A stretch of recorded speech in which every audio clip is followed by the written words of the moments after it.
Catholic Classics, The Story of a Soul by Saint Therese of Lisieux. In the name of the Father, and of the Son, and of the Holy Spirit. Amen. Come, Holy Spirit, fill the hearts of your faithful, and enkindle in them the fire of your love. Send forth your Spirit, and they shall be created, and you shall renew the face of the earth. O God, you instructed the hearts of those who believed in you by the light of the Holy Spirit. Grant us in the same Spirit to be truly wise, and ever to rejoice in His consolation, through Christ our Lord. Amen. About the author. Saint Therese of Lisieux was born Marie-Françoise Thérèse Martin on January 2nd, 1873, in Normandy, France. Both her parents were devout Roman Catholics, and their deep piety and virtuous lives left a lasting impression on her. When she was 15 years old, she entered the order of the Discalced Carmelites in the commune of Lisieux, becoming a nun and taking on the religious name Therese of the Child Jesus and the Holy Face. She spent her entire short adulthood inside the cloister, performing her regular duties as a sacristan and assistant to the novice mistress, and living under a cloud of obscurity before slowly succumbing to a painful death from tuberculosis at the young age of 24. Prior to her demise, and at the behest of her older sisters, she had written an autobiography of her spiritual journey, describing for her readers the little way, which is her own practical and simple approach to attaining sanctity. Although initially published only as a circular to be read by other nuns, the memoir soon spread out to the general public and became a massive bestseller among the laity. The work's impact was so great among Catholics that she was not only canonized as a saint within 30 years of her passing, but was even declared as a doctor of the Church, one of the greatest honors that a theologian can achieve, of which Thérèse is the youngest person to ever hold that distinction, standing side by side with the likes of intellectual giants Augustine and Aquinas. Her devotees include Popes Benedict XV and Pius X, who called her the greatest saint of modern times. Affectionately named the Little Flower of Jesus, Thérèse is a reminder that age is not the rule of success, but that cooperating with the grace of God is and always has been the benchmark of a life well lived. About the book. Story of a Soul was first published on September 30th, 1898, exactly 1 year after the death of its author. It is composed of 3 separate manuscripts that were later compiled into one book. All of the manuscripts were written at different times of Thérèse's life and talked about different matters. The first manuscript is a childhood autobiography that was penned after Thérèse's older sister and fellow nun Pauline ordered her to compose it for their private benefit. The second manuscript is the shortest of all and outlines her spiritual philosophy that was later dubbed The Little Way.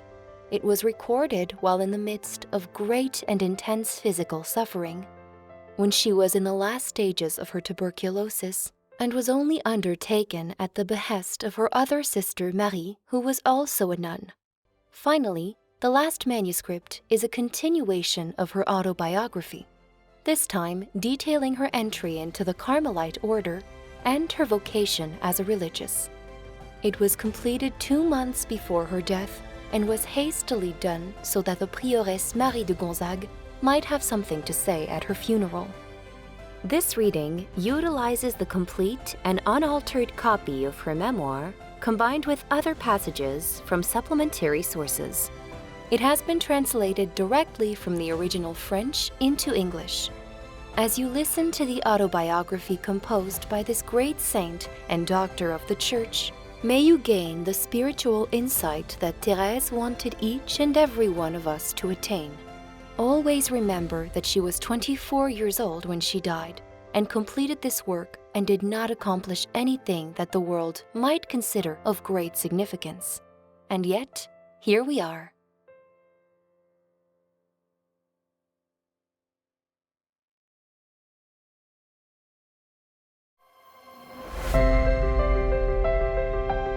The Story of a Soul, L'Histoire d'une âme, the autobiography of Sainte Therese of Lisieux, written by Marie-Françoise Thérèse Martin, September 30th, 1898, translated and edited for clarity by Noelle Louise Nunez, narrated by Melissa Dion. This recording is the property of belovedson.org.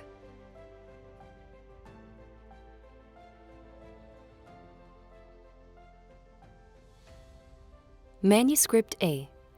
The Springtime Story of a Little White Flower, written by herself and dedicated to the Reverend Mother Agnes of Jesus. Chapter 1. Earliest Memories, 1873 to 1877. Birth to 4 years old. It is to you, my beloved mother, to you who are twice my mother, that I come to entrust the story of my soul. The day you asked me to write this, it seemed to me that it would burden my heart by focusing too much on myself. But since then, Jesus has made me realize that it is through simple obedience that I would please him best. Besides, I am only going to do one thing, to begin to sing the eternal refrain of the mercies of the Lord. Before taking up the pen, I knelt down in front of the statue of Mary, the one who gave us so many proofs of the maternal preferences of the Queen of Heaven for our family. I begged her to guide my hand so that I would not draw a single line that would not be pleasing to her. Then, opening the Holy Gospel, my eyes fell upon these words.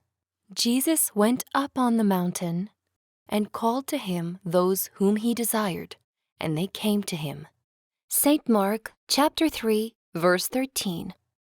This is the mystery of my vocation, of my whole life, and above all, of the mystery of Jesus' privileges over my soul. He does not call those who are worthy, but those whom he pleases. Or as St. Paul says, God will have mercy on whom he has mercy, and he will have compassion on whom he has compassion. So it depends not upon man's will or exertion, but upon God's mercy. Epistle to the Romans, chapter 9, verses 15 and 16. For a long time I wondered why the good God had preferences, why all souls did not receive an equal degree of graces. I was astonished to see him lavish extraordinary favors on the saints who had offended him in the past, like St. Paul and St. Augustine, and whom he forced, so to speak, to accept his graces. Likewise, I would read about the lives of saints whom our Lord was pleased to caress from the cradle to the grave, leaving in their path no obstacle to prevent them from rising to him, and bestowing upon them favorable warnings so that these souls could not tarnish the immaculate brilliance of their baptismal robes. On the other hand, I also wondered why poor savages, for example, died in great numbers before they had even heard the name of God spoken. Jesus deigned to instruct me in this mystery. He put before my eyes the book of nature, and I understood that all the flowers he created are beautiful, and that the brightness of the rose and the whiteness of the lily do not take away from the perfume of the little violet or the ravishing simplicity of the daisy. I understood that if all the little flowers wanted to be roses, nature would lose its springtime finery, and the fields would no longer be enameled with wild flowers. And so it is the same in the world of souls, which is the garden of Jesus. He wanted to create the great saints who can be compared to lilies and roses, but he also created smaller ones, and these must be content to be daisies or violets, destined to delight the eyes of the good Lord when he lowers them at his feet. Perfection consists in doing his will, in being what he wants us to be. I also understood that the love of our Lord is revealed both in the simplest soul who does not resist his grace in any way, as well as in the most sublime soul. In fact, the characteristic of love is to stoop And if all souls were like those of the holy doctors who enlighten the Church with the clarity of their doctrine, then it seems that the good Lord would not need to stoop so low when coming down to their hearts. But he created the child who knows nothing and can only make its weak cries heard. He created the poor savage whose conduct is guided exclusively by the natural law, and it is to their hearts that he deigns to stoop. These are his wild flowers, whose simplicity delights him. By descending in this way, the good Lord shows his infinite greatness. Just as the sun illuminates both the tall cedars and each little flower as if it were alone on earth, so our Lord takes special care of each soul as if it had no fellow creatures. And just as in nature, all the seasons are arranged so that even the daisy blooms on the humblest of days, so too everything corresponds to the good of each soul. No doubt, my dear mother, you are wondering with astonishment where I am going with this, for so far I have not yet said anything that resembles the story of my life. But you have asked me to write without constraint what comes to my mind. It is therefore not my life itself that I am going to write about, but my thoughts on the graces that the good Lord has deigned to grant me. I find myself at an age where I can look back on my past with some clarity. My soul has matured in the crucible of external and internal trials. Now, like the flower fortified by the storm, I raise my head and see that the words of Psalm 22 are realized in me. The Lord is my shepherd, I shall not want. He makes me lie down in green pastures. He leads me beside still waters. He restores my soul. Even though I walk through the valley of the shadow of death, I fear no evil, for thou art with me, O Lord. The Lord has always been merciful and gracious to me, slow to anger and abounding in steadfast love. Psalm 102, verse 8. And so, my dear mother, it is with happiness that I come to sing to you the mercies of the Lord. It is for you alone that I am going to write the story of the little flower plucked by Jesus, so I am going to speak with abandon, without worrying about style or the many digressions that I am going to make. A mother's heart always understands her child, even though she only knows how to stutter. So I am sure that I will be understood and intuited by you who formed my heart and offered it to Jesus. It seems to me that if a little flower could speak, it would simply tell what the good Lord has done for it without trying to hide its blessings. Under the pretext of false humility, it would not say that it is unsightly and without perfume, or that the sun has taken away its radiance, and that storms have broken its stem, when it knows that the exact opposite is true. Likewise, the flower that is about to tell her story rejoices at having to publish Jesus' completely gratuitous favors. She recognizes that nothing in herself was capable of attracting his divine gaze, and that his mercy alone has brought about all that is good in her. It was he who gave birth to her in a holy soil, and like everything else, impregnated her with a virginal perfume. It was he who made it so that she was preceded by 8 lilies dazzling with whiteness. In his love, he wanted to preserve his little flower from the poisonous breath of the world. As soon as her corolla began to open, this divine Savior transplanted her to the Carmel mountain, where the 2 lilies who had surrounded and gently cared for her in the springtime of her youth were already spreading their sweet fragrance. 7 years have passed since the little flower took root in the garden of the bridegroom of the virgins, and now 3 lilies are swaying their preserved petals next to her. A little farther off, another lily is blooming under the gaze of Jesus, and the 2 blessed stems who produced these flowers are now united for eternity in the heavenly homeland.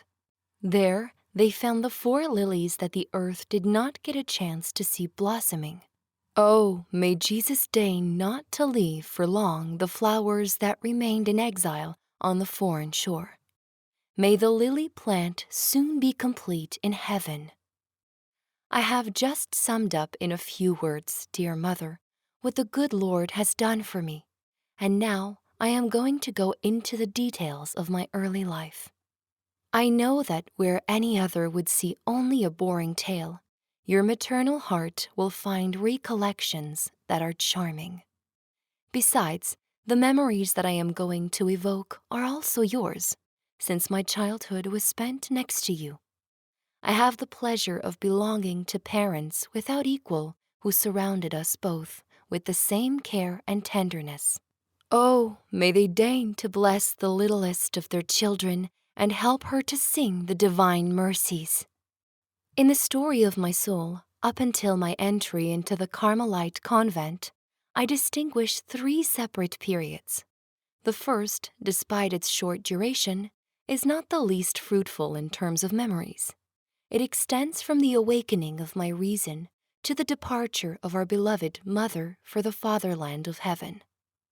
The good Lord has given me the grace of opening my intellect at a very early age and engraving so deeply in my mind the memories of my childhood that it seems to me that the things I am about to tell you happened only yesterday.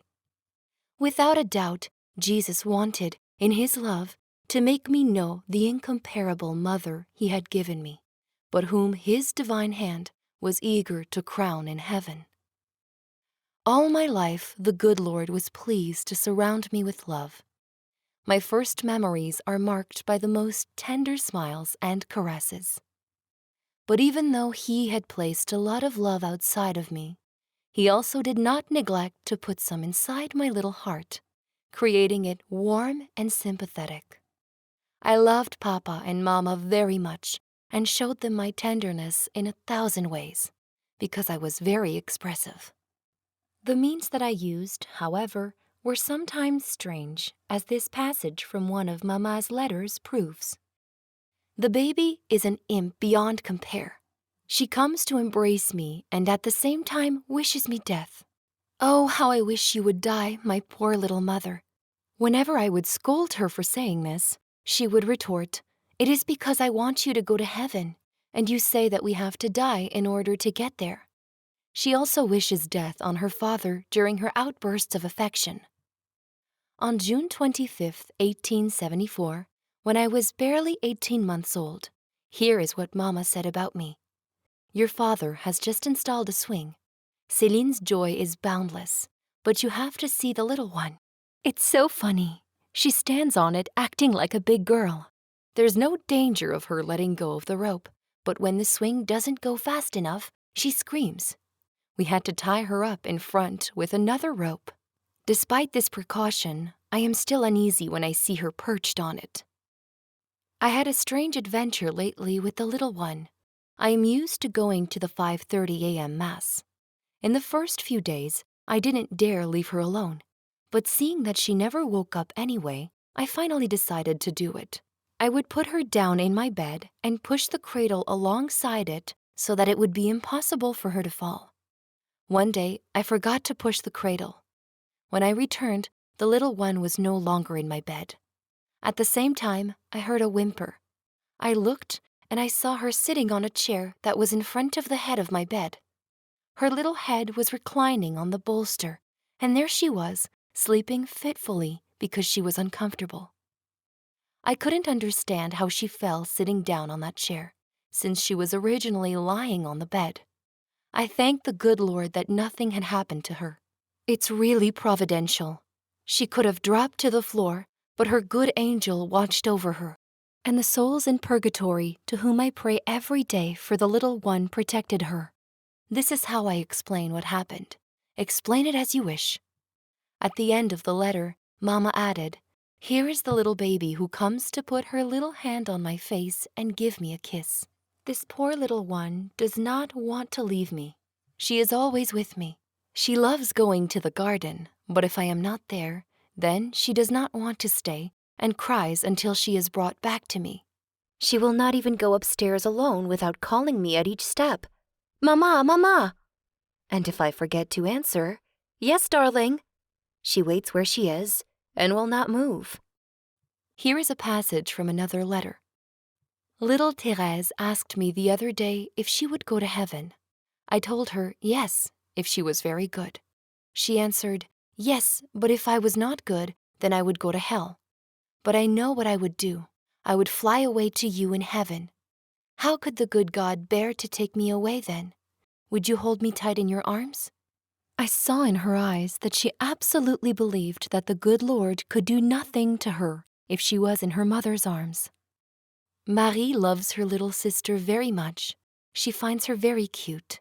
It would be difficult for her to do otherwise, because this poor little one is very much afraid of offending her. Yesterday, I wanted to give her a rose, knowing that it makes her happy, but she began to beg me not to cut one out. Marie had apparently forbidden such an act. She was red with emotion. In spite of this, I gave her 2 roses, but she didn't dare go inside the house. It's useless telling her that the roses were mine. But no, she would insist, they're Marie's. She is a child who gets emotional very easily. As soon as she's done something bad, everyone has to know about it. Yesterday, after she accidentally tore off a small corner of the tapestry, she was mortified and wanted to tell her father as soon as possible. You would have felt sorry for her when you saw her anxiety. He arrived 4 hours later after all of us had already forgotten the incident. But she ran at once and said to Marie, "Hurry and tell Papa that I tore the paper." Then she stood there like a criminal awaiting her conviction. She seems to have this little idea that we'll forgive her more easily if she accuses herself first. Speaking of our dear little father, his name naturally leads me to some very joyful memories. Whenever he came home, I would invariably run to meet him and sit on one of his boots. Then he would walk me in this manner around the house and the garden as much as I wanted. Mama used to laugh and say that he did everything that I wished. "What do you expect?" he would answer. "She is the queen." Then he would take me in his arms, raise me high, place me on his shoulder, kiss me, and caress me in every way. However, I cannot say that he spoiled me. I remember very well that one day, when I was swinging and frolicking, Papa came by and called me, saying, "Come and kiss me, my little queen." Against my usual habit, I did not want to move, and instead answered with a disobedient air, "You come here and get it, Papa." He turned his attention away from me, and was right to do so. Marie was there. "You rude little girl," she said to me. "How naughty of you to answer our father like that." Immediately, I got out of my swing, learning full well my lesson. The whole house resounded with my cries of contrition. I quickly climbed the stairs, and this time, I didn't need to call out to Mama at each step. I only thought about finding Papa and being reconciled to him, which was soon accomplished. I could not bear the thought of having distressed my beloved parents. To acknowledge my wrongdoing was a matter of an instant, as this childhood story told so naturally by your mother herself proves. One morning, I wanted to kiss little Therese before going downstairs. She seemed to be fast asleep, and I did not dare to wake her up. But Marie said to me, "Mama, she's only pretending to be asleep. I'm sure of it." So I bent over Therese's forehead to kiss her, but she immediately hid under her blanket, saying to me, with the tone of a spoiled child, "I don't want anybody to see me." I was not pleased at all, and I let her feel it. 2 minutes later, I heard her crying, and soon, to my great surprise, I saw her by my side. She had left her little bed all by herself and had gone down the stairs barefoot, tripping over her nightgown that was longer than she was. Her small face was covered with tears. "Mama," she said to me, throwing herself at my knees. "Mama, I was bad. Forgive me." Forgiveness was quickly granted. I took my cherub in my arms, pressing her to my heart and covering her with kisses. I loved my dear godmother very much. Without appearing to do so, I paid a lot of attention to everything that was being done and said around me. It seems to me that I was judging things then as I do now.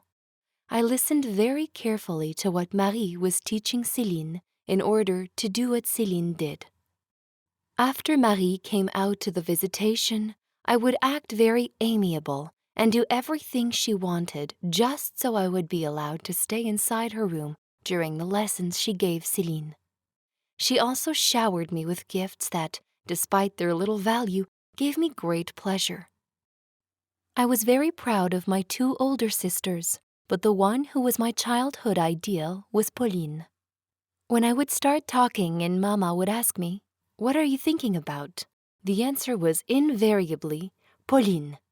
Another time, I'd put my little finger on the tiles and say, "I'm writing Pauline."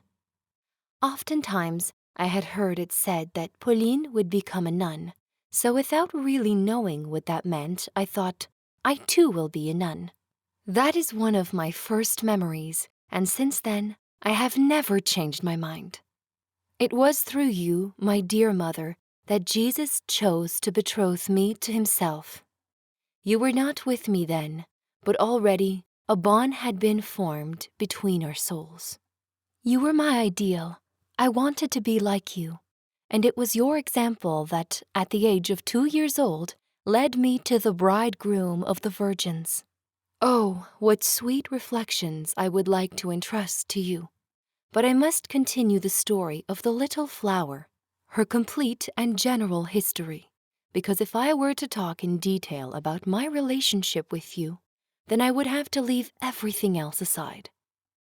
My dear little Léonie also held a great place in my heart.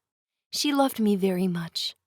In the evenings, it was she who looked after me when the whole family went out for a walk. It seems to me that I can still hear the sweet lullabies she used to sing to get me to sleep. In all things she tried to please me, so I would have been very sad if I had caused her any pain. I remember very well her first communion, especially the moment when she took me in her arms so that I could enter with her into the presbytery. It seemed beautiful to be carried by a big sister, dressed all in white, like myself. I also remember another poor little girl who accompanied Léonie, whom her mother had dressed according to the touching custom of the wealthier families of Alençon. This child did not leave Léonie for a single moment of that beautiful day, and in the evening at the great dinner, she was given the place of honor. Alas, I went to bed early, because I was too small to stay for the banquet. But I can still see Papa coming in at dessert time, bringing his little queen some pieces of cake. The next day, or a few days later, we went with Mama to the house of Léonie's little companion. I think it was that day that our good little mother took us behind a wall to make us drink wine after dinner, which the poor Madame d'Agourou had served us, because she did not want to offend the good woman's sensibilities, but she also didn't want to deprive us of anything. Ah, how delicate a mother's heart is! How it translates her tenderness into 1,000 far-sighted cares that no one would think of. Now it remains for me to talk about my dear Céline, the little companion of my childhood. But the memories are so abundant that I don't know which ones to choose. I am going to extract a few passages from the letters Mama wrote to you at the visitation, but I am not going to copy everything. It would take too long. On July 10th, 1873, the year of my birth, here is what she said to you. The nurse brought little Therese here on Thursday. She did nothing but laugh. It was especially little Céline that she liked. She laughed out loud with her. It seems that she already wants to play. It will come soon. She is already standing on her little legs stiff as a little post. I think she will walk early, and she will have a good character. She seems very intelligent and has a good face like that of an angel. It was especially after I left the nursery that I showed my affection for my dear little Céline. We got along very well, only I was much more lively and much less naive than her. Although I was 3.5 years younger, it seemed to me that we were the same age. Here is a passage from one of Mamma's letters that will show you how sweet Céline was and how mean I was. My little Céline is quite inclined to virtue. It is the natural state of her being. She has a candid soul and hates evil. As for the little ferret, we don't really know how things will go. She's so small, so silly. She has a higher intelligence than Céline, but much less gentle, and above all, has an almost invincible stubbornness. When she says no, nothing can make her give in. One of these days, we're bound to put her in the cellar, and I bet she'd rather sleep there than say yes. However, she has a heart of gold. She is very affectionate and frank. It's curious to see her running after me to make her confession. Mama, I pushed Céline once and I hit her once, but I will never do it again. It's like this for everything she does. On Thursday evening, we went for a walk on the side of the station. She absolutely wanted to enter the waiting room to go get Pauline. She ran in front of it with so much joy and happiness, but when she realized that we had to go back without stepping on the train to see Pauline, she cried all the way home. This last part of the letter reminds me of the happiness I felt when I saw you coming back from the visitation. You, dear mother, took me in your arms, and Marie took Céline. Then I gave you 1,000 kisses and leaned over backwards to admire your long braids. You then gave me a bar of chocolate that you had kept for 3 months. Can you imagine what a relic that was for me? I also remember the trip I made to Le Mans. It was the first time I went by train. What a joy to see me traveling along with Mama.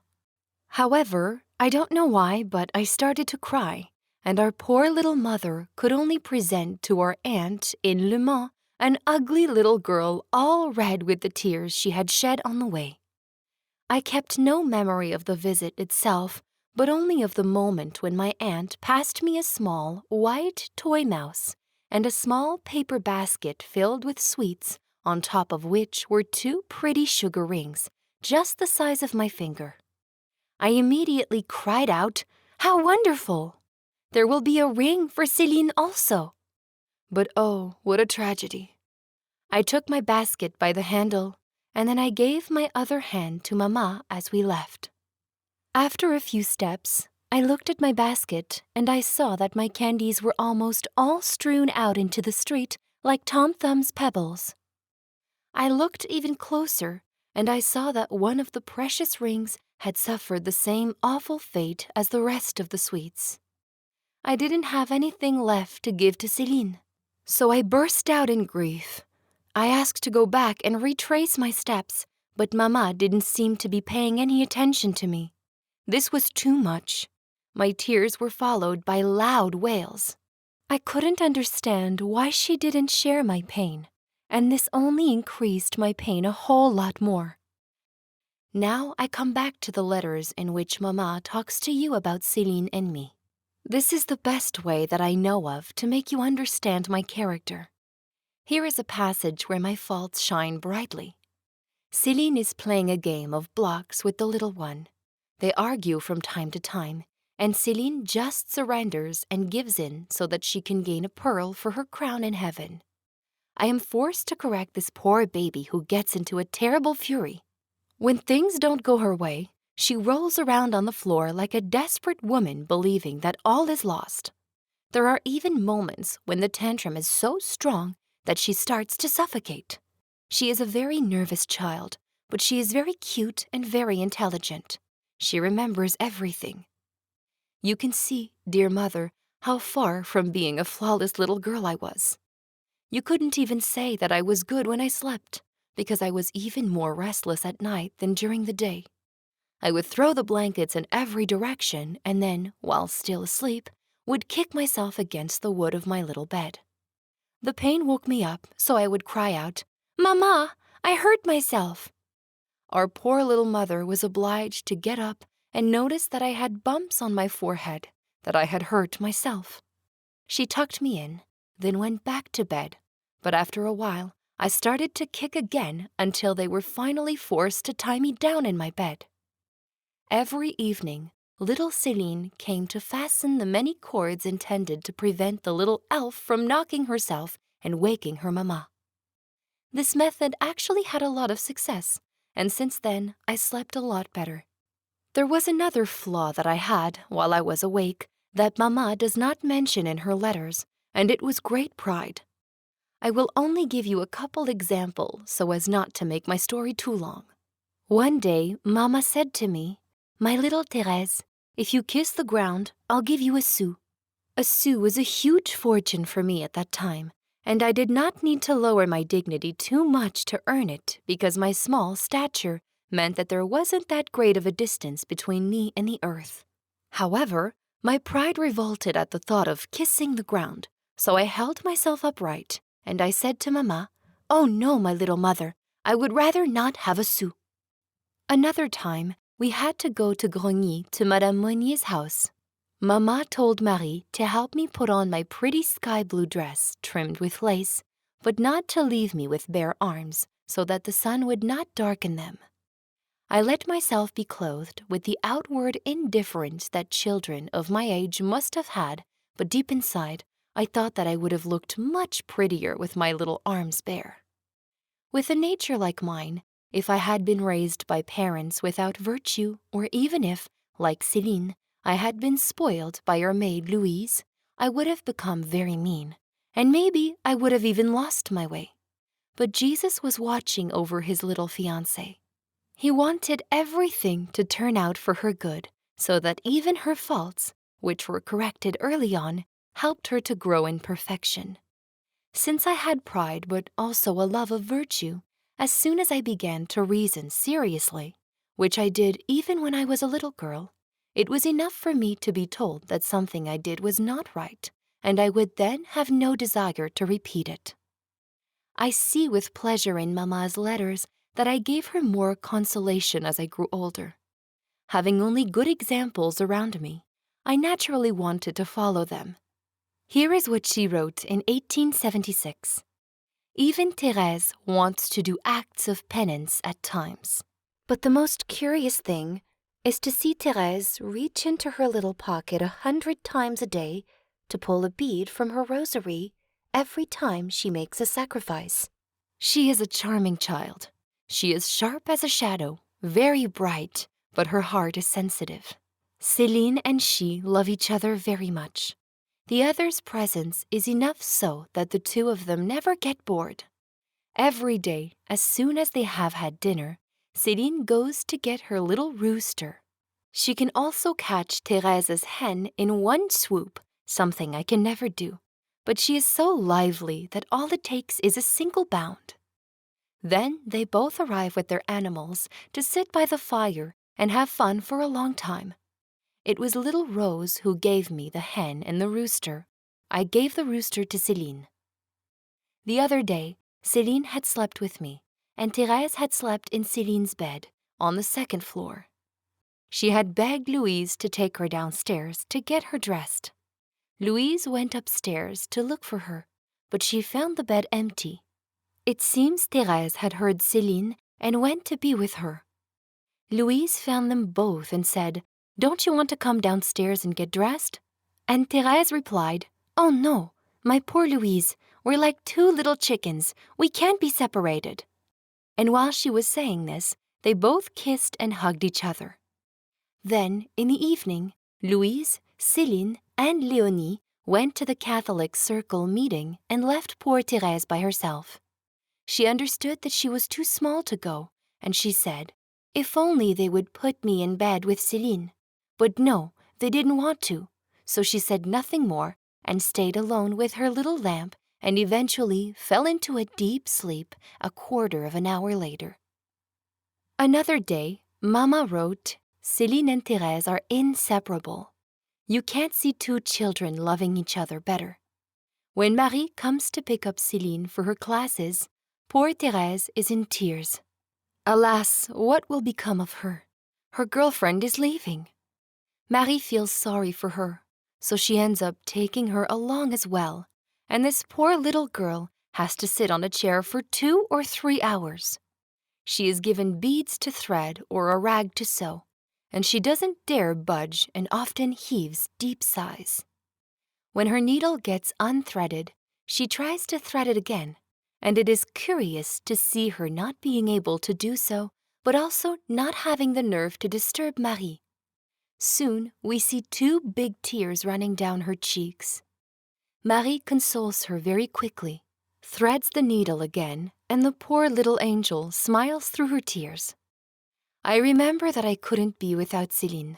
I would rather leave the table before finishing my dessert than not follow her as soon as she got up. I would turn around in my high chair, asking to be lowered, and then we would go and play together. Sometimes we would go with the prefect's little daughter, and I liked this because of the park and all the beautiful toys she would show us. But most of the time, I would go only because I wanted to please Céline. I would much rather stay in our little garden and scratch the walls, because we would remove all the little shiny glitter that was there, and then we would sell them to Papa, who would buy them from us in all seriousness. On Sundays, since I was too small to go to the services, Mama would babysit me. I was very good and only walked on the tips of my toes during Mass. But as soon as I saw the door open, it was an explosion of joy like no other. I would rush to meet my pretty little sister, who was then adorned like a chapel, and I would say to her, "Oh, my little Céline, hurry and give me some blessed bread." Sometimes she didn't have any because she arrived too late. How to do it then? It was impossible for me to go without it since it was my Mass. The way was quickly found. You don't have blessed bread? Well, make some. No sooner said than done. Céline took a chair, opened the cupboard, grabbed the bread, broke off a small piece, and very solemnly recited a Hail Mary over it. Then she presented it to me, and I, after having made the sign of the cross, ate it with great devotion, finding that it tasted the same as the blessed bread. We often gave spiritual conferences together. Here is an example I borrowed from Mama's letters. Our 2 dear little Céline and Thérèse are angels of blessings, little angelic creatures. Thérèse brings joy, happiness, and glory to Marie. It is incredible how proud she is of her. It is true that she has very rare insight at her age. She even surpasses Céline, who is twice as old as she is. Céline said the other day, "How is it that the good Lord can be in such a small host?" The little one said, "It's not so surprising since the good Lord is almighty." What does almighty mean? It means he can do whatever he wants. One day, Léonie thought that she was too old to play with dolls anymore and came to find us both. She had a basket full of dresses and pretty pieces to make new ones. On top of all this lay her doll. "Here, my little sisters," she said. "Choose, I am giving you all this." Céline put her hand forward and took a small bundle of straps that she liked. After a moment of reflection, I put my hand forward and said, "I choose everything," and I took the basket without any further ceremony. The witnesses of this scene found the thing very fair, and Céline herself didn't think of complaining about it. By the way, she didn't lack toys.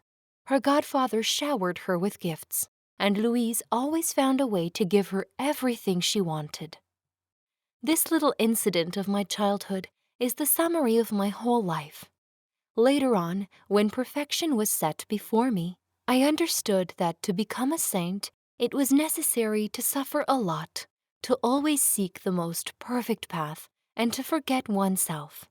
I also understood that there were many degrees to perfection, and that each soul was free to respond to the advances of our Lord, to do little or much for Him. In short, to choose between the sacrifices He asks for. Then, As in the days of my early childhood, I cried out, "My God, I choose everything. I don't want to be a half-saint. I'm not afraid to suffer for you. I'm only afraid to keep my will. Take it, because I choose everything, whatever you want." I must stop now. I must not tell you any more about my infancy, but about the little 4-year-old imp. I remember a dream that I must have had around that age, and which has been deeply engraved in my imagination. One night, I dreamt that I was going out for a walk alone in the garden. Arriving at the bottom of the stairs that I had to climb in order to get there, I stopped, seized with fright. In front of me, next to the arbor, was a barrel of lime, and on this barrel, 2 awful little devils were dancing with surprising agility despite the fetters that they had on their feet. Suddenly, they threw their flaming eyes at me, but then, at the same time, appeared much more frightened than I was. They rushed to the bottom of the barrel and went to hide in the linen room opposite it. Seeing them with so little bravery, I wanted to know what they were going to do, and I approached the window. The poor devils were there, running on the tables and not knowing how to escape my gaze. Sometimes they would come to the window, looking worriedly if I was still there, and upon seeing me, they would start running again like desperate madmen. No doubt this dream is nothing extraordinary. However, I believe that the good Lord allowed me to remember it in order to prove to me that a soul in a state of grace has nothing to fear from demons who are cowards, capable of fleeing from the gaze of a child. Here is another passage I find in Mamma's letters. Already our poor little mother sensed the end of her exile. The 2 little ones do not worry me. They are both so good. It is in their very nature. Certainly, they will be good. Marie and you will be able to raise them perfectly. Céline never makes the smallest voluntary mistake. The little one will be good too. She wouldn't lie for all the gold in the world. She has a spirit that I have never seen in either of you. The other day, she was at the grocery store with Céline and Louise. She was talking about her practices and chatting loudly with Céline. The lady there said to Louise, "What does she mean by these little practices?" When she plays in the garden, we only hear about practices. Madame Gaucherin even put her head out her window the other day to try to understand what this debate about practices means. This poor little girl makes us happy. She will be good. We can already see the germ of goodness in her. She speaks only of the good Lord. She never fails to say her prayers. I wish you could see her reciting the little poems she learned. I have never seen anything so sweet. She manages to hit all the right expressions and tones, but it is especially when she says, "Petit enfant à tête blonde, où crois-tu donc est le bon Dieu?" Little child with the blonde head, where do you think the good God is? When she comes to the line, "Il est là-haut, dans le ciel bleu," He's up there in the blue sky, she turns her gaze upwards with an angelic expression. We never tire of making her say it. It's so beautiful. There's something so heavenly in her face that makes us delighted. Oh, my dear mother, how happy I was at that age. Already I was beginning to enjoy life. Virtue was charming for me, and I was, it seems to me, in the same disposition then as I am now, having already a firm control over my actions.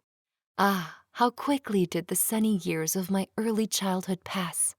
But what a sweet imprint they left on my soul. I happily remember the days when Papa used to take us to the pavilion. The smallest details are engraved in my heart. I especially remember the Sunday walks where Mamma always accompanied us. I can still feel the deep and poetic impressions that were born in my soul at the sight of the wheat fields enameled with cornflowers and country flowers. Already, I was in love with the faraway places, the wide open spaces, and the gigantic fir trees whose branches touched the earth left in my heart an impression similar to the one I still feel today at the sight of nature. Often during these long walks, we met poor people, and it was always little Therese who was in charge of bringing alms to them, which she was very happy about. But often also Papa, finding that the road was too long for his little queen, brought her back to the house earlier than the others, to her great displeasure. So to console her, Céline filled her pretty little basket with daisies and gave it to her on the way back. But alas, poor grandmother thought that her granddaughter had too many, so she took a good part of it for the Blessed Virgin's statue. This did not please little Thérèse, but she was careful not to say anything, having developed the good habit of never complaining, even when what was hers was taken away or when she was unjustly accused. She preferred to keep silent and not make any apologies. This was not merit on her part, but a natural virtue. What a pity that this good disposition has vanished. Oh, truly everything on earth smiled at me. I found flowers under each of my steps, and my happy disposition also contributed to make life pleasant. But a new period was about to begin for my soul. I had to go through the crucible of trial and suffer from my childhood in order to be able to be offered to Jesus sooner.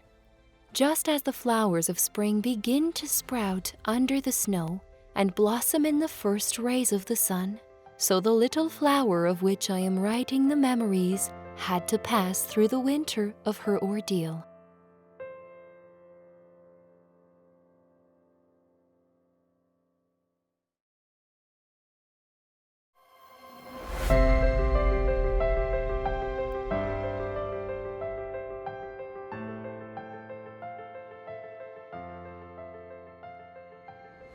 Chapter 2, A Catholic Household, 1877 to 1881, 4 years old to 8 years old. All the details of our beloved mother's illness are still present in my heart. I especially remember the last weeks she spent on earth. Céline and I were like poor little exiles. Every morning, Madame Le Riche would come to pick us up, and we would spend the day at her house. One day, we did not have enough time to say our prayers before leaving, and during the journey, Céline whispered to me in a low voice, "Should I tell her that we did not say our prayers?" "Oh, yes," I answered her. Then Céline told Madame Le Riche very shyly. She answered us, "Well, my little girls, you're going to do it." And then, putting us both in a large room, she left us alone. Céline looked at me and said, "Ah, this is not at all like Mamma." She always made us say our prayers together with her. While playing with the other children, the thought of our beloved mother was always chasing after us. Once, Céline had received a beautiful apricot. She leaned over to me and said quietly, "We are not going to eat it. I'm going to give it to Mamma." Alas, this poor little mother was already too ill to eat the fruits of the earth. She was to be satiated only in heaven with the glory of God and with Jesus, drinking the mysterious wine of which he spoke of in his Last Supper, saying that he would share it with us in the kingdom of his Father. The touching ceremony of extreme unction was also imprinted in my soul. I can still remember the exact place where I stood next to Céline. The 5 of us were lined up by age, and poor little Papa was there too, sobbing. The day after Mamma's departure, Papa took me in his arms and said, "Come and give your poor little mother one last kiss." Without saying anything, I brought my lips close to the forehead of my beloved mother. I don't remember crying much, and I didn't speak to anyone about the deep emotions I was feeling. I just watched and listened in silence. Nobody had time to pay any attention to me, so I saw many things that they would have normally kept hidden from me. For example, I once found myself in front of the coffin lid. I stopped for a long time to consider it. Even though I had never seen one before, I understood what it was for. Despite Mamma's short height, I was so small at the time that I was forced to raise my head just to see the top. It seemed quite imposing to me and very bleak. 15 years later, I found myself in front of another coffin, that of Mother Geneviève's. It was the same size as Mamma's, and I immediately thought of my childhood days. All my memories came flooding back. It was the same little Therese who was watching, but she had already grown up, and the coffin seemed small to her. She no longer needed to raise her head to see it. She would now only raise her head to contemplate heaven, which seemed very joyful to her, because all her trials had come to an end, and the winter of her soul had passed forever. On the day that the Church blessed the mortal remains of our little mother in heaven, the good Lord wanted to give me another one on earth, and He wanted me to choose freely. The 5 of us were gathered together, looking at each other with sadness. Louise was there too, and seeing Céline and me, she said, "Poor little ones, you no longer have a mother." So Céline threw herself into the arms of Marie, saying, "Well, you will be my mamma." I was used to following her example, but instead I turned to you, my mother, and as if the future had already torn its veil, I threw myself into your arms and cried out, "Well, Pauline will be my mamma."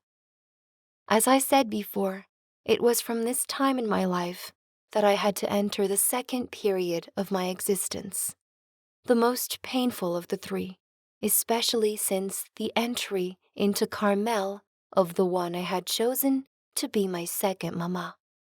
This period lasted from the age of 4½ until the age of 14, when I regained my childlike character and started to engage with the seriousness of life. It is necessary to tell you, Mother, that my cheerful character changed completely after the death of Mamma. I was once so lively and expansive, but then I became shy, gentle, and sensitive to an excess. One disapproving glance was enough to make me break into tears. The only time I was happy was when there was nobody around me. I couldn't bear to suffer the company of strangers, and I could only find joy within the intimacy of my own family. However, I continued to be surrounded by the most delicate tenderness. The love that was already in Papa's caring heart had blossomed to that of true maternal love. And you, my mother, and Marie, were you not for me the most tender and selfless of mothers? Ah, if the good Lord had not lavished His beneficent rays on His little flower, she would never have been able to acclimatize to the earth. She was still too weak to bear the rains and storms. She needed warmth, a soft dew, and spring breezes. She never lacked all these benefits. Jesus made her find them, even under the snow of trial. The next day, November 16, we were taken to our new home, Les Buissonnets, a solitary neighborhood located near the beautiful promenade called Jardin de l'Étoile, or Garden of the Star. The house rented by our father seemed charming to me. It had a belvédère from where the view stretched far away, an English garden in front of the house, and another large vegetable garden behind the house. All of this was a new happiness to my young imagination. Indeed, this cheerful dwelling became the theater of many sweet joys, of unforgettable family scenes. Elsewhere, as I said above, I was an exile. I cried. I felt that I no longer had a mother. There, my little heart blossomed, and I smiled once again at life. I did not feel any sorrow when I left Alençon. Children love change, and it was with pleasure that I came to Lisieux. I remember the trip, arriving at our aunt's house in the evening. I can still see Jeanne and Marie waiting for us at the door. I was very happy to have such nice little cousins. I loved them very much, as well as my aunt, and especially my uncle, except that he frightened me, and I was not at ease at his place like I was in Les Buissonnets. That's where my life was really happy. In the morning, you would come to me, asking me if I had given my heart to the good Lord. Then you would dress me and talk to me about Him, and, while still at your side, I would say my prayers. The reading lessons would come next, and the first word I was able to read without any help was the word heaven. My dear godmother took charge of the writing lessons while you, my mother, handled all the rest. I didn't have a great facility to learn from, but I had a lot of memory. The catechism and especially Holy History were my favorite subjects, and I studied them with joy. Grammar lessons, however, often made my tears flow. No doubt you remember how I had a lot of trouble with the masculine and the feminine genders. As soon as my classes were over, I went up to the Belvédère carrying my rosette and my grades to Papa. How happy I was when I could say to him, "I have 5 perfect scores. Pauline even said it so first." This was because my 5 perfect scores didn't really mean that much unless I asked you about them and you congratulated me for it. You also gave me points if I behaved myself, and when I had collected a certain number, I had a reward and a day off. I remember that those free days seemed much longer than the others, which made you happy because it showed that I didn't like to sit around doing nothing. Every afternoon, I went for a little walk with Papa. We would go together to visit the Blessed Sacrament, stopping by at a different church every day. And that's how I entered the Carmelite chapel for the first time. Papa showed me the choir grille, telling me that behind it were some nuns. I was far from suspecting that 9 years later, I would be among them. After the walk, during which Papa always bought me a small gift worth a sou or 2, I would come home. Then I would do my homework, and the rest of the time I would stay with Papa and hop around in the garden because I didn't know how to play with dolls. It was a great joy for me to prepare herbal teas with small seeds and tree barks that I would find on the ground, which I would then bring to Papa in a nice little cup. This poor little father would leave his work and then, with a smile, he would pretend to drink. Before giving me back the cup, he would ask me, as if by stealth, if he should throw away the contents. Sometimes I would say yes, but more often I would take my precious herbal tea home, wanting to have it served several times. I liked to grow my little flowers in the garden that Papa had given me. I had fun making little altars in the recess, in the middle of the wall. When I had finished, I would run to Papa and I would tell him to close his eyes and open them only when I allowed him to. He would do whatever I wanted and let himself be led into my little garden. Then I would shout, "Papa, open your eyes!" And he would open them and rave enthusiastically to please me, admiring what I thought was a masterpiece. I would never finish if I had to convey the 1,000 little acts of this kind that crowd my memory. Ah, how could I repeat all the tenderness that Papa lavished on his little queen? There are things that the heart feels, but that the mouth and even the mind cannot manage to express. They were beautiful days for me, those when my beloved king took me fishing with him. I loved the countryside, the flowers, and the birds so much. Sometimes I tried to fish with my small line, but I preferred to go and sit alone on the flowering grass where my thoughts became very deep. Without knowing what it was to meditate, my soul was immersed in real prayer. I listened to the distant sounds, the murmuring of the wind, and even the wavering military music of the soldiers reached me, causing melancholy in my heart. The earth seemed to me a place of exile, and I dreamed only of heaven. The afternoon passed quickly. Soon it was time to return to Les Buissonnets, but before leaving, I ate the snack I had brought in my little basket. The beautiful spread of jams you had prepared for me had changed in appearance. Instead of its bright color, I could only see a light pink tint, all aged and decomposing.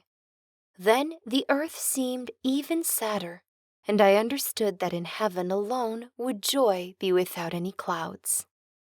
Speaking of clouds, I remember that one day when the beautiful blue sky of the countryside was covered with them, and that soon the storm began to rumble. Lightning crossed the dark clouds, and I heard thunder falling from some distance. Far from being afraid of it, I was delighted. It seemed to me that the good Lord was so close to me. Papa was not quite as happy as his little queen. It wasn't because the storm frightened him, but because the grass and the big daisies, which were taller than me, were sparkling with precious stones. We had to cross several meadows before we found a road, and my dear little father, fearing that the diamonds would wet his little girl, took her despite his baggage of lines and carried her on his back. During the walks I took with Papa, he liked to make me give alms to the poor people we met. One day, we saw one of them dragging himself painfully on crutches. I approached him to give him a coin, but he looked at me with a sad smile and refused to take what I offered him because he felt he was not poor enough to receive alms. I cannot tell you the feeling that went through my heart. I would have liked to console him, to relieve him. Instead, I thought I had caused him pain. No doubt the poor sick man guessed what was bothering me, for I saw him turn and smile at me. Papa had just bought me a cake, and I had a good mind to offer it to him, but I didn't dare. However, I wanted to give him something he couldn't refuse, because I felt a very great sympathy for him. I remembered hearing that, on the day of our first Holy Communion, we would get whatever we asked for. This thought comforted me, and although I was still only 6 years old, I said to myself, I will pray for you, my poor one, on the day of my first Holy Communion. I kept my promise 5 years later, and I hope that the good Lord has answered the prayer that He had inspired me to address to Him for one of His suffering members. I loved the good Lord very much, and I often gave Him my heart by using the little formula that my mother had taught me. However, one day, or rather one evening in the beautiful month of May, I made a mistake that is well worth reporting. It gave me a great reason to humble myself, and I believe I had perfect contrition for it. Being too small to go to the public Marion devotions that month, I stayed at home with Victoire and made my private devotions with her in front of my little May altar to Mary, which I arranged in my own way. Everything was so small, the candlesticks, the flower pots, and the 2 match candles that lit it perfectly. Sometimes Victoire surprised me by giving me 2 small pieces of ras de cave, but it was rare. One evening, everything was ready for us to say our prayers.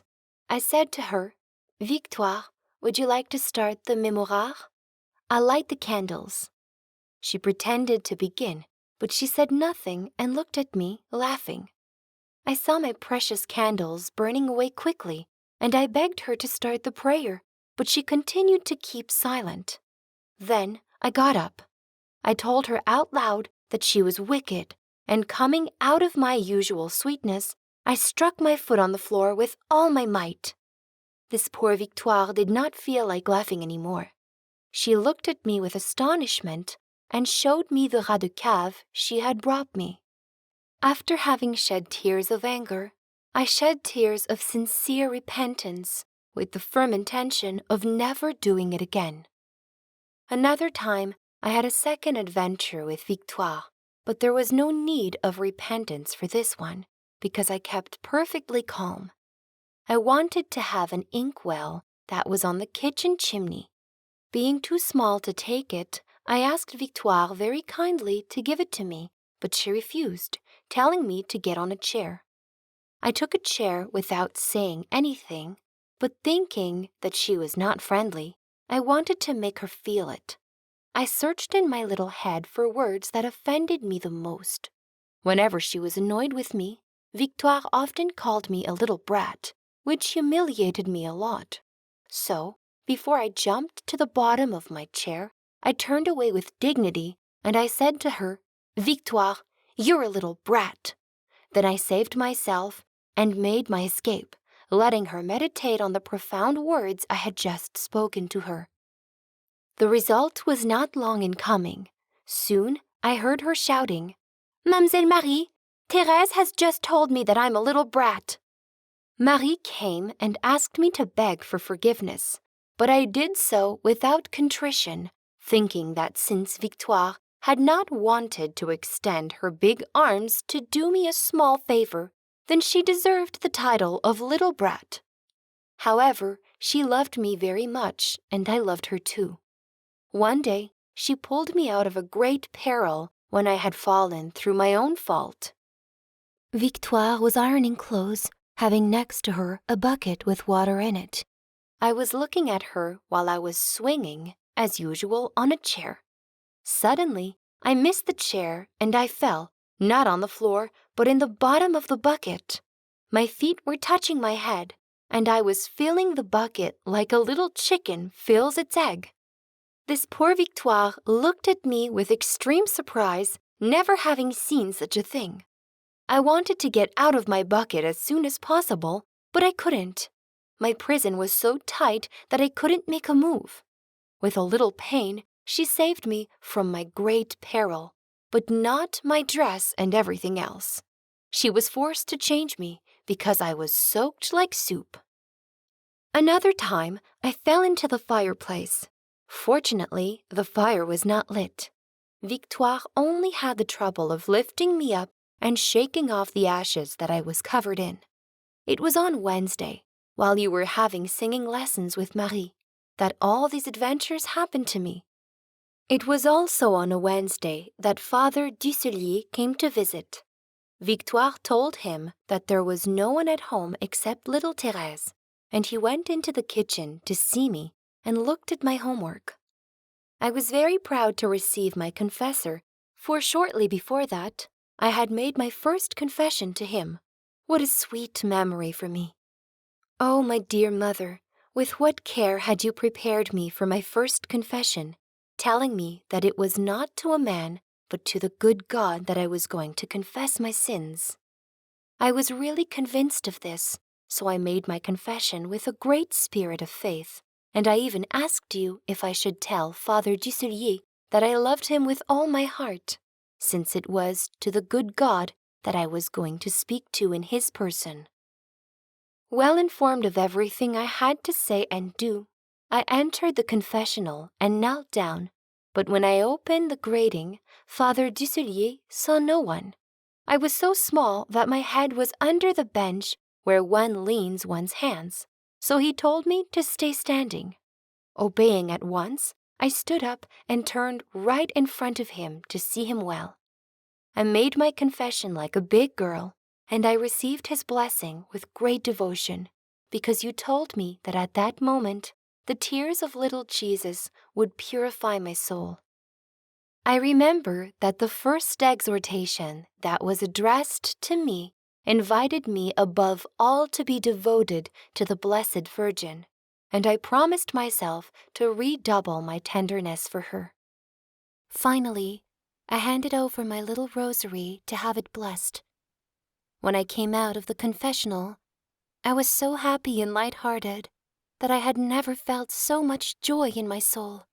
It was evening, and when we passed underneath the streetlight, I stopped. Pulling the newly blessed rosary from my pocket, I turned it around and around. "What are you looking at, my little Therese?" you asked. "I'm looking at how a blessed rosary is made." This naive answer amused you very much. As for me, I remained penetrated for a long time by the grace that I had received. Since then, I went back to confession at all the major feasts, and it was a real feast for me every time I went. Feasts! Ah, let this word bring back memories. I loved the feasts so much. You knew so well how to explain to me, my beloved mother, all the mysteries hidden under each one of them, that they were really for me days in heaven. I especially loved the processions of the Blessed Sacrament. What a joy to sow flowers under the footsteps of the good Lord. But before dropping them, I threw them as high as I could, and I was never happier than when I saw my stripped roses touching the sacred monstrance. The Lord's Day. Ah, if the big feasts were rare, then each week brought back a dear one to my heart. Sunday. What a day as that of Sunday! It was the feast of the good Lord, the feast of rest. At first, I stayed in bed longer than the other days, and then Mother Pauline spoiled her little girl, bringing her chocolate in her bed before dressing her like a little queen. Godmother Marie came to curl her goddaughter's hair, who was not always nice when her hair was pulled. But then she was very happy to go and take the hand of her king who, on that day, kissed her even more tenderly than usual. After that, the whole family would go to Mass. All along the way and even in the church, the little queen of Papa gave him her hand. Her place was beside him, and when we went down for the sermon, we had to find 2 empty chairs that were next to each other. It wasn't very difficult. Everyone seemed to think it was so nice to see such a beautiful old man with such a little girl that people bothered to give away their seats. Our uncle, who was at the bench of the Marguilliers, was delighted to see us arrive. He said that I was his little ray of sunshine. I wasn't too worried about being looked at by other people, because I was listening very carefully to the sermons, even though I did not understand them that much. The first sermon that I understood and that touched me deeply was a sermon on the Passion preached by Father Dusselier. Since then, I have understood all the other sermons. When the preacher spoke of Saint Theresa, Papa leaned over and said to me in a low voice, "Listen well, my little queen. We are talking about your patron saint." I listened well indeed, but I looked at Papa more often than the preacher. His beautiful figure told me so many things. Sometimes his eyes filled with tears that he tried in vain to hold back. He already seemed to have lost his hold on the earth. His soul loved so much to immerse itself in eternal truths. However, his race was far from over. Long years had to pass before the beautiful heaven opened to his delighted eyes, and the Lord wiped away the tears of his good and faithful servant. But I return to my Sundays. This joyful day that passed by so quickly had indeed its tinge of melancholy. I remember that my happiness remained pure until the nighttime prayer of Commandment. During that service, I thought that the day of rest was going to end, and that the next day I would have to start life all over again with work and learning lessons, and my heart felt the exile of the earth. I longed after the eternal rest of heaven, the Sunday of the fatherland that never sets. The walks we used to take before returning to Les Buissonnets left a feeling of sadness in my soul, because the family was never complete. To please our uncle, Papa would leave Marie or Pauline with him at his house every Sunday evening, and I was only happy when I was allowed to stay there too. I liked it better than being invited all alone, because then they paid less attention to me. My greatest pleasure was to listen to everything my uncle said, but I did not like it when he questioned me, and I was very afraid whenever he put me on one of his knees every time he sang Bluebeard in an intimidating tone of voice. It was with joy when I saw Papa coming to pick us up. On the way back, I looked at the stars that were shimmering softly above, and this sight delighted me. There was especially a group of golden pearls that I noticed with joy, finding that it had the shape of a T. I pointed it out to Papa by telling him that my name was written in the sky, and then, not wanting to see anything more of the ugly earth, I asked him to guide my steps. Without bothering to look where I put my feet, I threw back my small head into the air, never tiring of contemplating the starry azure. What can I say about winter evenings, especially those on Sunday? Ah, how sweet it was for me, after playing a game of checkers, to sit with Céline on Papa's lap. With his beautiful voice, he sang tunes that filled the soul with profound thoughts. Or by gently rocking us, he recited poems imbued with eternal truths. Then we would go upstairs to say our prayers together, and the little queen was all alone near her king, having only to look at him to see how the saints pray. At the end of it, we all came according to age to say good night to Papa and receive a kiss. The queen naturally came last. The king, to kiss her, took her by the elbows, and she cried out loud, "Good night, Papa! Good night! Sleep well!" This was repeated every night. Then my little mamma would take me in her arms and carry me into Céline's bed, so I would say, "Pauline, was I very good today? Are the little angels going to fly around me?" The answer was always yes. Otherwise, I would have spent the whole night crying.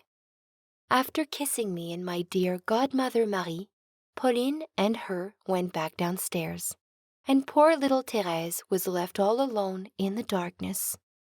She could imagine the little angels flying around her, but she was soon frightened. The darkness frightened her, because she could not see the stars shimmering softly from her bed.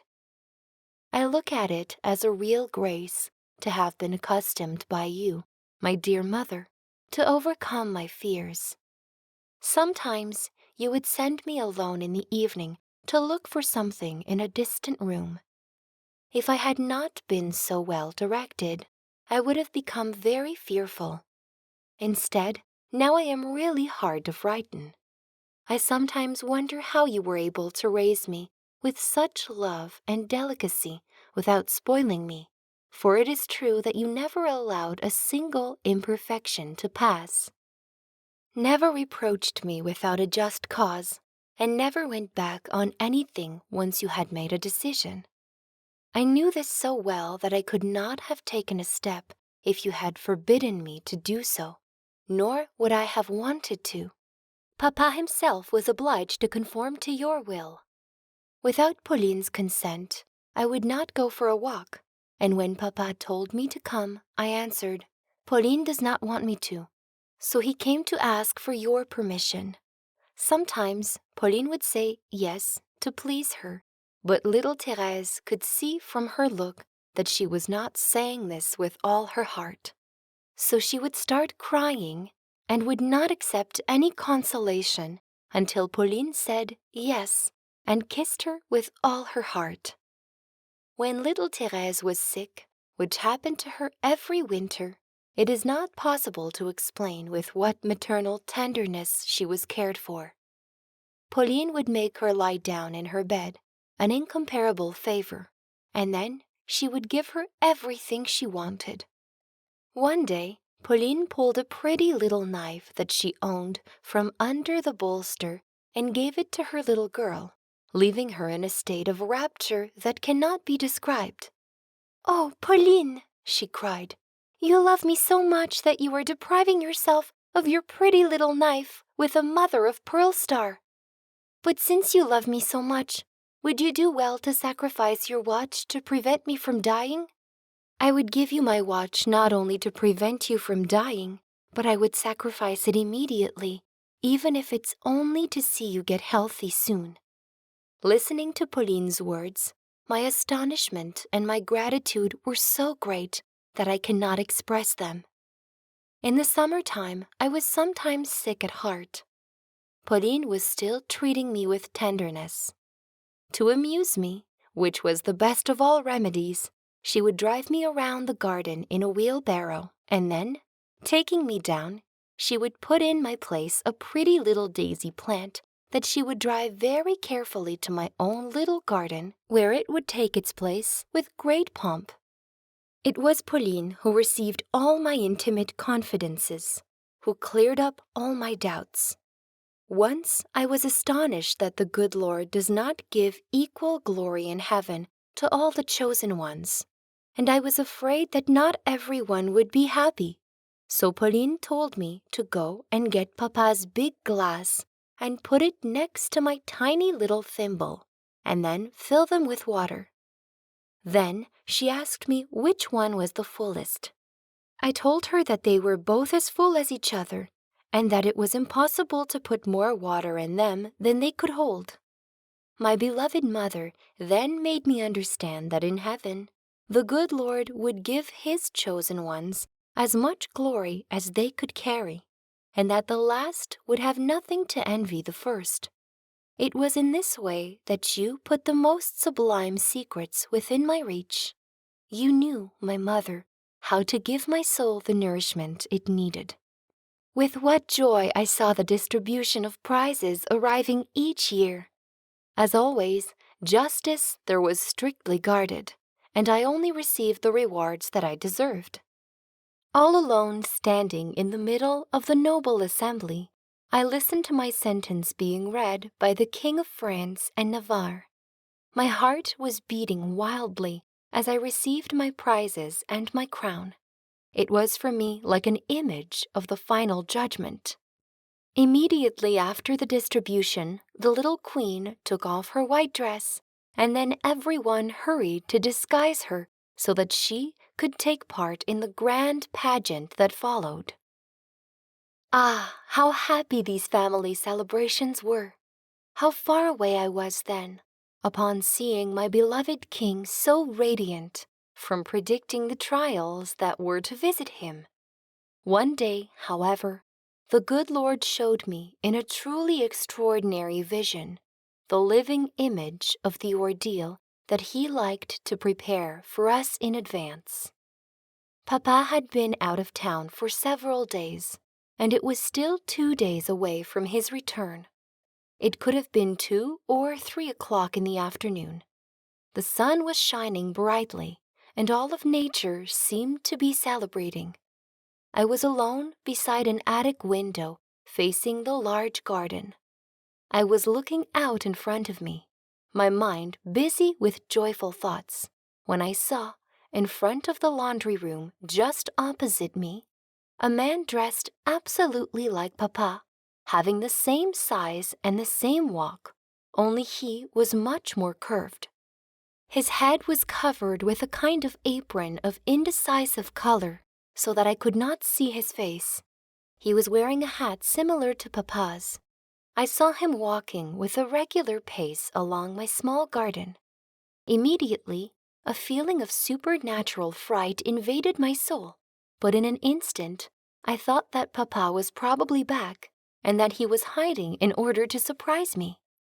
Then I called out loudly in a voice trembling with emotion, "Papa! Papa!" But the mysterious character, not seeming to hear me, continued his regular walk without even turning away. Following him with my eyes, I saw him heading towards the grove that cut the big alley in two. I was expecting to see him reappear on the other side of the big trees, but the prophetic vision had vanished. All this lasted only a moment, but it was engraved so deeply in my heart that today, after 15 years, the memory is as present to me as if the vision was still before my eyes.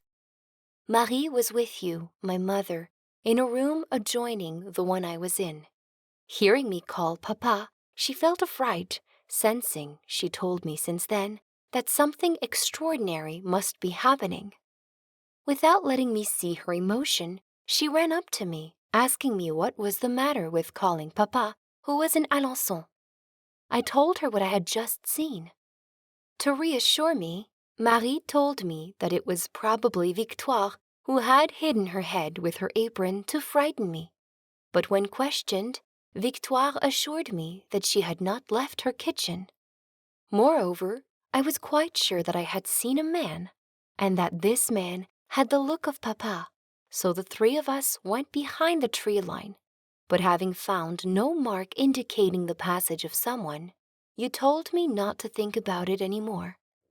Not to think about it was outside my power. Very often, my imagination represented the mysterious scene I had witnessed. Very often, I tried to lift the veil that was robbing me of its meaning, because I kept in my heart the intimate conviction that this vision had a meaning that was to be revealed to me one day. That day was long overdue, but after 14 years, the good Lord himself tore the mysterious veil. When I had permission to be with Sœur Marie of the Sacred Heart, we were talking, as always, about the things of the other life and of our childhood memories, when I reminded her of the vision that I had had when I was 6 or 7 years old. Suddenly, as we brought back the details of this strange scene, we understood at the same time what it meant. It was indeed Papa that I had seen advancing, bent by age. It was indeed him carrying on his venerable face, on his whitened head, the sign of his glorious ordeal. Like the adorable face of Jesus that was veiled during his passion, so too the face of his faithful servant had to be veiled in the days of his sorrows, in order that he might shine in the heavenly homeland next to his Lord, the eternal Word. It is from the bosom of this ineffable glory, while he reigned in heaven, that our beloved Father obtained for us the grace to understand the vision that his little queen had had at an age where illusion is not to be feared.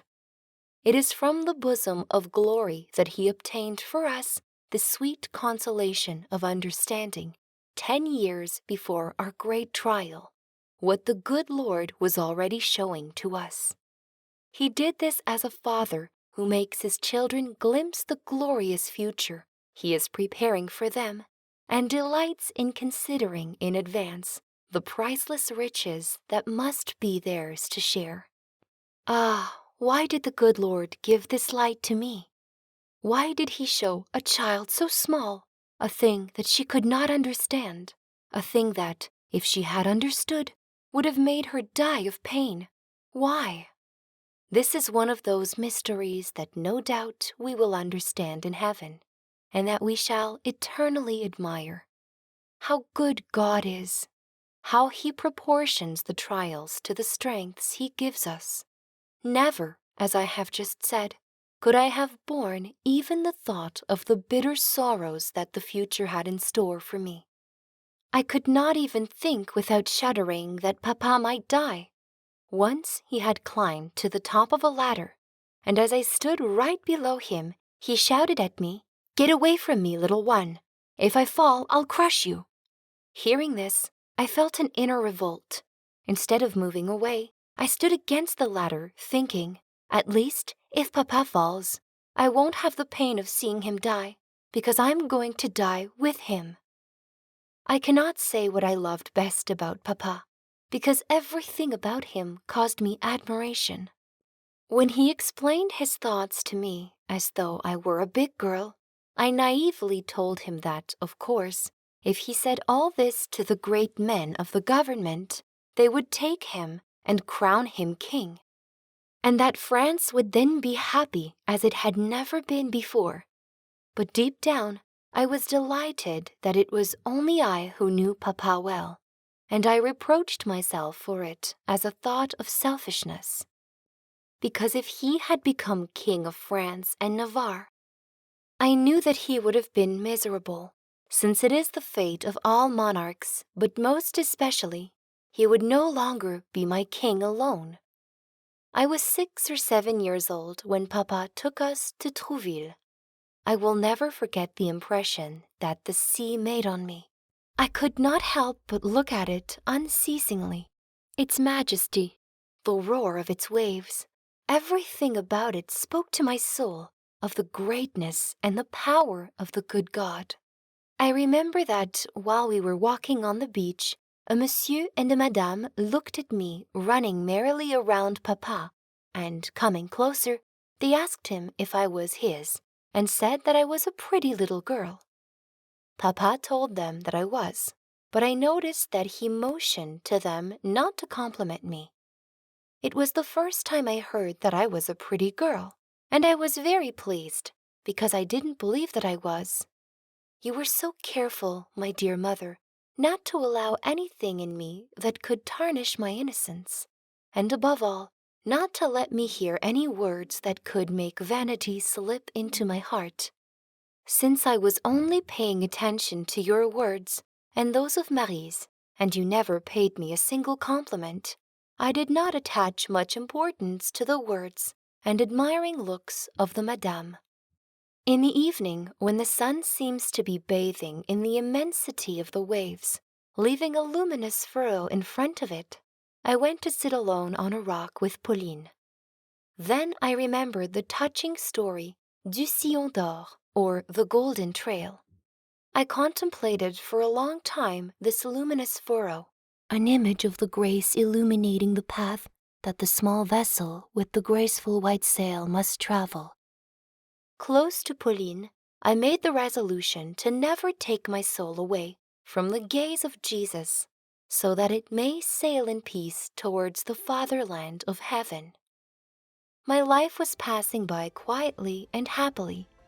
The affection I was surrounded with at Les Buissonnets made me grow, so to speak. I was undoubtedly old enough now to begin to fight, to begin to know the world and the miseries with which it is filled.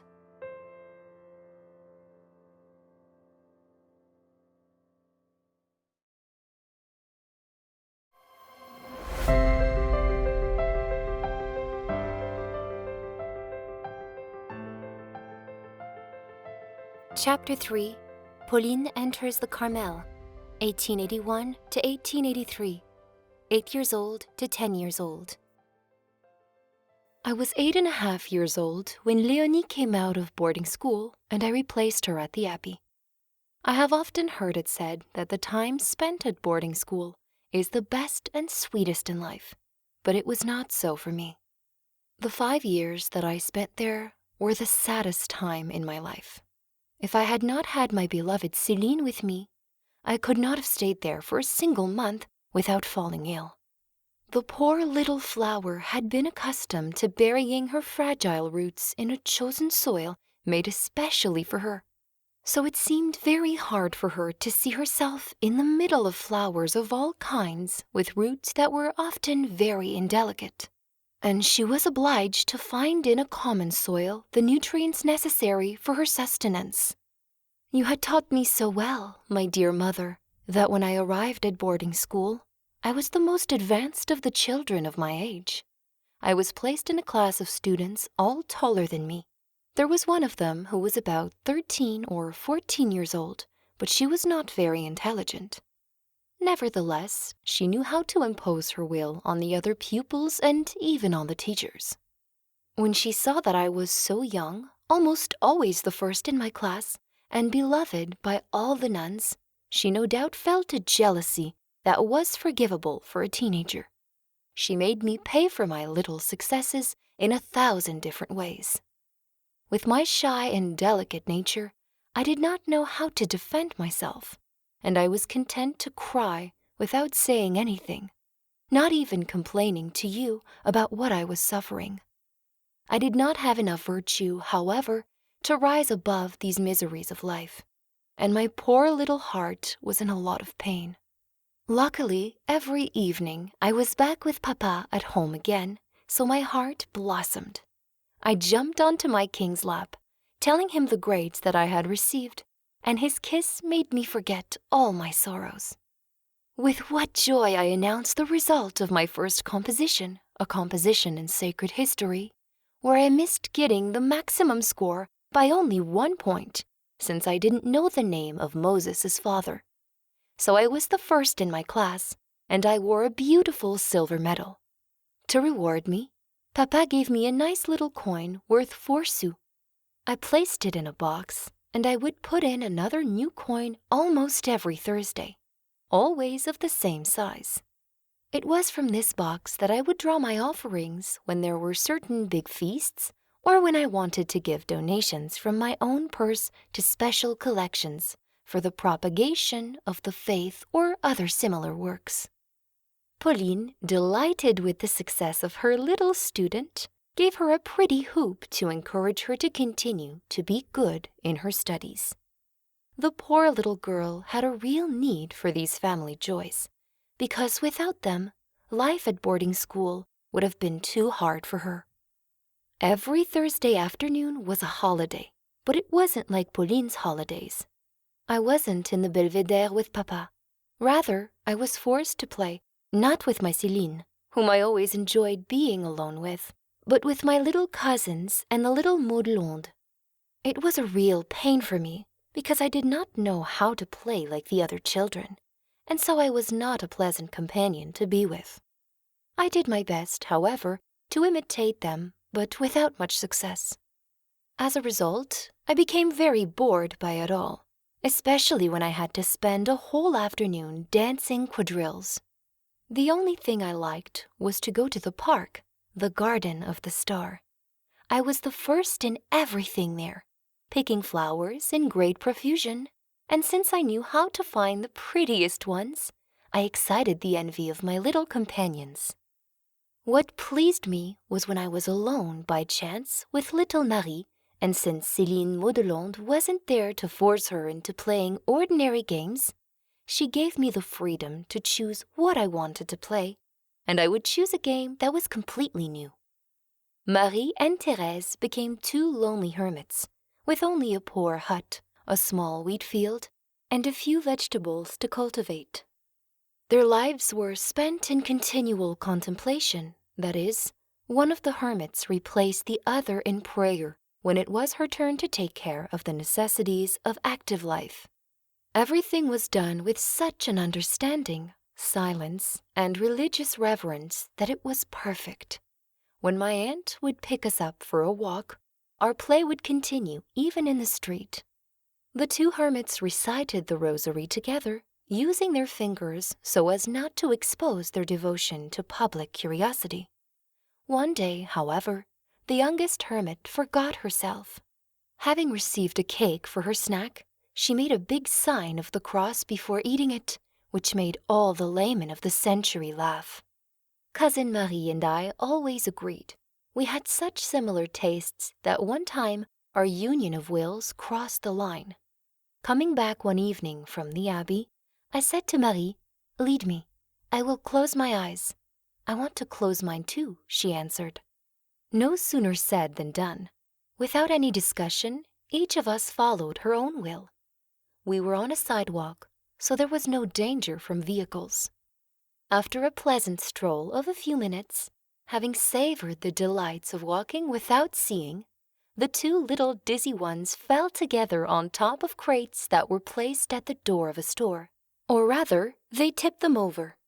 The merchant went out angrily to pick up his wares, while the two blind volunteers picked themselves up on their own and walked off with great strides, their eyes wide open, listening to the just reproaches of Jeanne, who was as angry as the merchant. To punish us, she resolved to separate us, and since that day, Marie and Céline went together, while I was accompanied on the road with Jeanne. This put an end to our great union of wills, and that wasn't such a bad idea, since, unlike us, the two elders, Céline and Jeanne, were never of the same opinion and always fought on their way home. Peace was thus complete. I haven't said anything yet about my intimate relationship with Céline. If I had to tell everything, I couldn't finish. In Lisieux, the roles had reversed.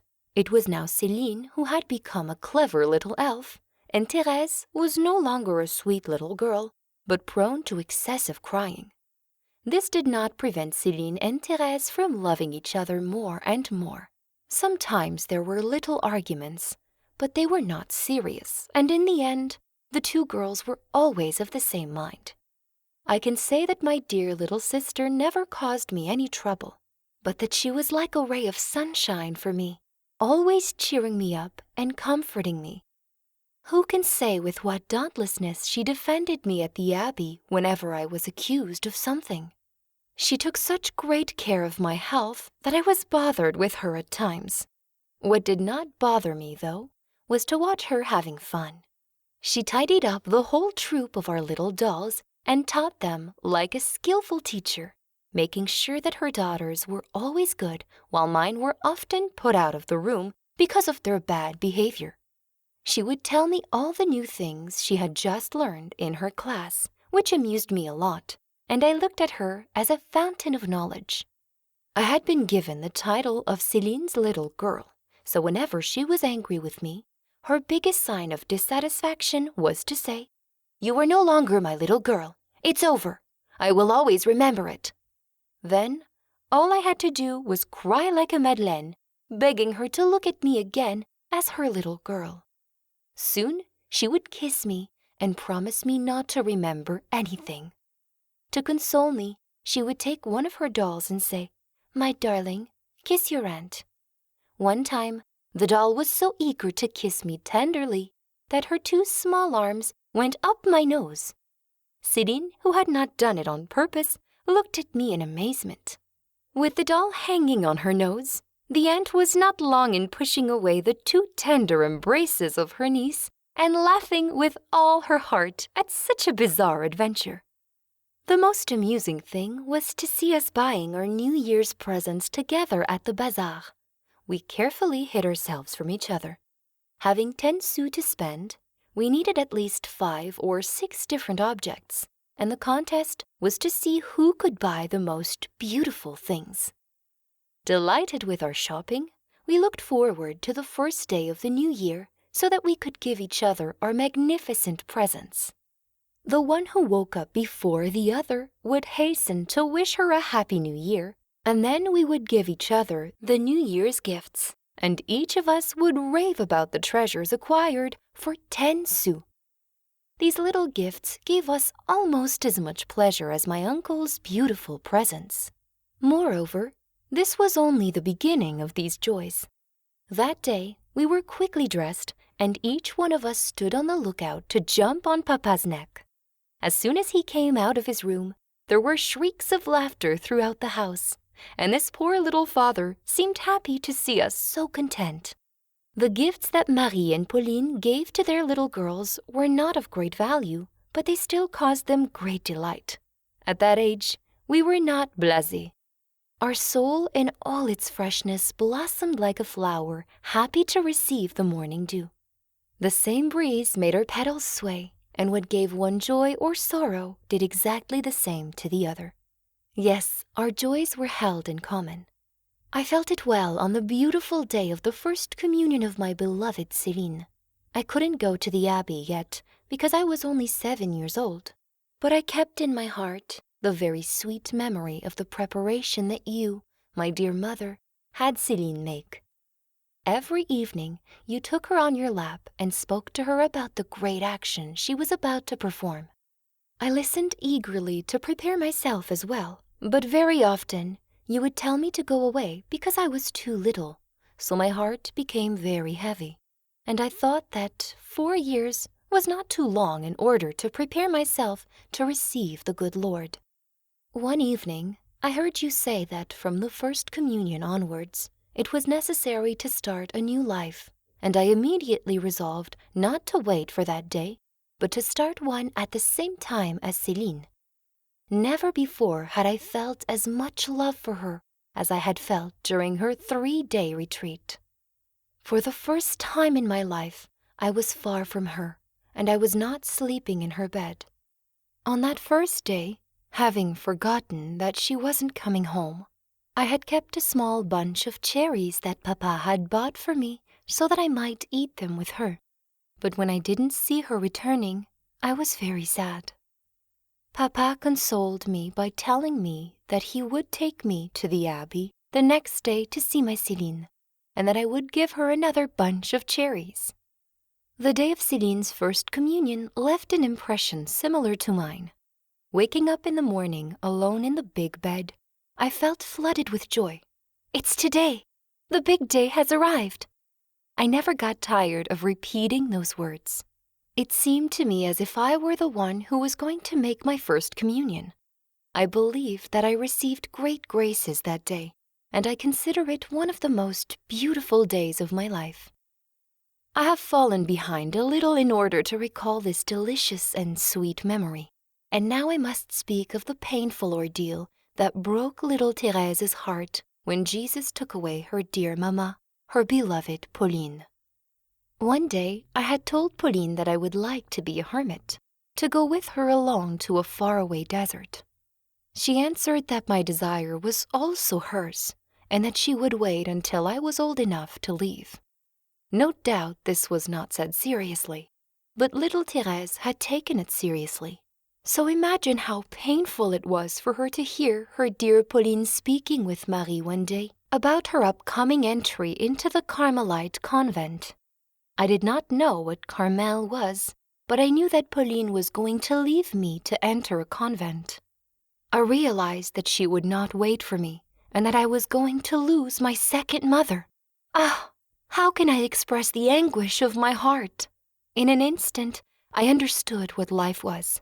Until then, I had never seen it so sad, but it appeared to me in all its reality, and I saw that it was nothing but suffering and continual separation. I shed very bitter tears, for I did not yet appreciate the joy of sacrifice. I was weak, so weak that I looked at it as a great grace to have been able to endure a trial that seemed to be far beyond my strength. If I had gradually learned of the departure of my beloved Pauline, then I might not have suffered so much, but having learned of it by surprise, it was as if a sword had been thrust into my heart. I will always remember, my dear mother, with what tenderness you consoled me. Then you explained to me what life was like at the Carmelite convent, and it seemed very beautiful to me. As I thought back over everything you had told me, I felt that Carmel was the desert where the good Lord wanted me to hide as well. I felt it so strongly that there was not the slightest doubt in my heart. It was not the dream of a child led astray, but the certainty of a divine call. I wanted to go to Carmel, not for Pauline, but for Jesus alone. I thought about many things that words cannot express, but which left a great peace in my soul. The next day, I confided my secret to Pauline. Seeing my desires as the will of heaven, she told me that I would soon go with her to see the Mother Prioress of the Carmelite convent, and that I would have to tell her what the good Lord was making me feel. A Sunday was chosen for the solemn visit, and my embarrassment was great when I learned that Marie Guérin had to stay with me, since she was still small enough to see the Carmelites. I had to find a way to be alone, however, and this is what came to my mind. I told Marie that because we had the privilege of seeing the Mother Prioress, then we had to be very kind and very polite, and for that, we needed to confide our secrets to her, so it would be best if we each took turns going out of the room and leaving the other alone for a moment. Marie took me on my word, and despite her reluctance about confiding secrets that she didn't really have, we remained alone, one after the other, with our Mother Prioress. Having heard my great confidences, Mother Marie de Gonzague believed in my vocation, but she told me that we did not receive postulants at the age of 9, and that we would have to wait until I was 16 years old. I resigned myself in spite of my strong desire to enter as soon as possible, and to make my first communion on the same day that Pauline took the habit. It was on this day that I received compliments for the second time. Soeur Therese of Saint Augustine came to see me and never got tired of saying that I was pretty. I did not intend to come to the Carmelite convent to receive praise, so after I left the parlor, I never stopped repeating to the good Lord that it was for Him alone that I wanted to be a Carmelite. I tried to make the most of my time left with my beloved Pauline during the few weeks that she was still in the world. Every day, Céline and I bought her a cake and sweets, thinking that soon she would not be allowed to eat these anymore, We were always at her side, not giving her a minute's rest. Finally, October 2nd arrived, a day of tears and blessings, when Jesus picked the first of his flowers, who was to be the mother of those who would come to join her a few years later. I can still see the spot where I received Pauline's last kiss. Then my aunt took us all to Mass, while Papa went to Mount Carmel to offer his first sacrifice. The whole family was in tears, so that when we entered the church, people looked at us with astonishment, but I didn't care, and it didn't stop me from crying. I think that even if everything had been falling down all around me, I still wouldn't have paid any attention to it. I looked up at the beautiful blue sky, and I was surprised that the sun could shine so brightly, while my soul was flooded with sadness. Perhaps, my dear mother, you think that I am exaggerating the pain that I felt? I realize that it should not have been so great, since I had hoped to find you again in Carmel. But my soul was far from being mature, and I had to go through many crucibles before reaching the end that I longed for. October 2nd was the day that was set for my return to the Abbey, so I had to go despite my sadness. In the afternoon, my aunt came to pick us up to go to the Carmelite convent, and I saw my beloved Pauline behind the grille. Ah, how I suffered from this parlor at the Carmel! Since I am writing the story of my soul, I must tell everything to my beloved mother, and I confess that the sufferings that preceded her entry were nothing compared to those that followed. Every Thursday, we would go to the Carmelite convent as a family, and since I was used to talking heart to heart with Pauline, I was frustrated that I could barely get 2 or 3 minutes with her at the end of each visit. Of course, I would spend them crying, and I would leave with my heart torn out.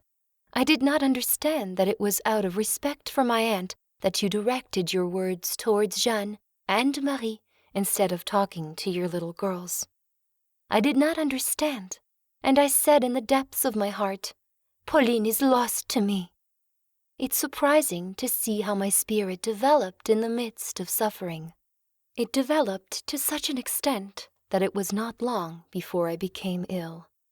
The illness that I suffered from certainly came from the devil. Furious at your entry into Carmel, he wanted to take revenge on me for the harm our family was to do to him in the future. But he did not know that the sweet Queen of Heaven was watching over her fragile little flower, that she was smiling on her from the top of her throne, and was preparing to stop the storm at the moment when her flower was about to break with no hope of recovery. Towards the end of the year, I had a constant headache, but it didn't cause me that much trouble. I could continue my studies, and nobody worried about me.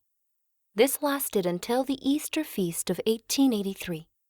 When Papa went to Paris with Marie and Léonie, my aunt took me and Céline into her home. One evening, my uncle went out for a walk with me, and he told me about Mama and other past memories with such kindness that it touched me deeply and made me cry. Then he said that I was too soft-hearted and that I needed a lot of distraction, so he resolved with my aunt to show us a good time during the Easter vacations. That evening, we were supposed to go to the Catholic Circle meeting, but finding that I was too tired, my aunt put me to bed. As I undressed, I had a strange tremor. Believing that I was cold, my aunt surrounded me with warm blankets and hot water bottles, but nothing could diminish my agitation, which lasted almost all night. My uncle, on his way back from the Catholic Circle meeting, with my cousins and Céline, was surprised to find me in this state. He considered it very serious, but he did not want to say so in order not to frighten my aunt. The next day, he went to see Dr. Nota, who, like my uncle, judged that I had a very serious illness, one that had never before affected a child as young as I was. Everyone was horrified. My aunt was forced to keep me at her home and cared for me with a truly maternal concern. When Papa returned from Paris with my older sisters, Aimée received them with such a sad face that Marie thought that I was dead. But this illness was not given to me to die from. It was rather like that of Lazarus, so that God might be glorified. And God was indeed glorified by the admirable resignation of my poor little father, who believed that his little daughter was either going to go mad or perish. God was also glorified by the resignation of Marie, how she suffered because of me, and how grateful I am to her for the care she so selflessly gave me. Her heart dictated what I needed, and truly a mother's heart is much more learned than that of a doctor, for it knows how to discern what is appropriate for the illness of her child. This poor Marie was obliged to come and live with my uncle, because it was impossible to transport me to Les Buissonnets. However, Pauline's taking of her habit was approaching. They avoided talking about it in front of me, knowing the pain I felt and not being able to go there. But I often spoke about it, saying that I would be well enough to go and see my dear Pauline. Indeed, the good Lord did not want to deny me this consolation, or rather, he wanted to console his beloved fiancée, who had suffered so much from the illness of her little daughter. I have noticed that Jesus does not want to test his children on the day of their engagement, for this feast must be without clouds, a foretaste of the joys of paradise. Has he not already shown us this 5 times? So I was able to kiss my beloved mother, sit on her lap, and fill her with caresses. I was able to contemplate her, so ravishing under the white adornment of a bride.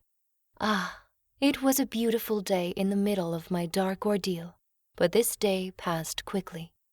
Soon I had to climb into the carriage that took me far away from Pauline, far away from my beloved Carmel. When I arrived at Les Buissonnets, I was put to bed in spite of myself, because I was sure that I was perfectly healed and no longer needed care. Alas, I was still only at the beginning of my ordeal. The next day, I had another attack, and the illness became so serious that I was not supposed to be cured according to human calculations. I don't know how to describe such a strange illness. I am convinced now that it was the work of the devil. But long after my recovery, I believed that I had been ill on purpose, and it was a real martyrdom for my soul. I told this to Marie, who reassured me as best as she could with her ordinary kindness. I also told it during confessions, and there again my confessor tried to calm me down, saying that it was not possible to have pretended to be sick to the extent that I had been sick. The good Lord, who no doubt wanted to purify me, and above all, humiliate me, left me with this intimate martyrdom until I entered the Carmelite convent, where the Father of our souls took away all my doubts, as if with a wave of his hand, and since then I have been perfectly calm. It's not surprising that I feared appearing ill without actually being ill, because I said and did things that I wasn't even aware of. I almost always seemed delirious, saying words that did not make sense, and yet I am sure that I was not deprived for a single moment of the use of my reason. I also often seemed to faint, not making the slightest movement, to the point where I would have let anyone do whatever they wanted, even kill me, and yet I heard everything that was said around me, and I still remember them. There was even a long period when I struggled to open my eyes, but then, when I was left alone, I was able to open them in an instant. I believe that the devil have received an external power over me, but he could not approach my soul or my spirit, except to inspire me with very great fears of certain things. For example, the very simple remedies that they tried in vain to make me accept. And what fears the demon inspired in me? I was afraid of absolutely everything. My bed seemed to me to be surrounded by frightful precipices.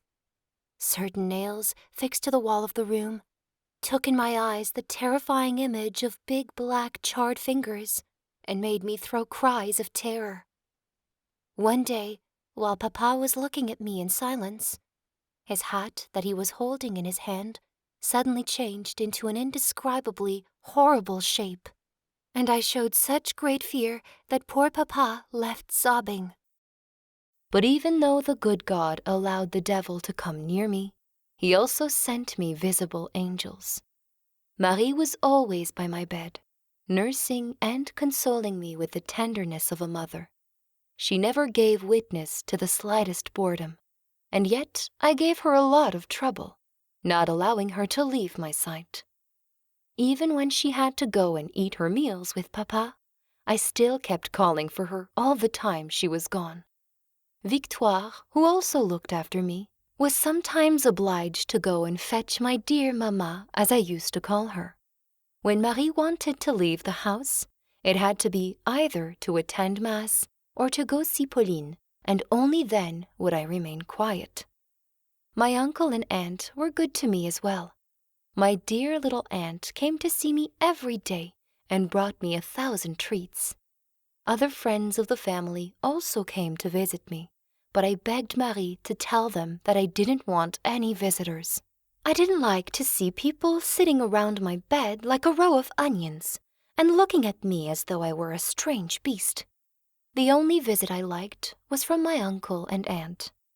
Since this illness, I cannot say how much my affection for them has increased.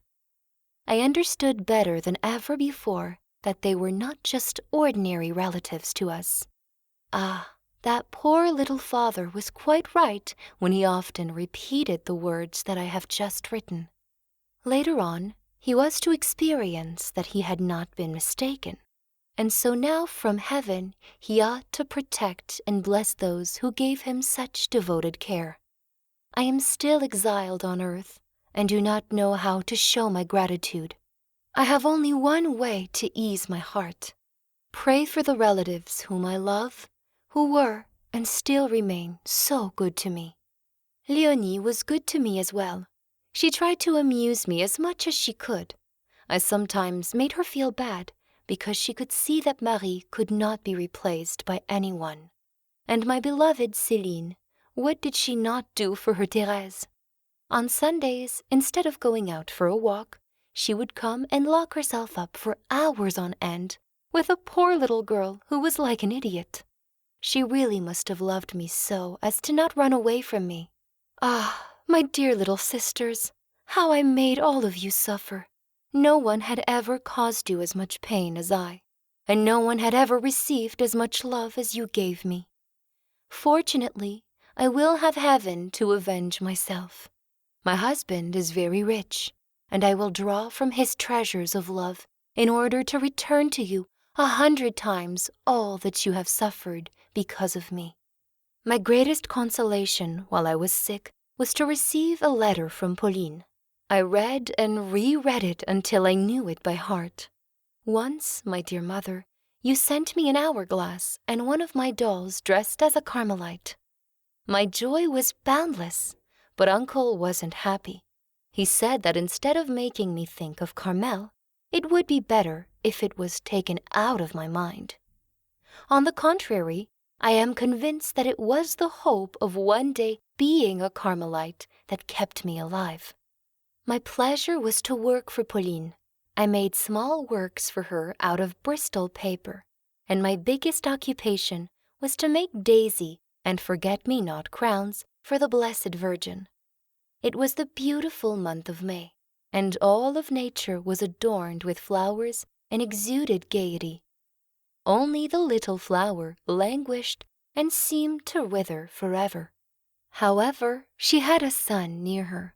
This son was the miraculous statue of the Blessed Virgin who had spoken twice to Mama, and often, very often, the little flower turned her corolla towards this blessed star. One day, I saw Papa enter Marie's room where I was lying down. He gave her several gold coins with an expression of great sadness, and told her to ride to Paris and have masses said to Our Lady of Victories so that she would heal his poor little girl. How touched I was when I saw the faith and love of my beloved king. I would have liked to have been able to tell him that I was healed, but I had already given him enough false hopes. It was not my desires that could create a miracle, and a miracle was needed to heal me. A miracle was needed, and it was Our Lady of Victories who did it. One Sunday, during the novena of Masses, Marie went out into the garden, leaving me with Léonie, who was reading by the window. After a few minutes, I began to call out softly, "Mama, Mama." Léonie was accustomed to hearing me always calling out like this, so she did not pay any attention to me. This went on for a long time, so I began calling louder, and finally, Marie came back inside. I saw her perfectly entering the room, but I could not say that I recognized her, and I kept calling louder and louder, "Mama!"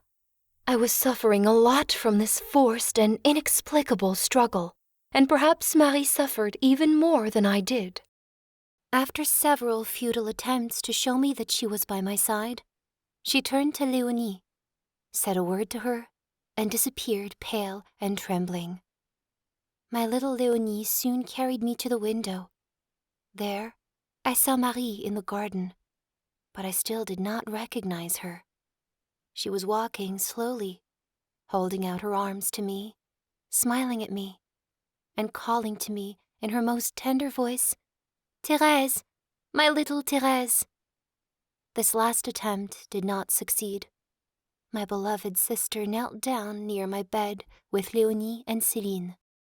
Then, turning to the Blessed Virgin, she prayed to her with the fervor of a mother who asks for the life of her child, and Marie obtained what she desired.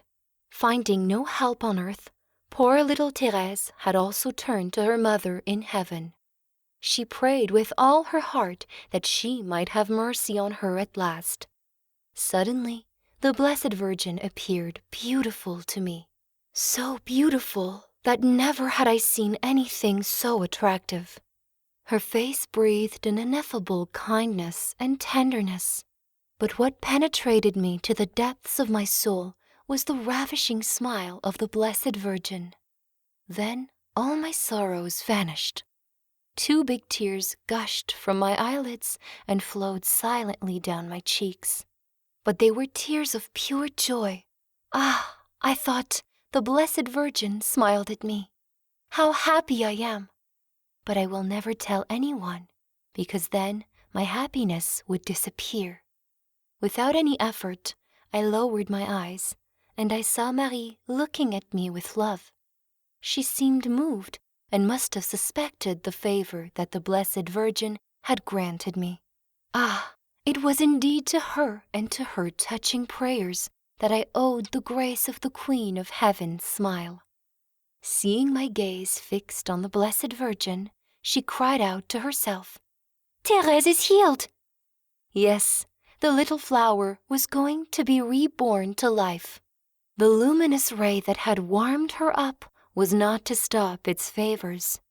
It did not act all at once, but gently, sweetly, it lifted the little flower and fortified her, so that 5 years later she blossomed on the fertile mountain of Carmel.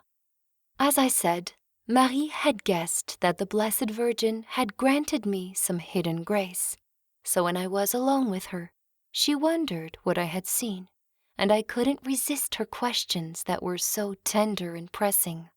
Astonished to see that my secret had been discovered without me having revealed it, I entrusted it entirely to my dear Marie. Alas, just as I had felt, my happiness was going to disappear and turn into bitterness. For the next 4 years, the memory of the ineffable grace I had received was for me a real sorrow of the soul. I was not to find my happiness again until I knelt at the feet of Our Lady of Victories, and it was then that it was restored to me in all its fullness. I will speak again later about the second grace of the Blessed Virgin. Now I must tell you, my dear mother, how my joy turned into sadness. After hearing the innocent and sincere account of my grace, Marie asked my permission to report it to the Carmelite convent. I could not say no. On my first visit to this beloved Carmel, I was filled with joy when I saw Pauline dressed in the habit of the Blessed Virgin.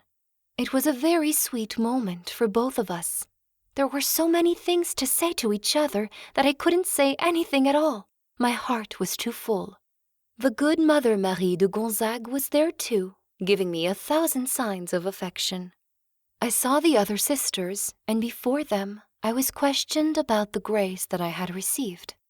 They asked me if the Blessed Virgin was carrying the baby Jesus, or if there was a lot of light, and so on. All of these questions troubled me and made me sad, so I could only say one thing. The Blessed Virgin had seemed very beautiful to me, and I had seen her smile at me. It was her face alone that struck me, but the Carmelites had imagined that I had seen something else entirely. My heartache was already beginning with my illness, and I thought that I had lied to them. There was no doubt that if I had kept my secret, then I would have also kept my happiness. But the Blessed Virgin allowed this torment for the good of my soul, because perhaps without it, I would have had some thought of vanity. Instead, humiliation became my share, and I could not look at myself without a feeling of deep horror. Ah, what I suffered! I shall not be able to say, except in heaven.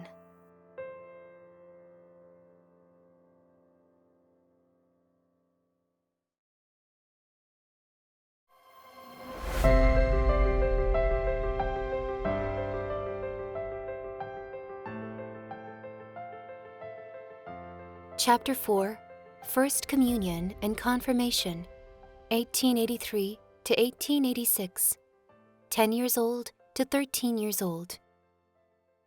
Speaking of visits to the Carmelites, I remember the first one, which took place shortly after Pauline's entry. I forgot to mention it before, but there is one detail that I must not omit. On the morning of the day when I had to go to the visiting room, I was thinking things over while alone in my bed, for it was there that I made my deepest prayers, and unlike the bride in the Canticles, I always found my beloved. I wondered what name I would be given once I entered Carmel. I knew that there was already a nun who was called Soeur Therese of Jesus. My beautiful name of Therese, however, would not be taken away from me. All of a sudden, I thought of the little Jesus whom I loved so much, and I said to myself, "Oh, how happy I would be to be called Soeur Therese of the child Jesus." I said nothing once I was in the parlor about the dream that I had while wide awake. But when the good Mother Marie de Gonzague asked the sisters what name they should give me, it occurred to her to call me by the exact same name that I had dreamed of. My joy was great, and this happy meeting of the minds seemed to me a treat from my beloved little Jesus.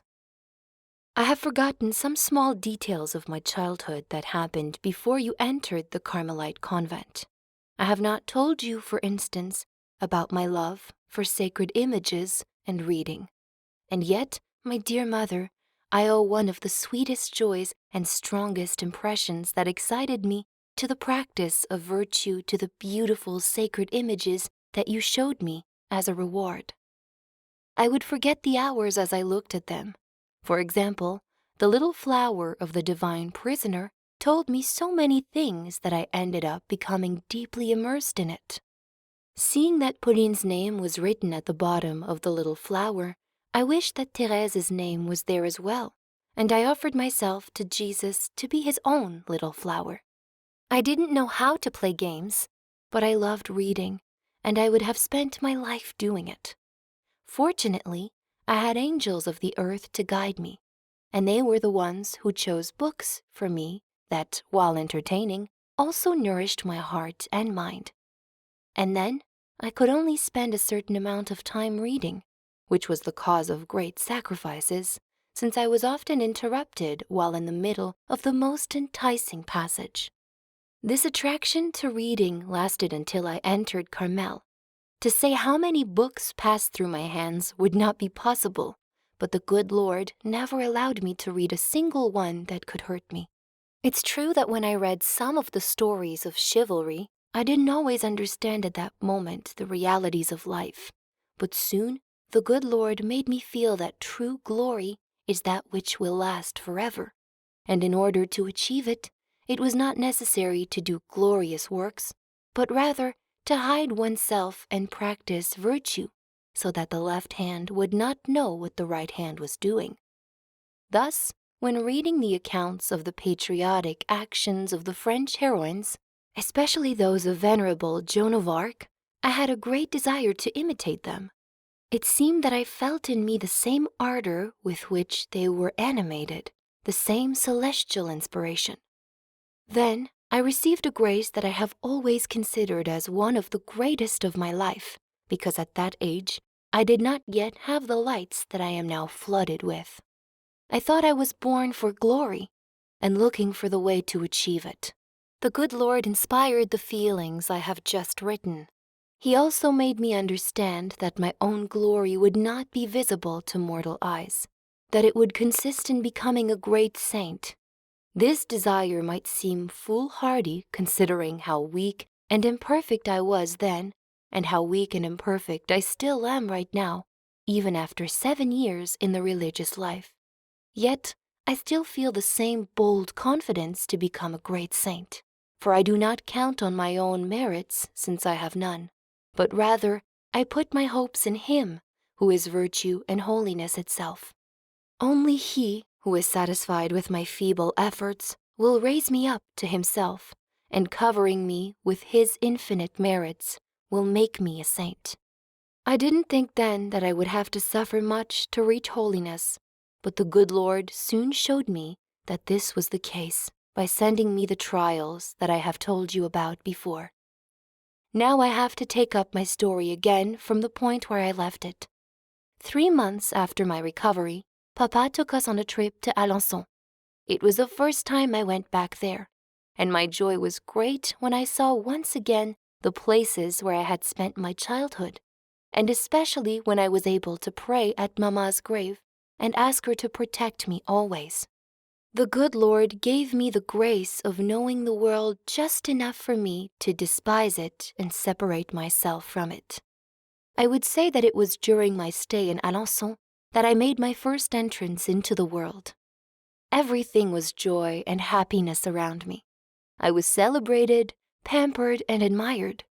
In short, my life during those 15 days was surrounded only with flowers. I must confess that this kind of life had its charms for me.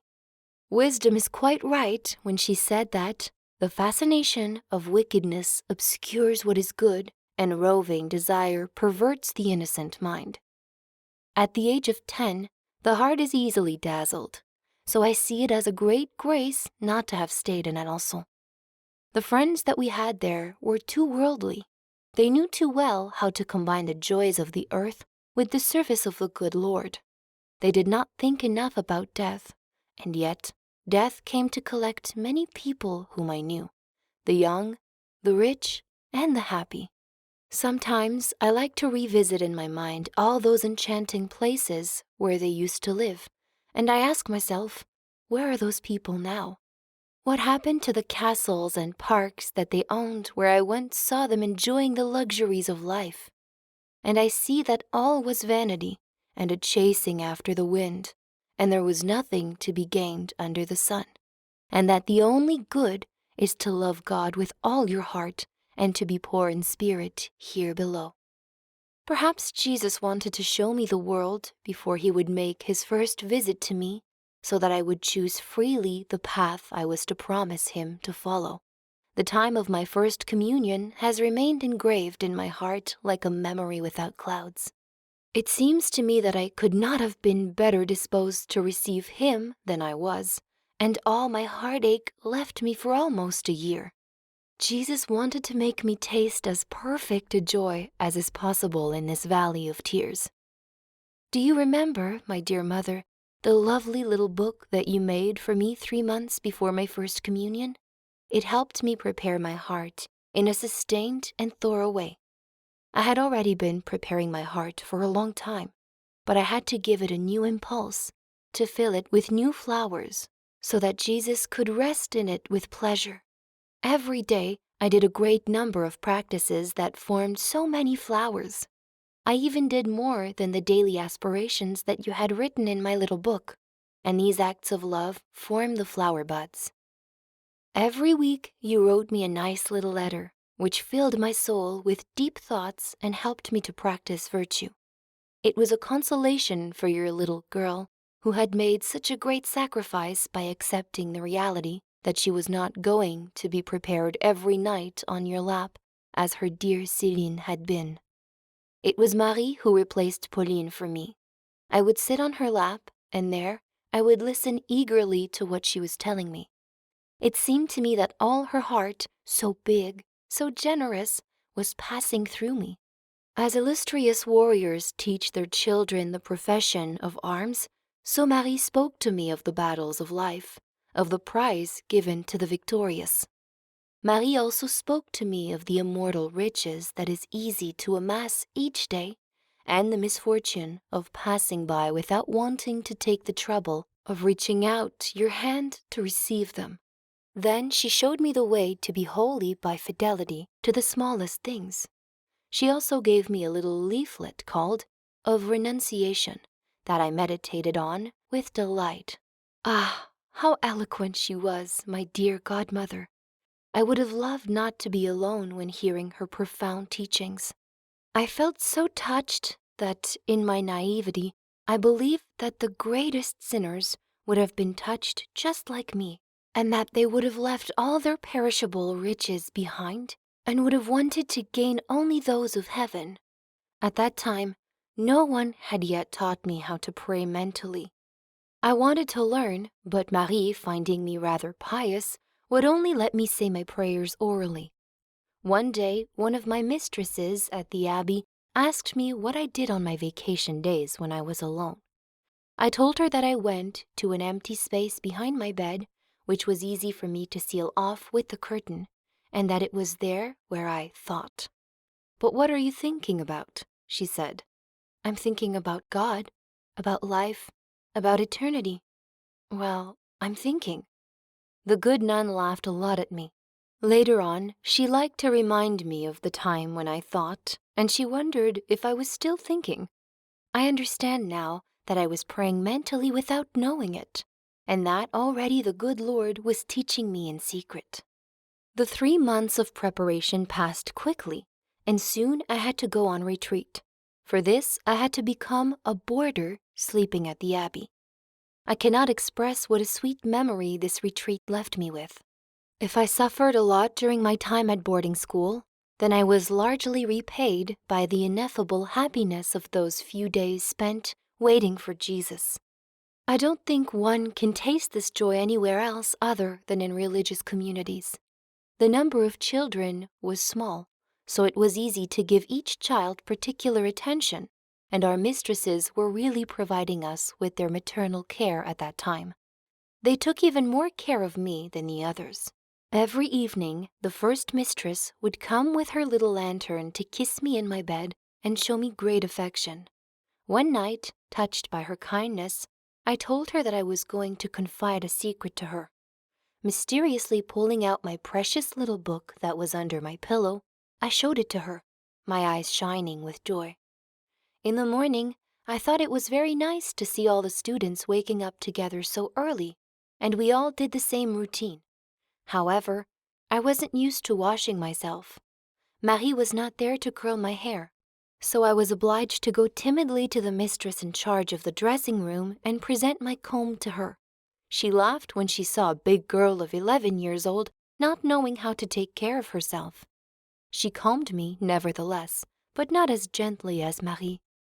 I did not dare cry, which was something that I did every day under the caring hand of my godmother. It was there during my retreat where I realized that I really was a pampered child who was cared for like few others on earth, especially among children who are deprived of their mothers. Every day, Marie and Léonie came to see me along with Papa, who brought me many treats. In this way, I did not suffer the deprivation of being away from the family, and so nothing came to darken the beautiful heaven of my retreat. I listened with great attention to the instructions given to us by Father Dumas, and I even wrote a summary of them. As for my own thoughts, I did not want to write any of them down, thinking that I would remember them easily, which was true. It was a great joy for me to go with the nuns to recite the divine office.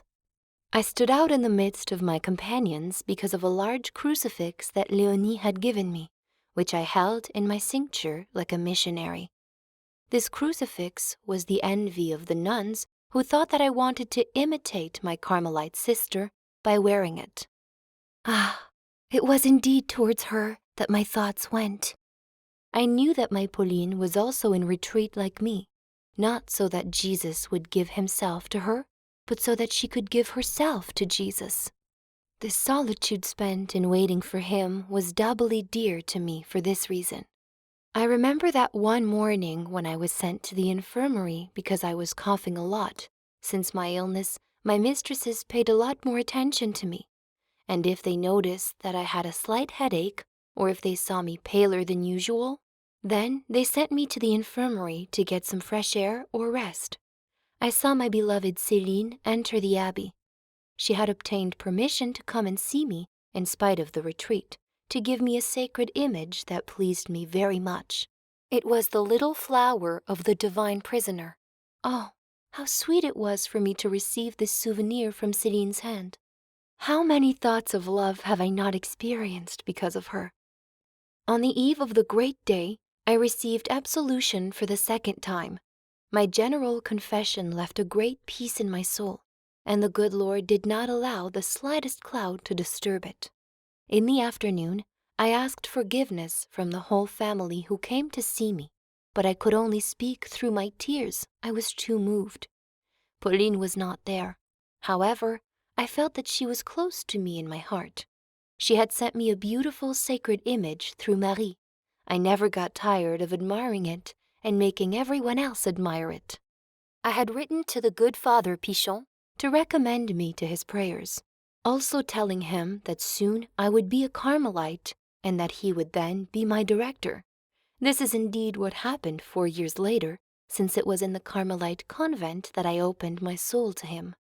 Marie gave me a letter from him. I was really too happy. All these good things happened to me all at once. What pleased me the most in his letter was this sentence: "Tomorrow I will go up to the holy altar and say Mass for you and your Pauline." Pauline and Therese became more and more united on May 8th, since Jesus seemed to be joining them together by flooding them with his graces. The beautiful day of days finally arrived. What ineffable memories the smallest details of that day in heaven left in my soul. The joyful awakening at dawn, the respectful and tender kisses of the mistresses and older companions, the large room filled with snow-white dresses, which each child saw herself covered in turn, and above all, the procession into the chapel and the morning singing of the beautiful hymn, "O Holy Altar, Surrounded by Angels." But I do not want to go into too much detail. There are certain things that lose their perfume as soon as they are exposed to the air. There are thoughts of the soul that cannot be translated into the language of the earth without losing their intimate and heavenly meaning. They are like the verse in Revelation, "To him who conquers, I will give some of the hidden manna, and I will give him a white stone, with a new name written on the stone, which no one knows except him who receives it." Ah, how sweet was Jesus' first kiss to my soul. It was a kiss of love. I felt loved, and I also said, "I love you. I give myself to you forever." There were no demands, no struggles, no sacrifices. For a long time, Jesus and poor little Therese had looked at each other and understood each other.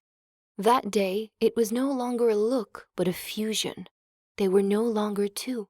Therese had disappeared, like the drop of water that is lost in the middle of the ocean. Jesus alone remained. He was the master, the king. Didn't Therese ask him to take away her freedom because her freedom frightened her? She felt so weak, so fragile, that she wanted to unite with the divine strength forever. Her joy was too great, too deep for her to contain it. Delicious tears soon flooded her, to the astonishment of her companions, who later said to each other, "Why did she cry? Was there something bothering her?" No, it was because she did not see her mother near her, or her beloved sister who is a Carmelite, they said. They did not understand that all the joy of heaven was entering into my heart, and this exiled heart could not bear it without shedding tears. Oh no, Mamma's absence did not make me sad on the day of my first communion. Wasn't heaven itself in my soul? And hadn't Mamma been there for a long time?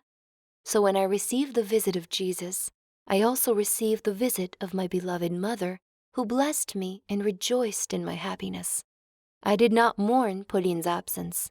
No doubt I would have been happy to see her at my side, but for a long time I had accepted my sacrifice of her. On that day, joy alone filled my heart. I united myself to her who gave herself irrevocably to the one who gave himself so lovingly to me. In the afternoon, it was I who pronounced the act of consecration to the Blessed Virgin. It was only right that I spoke in the name of my companions to my mother in heaven, I who had been deprived so young of my mother on earth. I put all my heart into speaking to her, into consecrating myself to her, like a child who throws herself into her mother's arms and asks her to watch over her. It seems to me that the Blessed Virgin must have looked at her little flower and smiled at her. Was it not she who had healed her with a visible smile? Had she not placed in the chalice of her little flower her Jesus, the flower of the fields, the lily of the valley? In the evening of that beautiful day, I found myself once more with my earthly family.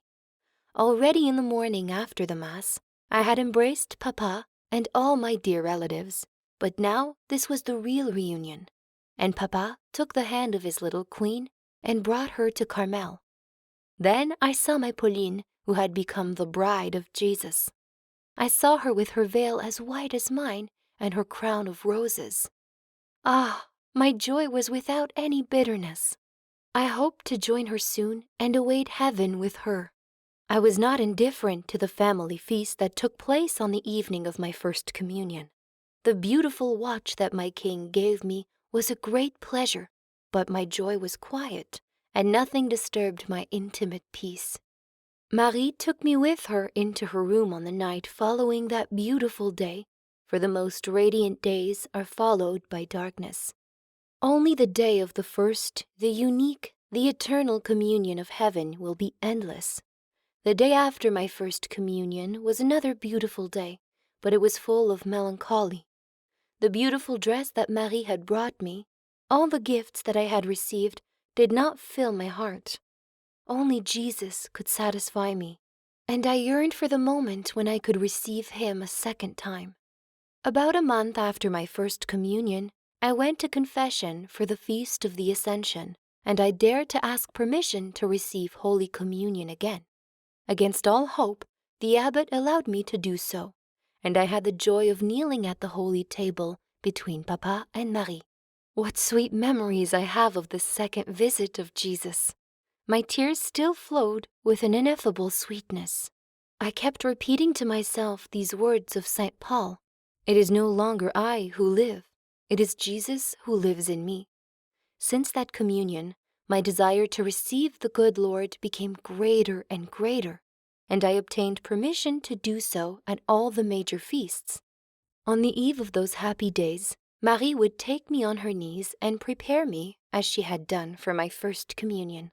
Once, I remember that she spoke to me about suffering, telling me that I probably would not walk that way because the good God would always carry me like a child. The next day, after my communion, Marie's words came back to my mind. I felt a great desire for suffering in my heart, and at the same time, the intimate assurance that Jesus had a great number of crosses in store for me. I felt flooded with consolations so great that I consider them one of the supreme graces of my life. Suffering became my attraction. It had charms that delighted me even though I did not understand them well. Up until then, I had suffered without loving suffering, but from that day on, I felt a true love for it. I also felt the desire to love only the good God, to find joy only in Him. Often, during my communions, I would repeat these words of the Imitation. O Jesus, ineffable sweetness, change for me into bitterness all the consolations of the earth. This prayer came out of my lips without effort, without constraint. It seemed to me that I repeated it not by my will, but like a child repeating the words that a friend she loves inspires in her. Later, I will tell you, my dear mother, how Jesus was pleased to fulfill my desire, how He alone was always my ineffable sweetness.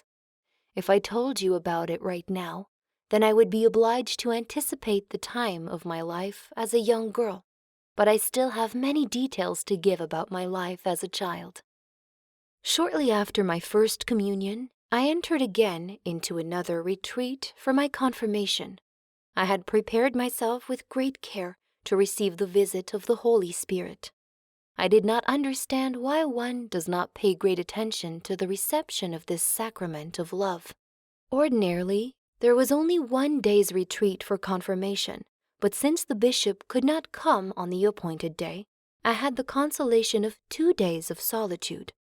To distract us, our mistress took us to Montcassin, and there I picked large daisies for the feast of Corpus Christi.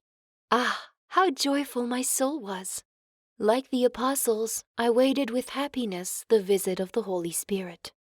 I rejoiced at the thought of soon being a perfect Christian, especially at that of having eternally on my forehead the mysterious cross that the bishop marks when conferring the sacrament. At last, the happy moment arrived. I did not feel an impetuous wind at the moment of the descent of the Holy Spirit, but rather that light breeze which the prophet Elijah heard whispering on Mount Horeb. On that day, I received the strength to suffer, for soon afterward, the martyrdom of my soul was about to begin. It was my dear little Léonie who served as my godmother. She was so moved that she could not prevent her tears from flowing throughout the entire ceremony. She received Holy Communion with me, for I once again had the joy of being united with Jesus on that beautiful day. After these delightful and unforgettable celebrations, my life returned to the ordinary. That is to say, I had to return to the life of a boarder, which was so painful for me. At the time of my first communion, I loved associating with children of my own age, all filled with goodwill and having made the resolution to practice virtue seriously like I did. But now I had to get back in contact with students who were very different, distracted, and not wanting to observe the rules, and this made me very unhappy. I had a cheerful character, but I did not know how to participate in the games of my age level. Often during recess, I would lean against a tree, and there I would contemplate my classmates at a distance, giving myself up to serious reflections. I had invented a game that I liked, and it was to bury the poor little birds that we found dead under the trees. Many students wanted to help me, so our cemetery became very pretty, planted with trees and flowers proportionate to the size of our little feathered friends. I still liked to tell stories that I would make up as they came to mind, so my companions would eagerly surround me, and sometimes older students would join the group of listeners. The same story lasted several days, because I liked to make it more and more interesting as I saw the impressions it produced that appeared on the faces of my companions. But soon the teacher forbade me to continue my job as an orator, because she wanted to see us play and run and not talk. I easily retained the meaning of the lessons that I was learning, but I had difficulty memorizing things word for word. As for the catechism, I asked almost every day on the year before my first communion for permission to study it during recess. My efforts were crowned with success, and I was always first in my class. If by chance I lost my place because I forgot a single word, my pain manifested itself in bitter tears, which Father Dumas did not know how to soothe. He was very happy with me, but not when I was crying, and he called me his little doctor because my name was Therese. Once, the student who came after me did not know the catechism question to ask of her companion. The abbot, having made the rounds of all the students in vain, came back to me and said that he was going to see if I deserved my place as first in the class. In my deep humility, I expected nothing less. Standing up with confidence, I answered what was asked of me without making a single mistake, much to everyone's amazement. After my first communion, my zeal for the catechism continued until I left the boarding school. I succeeded very well in my studies, was almost always the first in my class, and my greatest successes were history and composition. All my teachers looked upon me as a very intelligent student, but it wasn't like that at our uncle's house, where I was considered good and gentle but ignorant, having wise judgment, but incapable and clumsy. I am not surprised by this opinion that our uncle and aunt had of me, and probably still have today. I almost did not speak to anyone because I was very shy. When I wrote, my cat-like penmanship and my spelling, which was nothing less than original, were not made to impress. In the small jobs of sewing, embroidery, and others, I succeeded well, it is true, in the estimation of my mistresses, but the awkward and clumsy way in which I held my work justified the poor opinion that one had of me. I see this as a grace. The good Lord wanted my heart for him alone, and he was already answering my prayer, changing the consolations of the earth into bitterness. I needed this all the more since I would not have been indifferent to praise. People often praised the intelligence of others in front of me, but they never praised mine, so I concluded that I did not have any, and I resigned to see myself deprived of it. My sensitive and loving heart would have given itself easily if it had found a heart capable of understanding it. I tried to bond with the little girls of my age, especially with 2 of my classmates. I loved them, and on their part, they loved me as much as they were able to. But alas, how narrow and fickle is the heart of creatures. Soon I saw that my love was misunderstood. One of my friends had been forced to return to her family, and she came back to school a few months later. During her absence, I had thought of her, preciously keeping a small ring that she had given me. When I saw my companion again, my joy was great, but alas, I only got a cold reception from her. My love was not understood. I felt it, and I didn't beg for an affection that was refused. But the good God gave me such a faithful heart that once it has loved purely, will always love. So I continued to pray for my companion, and I still love her. When I saw Céline showing affection for one of our mistresses, I wanted to imitate her. But since I did not know how to win the good graces of creatures, I could not succeed. Oh, happy ignorance that has saved me from great evils! How much I thank Jesus for having made me find only bitterness in the friendships of the earth. With a heart like mine, I would have let myself be taken in and cut off from my wings. How would I then be able to fly and be at rest? How can a heart given over to the affection of creatures be intimately united with God? I feel that this is not possible. Without having drunk from the poisoned cup of the too ardent love of creatures, I feel that I cannot be mistaken. I have seen so many souls seduced by this false light. They fly like poor butterflies and burn their wings before they return to the true one, the sweet light of love that gives them new, brighter, and lighter wings so that they could fly towards Jesus, this divine fire that burns without consuming. Ah, I feel it. Jesus knew that I was too weak to be exposed to temptation. Perhaps I would have let myself be burnt by the deceitful light if I had seen it shining in my eyes. It was not so for me. I only met bitterness where stronger souls met joy, and they detached themselves from it out of faithfulness. So I have no merit for refusing to surrender myself to the love of creatures, since I was preserved from it only by the great mercy of the good Lord. I recognize that without him, I could have fallen as low as St. Mary Magdalene, and the profound words of our Lord to Simon would resound with great gentleness in my soul. I know that he who is forgiven little loves little, But I also know that Jesus has forgiven me more than Saint Mary Magdalene, since he forgave me in advance by preventing me from falling. Ah, I wish I could explain what I feel. Here is an example that will express my thoughts at least a little bit. Suppose that the son of a clever doctor encounters a stone on his path that makes him fall and break a limb. His father would come to see him at once, raise him up with love, heal his wounds, and employ all the resources of his profession for this task. Once the son is completely cured, he would surely testify his gratitude. No doubt this child has a good reason to love his father, but I will make another comparison. Suppose that the father knew in advance that there was a stone on his son's path, and he hurries in front of him to remove it without being seen by anyone. Certainly, this son, the object of his far-sighted tenderness, will be unaware of the misfortune from which he was delivered by his father. Therefore, he will not be grateful and will love his father less than if he had been healed by him.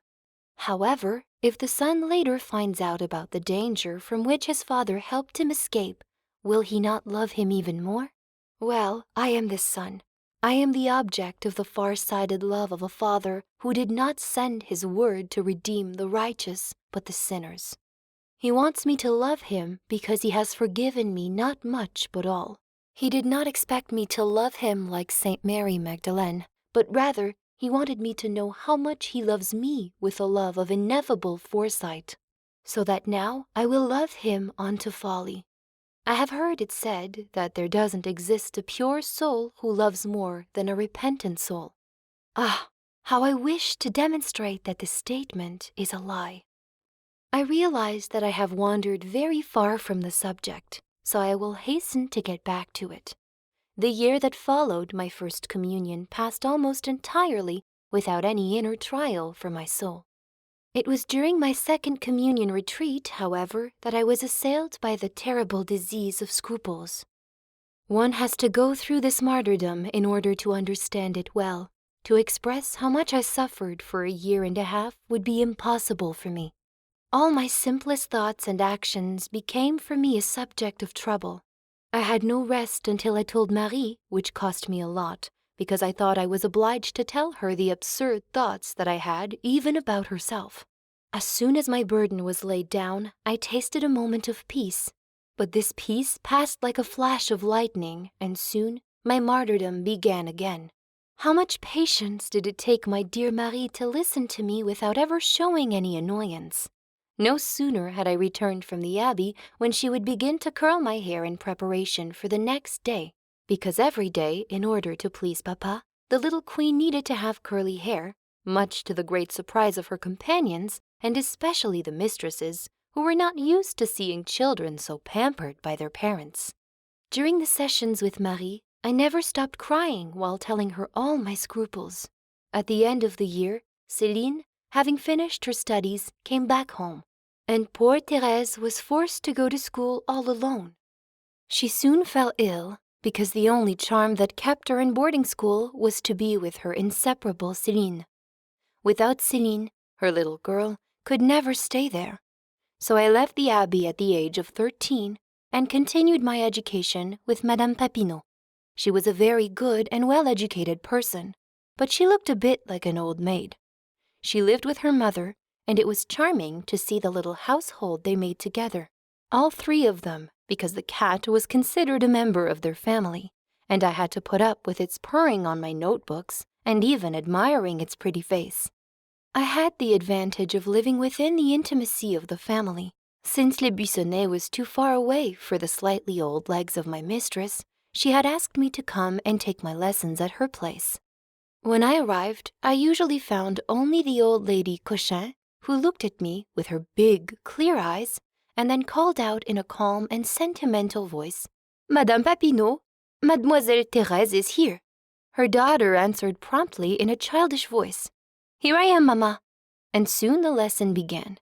These lessons that I learned from her, in addition to the instructions that I received, opened up my knowledge about the world and still gives me great advantages even to this day.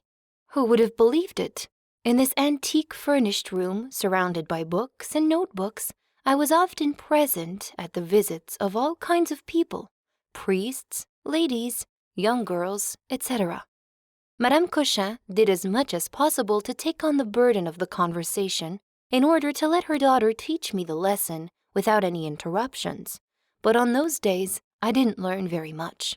With my nose buried in a book, I still heard everything that was being said around me, and I would have been better off not hearing anything, because vanity slipped so easily into my heart.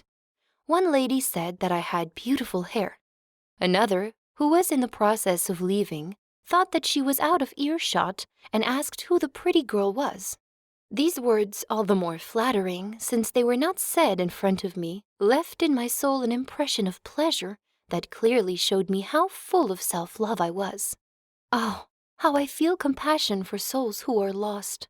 It is so easy to get lost in the flowery paths of the world. No doubt for a soul that's a little more mature, the sweetness that the world offers is mixed with bitterness, and the immense emptiness of desires cannot be filled with the praises of an instant. But if my heart had not been lifted up to God as soon as it awakened, if the world had smiled at me as soon as I entered life, what would have become of me? Oh, my beloved mother, with what gratitude I sing the mercies of the Lord. Did he not, following these words of wisdom, remove me from the world before my spirit was corrupted by its malice, and its deceitful appearances seduced my soul? The Blessed Virgin also watched over her little flower, and not wanting her to be tarnished by contact with the things of the earth, withdrew her to her mountain before she blossomed. While waiting for this happy moment, little Therese grew in love for her heavenly mother. To prove this love to her, she performed an action that cost her a lot, which I will now recount in a few words, in spite of its length.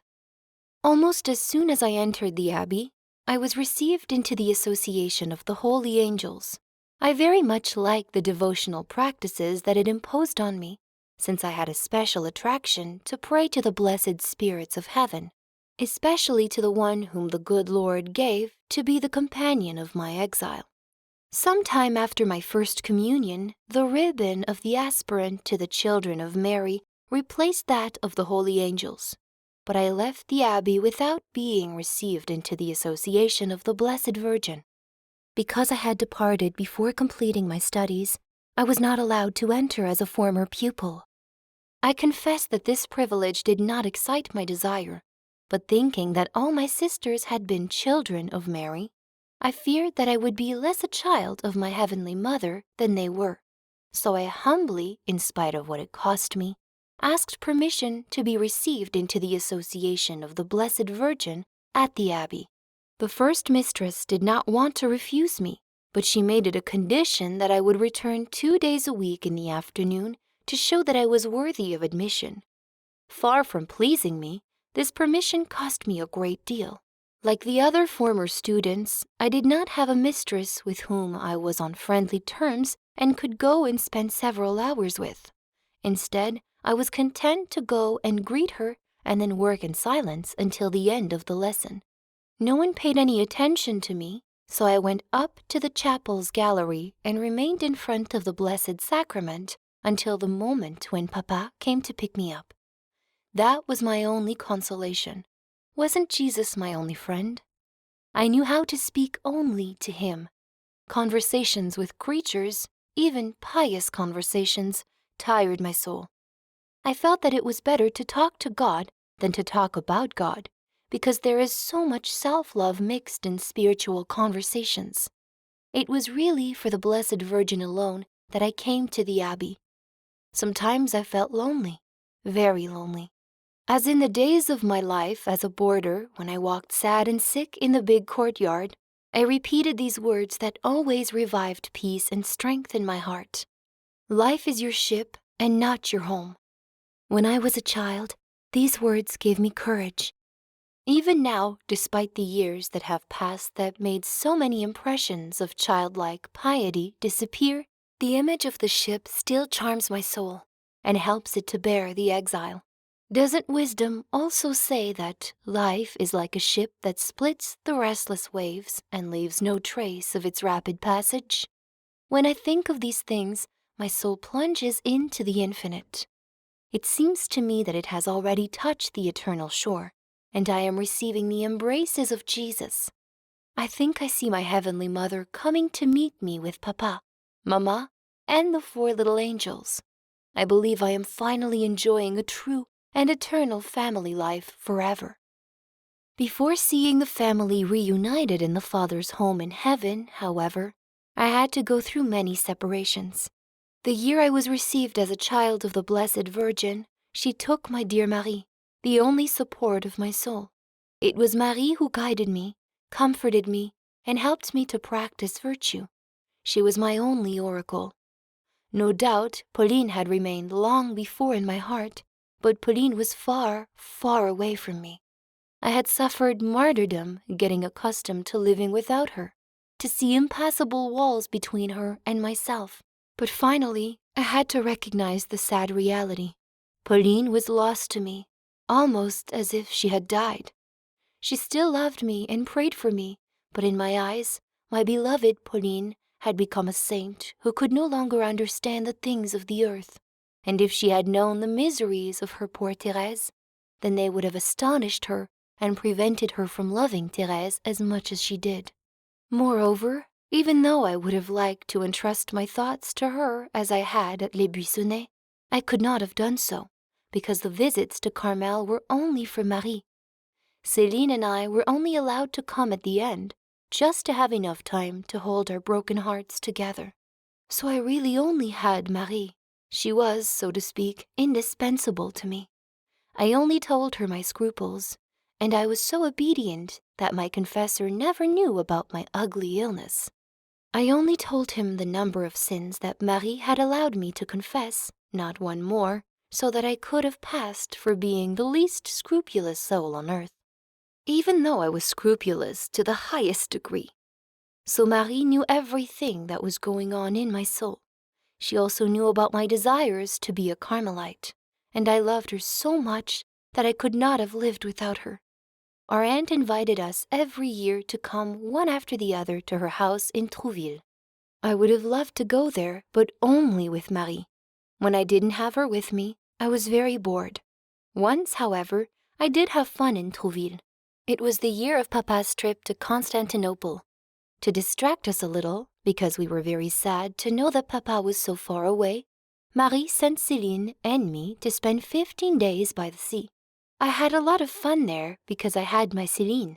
Our aunt gave us all the pleasures possible, donkey rides, fishing for eels, etc. I was still very much a child, despite being 12.5 years old. I remember my joy in putting on pretty sky blue ribbons that our aunt had given me for my hair. I also remember having confessed at Trouville even this childish pleasure that seemed to me to be a sin. One evening, I had an experience that surprised me a lot. Marie Guérin, who was almost always sick, often wept. My aunt would then hug her and give her the most tender names. Throughout all this, my dear little cousin would keep on saying, with tears in her eyes, that she had a headache. I had a headache almost every day, but I never complained about it. One evening, I wanted to imitate Marie, so I began to cry on an armchair in a corner of the living room. Soon, Jeanne and our aunt rushed around me, asking what was wrong with me. I answered like Marie, "I have a headache." It seems that complaining was something that was unnatural to me, because I never managed to convince them that the headache made me cry. Instead of cuddling me, they spoke to me as if I were a grown-up, and Jeanne reproached me for not trusting my aunt because she thought I was trying to hide a guilty conscience. Getting nothing in return for all my troubles, I was determined never to imitate others again, and I understood the fable of the donkey and the little dog. I was the donkey who saw the caresses being lavished on the little dog and decided to put her heavy hoof on the table to receive her share of kisses. But alas, even if I was not hit with a stick like the poor animal, I truly got what I deserved, and this permanently cured me of the desire to attract attention. The one effort I had made was far too costly. The following year, which was the year of my dear godmother Marie's departure for Carmel, our aunt invited me again, but this time I was alone. I found myself so disoriented that I fell ill at the end of 2 or 3 days, and it was necessary to bring me back home to Lisieux. My illness, which they all feared was serious, turned out to be only an attack of nostalgia for les Buissonnets, because hardly had I set foot in the house when my health returned. And it was from a child such as this that the good Lord was going to take away the only support that tied her to life. As soon as I learned of Marie's determination, I resolved not to take any more pleasure out of earth. Since I left the boarding school, I had moved into Pauline's old painting room, and I had arranged it to suit my taste. It was a real bazaar, a mixture of pious objects and curiosities, a garden, and an aviary. Standing out in the background was a large black wooden cross without a corpus that I hung on the wall, as well as a few drawings that I liked. On another wall was a basket filled with muslin and pink ribbons, with some herbs and flowers. Finally, enthroned all alone on the last wall was a portrait of Pauline at 10 years old.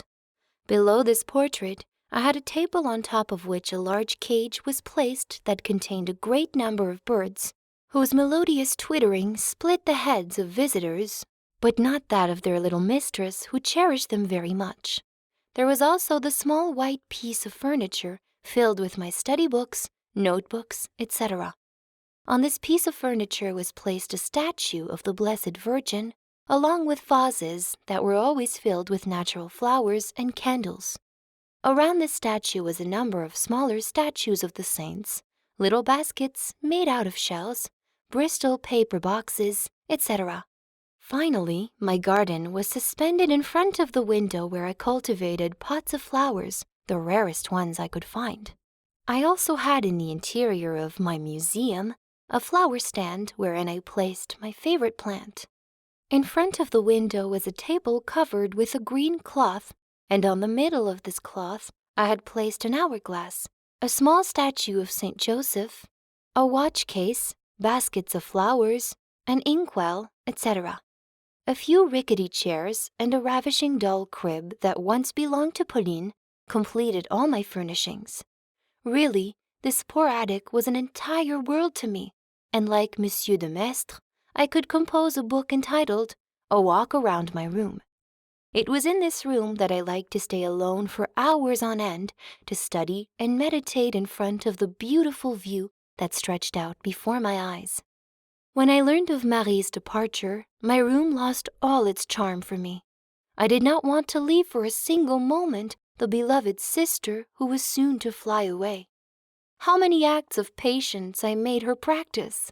Each time I passed in front of her room, I knocked on the door until she opened it, and I kissed her with all my heart. I wanted to stock up on kisses to make up for all the time I was to be deprived of them. A month before she entered Carmel, Papa took us to Alençon, but this trip was far from being like the first. Everything was sadness and bitterness for me. I cannot express the tears I shed on Mamma's grave because I had forgotten to bring a bouquet of cornflowers that I had picked especially for her. I really made a big fuss over everything. I was the opposite then of what I am now, because the good Lord has given me the grace not to be downcast at any passing thing. As I remember the times gone by, my soul overflows with gratitude when I see the favors I received from heaven. There has been such a change in me that I no longer recognize myself. It is true that I longed for the grace to have absolute dominion over my actions, to be their mistress and not their slave. These words of the Imitation touched me deeply, but I had to buy this priceless grace through my desires, so to speak. I was still only a child who did not seem to have any other will than that of others, which made some people in Alençon say that I was weak in character. It was during this trip that Léonie tried to enter the Poor Clares. She went to express her desires to the Mother Superior, who encouraged her to enter immediately and gave her the postulant's little habit, which is similar to the novices in this order. I was saddened by her extraordinary entrance because I loved her very much, and I did not get the chance to kiss her goodbye before her departure. I will never forget the kindness and the embarrassment of this poor little father of ours when he came to tell us that Léonie had already received the habit of the Poor Clares. Like us, he thought it was very funny, but he didn't want to say anything, seeing how displeased Marie was about the matter. He took us to the convent, and there I felt a tightness of heart like I had never felt before in a monastery. The convent of the Poor Clares had the exact opposite effect in me when compared to the Carmelite convent, where everything made my soul expand. The sight of the nuns did not delight me either, and I was not tempted to stay among them. This poor Léonie, however, looked very nice under her new habit. She told us to take a good look at her eyes, because we were never going to see them again. The Poor Clares have a tradition of always lowering their eyes whenever they showed themselves to others. The good Lord, however, was already satisfied with just 2 months of sacrifice, and Léonie came back home to us to show us her blue eyes, which were often wet with tears. When I left Alençon, I thought that she would stay with the Poor Clares permanently, so it was with a heavy heart that I departed the sad street of demi-lune, or the half-moon. There were only 3 of us left, and soon our dear Marie had to leave us as well. October 15 was the day of separation. Of the joyful and numerous family of Les Buissonnets, there were only the last 2 children left. The doves had flown from their father's nest, and those who remained would have loved to fly after them, but their wings were still too weak for them to take off. The good Lord, who wanted to call to himself the smallest and weakest of all, hastened to develop her wings. He who likes to show his goodness and power by using the least worthy instruments, wanted to call me before Céline, who undoubtedly deserved this favor more than I did. But Jesus knew how weak I was, and that's why he hid me first in the hollow of the rock. When Marie entered the Carmelite convent, I was still very scrupulous. Not being able to confide myself to her any more, I turned towards heaven. It was to the 4 little angels who had gone before me up there that I turned to, for I thought that these innocent souls who had never known trouble or fear should have pity on their poor little sister who was suffering on earth. I spoke to them with childlike simplicity, pointing out to them that, being the youngest of the family, I had always been the most loved, the most covered with my sister's tender caresses, and that if they had remained on earth, then they would no doubt have also given me proofs of their affection. Their departure for heaven did not seem to me a good reason for forgetting me. On the contrary, since they are now able to draw from the divine treasures, then they had to take peace for me there and show me that in heaven one still knows how to love. The answer was not long in coming. Soon, peace came to flood my soul with its delicious waves, and I understood that if I was loved on earth, then I was also loved in heaven. Since that moment, my devotion grew for my little brothers and sisters, and I loved to talk to them often, to speak to them about the sadness of exile, and about my desire to go soon so that I could join them in the fatherland.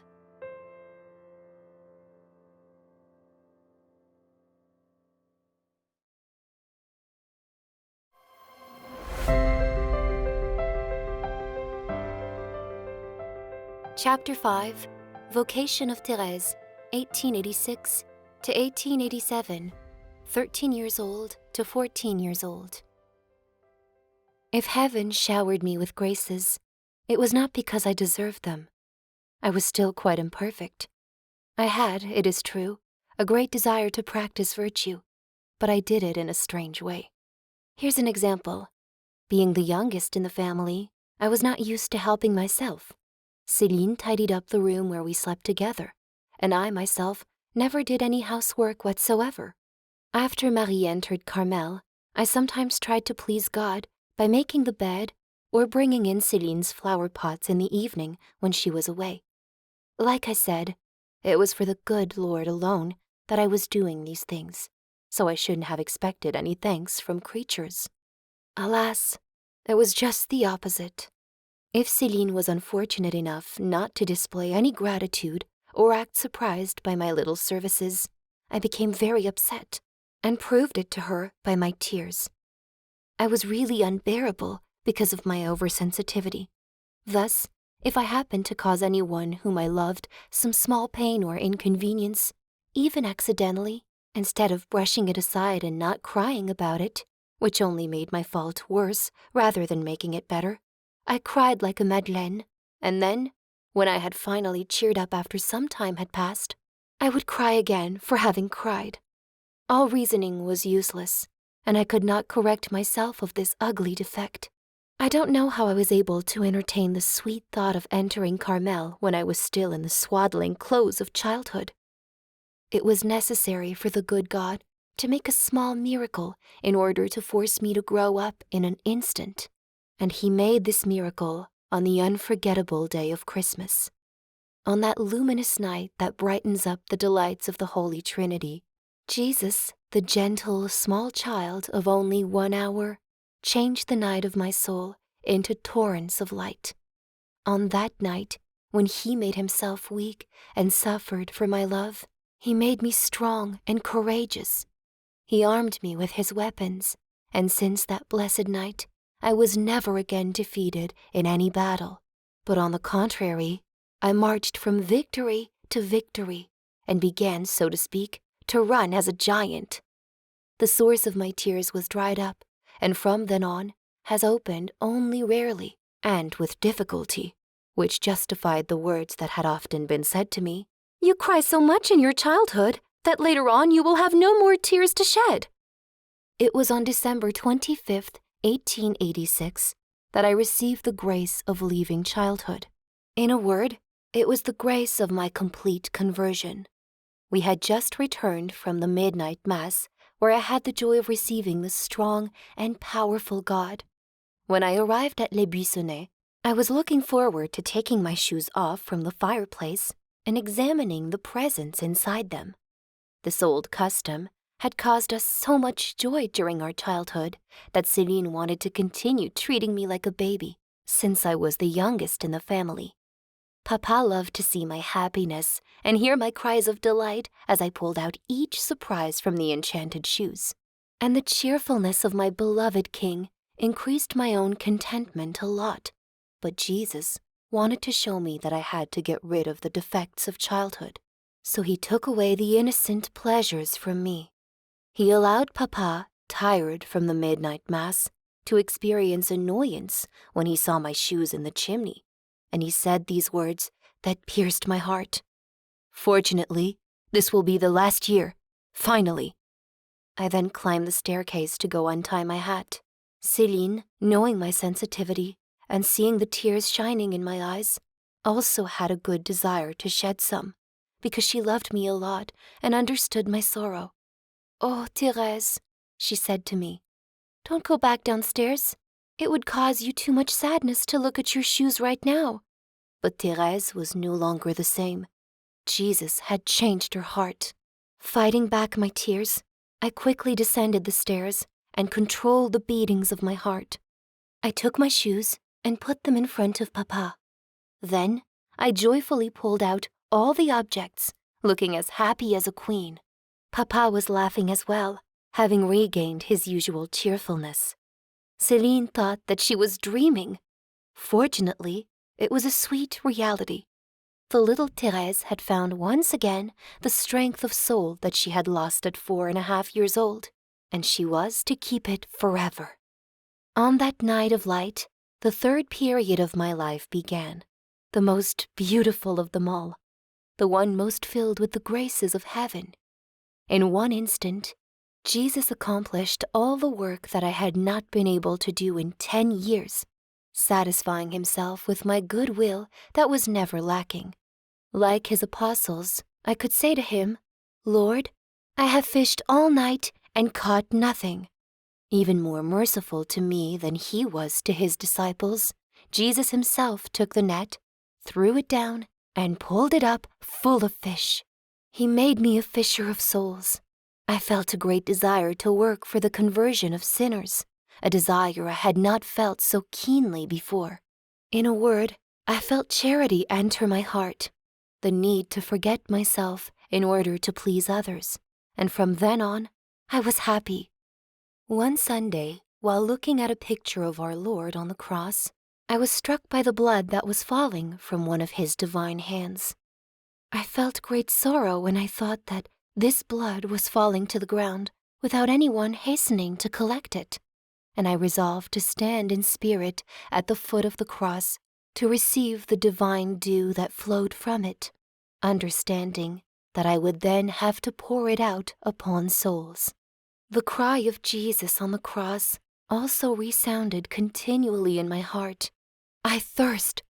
These words ignited in me an unknown and very lively ardor. I wanted to give my beloved a drink, and I felt myself devoured with a thirst for souls. It was not yet the souls of priests that attracted me, but those of great sinners. I burned with the desire to snatch them from the eternal flames. In order to excite my zeal, the good Lord showed me that he found my desires pleasing. I heard of a great criminal who had just been condemned to death for horrible crimes. Everything led me to believe that he would die in impenitence. I wanted at all costs to prevent him from falling into hell. In order to achieve this, I used every means imaginable.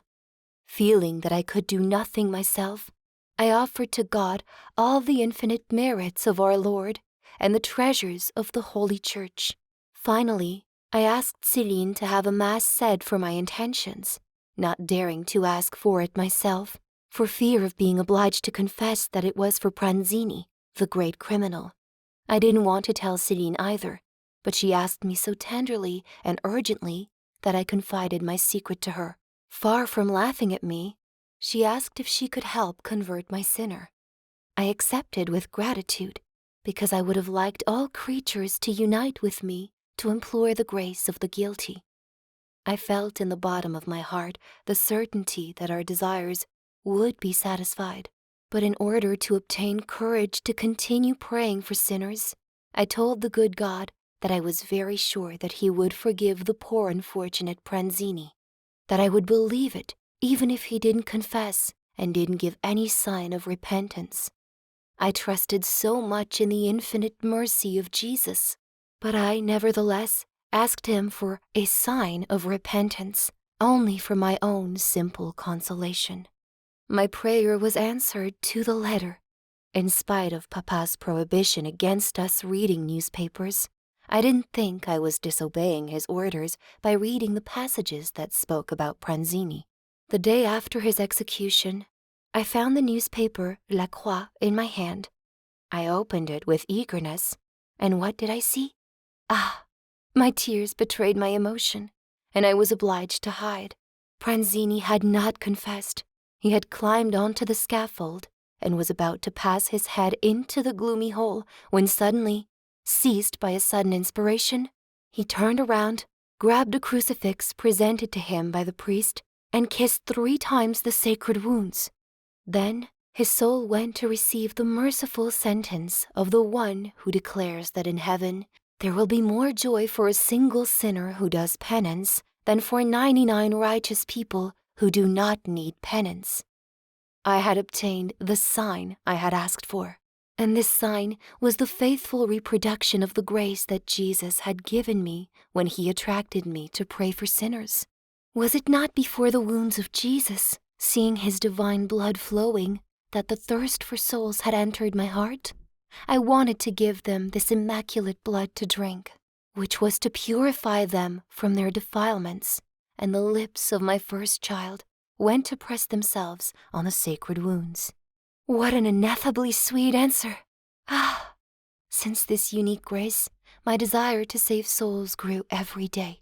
It's as if I heard Jesus saying to me the same words that he said to the Samaritan woman. Give me a drink. It was a true exchange of love. To souls, I gave the blood of Jesus. To Jesus, I offered those same souls refreshed by his divine dew. Thus, it seemed to me that I was quenching his thirst, and the more I gave him to drink, the more the thirst of my poor little soul increased, and it was this ardent thirst that he gave me as the most delicious drink of his love. In a short time, the good Lord was able to get me out of the narrow circle in which I was turning, not knowing how to escape. Seeing the path he made me travel, my gratitude was great, But I must admit that if the biggest step had been taken, I still had many things to leave behind. Freed from its scruples and from its excessive sensitivity, my mind developed. I had always loved the great and the beautiful, but at this time of my life, I was taken up with an extreme desire for knowledge. Not satisfied with the lessons and homework given to me by my teacher, I applied myself to special studies of history and science, and I did this on my own. I was indifferent to the other studies, but these two subjects attracted all my attention. So, in a few months, I acquired more knowledge than during my years of study at school. This was nothing but vanity and affliction of spirit. The chapter in the Imitation, in which knowledge is spoken of, often came back to my mind. But I found a way to continue anyway, telling myself that being at an age for studying, there was no harm in doing so. I don't think I offended God, although I admit that I spent a lot of time there, because I only confined myself to a certain number of hours, which I didn't want to exceed in order to mortify my intense desire to know things. I was at the most dangerous age for young girls, but the good God did for me what Ezekiel reports in his prophecies. Passing by me, Jesus saw that the time had come for me to be loved. He made a covenant with me, and I became his own. He spread his cloak over me, washed me in precious perfumes, and clothed me with embroidered robes, giving me necklaces and ornaments without price. He fed me with the purest flour, with honey and oil in abundance. Then I became beautiful in his eyes, and he made me a mighty queen. Yes, Jesus has done all this for me. I could take every word I have just written and prove that it has been realized in my favor, but the graces I have reported above are sufficient proof of this. I will only speak, therefore, of the food he lavished on me in abundance. For a long time, I had been feeding on the pure flour contained in the Imitation of Christ. It was the only book that did me any good, because I had not yet found the treasures hidden in the Gospels. I knew by heart almost all the chapters of my beloved Imitation. That little book never left my company. In the summer, I carried it inside my pocket. In the winter, inside my muff. So it had become a tradition at my aunt's house that they would open the book at random and make me recite the chapter that was in front of their eyes. We used to have a lot of fun with it. At the age of 14, with my desire for knowledge, the good Lord found it necessary to add honey and oil in abundance to the pure flour. This honey and this oil he made me find in the conferences of Monsieur Abbé Arminjon about the end of the present world and the mysteries of the future life. This book had been lent to Papa by my dear Carmelites, so contrary to my usual custom, for I did not read Papa's books, I asked to read it.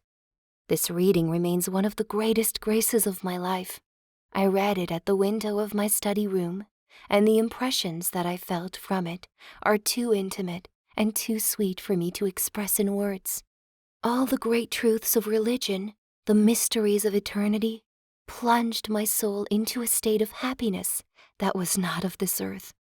I already sensed what God has in store for those who love him, not with the eye of man, but with that of the heart, and seeing that the eternal rewards were in no way proportionate to the light sacrifices of life, I wanted to love Jesus with passion, to give him 1,000 marks of love while I still could.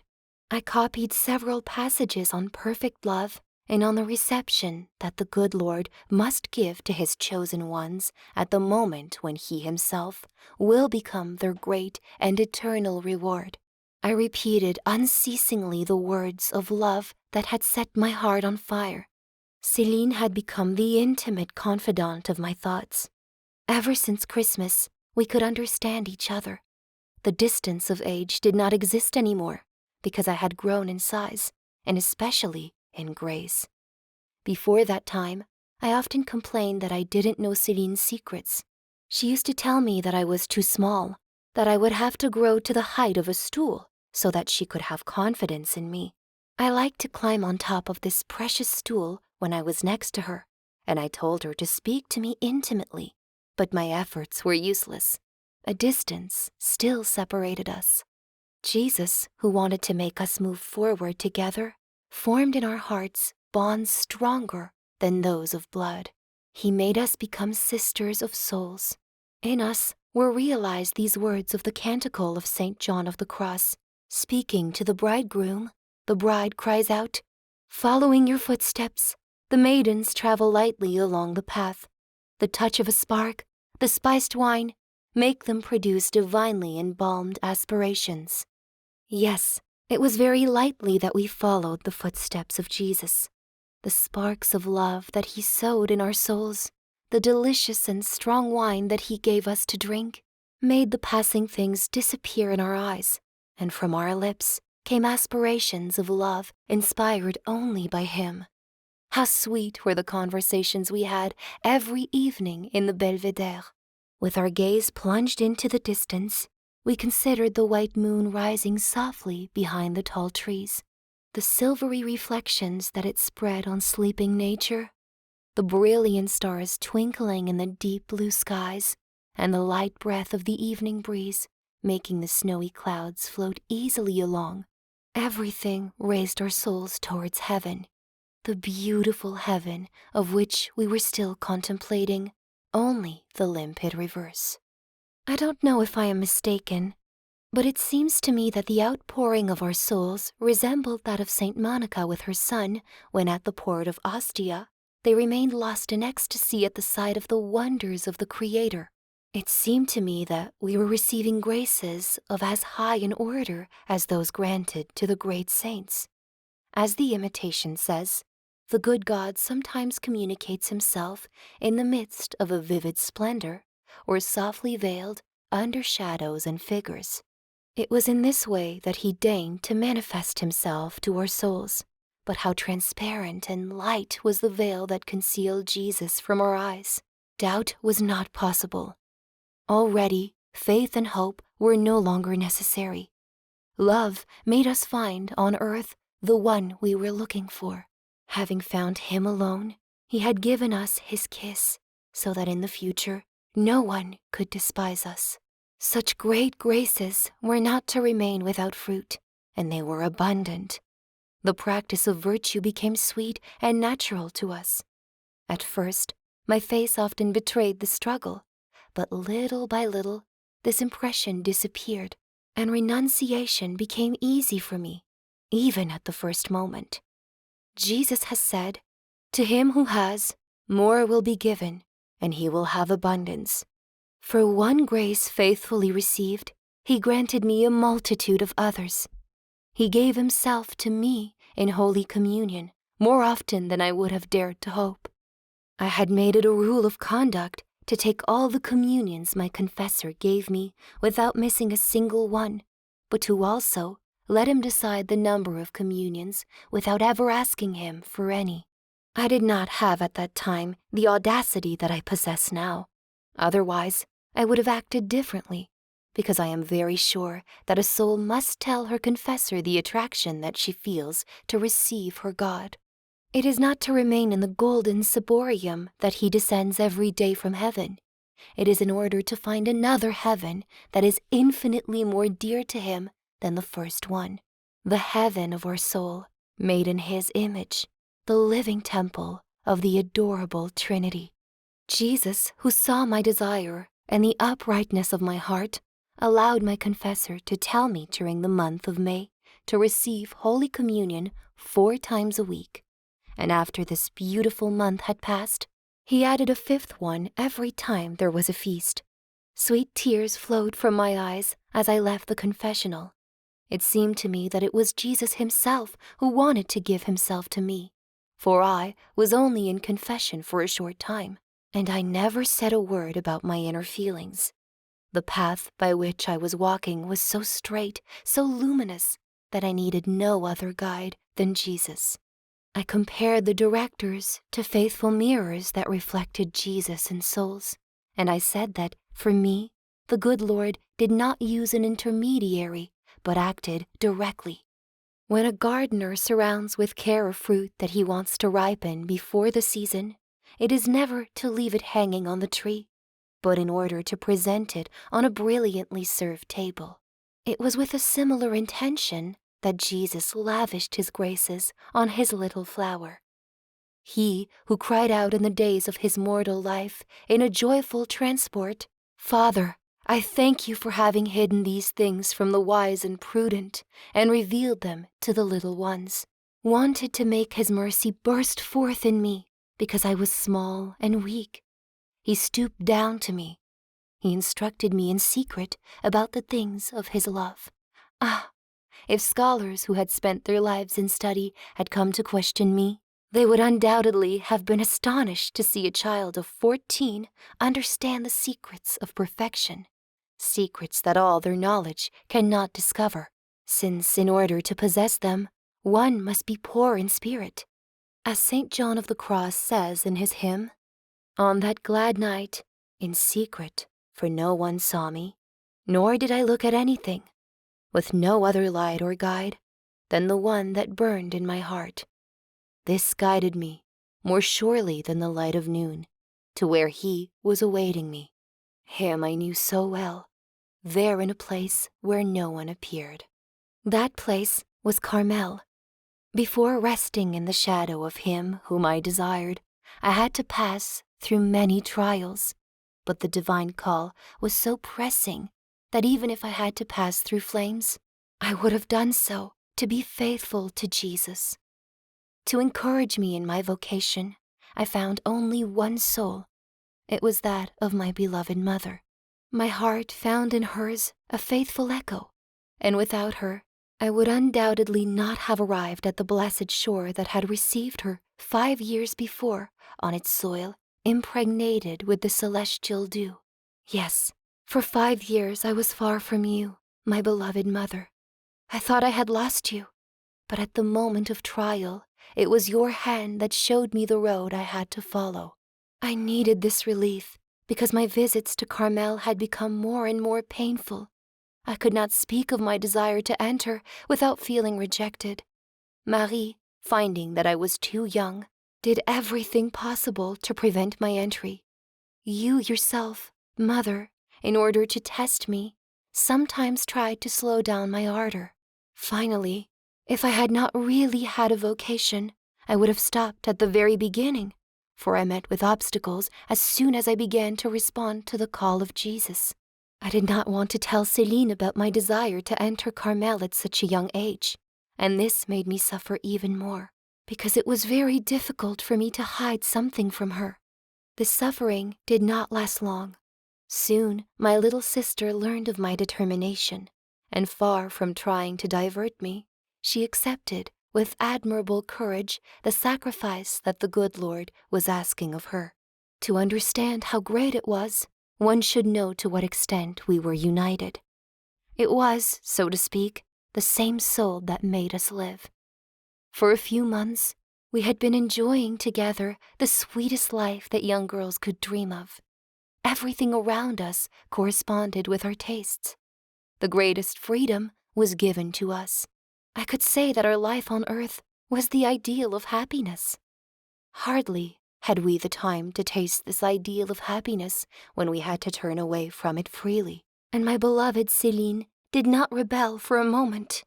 It was not her, however, whom Jesus called first, so she could have complained. Having the same vocation as I, it was her right to leave first.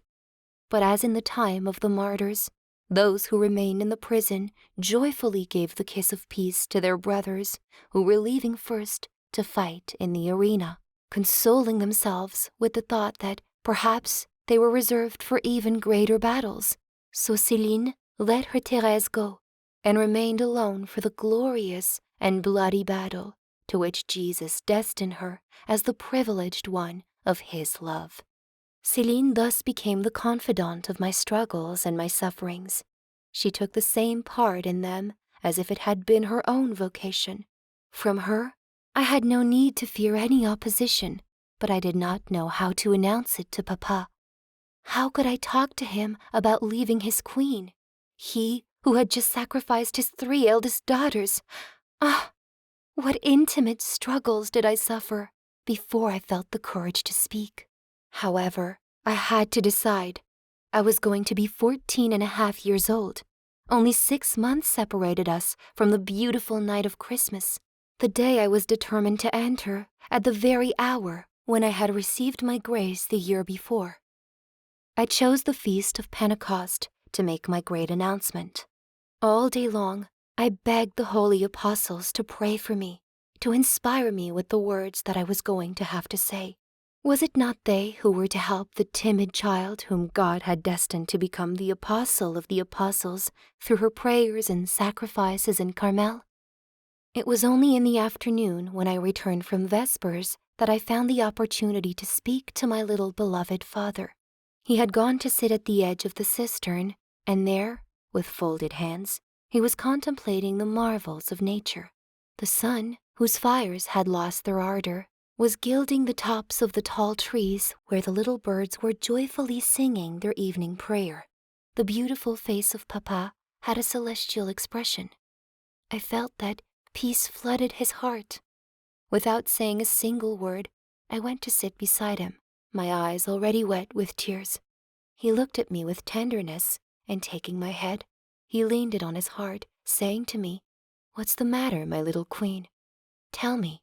Then, rising as if to hide his own emotion, he walked slowly, still holding my head on his heart. Through my tears, I confided to him my desire to enter Carmel. Then, his tears came to mingle with mine, but he did not say a word to divert me from my vocation, contenting himself simply with pointing out to me that I was still very young to make such a serious decision. But I defended my cause so well that, with Papa's simple and straightforward character, he was soon convinced that my desire was that of God himself, and in his deep faith, he exclaimed that the good Lord was doing him a great honor to ask him for his children in this way. We continued our walk for a long time, my heart relieved by the kindness with which my incomparable father had welcomed my confidences, poured out softly into his. Papa seemed to enjoy that quiet bliss that comes from a sacrifice already made. He spoke to me like a saint, and I would love to recall his words and write them down here, but all I kept of them is a memory too sacred to be expressed. What I remember perfectly was the symbolic action that my beloved king performed without knowing its full meaning. Approaching a low wall, he showed me little white flowers similar to miniature lilies, and taking one of these flowers, he gave it to me, explaining to me with what care the good Lord had brought it into existence and preserved it until that very day. Hearing him speak, I thought I was listening to my own story. So much was the resemblance between what Jesus had done for the little flower and the little Therese. I received that flower as a relic, and I noticed that when Papa had picked it, he had removed all its roots without breaking them. It seemed destined to live again in another soil, more fertile than the soft moss where its first mornings had passed. It was indeed the same action that Papa had just done for me a few moments earlier, by allowing me to climb the mountain of Carmel and to leave the sweet valley that witnessed my first steps in life. I placed my little white flower inside my copy of the Imitation at the chapter entitled, "One Must Love Jesus Above All Things," and there it still remains. Only the stem has broken very close to the roots. By this, the good Lord seems to be telling me that he will soon break the bonds of his little flower and will not let her wither on this earth. After having obtained Papa's consent, I thought I could fly to Carmel without fear, but my vocation was still to be tested by painful trials. It was only with trembling that I confided to our uncle the resolution I had taken. He lavished me with all the marks of tenderness possible, but he did not give me permission to leave. On the contrary, he forbade me to speak to him about my vocation before I was 17 years old. It was contrary to human prudence, he said, to have a 15-year-old girl enter Carmel. This Carmelite life was, in the eyes of the world, a life of mature reflection, and it would be a great disservice to religion to let a child without experience embrace it. Everyone would talk about it, etc., etc. He even said that convincing him to let me go would take a miracle. I saw that all reasoning with him would be useless, so I withdrew, my heart plunged into the deepest bitterness. My only consolation was prayer. I begged Jesus to do the miracle that was asked for, because only then would I be able to answer his call. A long time passed before I dared to speak again to our uncle. It was extremely costly for me to go to his house, and he seemed not to think about my vocation anymore. But I found out later on that my great sadness influenced him a lot in my favor. Before allowing a ray of hope to shine on my soul, the good Lord wanted to send me a very painful martyrdom that lasted 3 days. Oh, never had I understood so well as during this ordeal the pain of the Blessed Virgin and of Saint Joseph looking for the divine child, Jesus. I was in a sad desert, or rather, my soul was similar to a fragile skiff delivered without pilot to the mercy of the stormy waves. I know Jesus was there, sleeping on my boat, but the night was so dark that it was impossible for me to see him. Nothing illuminated me. Not even a lightning came to furrow the dark clouds. No doubt, lightning is very dismal, but at least, if the storm had burst openly, I could have seen Jesus for a brief moment. It was the night, the dark night of the soul. Like Jesus in the Garden of Agony, I felt alone, finding no consolation either on earth or in heaven. The good God seemed to have forsaken me. Nature also seemed to take part in my bitter sadness.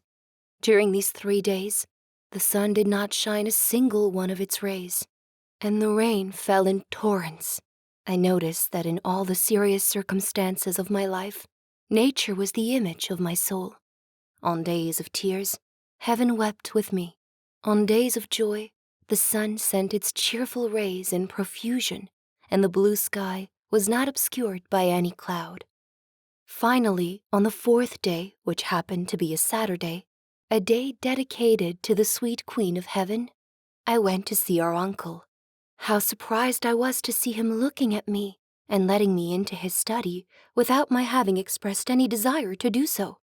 He began by reproaching me gently for the fact that I seemed to be afraid of him. And then he told me that it was not necessary to ask for a miracle, that he had only prayed to God to give him a simple inclination of the heart, and that he had been answered. Ah, I was not tempted to ask for a miracle, because for me the miracle had been granted. Our uncle was not the same. Without making any allusion whatsoever to human prudence, he told me that I was a little flower that the good Lord wanted to pick, and that he would no longer oppose it. This definitive answer was truly worthy of him. For the 3rd time now, this Christian of another age allowed one of the adopted daughters of his heart to go and bury herself far from the world. Our aunt was also admirable in her tenderness and prudence. I do not remember her saying a single word to me during my ordeal that would have increased my sufferings. I saw that she had great pity for her poor little Therese. When I obtained the consent of our dear uncle, she also gave me hers, but not without proving to me in 1,000 ways that my departure would cause her sorrow. Alas, our dear relatives were far from expecting that they would have to renew the same sacrifice twice over. But in extending his hand to ask for more, the good Lord did not present it empty. His dearest friends could abundantly draw from it the strength and the courage that they so desperately needed. But my heart carries me away from my subject. I return to it almost with regret. After the response of our uncle, you understand, my mother, with what joy I took the road back to Les Buissonnets under the beautiful sky, whose clouds had completely dissipated. In my soul, the night had also ceased. Jesus, upon waking up, had given me back my joy. The noise of the waves had calmed down. Instead of the wind of trial, a light breeze swelled my sail, and I believed I was about to arrive soon on the blessed shore that I saw was very close to me.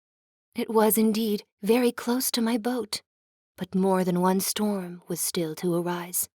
Robbing me of the sight of its luminous beacon, these storms made me fear that I would be driven away from the shore so ardently desired, without any hope of return. A few days after having obtained our uncle's consent, I went to see you, my beloved mother, and I told you how happy I was that all my trials had passed. But what was my surprise and my sorrow when I heard you tell me that the superior did not consent to my entry before I was 21 years old. No one had thought of this opposition, and it was the most insurmountable of all. However, without losing courage, I personally went with Papa and Céline to pay him a visit, trying to change his mind by showing him that I really had the vocation of a Carmelite. He received us very coldly, and my incomparable little father did his best to join his pleas to mine. But nothing could change the superior's disposition. He told me that there was no danger in staying at home, that I could lead a Carmelite life inside our house, that if I did not take the discipline, all would not be lost, etc., etc. Finally, he added that he was only the delegate of the bishop, and that if the latter wanted to allow me to enter Carmel, then he would have nothing more to say. I left the presbytery in tears. Fortunately, I was hidden by my umbrella, since the rain was pouring down. Papa did not know how to console me. He promised to take me to Bayeux as soon as I wished, because I was determined to achieve my goal. I even said that I would go to the Holy Father if the Monseigneur did not want to allow me to enter the Carmelite convent at the age of 15. Many things happened before my trip to Bayeux. On the outside, my life seemed the same. I studied, I took drawing lessons from Céline, and my skillful teacher found in me a lot of aptitude for her art. Above all, I grew in love for God. I felt in my heart impulses unknown until then. Sometimes I had real transports of love. One evening, not knowing how to tell Jesus that I loved him and how much I wanted him to be loved and glorified everywhere, I thought with pain that he could never receive a single act of love from hell. So I told the good Lord that, to please him, I would consent to see myself immersed in hell so that he would be loved eternally in that place of blasphemy. I knew that this could not glorify him, since he only desires our happiness. But when one loves, one feels the need to say 1,000 foolish things. If I spoke in this way, it was not because heaven did not excite my desire, but because my heaven back then was none other than love, and I felt, as St. Paul did, that nothing could detach me from the divine being who had ravished me. Before leaving the world, the good God gave me the consolation of closely contemplating the souls of children. Being the youngest in the family, I had never experienced this happiness before. Here are the sad circumstances that made it possible. A poor woman, a relative of our maid, died in the prime of her life, leaving 3 very small children. During her illness, we took the 2 little girls into the house, the eldest of whom was not yet 6 years old. I looked after them all day long, and it was a great pleasure for me to see with what candor they believed everything I told them. It is necessary that holy baptism deposits in the souls a very deep germ of the theological virtues, since from childhood they already show themselves, and that the hope of future goods is enough to make them accept sacrifices.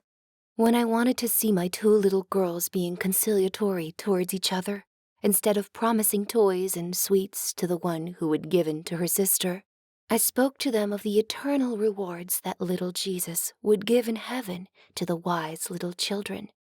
The eldest, whose reason was beginning to develop, looked at me with eyes shining with joy, asking me 1,000 charming questions about the little Jesus and his beautiful heaven, and promising me, with enthusiasm, to always give in to her sister. She said that never in her life would she forget what the big girl had told her, for that is what she called me. Seeing these innocent souls up close, I understood what a misfortune it was when they were not well formed from the moment they were awakened. when they still resembled a soft wax on which the imprint of virtues, but also that of vices, could be deposited.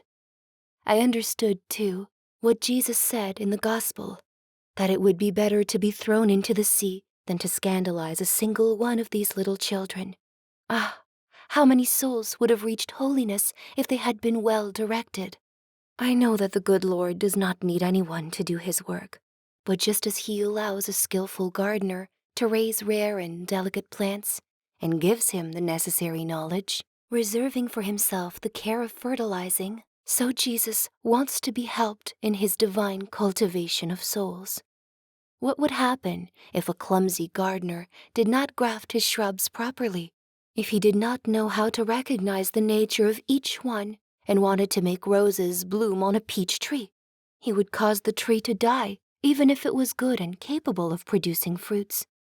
This is how we must learn to recognize from childhood what the good Lord asks of souls and assist the action of his grace without ever preceding it or slowing it down. As little birds learn to sing by listening to their parents, so children learn the science of virtues, the sublime song of divine love, from the souls who are responsible for forming them for life.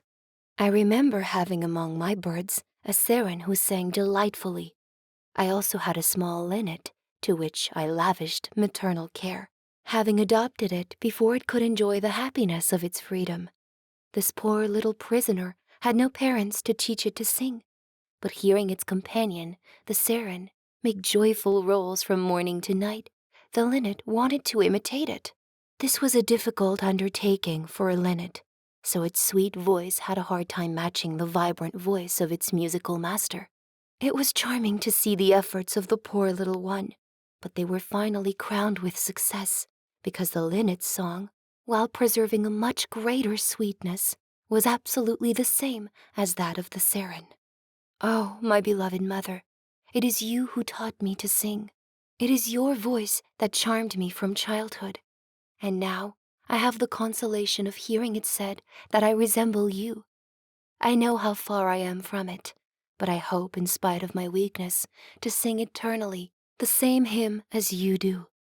Before I entered Carmel, I had many experiences of life and the miseries of the world, but these details would take me too far, so I will resume the story of my vocation.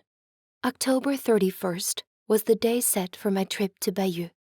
I left alone with Papa, my heart filled with hope, but also very moved at the thought of presenting myself at the bishop's house. For the first time in my life, I had to go and make a visit without being accompanied by my sisters, and this visit was to a bishop.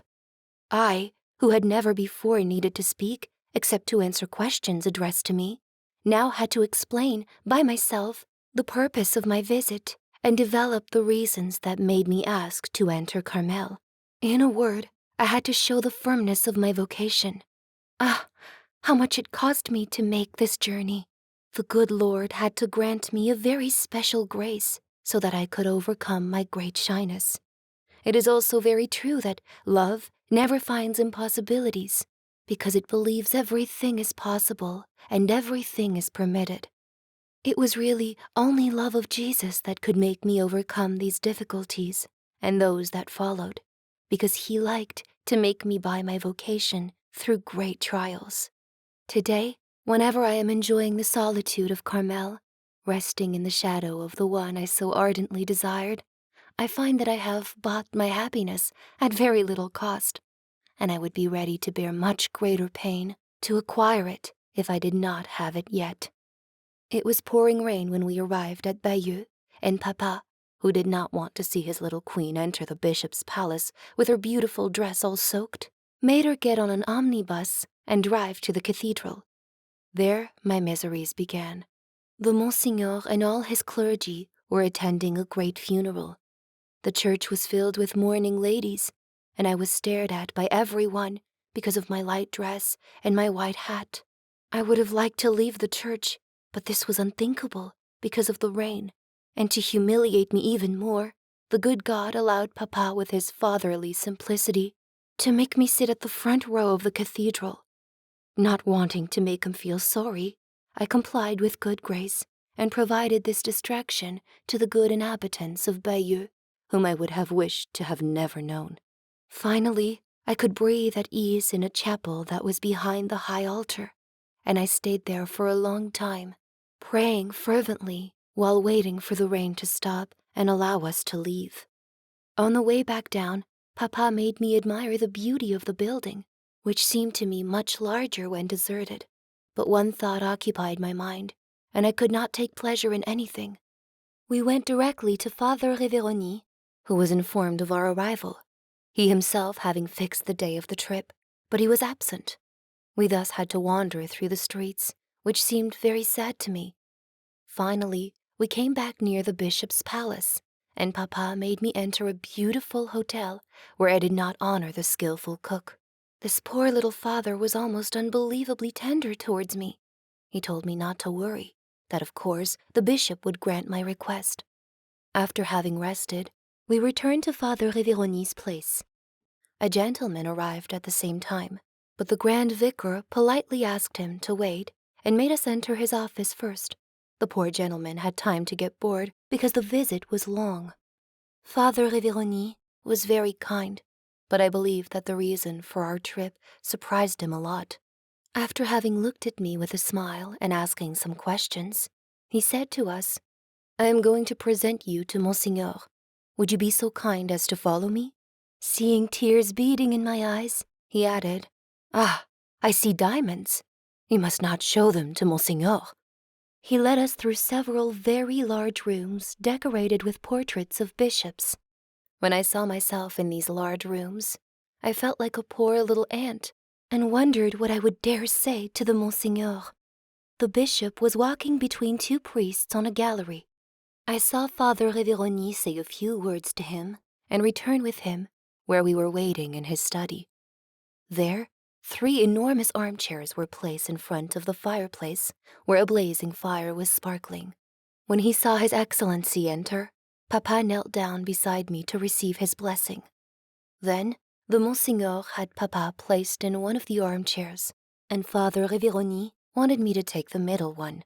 I refused politely, but he insisted, telling me to show if I was capable of obeying. I immediately sat down without thinking, and I had the mortification of seeing him take a small chair while I was sunk in a huge armchair that could probably hold 4 people like me comfortably, more comfortably than I was, because I was far from being so. I had hoped that Papa would speak for me, but he asked me to explain the purpose of our visit to the Monseigneur. I did so as eloquently as possible, but His Excellency, accustomed to eloquence, did not seem very touched by my reasons. A single word from the Father Superior would have been more useful to me, but unfortunately, I did not have it, and his opposition did not plead in my favor at all. The Monseigneur asked me if I had wanted to enter the Carmelite convent for a long time. "Oh yes, my lord, a long time." "Come on now," Father Révérony continued, laughing. "You can't really say that you have had this desire for 15 years. "That's true," I resumed, smiling as well. "But there aren't too many years to subtract, for I desired to become a nun as soon as my reason was awakened, and I desired Carmel as soon as I became well acquainted with it, because in that order I found that all the aspirations of my soul would be fulfilled. I don't know, Mother, if these were my exact words. I think they were expressed more poorly, but that's the substance. His Excellency, believing that he would please Papa, tried to make me stay with him a few more years, so he was very surprised and edified to see him take my side, interceding so that I would obtain permission to fly away at 15 years of age. However, everything was useless. He said that a meeting with the Superior of Carmel was indispensable before he could make a decision. I could not have heard anything that would have made me more upset than this, because I knew the formal opposition of our Superior. So without taking into account the recommendation of Father Révérony, I did more than show diamonds to the Monseigneur. I gave him some. I saw that he was touched. Taking me by the neck, he leaned my head on his shoulder and caressed me as no one, it seems, was ever caressed by him before. He told me that all was not lost, that he was very happy that I was taking the trip to Rome in order to strengthen my vocation, and that instead of crying, I should rejoice, He added that he was going to Lisieux the following week, and he would speak to the parish priest of St. James about me, and that I would certainly receive his answer in Italy. I understood that it was useless to make new requests. Besides, I had nothing more to say, having exhausted all the resources of my eloquence. The Monseigneur led us back to the garden. Papa amused him a lot by telling him that in order to appear older, I had my hair raised into a bun. This was not lost on the bishop because he never spoke about his little girl without telling the story of the hair. Father Révérony wanted to accompany us to the end of the bishop's garden. He told Papa that never had such a thing been seen before. A father as eager to give his child to God as this child was to offer herself to him. Papa asked him for a few explanations about the pilgrimage, among them how one should dress to appear before the Holy Father. I can still see him turning around in front of Father Révérony and saying, "Am I good enough like this?" He had also told the Monseigneur that if he did not allow me to enter Carmel, I was going to ask the sovereign pontiff himself for this grace. My beloved king was very simple in his words and his manners, but he was so handsome. He had a natural distinction about him that must have pleased the Monseigneur very much, who was used to seeing himself surrounded by people who knew all the rules of etiquette in polite society, but not the King of France and Navarre in person, along with his little queen. When I was in the street, my tears started to flow again, not so much because of my grief, but because I saw my little darling father, who had just made a useless trip. He had his heart set on sending a dispatch to Carmel, announcing the favorable response of the Monseigneur, but he was obliged to return without any answer at all. Oh, how I was suffering! It seemed to me that my future was shattered forever. The closer I got to my goal, the more I saw my affairs all mixed up. My soul was immersed in bitterness, but also in peace, because I was only looking for the will of the good Lord. As soon as I arrived in Lisieux, I went to seek consolation in the Carmelite convent, and I found it near you, my beloved mother. Oh no, I will never forget all that you have suffered because of me. If I were not afraid of profaning them by using them, I could say the words that Jesus addressed to his apostles on the evening of his passion. It is you who have always been with me in all my trials. My beloved sisters also offered me very sweet consolations.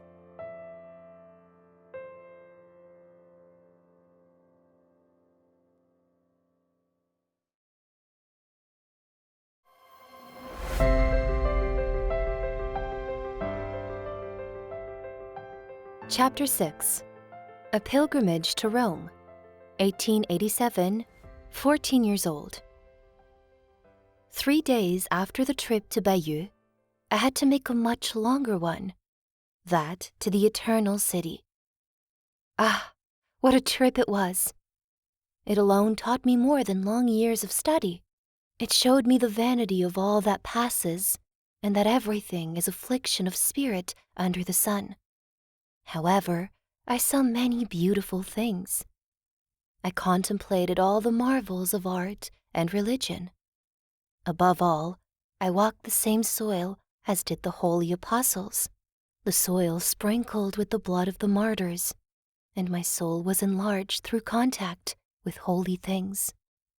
I am very happy for having been at Rome, but I understand the people of the world who thought that Papa had me make this great journey in order to change my ideas about religious life.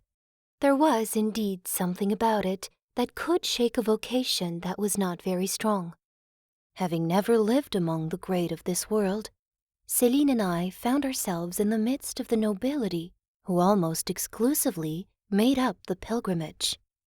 Ah, far from dazzling us, all these titles and these deux seemed to us as nothing but smoke. From a distance, this had sometimes thrown a bit of powder in my eyes, but up close, I saw that all that glitters is not gold, and I understood these words of the imitation. Do not pursue the shadow of a great name. Do not desire numerous connections, nor the particular friendship of any man. I understood that true greatness is found in the soul, and not in the name, since, as Isaiah says, the Lord will call his servants by a different name. And St. John also says, "To him who conquers, I will give a white stone, with a new name written on the stone, which no one knows except him who receives it." So, it is in heaven that we will know what our titles of nobility are. Then each one will receive from God the praise that he deserves, and the one who on earth wanted to be the poorest, the most forgotten out of love of Jesus, will be the first, the noblest, and the richest. The second experience I had relates to priests. Having never lived close to them, I could not understand the main purpose of the Carmel reform. To pray for sinners delighted me, but to pray for the souls of priests, whom I believed to be purer than crystal, seemed astonishing. I understood my vocation in Italy. It wasn't very far to seek such useful knowledge. For a month, I lived with many holy priests, and I saw that although their sublime dignity raises them above the angels, they are still weak and fragile men. If holy priests, whom Jesus calls in his gospel the salt of the earth, show in their conduct that they are in extreme need for prayers, then what is to be said of those who are lukewarm? Didn't Jesus also say, "If the salt becomes stale, with what shall it be seasoned?" Oh, Mother, how beautiful is the vocation whose purpose is to preserve the salt destined for souls. This is Carmel's vocation, since the only goal of our prayers and sacrifices is to be the apostle of the apostles, praying for them while they evangelize souls through their words and, above all, through their example. I have to stop here. If I were to continue talking about this subject, then I would never finish. I am going to tell you, my beloved Mother, about my journey in some detail. Forgive me if I give you too many details.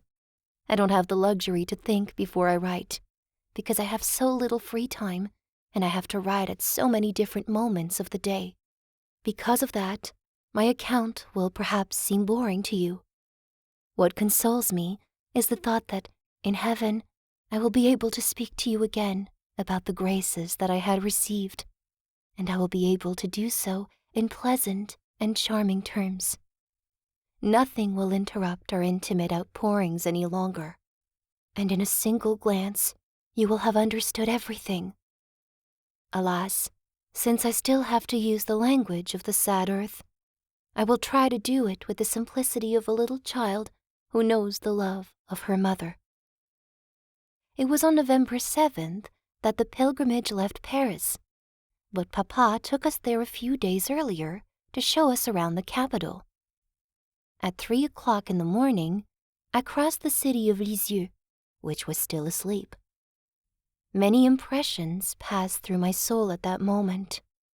I felt I was going towards the unknown, and that great things were waiting for me there. Papa was joyful. When the train started to move, he sang that old refrain, "Roll, roll, my carriage, here we are on the open road." We arrived in Paris in the morning, and we immediately began our visit. This poor little father tired himself out a lot in order to please us, and soon we had seen all the wonders of the capital. As for me, I found only one that delighted me, and this wonder was Notre-Dame des Victoires, Our Lady of Victories. I cannot describe what I felt kneeling at her feet. The graces that she granted me moved me so deeply that my tears alone expressed my happiness, just as on the day of my first communion. The Blessed Virgin made me feel that it was really her who had smiled at me and healed me. I understood that she was watching over me and that I was her child, so I could no longer call her by any other name except Mama, because this seemed even more tender than the name Mother. With what fervor did I beg her to protect me always, and to make my dream of hiding in the shade of her virginal mantle come true as quickly as possible. That was one of my first desires as a child. As I grew up, I understood that it was at Carmel where it would be possible for me to truly find the mantle of the Blessed Virgin, and it was towards this fertile mountain that all my desires were directed. I begged Our Lady of Victories to keep away from me everything that might tarnish my purity. On a journey into Italy, such as this, I was aware that I would encounter many things capable of troubling me, especially because I had not yet experienced evil firsthand, and so I was afraid of finding it. I had not yet discovered that everything is pure for the pure, and that the simple and upright soul sees no evil in anything, since in fact evil exists only in impure hearts and not in inanimate objects. I also prayed to Saint Joseph to watch over me. Since my childhood, I had a devotion for him that easily merged with my love for the Blessed Virgin. Every day I recited the prayer, "O Saint Joseph, Father and Protector of Virgins," so it was without fear that I undertook my distant journey. I was so well protected that it seemed impossible to be afraid. After having consecrated ourselves to the Sacred Heart in the Basilica at Montmartre, we left Paris on Monday at 7 in the morning. It was decided that each compartment of the train would be named after a saint, and this honor was awarded by adopting the patron or parish of one of the priests who was assigned in that compartment. And here, in the presence of all the pilgrims, we heard our compartment called Saint-Martin. Our father, who was very sensitive to this delicacy, immediately went to thank Monseigneur Legout, the Grand Vicar of Coutances and director of the pilgrimage. After that, several people did not call him anything other than Monsieur Saint-Martin. We were soon acquainted with the people on the pilgrimage. I was usually so shy that I hardly dared to speak, but I found myself completely rid of this embarrassing defect. To my surprise, I spoke freely with all the great ladies, the priests, and even the Bishop of Coutances. It seemed to me as if I had always lived in this environment. We were, I believe, well loved by everyone, and Papa seemed proud of his 2 daughters. But if he was proud of us, we were also proud of him, for there was not a single gentleman in the whole pilgrimage who was more handsome or more distinguished than my beloved king. He liked to see himself surrounded by Céline and I, and whenever we were not in the same train car and I was separated from him, he called me back so that I would give him my arm like we always did in Lisieux. Father Révérony carefully examined all our actions. I often noticed him looking at us from afar. If I was seated far from him while eating at the table, he would lean over in my direction so that he could see me and hear what I was saying. No doubt he wanted to get to know me better in order to find out if I was really capable of becoming a Carmelite. I think he must have been satisfied with his examination, because at the end of the journey, he seemed well disposed towards me. But at Rome, he was far from being favorable to me, as I will explain later. Before arriving at the eternal city, the goal of our pilgrimage, we were given the opportunity to contemplate many wonders. First, there was Switzerland with its mountains, whose summits were lost in the clouds, its graceful waterfalls gushing forth in 1,000 different ways, and its deep valleys filled with gigantic ferns and pink heathers. Ah, my beloved mother, how much good did these beauties of nature spread out in profusion do to my soul! They raised it towards Him, who was pleased to scatter such masterpieces on a land of exile that was destined to last but a day. I did not have enough eyes to look at everything. Standing by the window, I almost lost my breath. I would have liked to be on both sides of the train car, because every time I turned in the opposite direction, I saw landscapes of an enchanting aspect that were quite different from those that lay in front of me. Sometimes we found ourselves at the top of a mountain, and at our feet were precipices whose depths our eyes could not fathom. They seemed ready to swallow us up. A while later, we saw a charming little village with its graceful chalets and its bell tower, over which a few clouds, dazzling in their whiteness, swayed gently. Further on, there was a vast lake that was gilded by the last rays of the sun.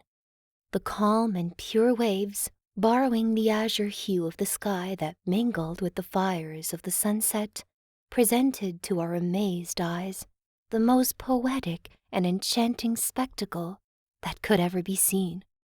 At the end of the vast horizon, we could see the mountains whose indecisive contours would have escaped our notice if their snowy summits, made radiant by the sun, had not come to add one more charm to the beautiful lake that delighted us. Looking at all these beauties, deep thoughts were born in my soul. It seemed to me that I already understood the greatness of God and the wonders of heaven. Religious life appeared to me exactly as it is, with its subjections and its small sacrifices made in the shadows. I understood how easy it is to withdraw into selfishness, to forget the sublime goal of one's vocation. So I said to myself, later at the hour of trial, when I am a prisoner in Carmel, I will be able to contemplate only a small corner of the starry sky. I will remember what I have seen today. This thought will give me courage, and I will easily forget my poor little interests by recalling the greatness and the power of the God whom I want to love alone. I shall not have the misfortune of clinging to straws, now that my heart has sensed what Jesus has prepared for those who love him. After having admired the power of the good Lord, I had the opportunity to admire the power he gave to his creatures. The first Italian city we visited was Milan. We examined its cathedral down to its smallest detail. It was all in white marble and had statues that were numerous enough so that they could have formed a small population. Céline and I were fearless. We were always the first ones in line and followed the Monseigneur very closely so that we could see everything concerning the relics of the saints and hear the explanations given by the tour guides. So when the bishop was offering the holy sacrifice of Mass on the tomb of St. Charles, we were with Papa behind the altar, our heads leaning on the tomb that contained the body of the saint, still dressed in his pontifical vestments. It was like this everywhere, except in those places that were reserved for the dignity of the bishop. Only then did we know well to leave His Excellency alone. After having climbed the first bell towers that crowned the cathedral, we left the shy ladies to hide their faces in their hands and followed the most daring pilgrims so that we could reach the top of the last marble bell tower. From that vantage point, we had the pleasure of seeing the entire city of Milan at our feet, its numerous inhabitants looking like ants in a small anthill. Once we got off our high perch, we started a series of driven tours that lasted a month. It forever satisfied my desire to ride around without any fatigue. The Campo Santo delighted us even more than the cathedral. The chisel of some great genius seemed to have brought to life all of its statues made of white marble. They are placed around a vast cemetery of the dead in a kind of haphazard manner, which to me only increased their charm. One would be tempted to console these imaginary characters who surrounded us. Their facial expressions are so true, their pain so calm and resigned, that one cannot help but recognize the thoughts of immortality that must have filled the hearts of the artists creating these masterpieces. One of the statues was that of a child throwing flowers on the tomb of her parents. The marble seemed to have lost its heaviness as the delicate petals appeared to slip between the fingers of the child, the wind already looking as if it's scattering them. The same wind also seemed to blow the light veils of the widows and the ribbons that adorned the hair of the young girls. Papa was as delighted as we were. He had grown exhausted in Switzerland, but now his cheerfulness returned, and he was enjoying the beautiful spectacle that we were contemplating. His artistic soul was revealed in the expressions of faith and admiration that emerged on his beautiful face. An old French gentleman, who undoubtedly did not have the same poetic soul, looked at us from the corner of his eye and said with bad humor, while pretending to regret his inability to share our admiration, "Ah, how enthusiastic the French people are!" I believe that this poor gentleman would have been better off staying at home, because he did not seem to me to be happy with his trip. He was often near us, and complaints were always coming out of his mouth. He was dissatisfied with the carriages, the hotels, the people, and the cities. In short, he was unhappy with everything. Papa, with his usual greatness of soul, tried to console him, offered him his place, etc. Papa always found himself at ease everywhere, since he had a character that was directly opposite to that of his unpleasant neighbor. Ah, what different personalities we saw, and what an interesting study the world is when one is close to leaving it. At Venice, the scene changed completely. Instead of the noise of the big cities, one can only hear the cries of the gondoliers in the middle of the silence and the murmur of the waves agitated by the oars. Venice was not without its charms, but I found this city sad. The palace of the Doges is splendid, but it is also sad with its vast apartments where gold, wood, and the most precious statues and paintings of the greatest masters are on display. For a long time now, its sonorous vaults have ceased to resound with the voices of the governors who pronounced life and death sentences in the rooms that we passed through. The unhappy prisoners who were locked up by the Doges in the dungeons and the underground cells have also ceased to suffer. When we were visiting these awful prisons, I imagined myself living back in the time of the martyrs, and I would have liked to have remained there so that I could imitate them. But it was necessary for us to get out of there quickly and cross over the Bridge of Sighs. It was given that name because of the sighs of relief that the condemned prisoners breathed out when they found themselves delivered from the horrors of the underground caverns. They would rather face death than be imprisoned in those vaults. After Venice, we went on to Padua, where we venerated the tongue of Saint Anthony, and then on to Bologna, where we saw Saint Catherine, who retains the imprint of the kiss of the child Jesus. There are many interesting details that I could give about each city and about the thousand small particular incidents that took place on our trip. But then I would never finish, so I will only write about the main events. It was with joy that I left Bologna. The city had become unbearable to me because of all the students who filled it. They would crowd around and cause obstructions on the streets, through which we had the misfortune of passing on foot. I especially had an unpleasant little encounter with one of the students. When we were getting off the train, we were separated from Papa for a moment as he went looking for his baggage. Many students crowded into the station, and one of them grabbed me and tried to drag me away, but I gave him such a look that he soon let go. Besides, Céline saw what had happened and was coming to my rescue. After this incident, I was very happy to leave and take the road to Loreto. I am not at all surprised that the Blessed Virgin chose Loreto as the place to transport her blessed house, since peace, joy, and poverty reign supreme there. Everything is simple and primitive. The women have kept their graceful Italian dress, and have not adopted the modern fashions of Paris like in other cities. Loreto really charmed me. And what shall I say about the Holy House?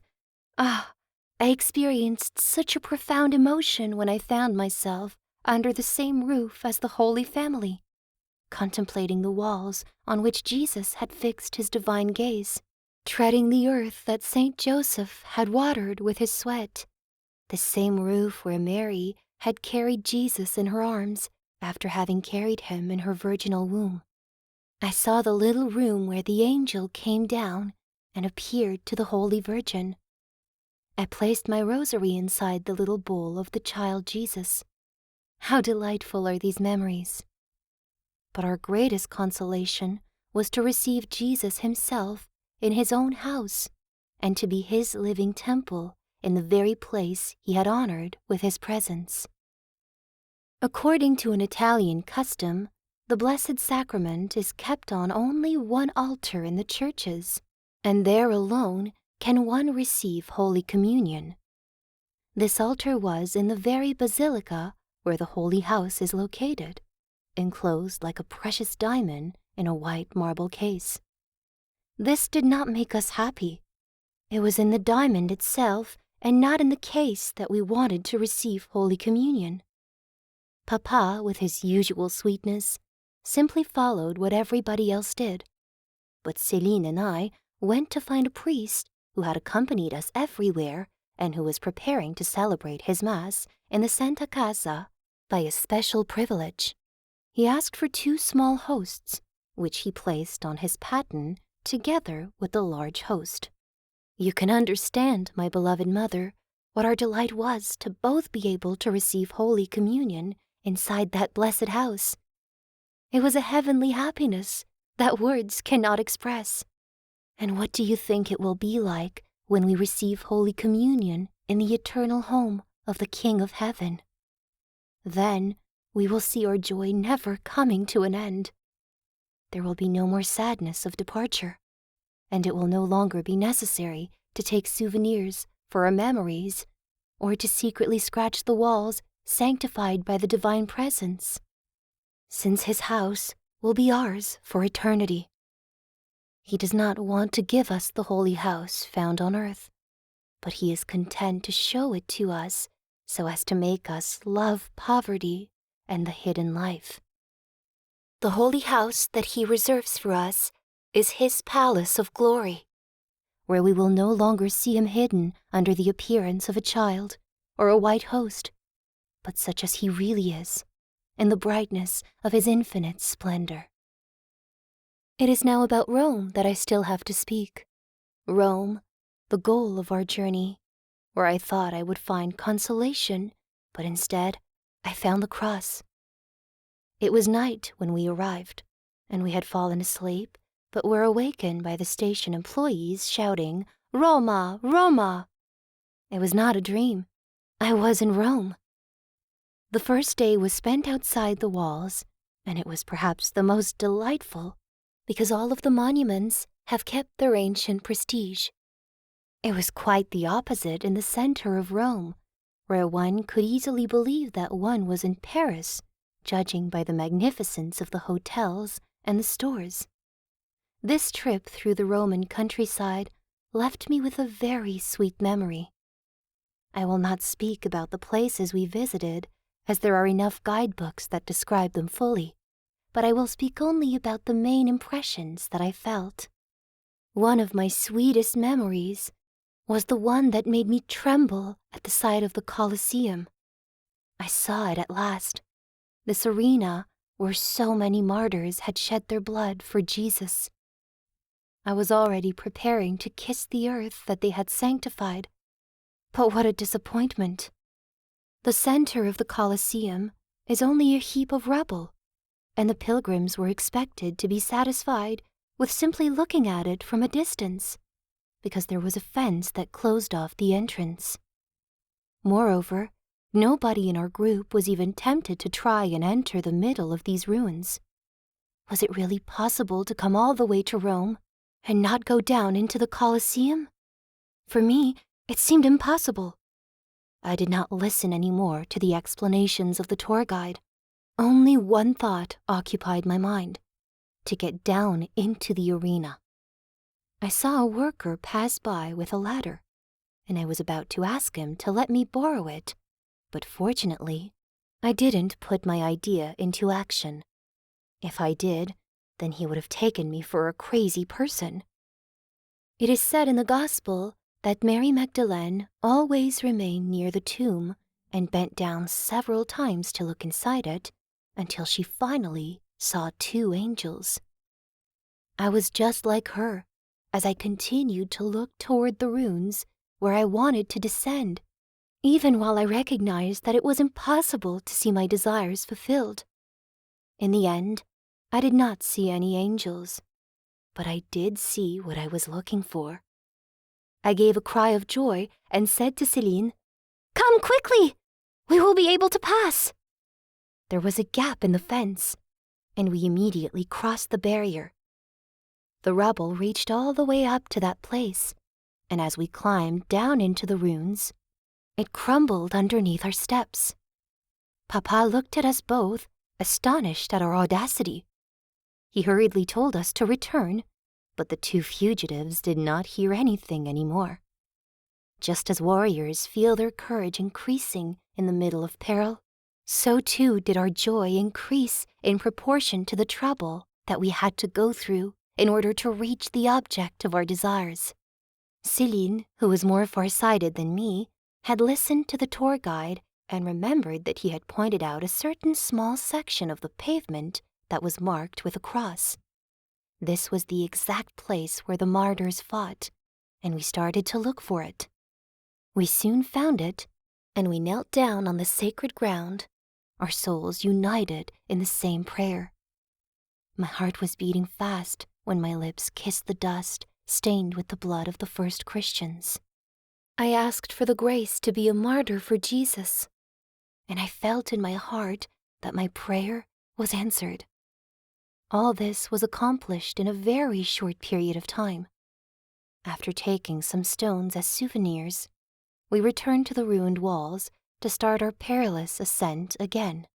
Papa, seeing us so happy, did not have the heart to scold us, and I could tell that he was proud of our courage. The good God protected us visibly, because the other pilgrims did not even notice our absence, since they were further away from us, occupied in their examination of the magnificent arches where the tour guide pointed out, the small cornices and the cupids posed on them. And so, neither the tour guide nor the gentlemen of the abbots, the priests, knew anything about the joy that filled our hearts. The catacombs also left a very sweet impression on me. They were exactly as I had imagined them when I read their descriptions in the lives of the martyrs. After having spent an entire part of the afternoon in them, it seemed to me as if I was there for only a few moments, because the atmosphere felt so sacred to me. It was necessary to bring back some souvenir from the catacombs, so after the procession had already moved a short distance away, Céline and Therese descended together to the bottom of the ancient tomb of Saint Cecilia and took some of the earth sanctified by her presence. Before my trip to Rome, I had no particular devotion to the saint, but when I visited her house that had been transformed into a church, the site of her martyrdom, and upon learning that she had been proclaimed the patron saint of music, not because of her beautiful voice or skill in any instrument, but in memory of the virginal song that she sang to her heavenly spouse hidden in the depths of her heart, I felt more than just devotion for her. I felt the tenderness of a true friend. She became my favorite saint, my intimate confidant. Everything in her delighted me, especially her abandonment and her unlimited confidence that made her capable of virginizing souls who had never desired any other joys except those of the present life. Saint Cecilia is like the bride in the Canticle. I see in her a dance before 2 armies. Her life was nothing but a melodious song in the midst of even the greatest trials. and this does not surprise me, since the sacred gospel rested on her heart, and in her heart lay the bridegroom of the virgins. The visit to the church of St. Agnes was also very sweet to me. She was a childhood friend whom I was going to visit at her home. I spoke to her at length about the one who bears her name so well, and I made every effort to obtain one of the relics of the angelic patroness of my beloved mother in order to bring it back to her. But it was impossible for us to get any souvenir other than a small red stone that fell off by itself from a rich mosaic. The origin of this mosaic goes back to the time of St. Agnes, and she herself must have looked at it often. Wasn't it lovely that the kind saint herself gave us what we were looking for and which we were forbidden to take? I've always considered this as a favor on her part and a proof of the love with which the gentle St. Agnes looks upon and protects my beloved mother. We spent 6 days visiting the main wonders of Rome, and it was on the 7th when I saw the greatest wonder of all, Pope Leo XIII. I had longed for this day and dreaded it at the same time, because my vocation depended on it. The answer that I was supposed to receive from the Monseigneur had not arrived, and I had learned from a letter that you wrote, Mother, that he was no longer favorably disposed towards me. So my only hope of salvation was the permission of the Holy Father. In order to obtain it, however, I had to ask for it. I had to dare speak to the Pope in front of everyone. This thought made me tremble. What I suffered in front of the audience, only the good Lord knows, along with my dear Céline. I will never forget the part she took in all my trials. It seemed that my vocation was also hers. Our mutual love was noticed by the priests on the pilgrimage. One evening, we were part of a large company that was so numerous that there were not enough seats. So Céline took me on her lap, and we looked at each other so kindly that a priest exclaimed, "How they love each other! Ah, these two sisters can never be separated." Yes, we loved each other, but our affection was so pure and so strong that the thought of separation did not trouble us, for we felt that nothing, not even the ocean, could keep us apart. Céline watched with calmness my little boat approaching the shore of Carmel. She resigned herself to stay on the stormy sea of the world as long as the good Lord wanted it, since she was sure that her turn to land on the shore, the object of our desires, would eventually come. On Sunday, November 20th, we dressed up according to the Vatican ceremonial standards, in other words, all black with a lace mantilla for a headdress, and decorated ourselves with a large medal of Pope Leo XIII tied with a blue and white ribbon. After that, we made our entry into the Vatican through the chapel of the Sovereign Pontiff. At 8 o'clock in the morning, our emotion was profound as we saw him enter to celebrate Holy Mass. After having blessed the numerous pilgrims gathered around him, he climbed the steps of the Holy Altar and showed us, through his piety worthy of the Vicar of Jesus, that he was truly the Holy Father. My heart was pounding, and my prayers were burning as Jesus descended into the hands of his pontiff. Yet I was filled with confidence. The gospel of that day contained these lovely words, "Fear not, little flock, for it is your Father's good pleasure to give you the kingdom." No, I was not afraid. I was hoping that the kingdom of Carmel would soon belong to me. I was not thinking then of those other words of Jesus. As my Father appointed a kingdom for me, so do I appoint for you. That is to say, I have crosses and trials in store for you.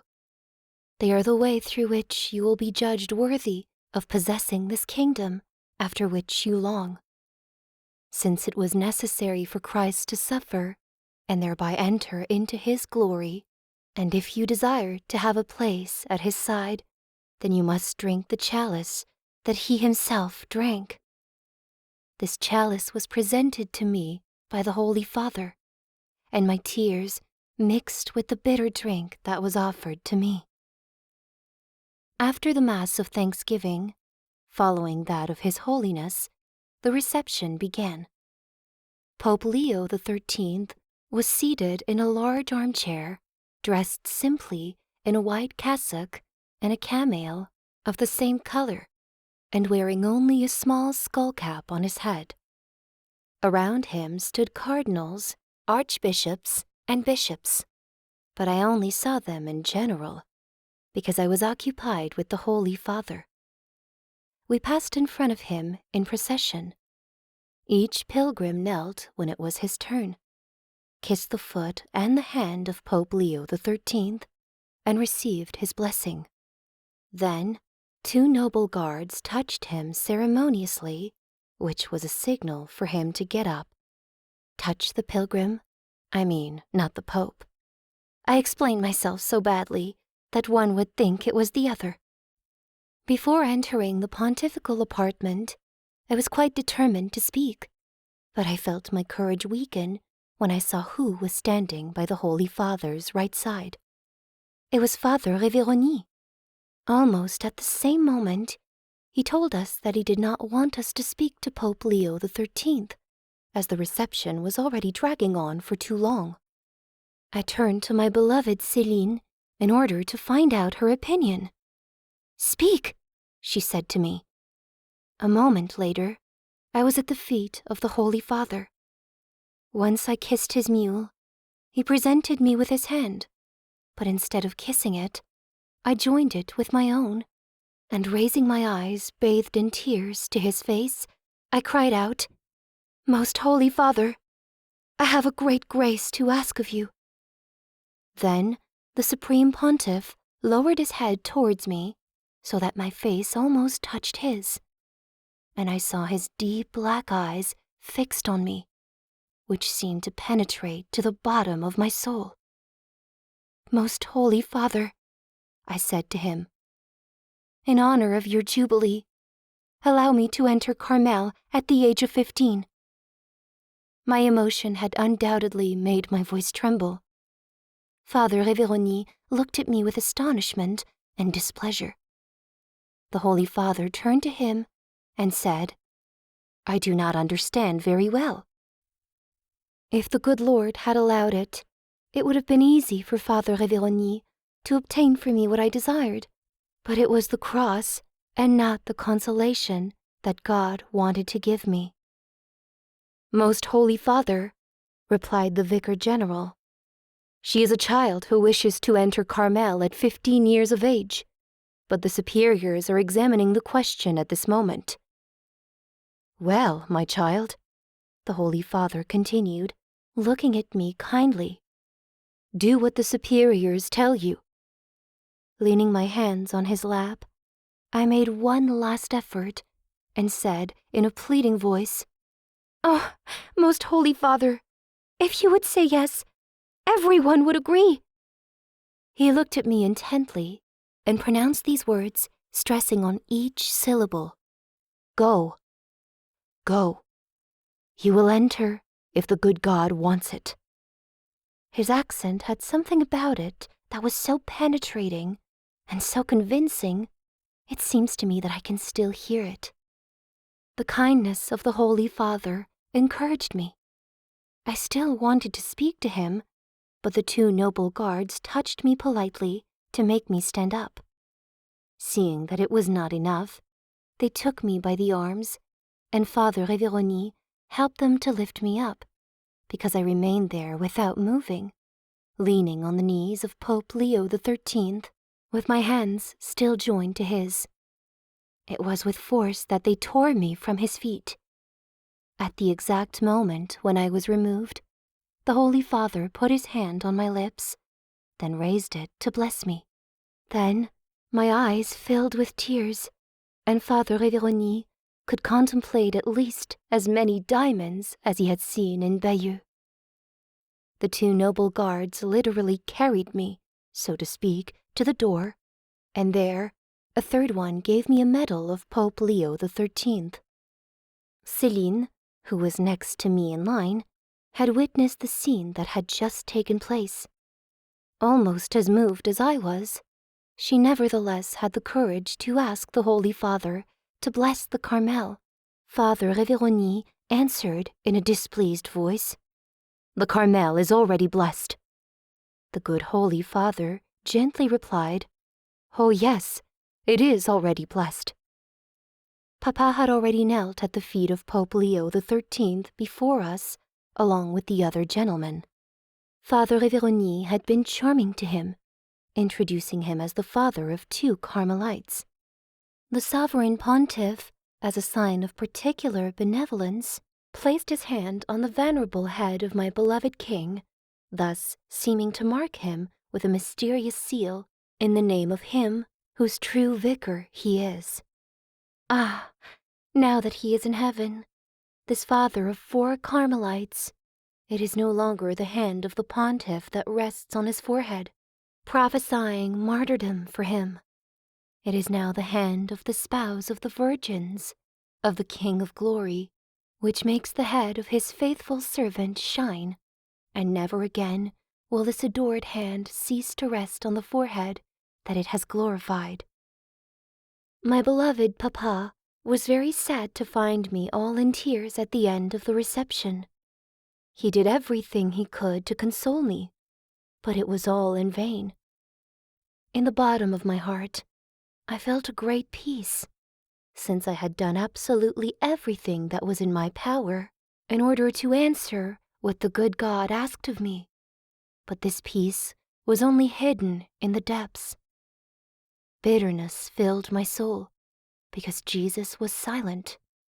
He seemed absent. Nothing revealed his presence. On that day, the sun once again did not dare to shine, and the beautiful blue sky of Italy, loaded with dark clouds, did not stop crying with me. Ah, it was all over. My journey held no more charm in my eyes, since the goal was a failure. However, the final words of the Holy Father should have comforted me. Were they not indeed a true prophecy? In spite of all the obstacles, what the good Lord wanted was accomplished. He did not allow creatures to do what they willed, but what He willed. For some time, I had offered myself to the child Jesus to be his little toy. I had told him not to use me as a valuable toy that children are content to look at without daring to touch, but rather as a little ball of no value that he could throw on the ground, push with his foot, pierce, leave in a corner, or press against his heart if it pleased him. In a word, I wanted to amuse the little Jesus, to make him happy. I wanted to give myself up to his childish whims. He had answered my prayer. At Rome, Jesus pierced his little toy. He wanted to see what was inside, and then, having seen it and being happy with his discovery, he dropped his little ball and went to sleep. What did he do during his sweet sleep, and what became of the little ball left behind? Jesus dreamed that he was still playing with his toy, leaving it and taking it up in turns, and then, after having rolled it far away, he pressed it to his heart, never again allowing it to leave his little hand. You understand, my dear mother, how sad the little ball was to see itself on the ground. However, I did not cease to hope against all hope.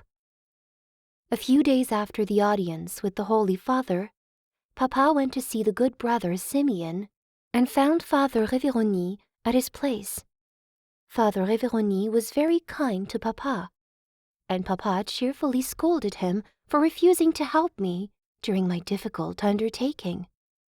Papa then told the story of his queen to Brother Simeon. The venerable old man listened to his account with great interest, and he even took notes of it. Finally, Brother Simeon said, with emotion, "You don't see that in Italy." I believe that this interview made a very good impression on Father Révérony.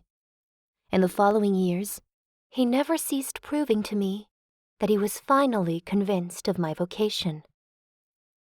The following morning, after that memorable day, we had to leave early for Naples and Pompeii. In our honor, Mount Vesuvius made a lot of rumbling noises all day long. A thick column of smoke escaped it, together with its loud cannon shots. The traces it has left upon the ruins of Pompeii are frightening, and they show the power of God, who looks on the earth and makes it tremble, who touches the mountains and reduces them to smoke.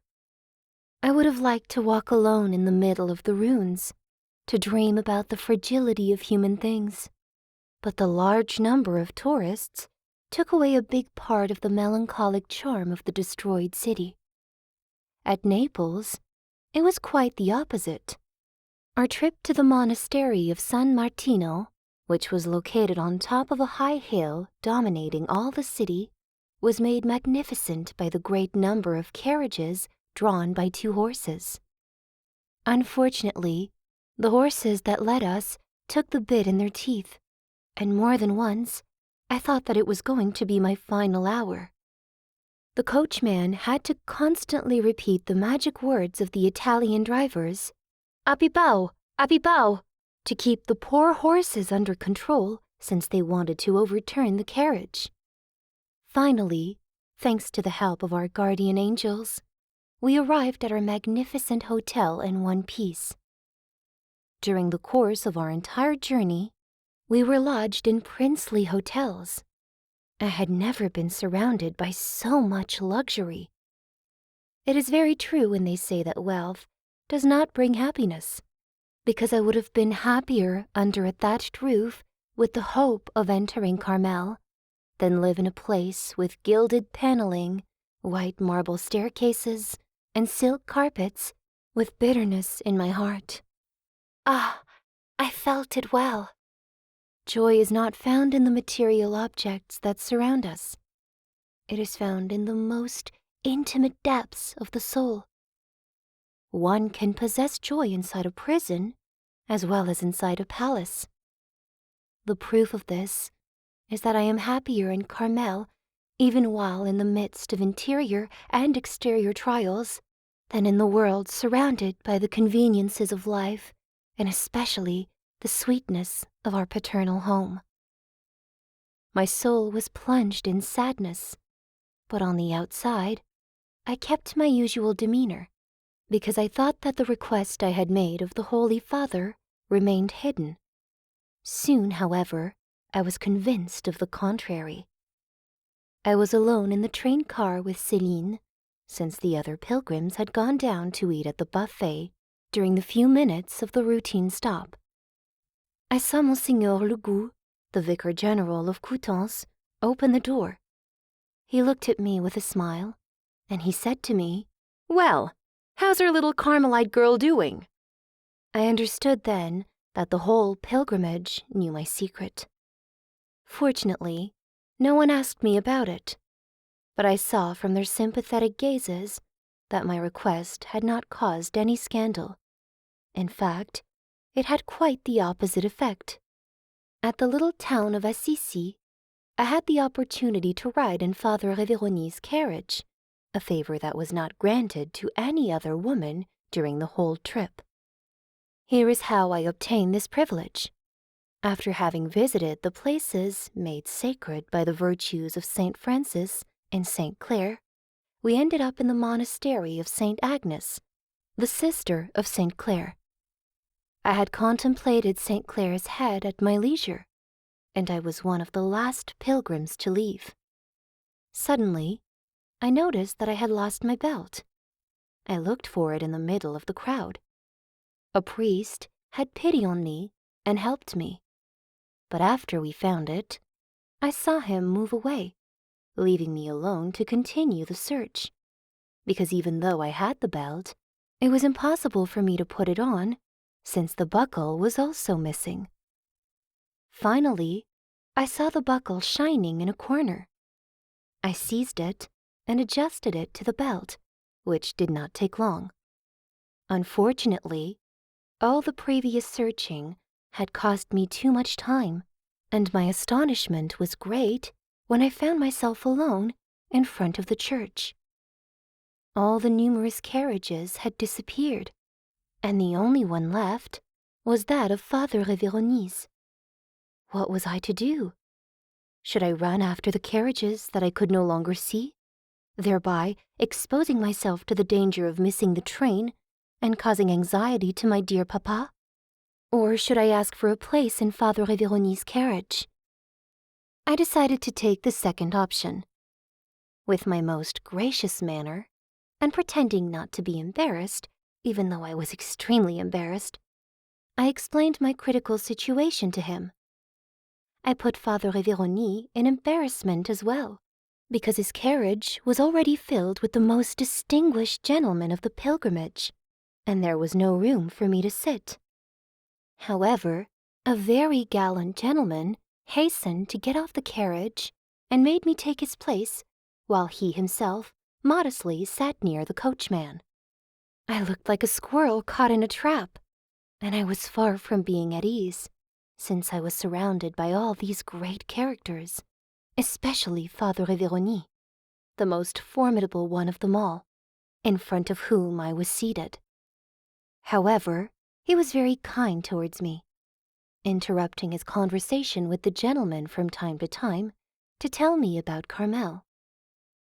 Before arriving at the train station, all the big people pulled out their big purses to give some extra money to the coachman, who was already paid. I did the same thing and pulled out my very small purse, but Father Révérony did not allow me to take out my pretty little coins. Instead, he preferred to give a big coin for both of us. At another time, I found myself seated next to him on the omnibus. He was even more kind and promised to do everything he could so that I would enter Carmel. While massaging a little balm on my wounds, these little encounters did not prevent the return trip home from being much less pleasant than the outward journey, for I no longer had the hope of the Holy Father.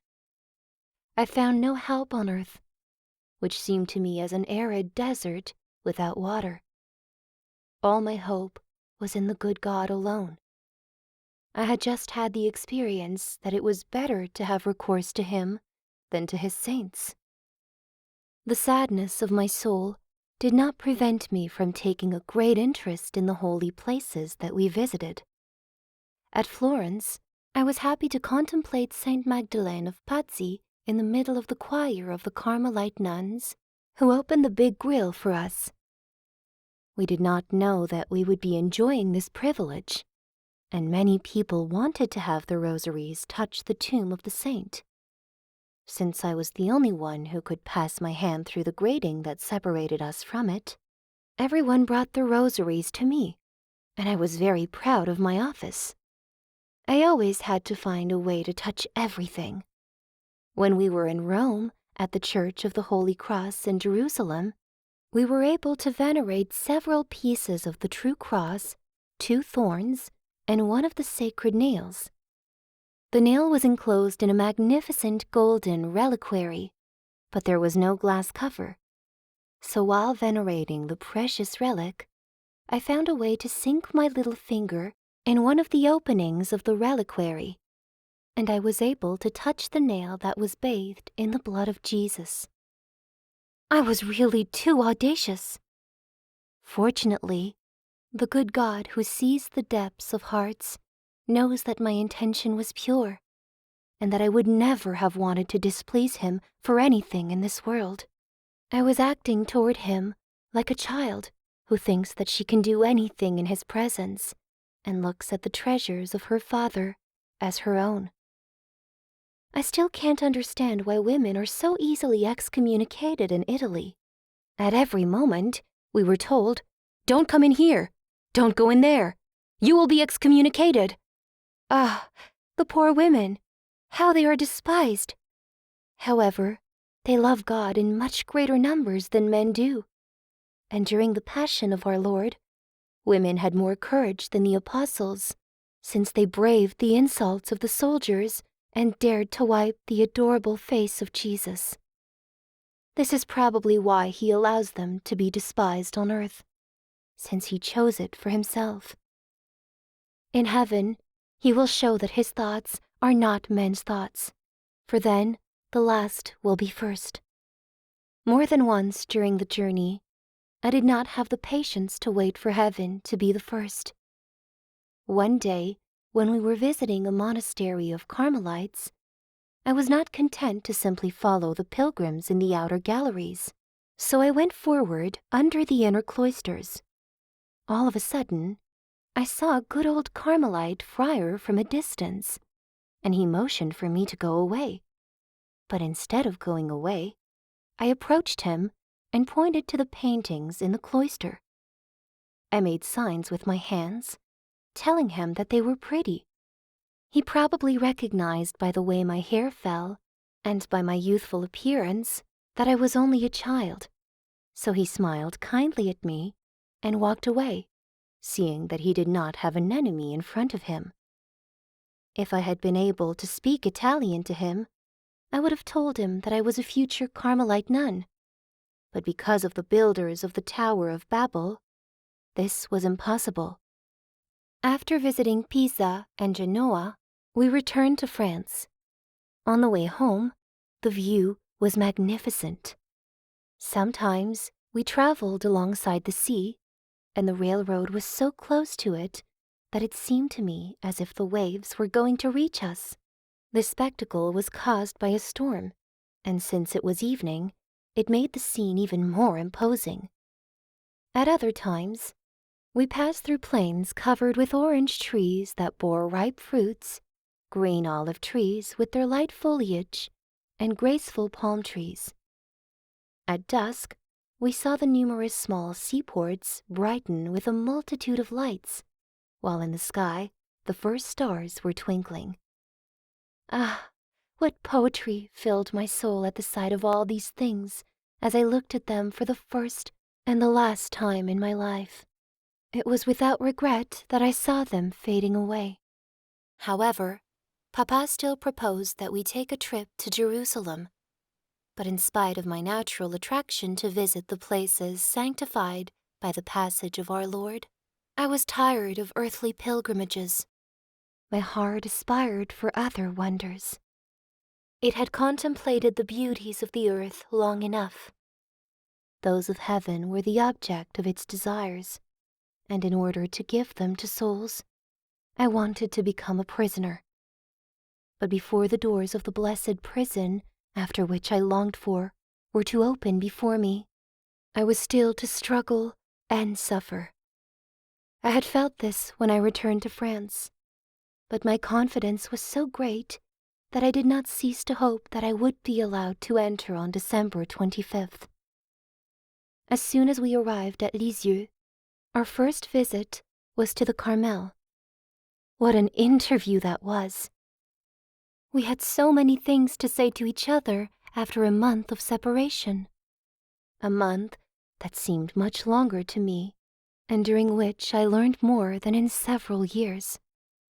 Oh, my beloved mother, how sweet it was for me to see you again, to open up my poor little wounded soul to you who understood me so well, and to whom a word or a look was enough to explain everything. I abandoned myself completely. I had done everything that depended on me, everything, even talking to the Holy Father. So I didn't know what else I should do. You told me to write to the Monseigneur and remind him of his promise. I did so at once, as best as I could.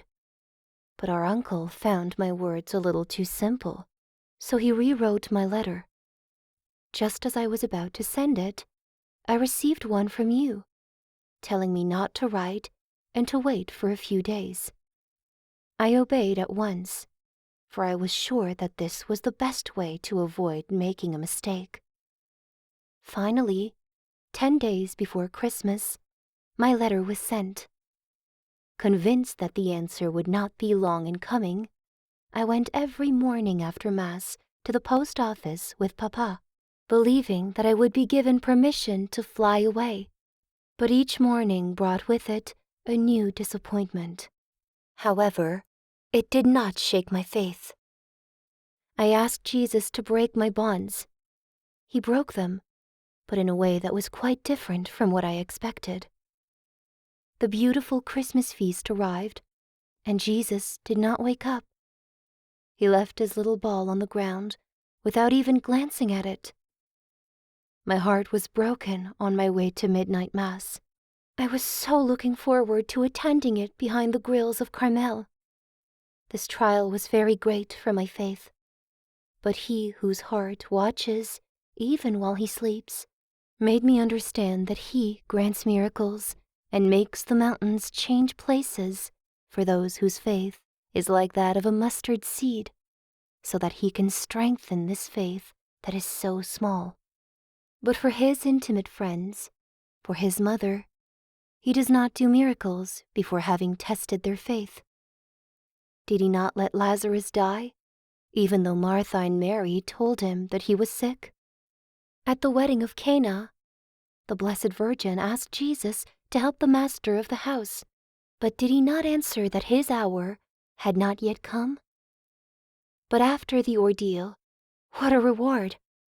The water turns into wine. Lazarus is resurrected. This is how Jesus acted towards his little Therese.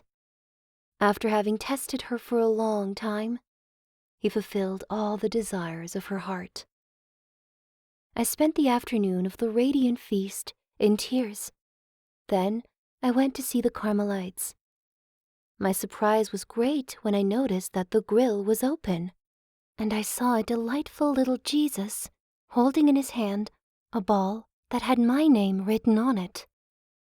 The Carmelites, taking the place of Jesus, who was too small to speak, sang me a hymn that was composed by my beloved mother. Each word spread a very sweet consolation in my soul. I will never forget this delicacy of the maternal heart that always filled me with the most exquisite tenderness. After having thanked them by shedding sweet tears, I told them about the surprise that my beloved Céline had given me when I returned from the midnight Mass. I found in my room, in the middle of a charming basin, a small ship that carried the little Jesus, who was fast asleep, with a small ball next to him. On the white sail, Céline had written these words, "I slept, but my heart was awake." And on the ship itself, there was only this word, abandonment. Ah, if Jesus was not yet speaking to his little fiancée, if his divine eyes remained closed, he at least revealed himself to her through souls who understood all the delicacies and the love of his heart.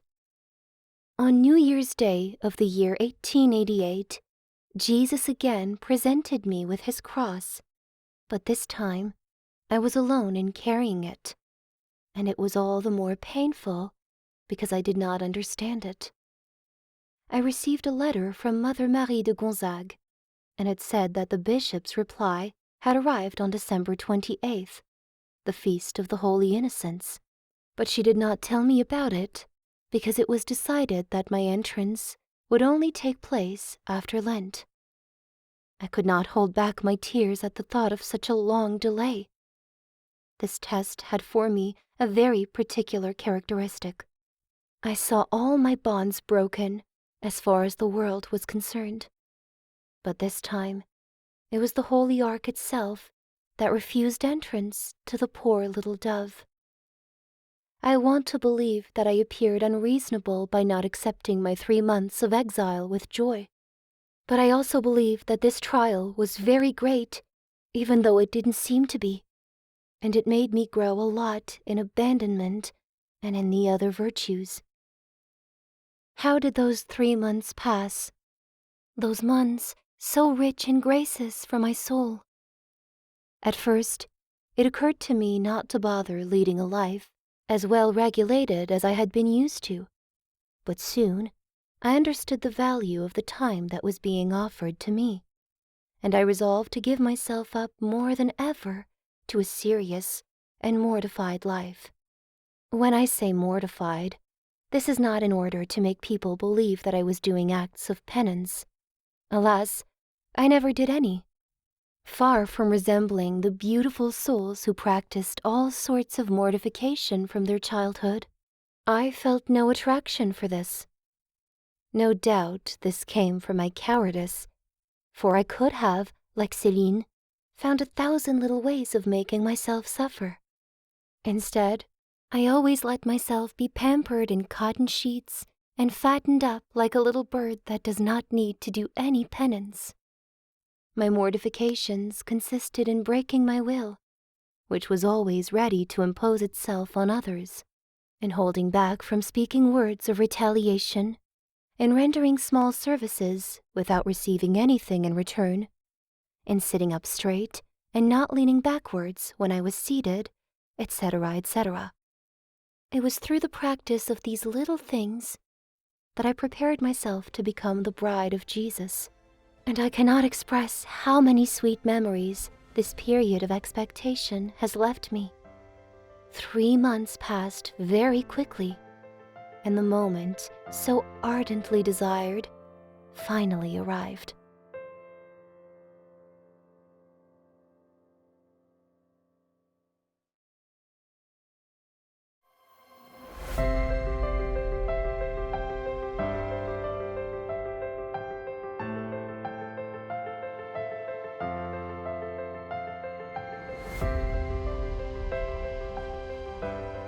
Chapter 7. The Little Flower Enters the Carmel, 1888 to 1890, 15 years old to 17 years old. The date that was chosen for my entrance into Carmel was Monday, April 9th, the day when the community celebrated the feast of the Annunciation, which was postponed because of Lent. The evening before that, the whole family was gathered around the table where I was to sit for the last time. Ah, how heartbreaking these intimate meetings are. Whenever someone would like to see themselves forgotten, the caresses and the most tender words are lavished upon them, thereby making them feel the sacrifice of the separation all the more. Papa hardly said anything, but his look was fixed on me with love.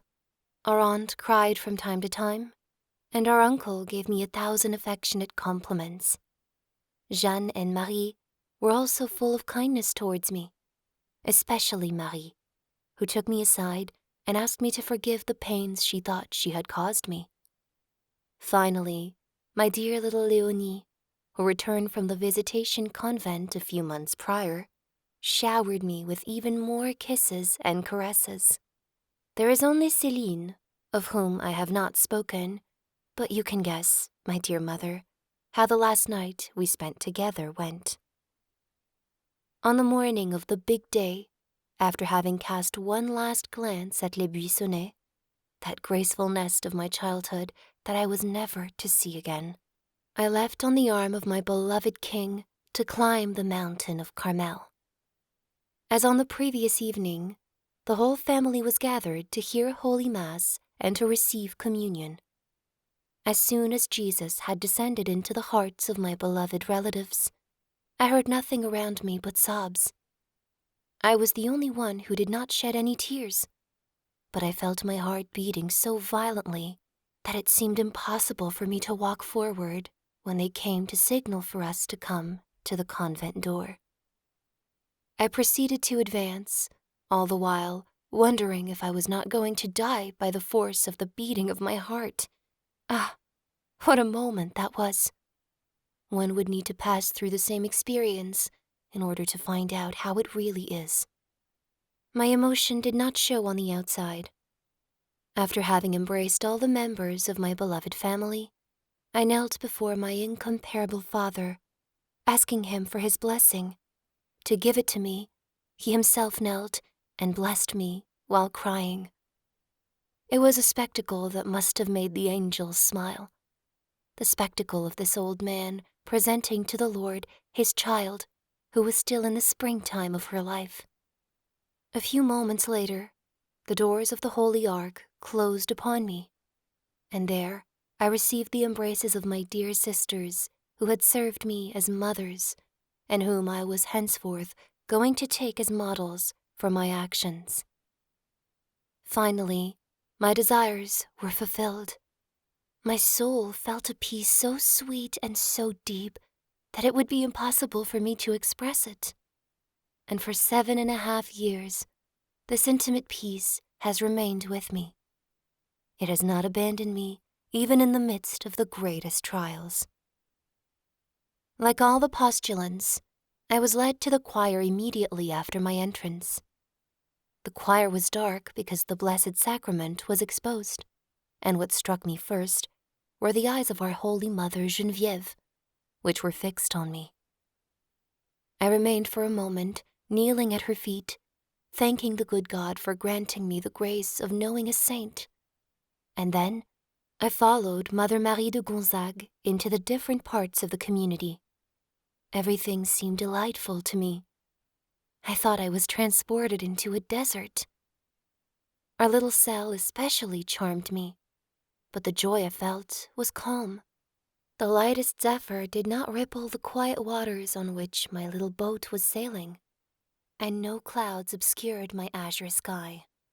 Ah, I was fully rewarded for all my trials.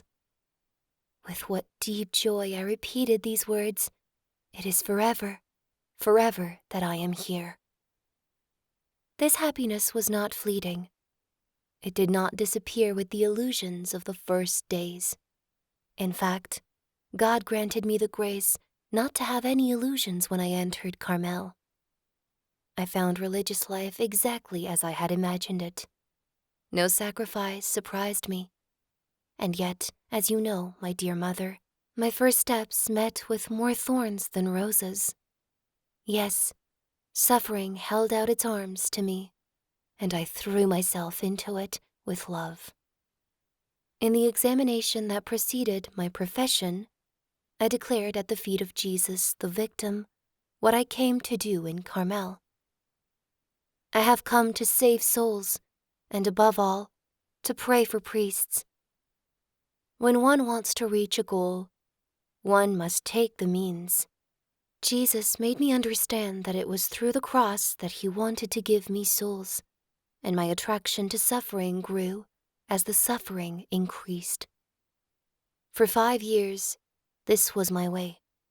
But on the outside, nothing revealed my suffering, which made it all the more painful, because I was the only one who knew about it. Ah, what a surprise we will have at the end of the world when we will read the story of souls.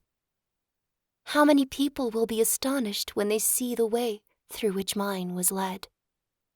This is so true that 2 months after my entry, Father Pichon came for the profession of Sœur Marie of the Sacred Heart and was surprised to see what the good God was doing in my soul. He told me that he had watched me as I prayed in the choir the day before, and he believed that my fervor was quite childish, and my way was very gentle. My interview with the good Father was a great consolation to me, but it was veiled in tears because of the difficulty I had in opening my soul to him. However, I made a general confession, something that I had never done before, and at the end, Father Pichon said these words to me, the most consoling words that ever came to the ears of my soul. In the presence of the good God, of the Blessed Virgin, and of all the saints, I declare that you have never committed a single mortal sin. Then he added, "Thank the good Lord for what he has done for you, because if he had abandoned you, instead of being a little angel, you would have become a little devil." Ah, I had no difficulty in believing him.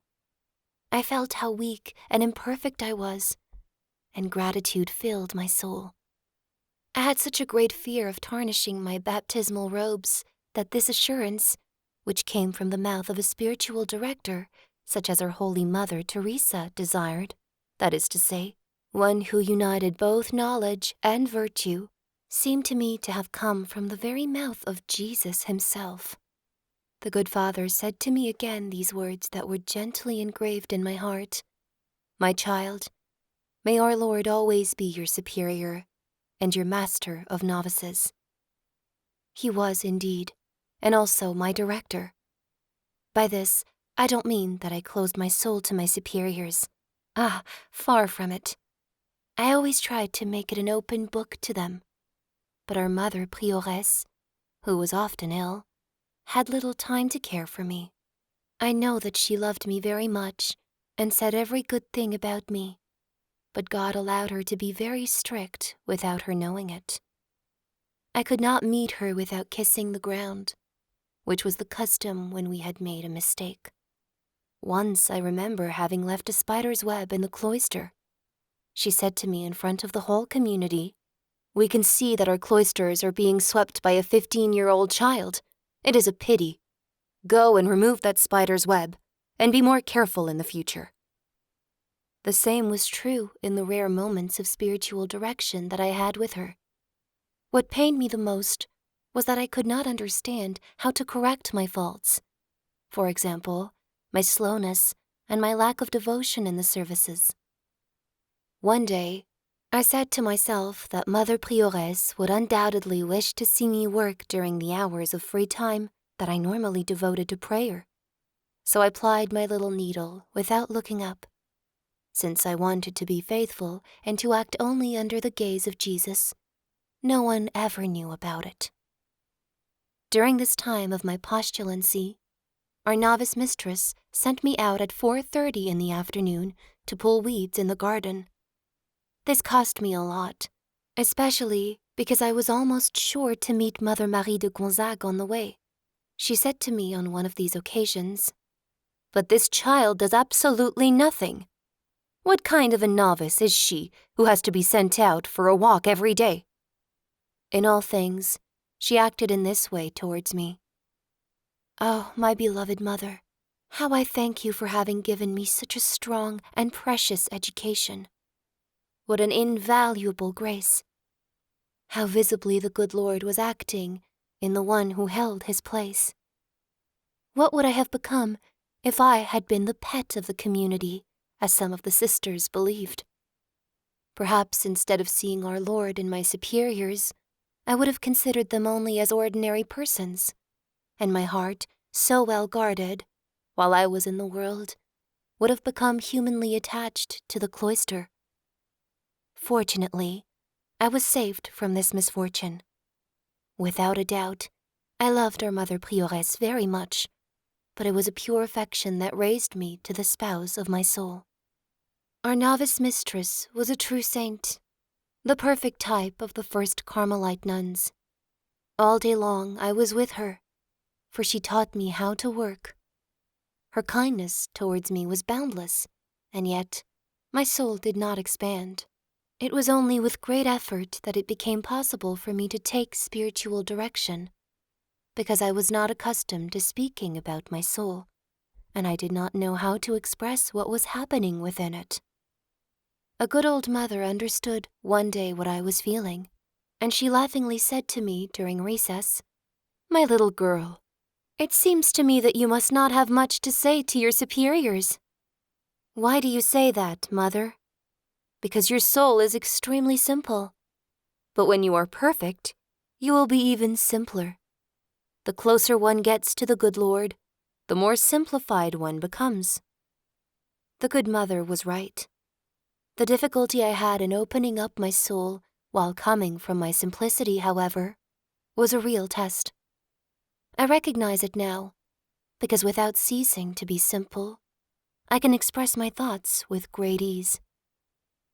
I have said that Jesus was my director. When I entered Carmel, I met Father Pichon, the one who was to serve me in this capacity, but no sooner had he admitted me as one of his children when he left for Canada in exile. Thus, I came to know him, only to be immediately deprived of him.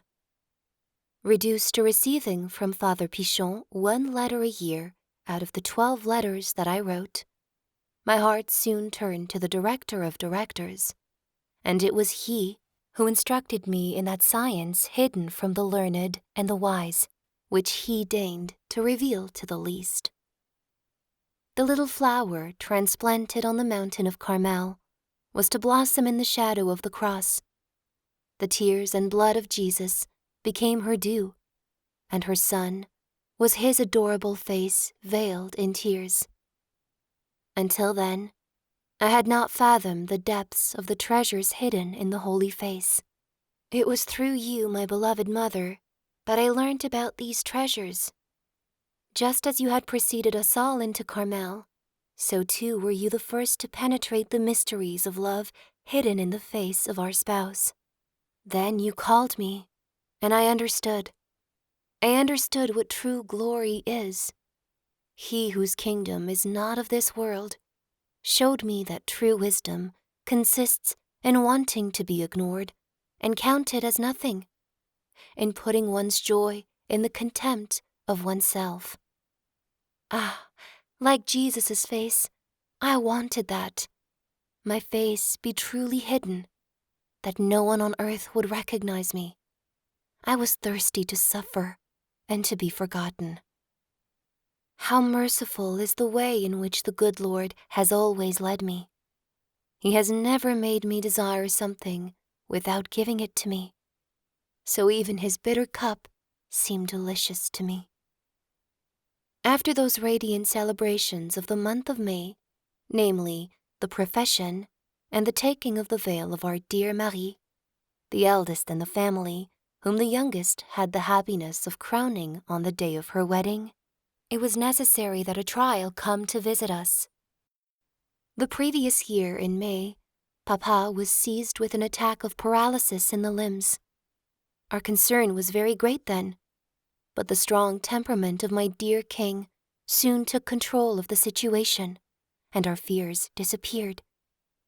However, more than once during the journey to Rome, we noticed that he tired easily and that he was not as cheerful as usual. What I noticed most of all was the progress Papa was making in perfection. Following the example of Saint Francis de Sales, he had managed to master his natural vivacity to the point that he seemed to have the gentlest nature in the world. Allow me, Mother, to give you a small example of his virtue. During the pilgrimage, the days and nights on the train seemed long for the travelers, and we saw them play card games that sometimes resulted in stormy arguments. One time, the players asked for our help. We refused, excusing ourselves by saying that we did not have enough knowledge on the matter. Unlike them, we did not find time too long, but rather too short, in order to contemplate at leisure the magnificent panoramas that were offered before our eyes. It soon became clear that they were discontented with our answer, so our dear little father calmly defended us, letting the group understand that since we were on a religious pilgrimage, prayer should be the top priority. One of the card players, forgetting the respect due to elders with white hairs, exclaimed without thinking, "Fortunately, Pharisees are rare." Our father did not speak a single word. On the contrary, he even appeared joyful, like a saint. A little later, he found the means to shake hands with this gentleman, accompanying this fine action with a kind word which made everyone believe that he had not heard the insult, or at least had already forgotten it. This habit of forgiveness did not just start from that day. According to our mother, and all those who knew him, he never uttered a word against charity. The things of the earth hardly seemed to touch him. He easily got over the annoyances of this life.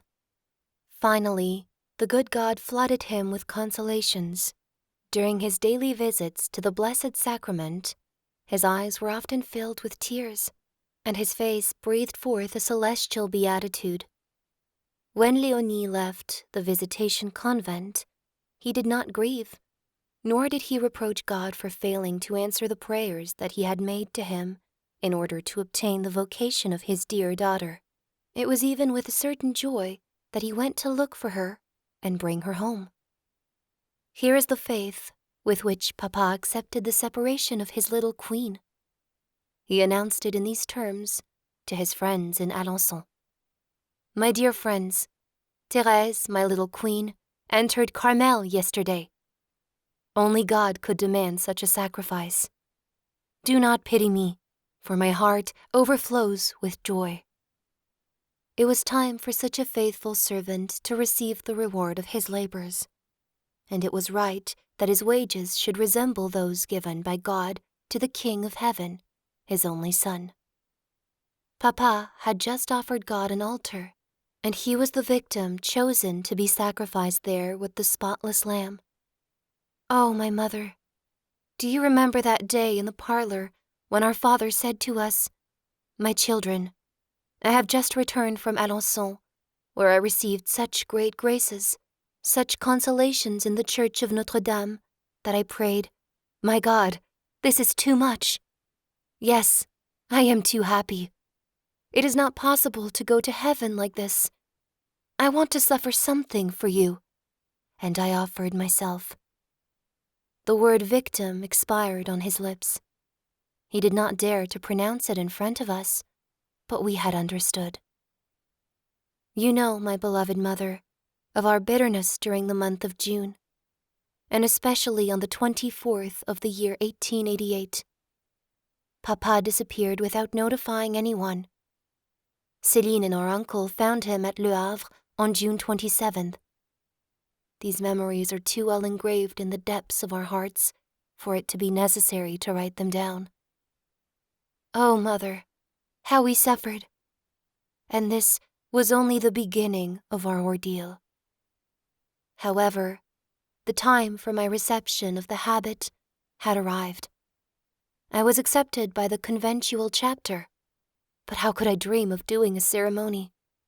They were already talking about giving me the holy habit without requiring that my family be present outside the cloister. But ultimately, they decided to wait.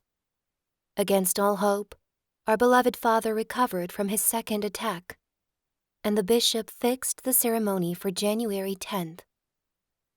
The wait had been long, but what a beautiful celebration it was. Nothing was missing. Nothing. Not even the snow.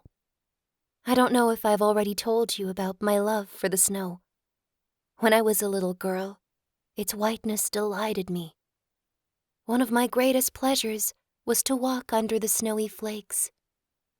Where did this taste for snow come from? Perhaps it was because I was born a little winter flower, and the first ornament my childish eyes saw that embellished nature must have been its white coat. Finally, I had always wished that on the day of my reception of the habit, nature would be adorned with white just like me. The evening before this beautiful day, I looked sadly at the gray sky from which a light rain escaped from time to time. The temperature was so mild that I did not hope for snow any more. The next morning, the sky had not changed, so I gave up my unfulfilled childish desire and went out of the monastery. Our father was waiting for me at the gate. He came towards me, his eyes full of tears, and pressed me to his heart. "Ah," he cried, "here she is, my little queen." Then, offering me his arm, we solemnly made our entrance into the chapel. The celebration was delightful, and the most beautiful, the most delightful flower of all, was my beloved king. He had never been more handsome, more worthy.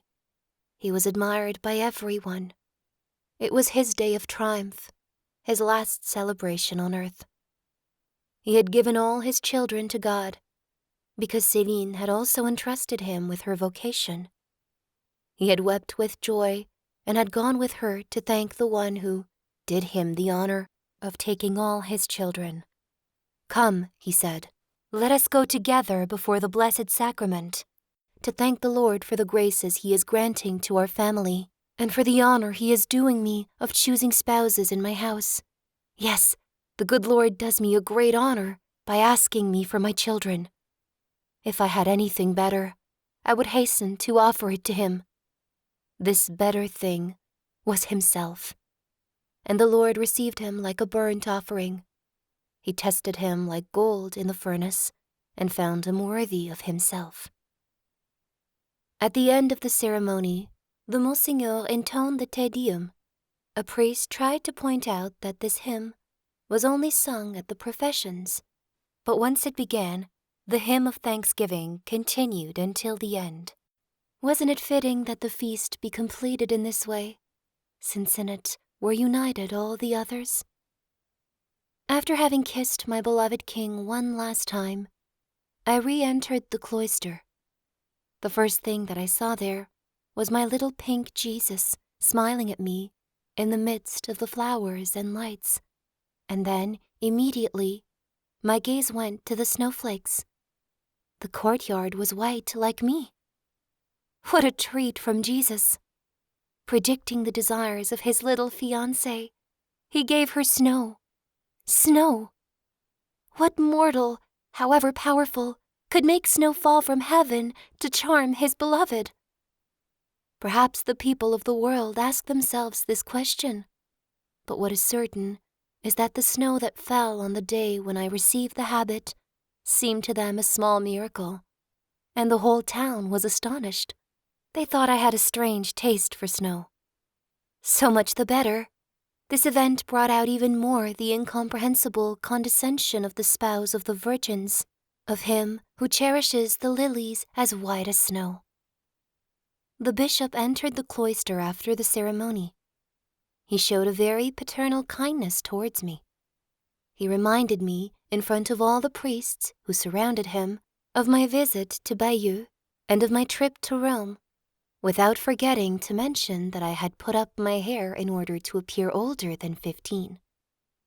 I believe that he was proud to see that I had succeeded. He told everyone that I was his little girl. Since that beautiful feast, every time His Excellency came back to Carmel, he was always very good to me.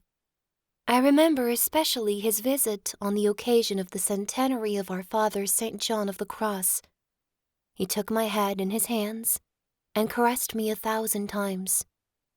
I had never been so honored. At the same time, the good Lord made me think of the caresses that he would like to lavish on me in front of the angels and the saints, and as of the moment, he was only giving me a weak image of this while I was still in this world. The consolation that I felt was very great. As I have just said, the day of January 10 was the triumph of my King. I compare it to the entry of Jesus into Jerusalem on Palm Sunday. Like that of our divine masters, Papa's glory of a day was followed by a painful passion, and this passion was not for him alone. Just as the pains of Jesus also pierced the heart of his divine mother with a sword, so too did our hearts feel the sufferings of the one we cherished most tenderly on earth. I remember that in the month of June 1888, at the time of our first trials, I said, "I am suffering a lot, but I feel that I can still bear greater trials." I did not think then of the future trials that were in store for me. I did not think that on February 12th, 1 month after I received the habit, our beloved Father would drink from the most bitter, the most humiliating chalice of all. He had to leave Lisieux to enter a mental institution, the Bon Sauveur at Cannes. On that day, I did not say that I was able to suffer more. Words cannot express our anguish, so I will not try to describe it. One day in heaven, we will love to speak to each other about our glorious trials. Aren't we already happy to have suffered them? Yes, the 3 years of Papa's martyrdom seemed to me the most pleasant, the most fruitful of all our lives. I would not exchange them for all the ecstasies and revelations of the saints. My heart overflows with gratitude when I think of this priceless treasure that must cause a holy jealousy to the angels of the celestial court. My desire for suffering was fulfilled. However, my attraction for it did not decrease. My soul soon shared in the sufferings of my heart. Spiritual dryness was my daily bread, and even though I was deprived of any consolation, I was still the happiest of creatures, since all my desires had been satisfied. Oh, my beloved mother, how sweet was our great trial, since from all our hearts came only sighs of love and gratitude. We were no longer walking in the paths of perfection. We were flying, all 5 of us. The 2 poor little exiles of Caen, Léonie and Céline, while still in the world, were no longer of the world. Ah, what wonders the trial worked in the soul of my beloved Céline. All the letters she wrote at that time are full of resignation and love. And who will be able to express the visits that we had together? Ah, far from separating us, the gates of Carmel united our souls more strongly. We had the same thoughts, the same desires, the same love for Jesus and for souls. When Céline and Therese spoke to each other, never was there a word of earthly things mixed into their conversations, which were all in heaven. Just like in the past, when they were in the Belvédère, they dreamed about the things of eternity and to enjoy this endless happiness soon. They only chose to share suffering and contempt while they were here below. Thus passed the time of my engagement. It was a long time for poor little Thérèse. At the end of my year, our mother prioress told me not to think of asking for the formal profession of vows, and that the Father Superior would certainly postpone my request. I had to wait another 8 months. At first, it was very difficult for me to accept this great sacrifice, but soon light came into my soul. I was meditating at the time on the book Foundations of the Spiritual Life by Father Soeur. One day, during prayer, I understood that my desire to make profession was so strong that it was mixed with a great self-love. Since I had given myself to Jesus to please him, to console him, I should not oblige him to do my will instead of his own. I understood, too, that a bride should be adorned for her wedding day, and I had done nothing for that purpose. Then I said to Jesus, "Oh, my God, I do not ask you to pronounce my holy vows. I will wait as much as you want. Only I do not wish that my union with you is deferred through my own fault. Therefore, I am going to put all my care into making for myself a beautiful dress enriched with jewels. When you find that it is adorned richly enough, I am sure that all the creatures in the world will not prevent you from coming down towards me in order to unite me forever to yourself, oh, my beloved." Since I took the habit, I had already received abundant enlightenment on religious perfection, especially on the subject of the vow of poverty. During my postulancy, I was happy to have nice things for my personal use, and to find at hand everything that I needed. My director, Jesus, suffered this patiently, for he does not like to show souls everything at once. He usually gives his light little by little. At the beginning of my spiritual life, when I was about 13 or 14 years old, I wondered what I would have to strive for later on, because I thought it was impossible for me to understand perfection better. I recognized very quickly that the more one advances on this path, the further the end appears to be. So now, I am resigned to see myself as always imperfect, and I find my joy in this. I come back now to the lessons that my director Jesus gave me. One evening, after the Compline prayer, I was looking in vain for a little lamp on the shelves reserved for this purpose. It was during the time of great silence, so it was impossible for me to talk and ask for it. I understood that a fellow sister, thinking that she was taken her lamp, had in fact taken ours, which I needed very much. Instead of feeling sorrow at being deprived of it, I was very happy, feeling that poverty consisted in seeing oneself deprived not only of pleasant things, but also of indispensable things. And so, in this exterior darkness, I was enlightened interiorly. I was taken at that time with a true love for the ugliest and least convenient objects. Thus, it was with joy when I saw that the pretty little jug in our cell was taken away from me and replaced with a large jug that was all chipped.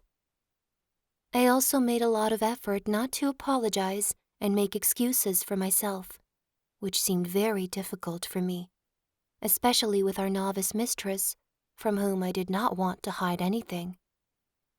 Here is my first victory. It is not great, but it cost me well. A small vase placed behind a window was broken, and our mistress, believing that it was I who had left it lying around, showed it to me and told me to be more careful next time. Without saying anything, I kissed the ground. Then I promised to be more orderly in the future. Because of my lack of virtue, these little practices cost me a lot, and I had to console myself by thinking that everything would be revealed at the last judgment. I have noticed that when one does her duty, never apologizing or excusing herself, no one knows about it. On the contrary, her imperfections appear immediately.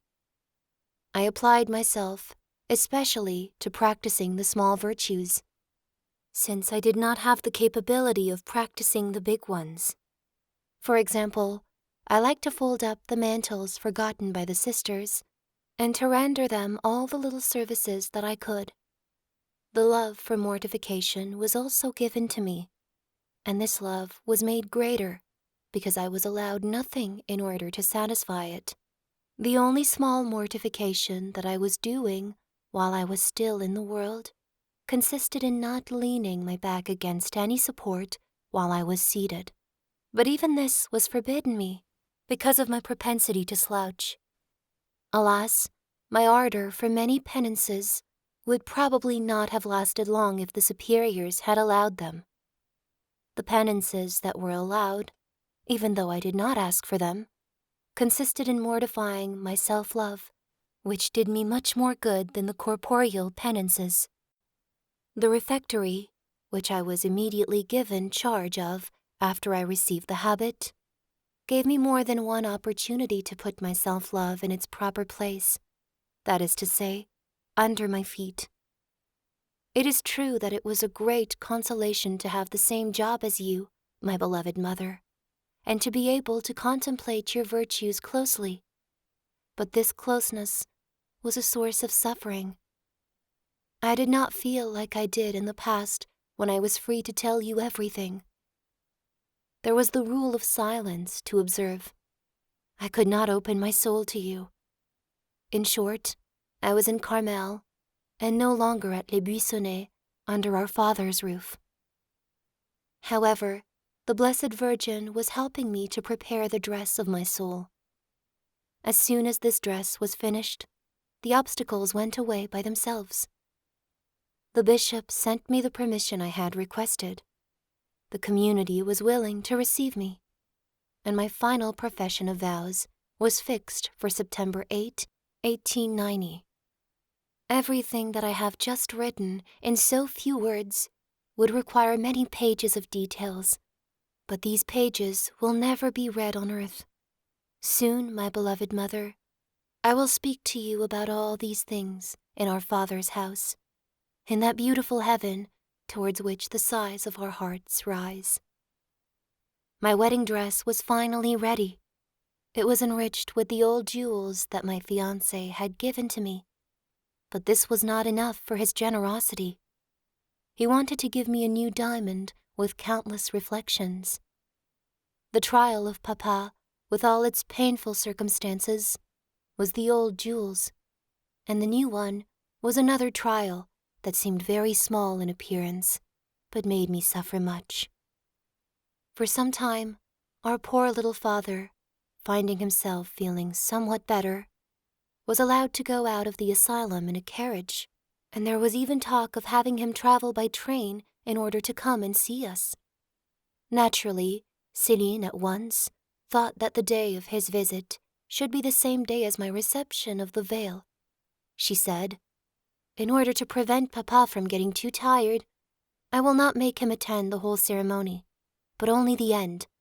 I will go get him, and I will lead him gently to the grille, so that Therese can receive his blessing." Ah, I recognize here the heart of my beloved Céline. It is indeed true that love never sees anything as impossible, because it believes everything is possible and everything is allowed. Human prudence, on the contrary, trembles at every step and does not dare to set its foot down.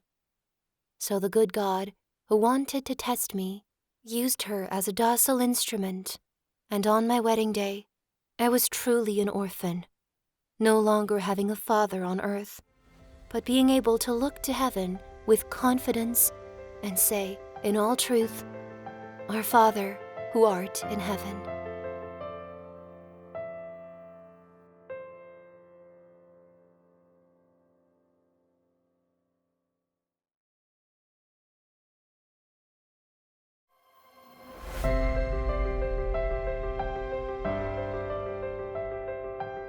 Chapter 8. Profession of Soeur Therese, 1890 to 1895, 17 years old to 22 years old. Before speaking to you about my ordeal, I should have told you, my dear mother, about the retreat that preceded my profession. It was far from bringing me consolation. The most absolute aridity and almost total abandonment were my share. Jesus was sleeping as usual in my little boat. Ah, I can see that souls rarely let him sleep peacefully inside them. Jesus is so tired of always having to take the initiative and attend to others that he hastens to take advantage of the rest that I offer to him. He will probably not wake up before my great retreat in eternity, but instead of making me sad, it gives me great pleasure. I am really far from being a saint. What I have just mentioned is proof of this. Instead of rejoicing at my dryness, I should attribute it to my lack of fervor and fidelity. I should be sorry that I sleep and have slept for the last 7 years during my hours of prayer and thanksgiving. Well, I am not sorry. I think that little children please their parents as much when they are asleep as they do when they are awake. I think that in order to perform operations, doctors put their patients to sleep. Finally, I think that the Lord sees our frailty, and he remembers that we are only dust. My profession retreat was therefore like all those that followed it, a retreat of great aridity. However, the good Lord showed me clearly, without my noticing it, the way to please him and to practice the most sublime virtues. I have noticed many times that Jesus does not want to give me provisions. He feeds me at every moment with a completely new food. I find it within me without my knowing how it got there. I simply believe that it is Jesus himself, hidden in the depths of my poor little heart, who gives me the grace to act within me and makes me think of everything he wants me to do at the present moment. A few days before my profession, I had the happiness of receiving the blessing of the Sovereign Pontiff. I had asked for it through the good brother Simeon for Papa and for me, and it was a great consolation for me to be able to give back to my dear little father the grace he had obtained for me when he took me to Rome. Finally, the beautiful day of my wedding arrived. It was without clouds But on the day before that, there arose in my soul a storm, the likes of which I had never seen before. Not a single doubt about my vocation had ever entered my mind until then, and I had to undergo this trial. In the evening, while making the way of the cross after the Matins prayer, my vocation appeared to me as a dream, a chimera. I found life in Carmel to be very beautiful, but the devil inspired me with the assurance that it was not made for me, and that I was deceiving my superiors by advancing on this way to which I was not called. My darkness was so great that I could only see and understand one thing. I did not have a vocation. Ah, how can I describe the anguish in my soul? It seemed to me, and this is an absurd thing, which shows that this temptation was from the devil, that if I were to tell my novice mistress about these fears, then she would prevent me from pronouncing my holy vows. However, I wanted to do the will of the good God and return to the world rather than remain in Carmel and do my own will. I therefore made my mistress come out of the choir, and filled with confusion, I told her the state of my soul. Fortunately, she saw things more clearly than I did, and reassured me completely. Besides, the act of humility that I had just made put to flight the demon who perhaps thought that I would not dare confess my temptation. As soon as I had finished speaking, my doubts went away. But to make my act of humility even more complete, I still wanted to confide my strange temptation to our mother prioress, who was content to laugh at me. On the morning of September 8, 1890, I felt flooded with a river of peace, and it was in this peace, surpassing all understanding, that I pronounced my holy vows. My union with Jesus took place not in the midst of thunder and lightning, that is to say, in extraordinary graces, but in the midst of a light zephyr, similar to the one heard on the mountain by our father Saint Elijah. What graces I begged for on that day! I really felt like a queen, so I took advantage of my title to deliver the captives, to obtain the favors of the king towards his ungrateful subjects. Finally, I wanted to deliver all the souls from purgatory and to convert all sinners. I prayed a lot for my mother, my dear sisters, for the whole family, but especially for my little father, who underwent so many trials and was so holy. I offered myself to Jesus so that he would accomplish his will perfectly in me without creatures ever being able to put any obstacle in the way. This beautiful day passed by just like the saddest, since even the most radiant day has a tomorrow. But it was without sadness that I deposited my crown at the feet of the Holy Virgin. I felt that time could not take away my happiness.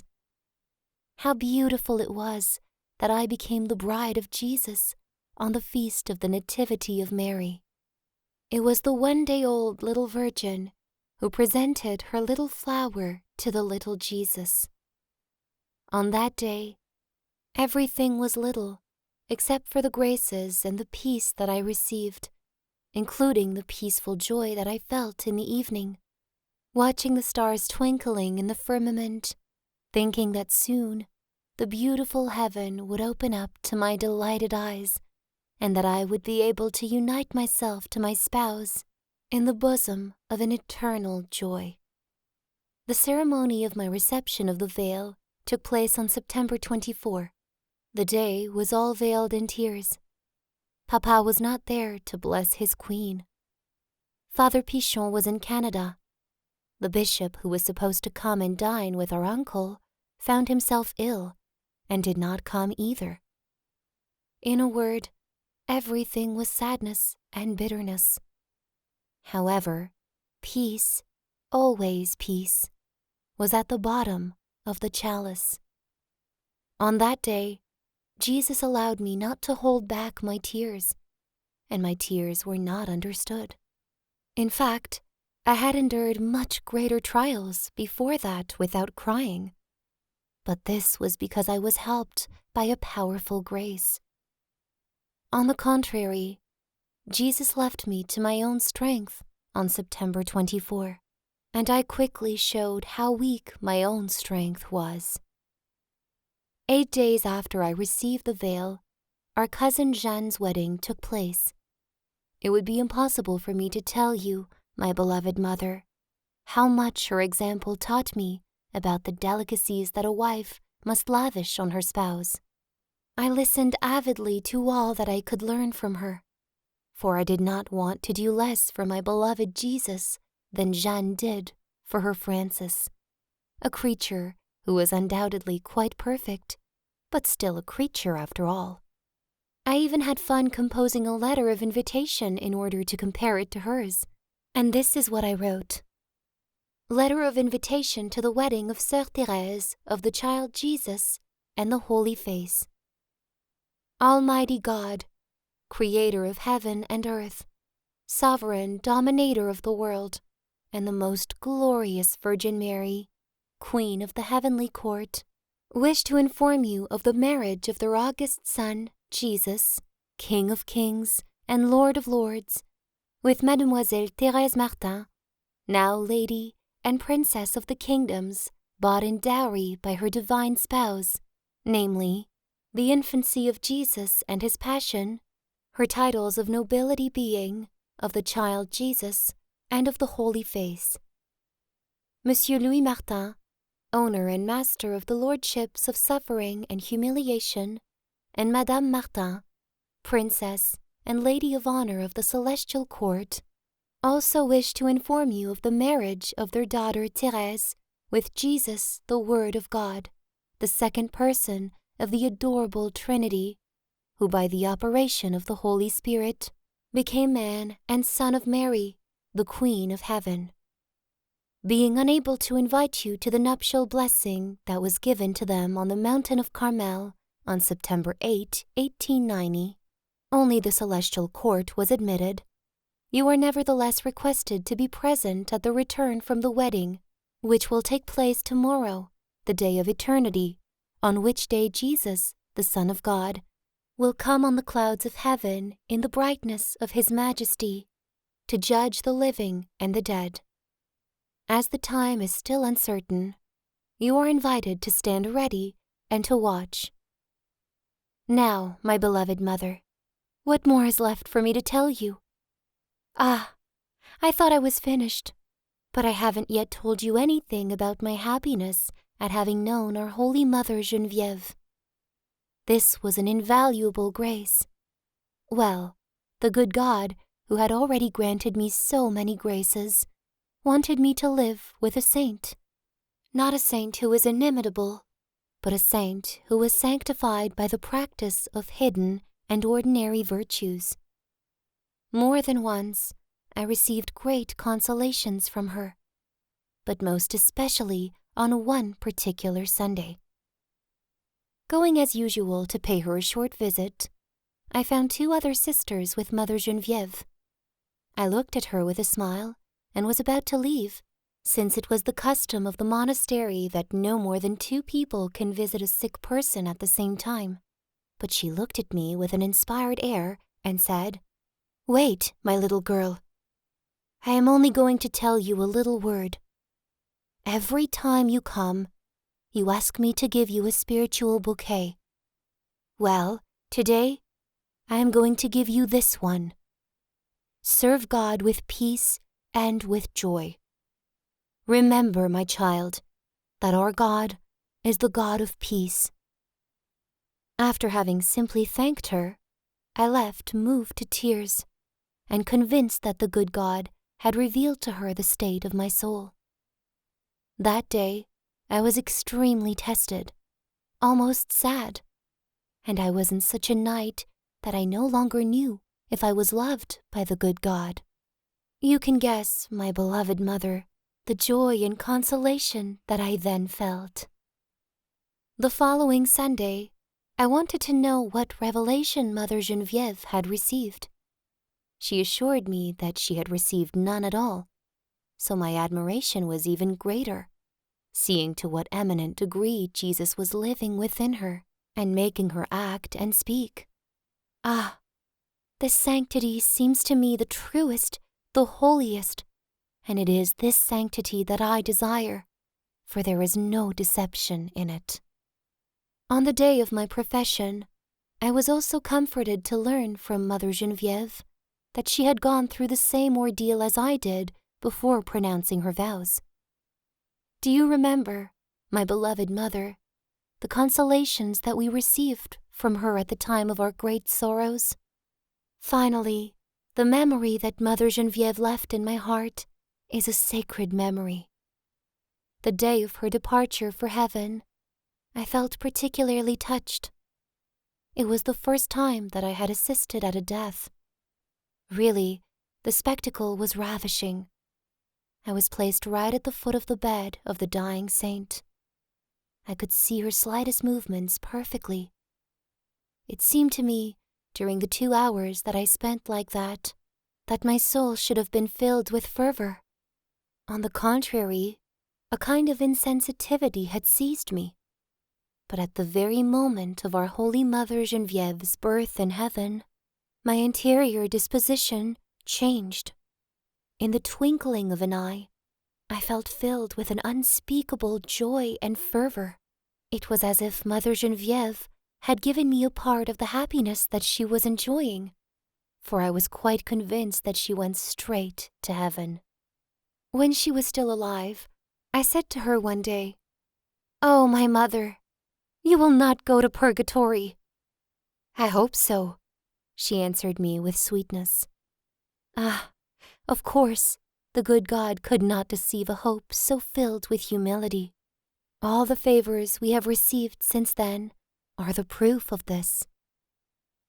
After Mother Geneviève's death, each sister hastened to claim some relic. You know, my beloved mother, the one that I have the happiness of possessing. During the agony of Mother Geneviève, I had noticed a tear glittering on her eyelid, like a diamond. This tear, the last of all those she was to shed, did not fall.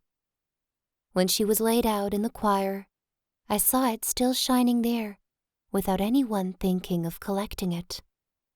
Then, taking a small fine cloth, I dared to approach her in the evening without being seen by anyone, and I took for my relic the last tear of a saint.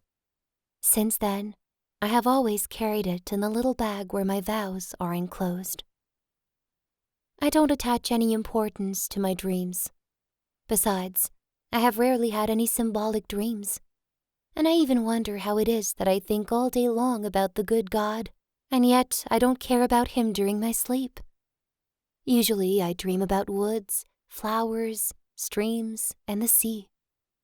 Almost always, I see pretty little children. I catch butterflies and birds, the like of which I have never seen before. You can see, Mother, that although my dreams have a poetic appearance, they are far from being mystical. One night after Mother Geneviève's death, I had a more consoling dream. I dreamed that she was making her last will and testament, giving each of the sisters something that had belonged to her. When it was my turn, I thought that I would receive nothing, for she had nothing left. But rising up, she said to me 3 times, with a penetrating accent, "To you, I leave my heart." A month after the departure of our Blessed Mother Geneviève, influenza broke out in the community. 2 other sisters and myself were the only ones left standing on our feet. I will never be able to describe everything that I saw, what life seemed to be like, and all that passed. My 19th birthday was celebrated with Soeur Saint Joseph's death, and this was soon followed by 2 other deaths. At this time, I was alone in the sacristy, because the first in charge, Soeur Saint Stanislaus, was very seriously ill, It was I who had to prepare for the funerals, open the grille of the choir for Mass, etc. The good Lord gave me many graces of strength at this time. I wonder now how I was able to do all that I did without experiencing fear. Death reigned everywhere. The sisters who were most ill were cared for by those who could barely drag themselves around. As soon as a sister breathed her last, we were obliged to leave her alone. One morning when I got up, I had a premonition that Soeur Madeleine was dead. The dormitory was in darkness. No one was coming out of the cells. Finally, I decided to enter the cell of my Soeur Madeleine, since her door was wide open. I saw her, indeed, dressed and lying on her straw mattress. I was not the least bit frightened. When I noticed that she did not have a blessed candle, I went to get some for her, as well as a crown of roses. The night Sœur Febronie, our mother's sub-prioress, died, I was alone with the nurse. It is impossible to imagine the sad state of the community at this moment. Only those who were healthy enough to stand and move can give some idea of the conditions. But in the midst of this abandonment, I felt that the good Lord was watching over us. It was without effort that the dying women passed on to a better life. Immediately after their death, an expression of joy and peace spread over their features. It looked like a sweet sleep. Surely this was true, because after the image of this world has passed away, they will awaken to enjoy eternally the delights reserved for the chosen ones. All through the time that the community was undergoing this trial, I had the ineffable consolation of receiving Holy Communion every day. Ah, how sweet it was! Jesus spoiled me for a long time, longer than he did his faithful wives, because he allowed me to receive him while the others did not have the same happiness. I was also very happy to touch the sacred vessels and to prepare the little swaddling clothes destined to receive Jesus. I felt that I had to be very fervent, and I often remembered these words addressed to a holy deacon: "Purify yourselves, you who bear the vessels of the Lord." I cannot say that I often received consolations when making my Thanksgiving prayers. It is even perhaps the time when I receive the least consolations. I find this quite natural, since I have offered myself to Jesus not as a person who wishes to receive his visit for her own consolation, but rather to please him who gives himself to me. I imagine my soul as a free ground, and I beg the Blessed Virgin to remove the rubble that could prevent it from being free. Then I beg her to set up a vast tent worthy of heaven, and to adorn it with her own ornaments. And then I invite all the saints and the angels to come and conduct a magnificent concert there. It seems to me that when Jesus comes down into my heart, he's happy to be so well received, and I am happy too. All of this does not prevent distractions and sleepiness from coming to visit me, but at the end of the Thanksgiving prayer, when I see that I have done it so badly, I make the resolution to be thankful all through the rest of the day. You see, my beloved mother, that I am far from being led on the way of fear. I always know how to find a way to be happy and to take advantage of my miseries. No doubt this does not displease Jesus, because he seems to encourage me on this road. One day, contrary to my usual habit, I was a little troubled when going to Holy Communion. It seemed to me that the good Lord was not pleased with me, and I said to myself, if I receive only half a host today, it will make me very sad, and I will believe that Jesus comes, as if with regret, into my heart. I approached, and happiness! For the first time in my life, I saw the priest take 2 hosts that were well separated from each other and gave them to me. You can understand my joy and the sweet tears I shed, seeing such great mercy. The year after my profession, that is, 2 months before Mother Genevieve's death, I received great graces during my retreat with Father Alexis Prou. Usually, the retreats that are preached are even more painful to me than the retreats that I make alone. But this year, it was different. I had done a preparatory novena with great fervor, in spite of the internal feelings that I had, for it seemed to me that the preacher would not be able to understand me, since he was especially destined to do good to great sinners, but not to religious souls. The good God wanted to show me that it was Him alone who was the director of my soul, and so He specifically used this priest, whom nobody in the community appreciated except me. At that time, I was having great interior trials of all kinds, even to the point of sometimes asking myself if heaven really existed. I felt inclined not to say anything about my intimate dispositions, since I did not know how to express them. But as soon as I entered the confessional, I felt my soul expand. After having said only a few words, I was understood in a marvelous way. My soul was like a book that Father Prou read better than myself. He launched me full sail upon the waves of confidence and love, which attracted me so strongly, but upon which I did not dare to advance. He told me that my faults did not hurt the good God, and that holding as He did God's place, He was telling me in His name that God was very happy with me. Oh, how happy I was when I heard those consoling words! Never before had I heard that our faults are incapable of hurting the good God. This assurance filled me with joy. It made me patiently bear the exile of life.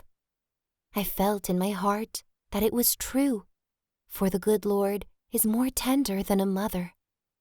Well, weren't you, my beloved mother, always ready to forgive me for the little infelicities that I involuntarily committed against you?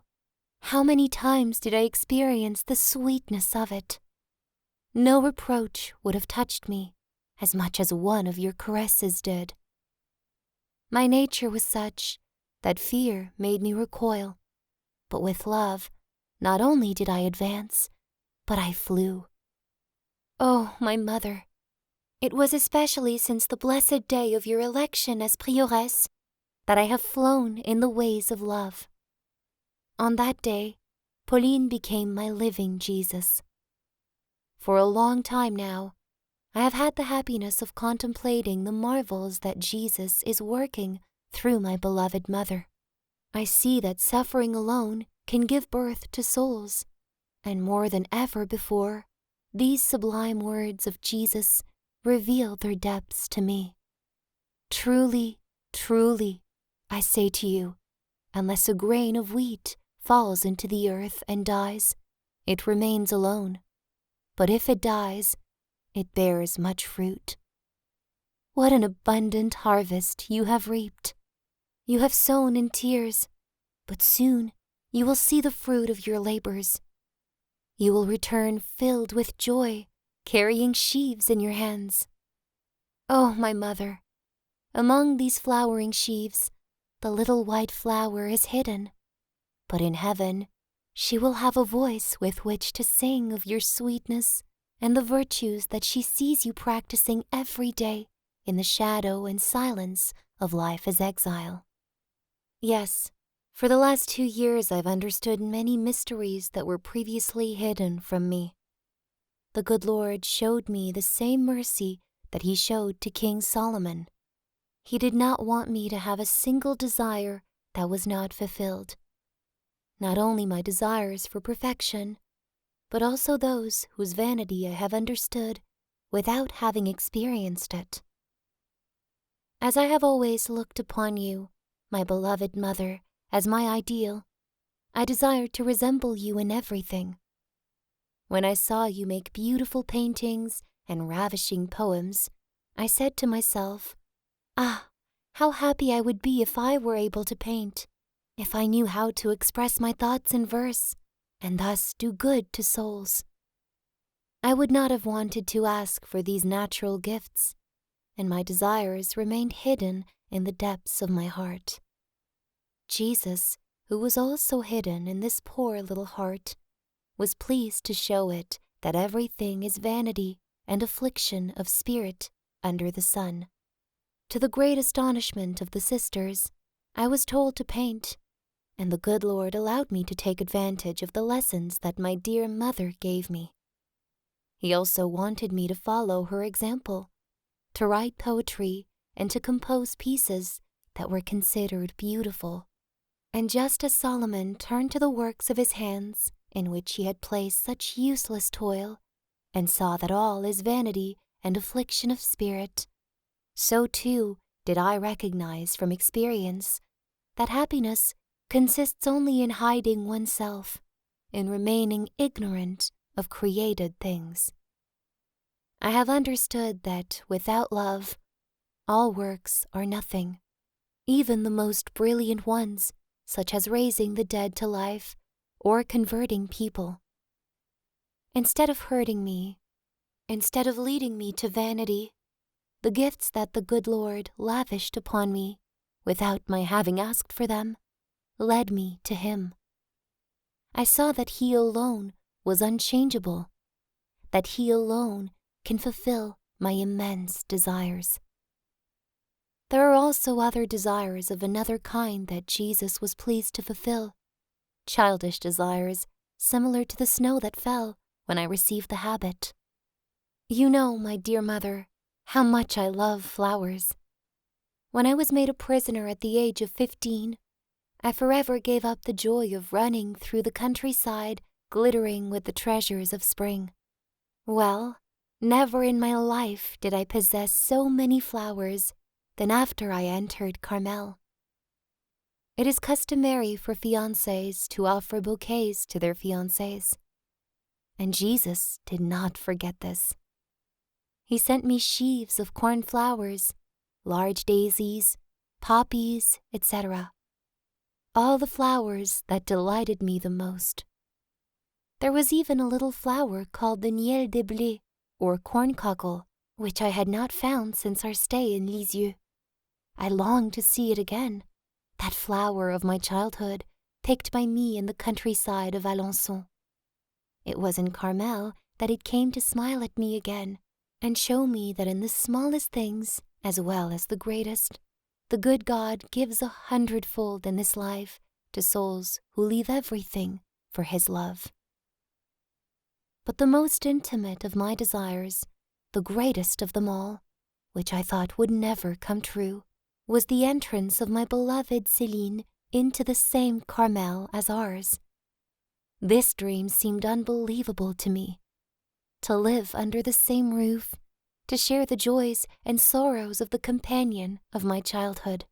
So I had made my sacrifice completely. I had entrusted to Jesus the future of my beloved sister, resolved to see her depart for the other side of the world if necessary.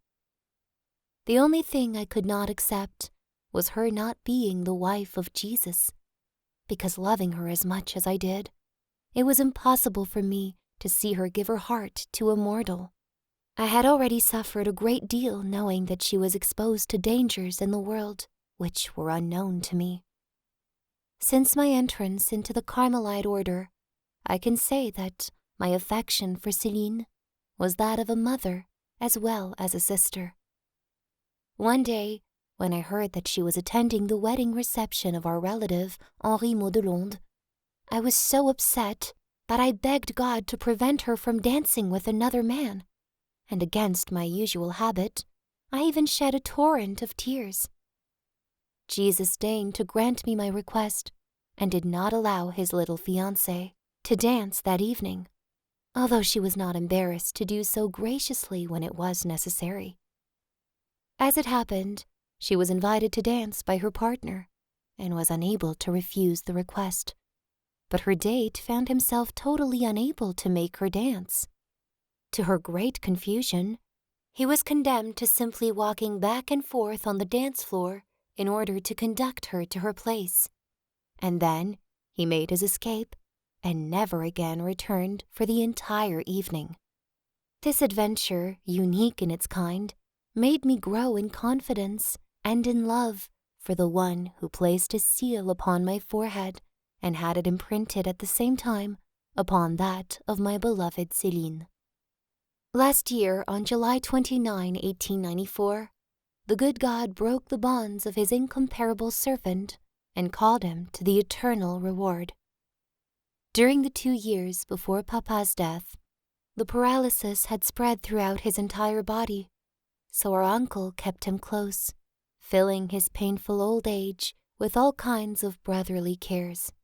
But because of Papa's state of infirmity and weakness, we saw him only once in the parlor during the whole course of his illness. Ah, what a meeting that was! At the moment when he was about to leave, and as we were saying goodbye to him, he raised his eyes, and pointing to the sky, he remained like that for a long time. Papa could only express his thoughts with this one word pronounced with a voice full of tears. In heaven. As God broke his bonds, so too did he break those bonds that retained his beloved fiancée Céline in this world. She had fulfilled her first mission. She was put in charge of representing all of us with our Father, whom we so tenderly loved. She had accomplished this mission like an angel, and the angels do not remain on the earth when they have accomplished the will of the good God. They return at once to him. That is why they have wings. Our angel Céline also spread her white wings. It turns out that she was interested in a missionary project in Canada that Father Pichon had suggested to her. She was ready to fly far away to find Jesus, but Jesus made her fly close by. He was content with accepting the great sacrifice that was very painful for little Therese. For 2 years, her Céline had kept this secret desire hidden from her. Ah, she had suffered too because of this. Finally, from the top of heaven, my dear King, who never liked slow disciples when he was here on earth, hastened to arrange the very tangled affairs of his Céline, and on September 14, 1894, she joined us in Carmel. One day when the difficulties seemed insurmountable, I said to Jesus during my Thanksgiving prayer, You know, my God, how much I want to know whether Papa went straight to heaven or not. I'm not asking you to speak directly to me, but to give me a sign. If my Soeur aimée of Jesus of the heart of Mary consents to Céline's entrance into Carmel, or does not put any obstacle in the way, this will be the answer that Papa has gone straight to heaven to be with you.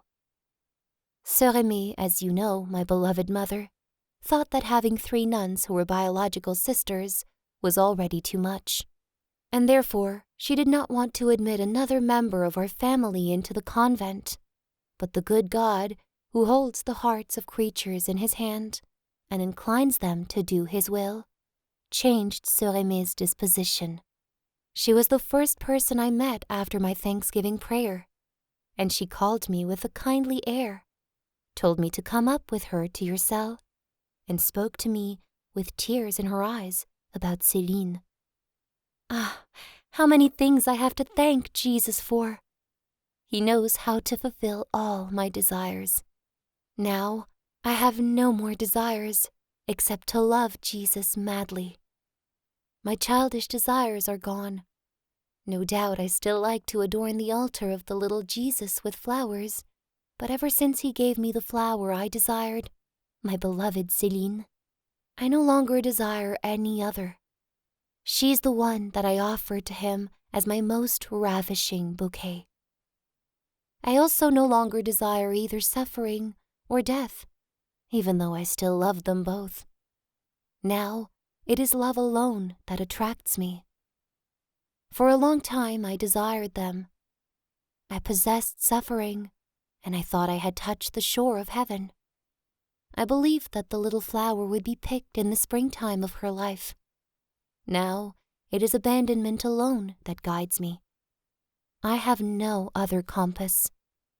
I can no longer ask for anything with ardor except the perfect accomplishment of the will of the good God in my soul, without any creature being able to hinder it.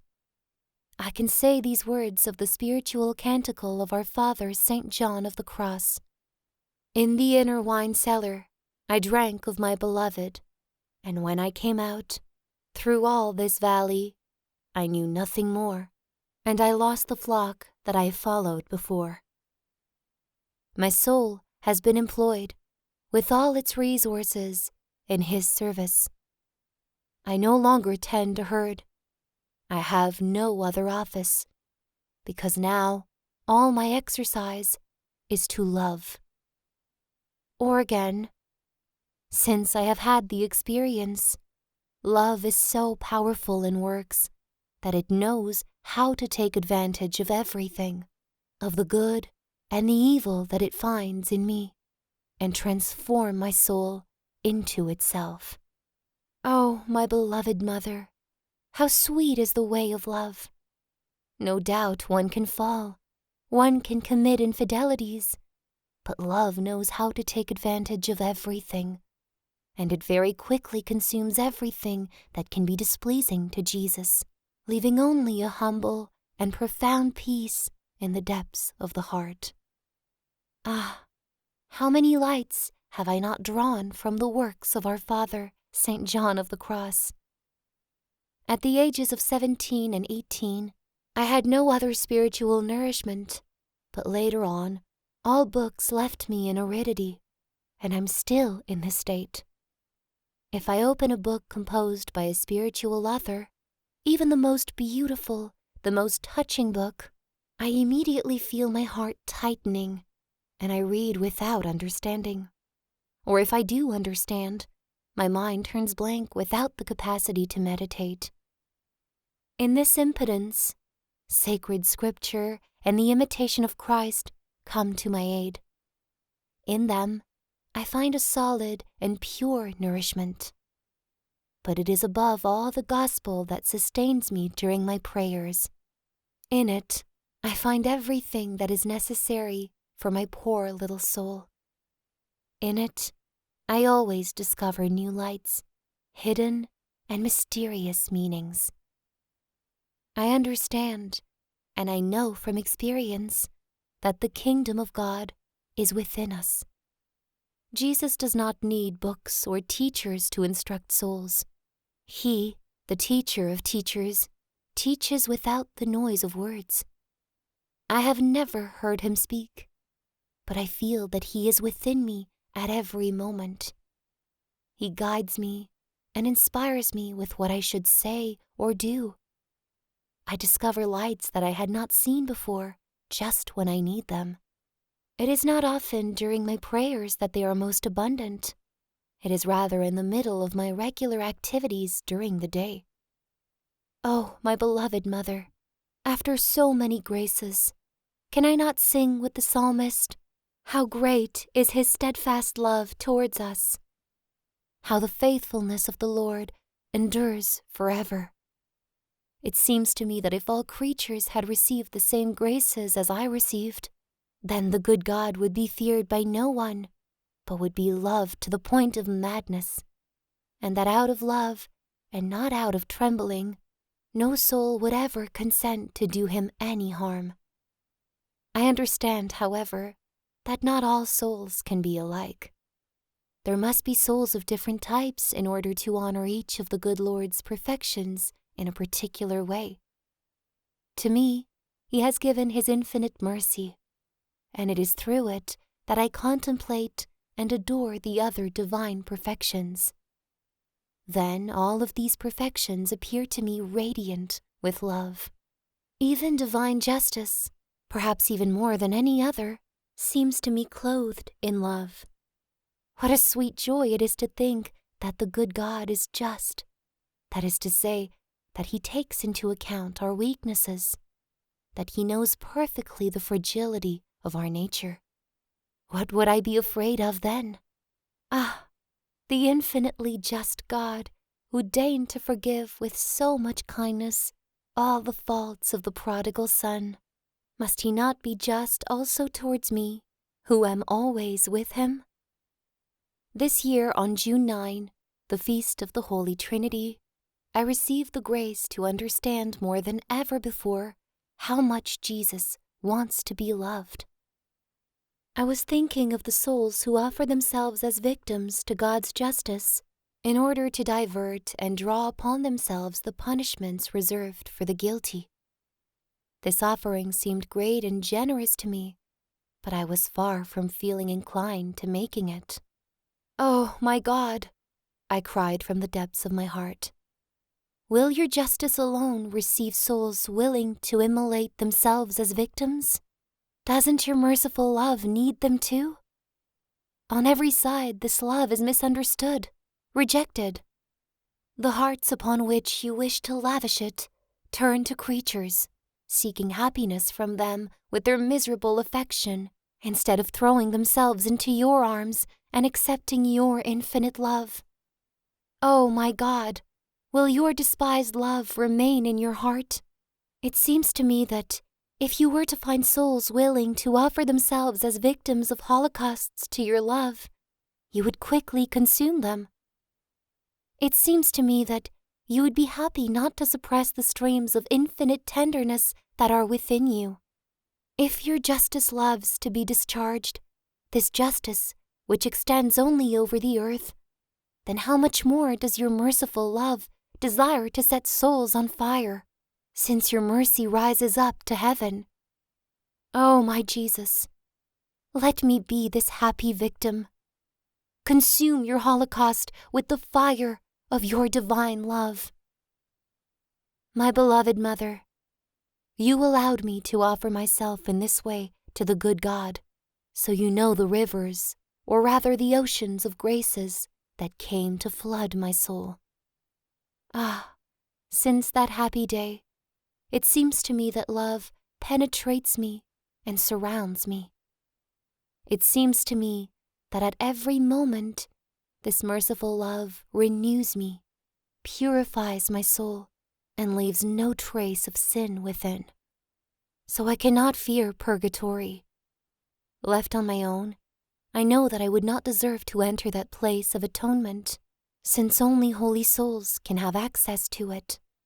But I also know that the fire of love is more sanctifying than the fire of purgatory.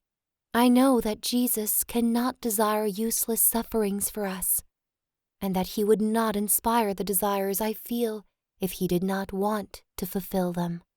Oh, how sweet is the way of love! How I want to apply myself with the greatest abandon to always doing the will of the good God. And that, my dear Mother, is all that I can tell you about the life of your little Therese. You know better than I do what she is and what Jesus has done for her, so you will forgive me for having greatly abbreviated the story of my religious life. How will this story of a little white flower end? Perhaps the little flower will be plucked in her youthful freshness, or perhaps she will be transplanted to other shores. The Carmel of Saigon, founded by Lisieux, is asking for members for a foundation at Hanoi. I don't know, but what I am certain of is that the mercy of the good God will always accompany her, that it will never cease to bless the beloved Mother who offered her to Jesus. She will eternally rejoice at being one of the flowers of her crown, and together with this beloved Mother, she will eternally sing the ever-new Canticle of love. End of Manuscript A.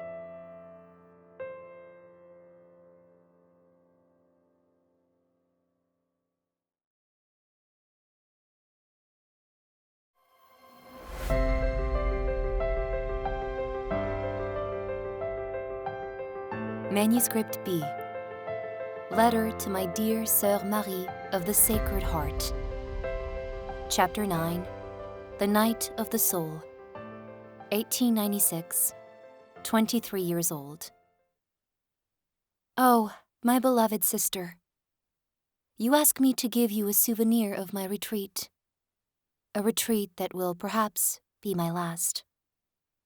Since our mother Prioress Marie de Gonzague allows it, then it is a joy for me to come and speak to you, who are twice my sister. To you, who lent me your voice, promising in my name that I wished to serve Jesus when it was not possible for me to speak.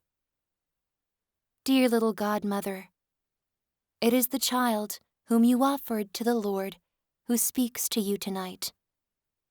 It is she who loves you as a child loves her mother. Only in heaven will you understand all the gratitude that overflows from my heart. Oh, my beloved sister, you would like to hear the secrets that Jesus confided to your little girl. But I know that he also confided these secrets to you, because it was you who taught me how to gather divine instructions. Nevertheless, I'm going to try to stammer a few words, even though I feel that it is impossible for the human tongue to explain things that the human heart can barely comprehend. Do not think that I am swimming in consolations. No. My consolation is that I have none on earth. Without showing himself, and without making his voice heard, Jesus instructs me in secret. It is not by means of books, for I do not understand what I am reading. But sometimes a passage comes to console me, like this one, which I received at the end of my prayer, after having remained in silence and spiritual dryness. Here is the Master whom I give to you. He will teach you all that you must do. I want to make you read in the book of life, wherein the science of love is contained. The science of love. Ah, yes, this word resounds softly in the ear of my soul. I desire only this science. Having given up all my riches for it, I consider as having given up nothing at all, just like the bride in the sacred Canticles. I understand so well that only love can make us acceptable to the good God, and that this love is the only good I aspire. Jesus likes to show me the only way that leads to this divine furnace. This way is the abandonment of the little child who falls asleep without fear in the arms of her father. Whoever is simple, let him come to me, said the Holy Spirit through the mouth of Solomon. And this same Spirit of love said again that the lowliest man may be pardoned in mercy. In his name, the prophet Isaiah reveals to us that on the last day, the Lord will feed his flock like a shepherd. He will gather the lambs in his arms. He will carry them in his bosom, and gently lead those who are with young. And as if all these promises were not enough, this same prophet, whose inspired gaze was already plunging into the eternal depths, cries out in the name of the Lord, "As one whom his mother comforts, so will I comfort you. You shall suck, you shall be carried upon my hip, and dandled upon my knees." Oh, beloved godmother, after hearing such language, there is nothing left but to keep silent and to weep with gratitude and love. Ah, if all weak and imperfect souls felt what the smallest of all souls, the soul of your little Therese, feels, then not one of them would despair of reaching the summit of the mountain of love, since Jesus does not ask for great deeds, but only abandonment and gratitude. He himself said in Psalm 49, "I will accept no bull from your house, nor he-goat from your folds." for every beast of the forest is mine, the cattle on 1,000 hills. I know all the birds of the air, and all that moves in the field is mine. If I were hungry, I would not tell you, for the world and all that is in it is mine. Do I eat the flesh of bulls or drink the blood of goats? Offer to God a sacrifice of thanksgiving and pay your vows to the Most High. So this is all that Jesus requires of us. He does not need our works, but only our love. For the same God who says that he has no need to tell us if he is hungry was not afraid to beg the Samaritan woman for a little water. He was thirsty, but when he said, "Give me a drink," it was the love of his poor creature that the Creator of the universe was asking for. He was thirsty for love. Ah, I feel it now more than ever before. Jesus is parched. He meets only the ungrateful and indifferent people of the world, and alas, even among his own disciples, he finds few hearts who give themselves to him without any reservation, and who understand all the tenderness of his infinite love. Dear sister, how fortunate we are to understand the intimate secrets of our spouse. Ah! If you wanted to write all that you know about these secrets, then we would have beautiful pages to read. But I know that you prefer to keep the secrets of the King in the depths of your heart. To me, however, you say that it is glorious to reveal the works of God. I find that you are right to keep silent, and it is only to please you that I am writing these lines, because I feel that I am impotent to reveal the secrets of heaven with earthly words. And even after writing page upon page, I find that I have not yet begun. There are so many different horizons, and so many infinitely varied shades, that the palette of the celestial painter alone will be able to provide me, after the night of this life, with the colors capable of painting the marvels that he reveals to the eye of my soul. My dear sister, you asked me to write down my dream and my little doctrine, as you call it. I did this in the following pages, but I did it so badly that it seems to me that you would never understand it. Perhaps you will find my expressions exaggerated. Ah, forgive me, but this must be due to my unpleasant writing style. I assure you that there is no exaggeration in my little soul. Everything within it is calm and at rest. Whenever I write as if I am speaking to Jesus directly. This makes it easier for me to express my thoughts, but alas, it does not prevent them from being poorly written. O Jesus, my beloved, who can say with what tenderness and with what gentleness you are leading my little soul? You are pleased to make the ray of your grace shine in the midst of even the darkest storm. Jesus, the storm was raging in my soul ever since the beautiful feast of your triumph, the radiant feast of Easter. During one Saturday in the month of May, I thought about the mysterious dreams that are sometimes granted to certain souls, and I said to myself that these dreams must be very sweet consolations. However, I did not ask for them. When evening arrived, considering the clouds that were covering her sky, my little soul said to herself again that these beautiful dreams were not for her, and during the storm, she fell asleep. The next day was the 10th of May, the second Sunday of the month of Mary, and perhaps the anniversary of the day when the Holy Virgin deigned to smile upon her little flower. At the first light of dawn, I found myself in a dream. I was in a kind of gallery. There were several other people there, but they were far away at a distance. Our mother alone was near me. Suddenly, without seeing how they had entered, I saw 3 Carmelite nuns dressed in their mantles and long veils. It seemed to me that they were coming for our mother, but what I understood clearly was that they came from heaven.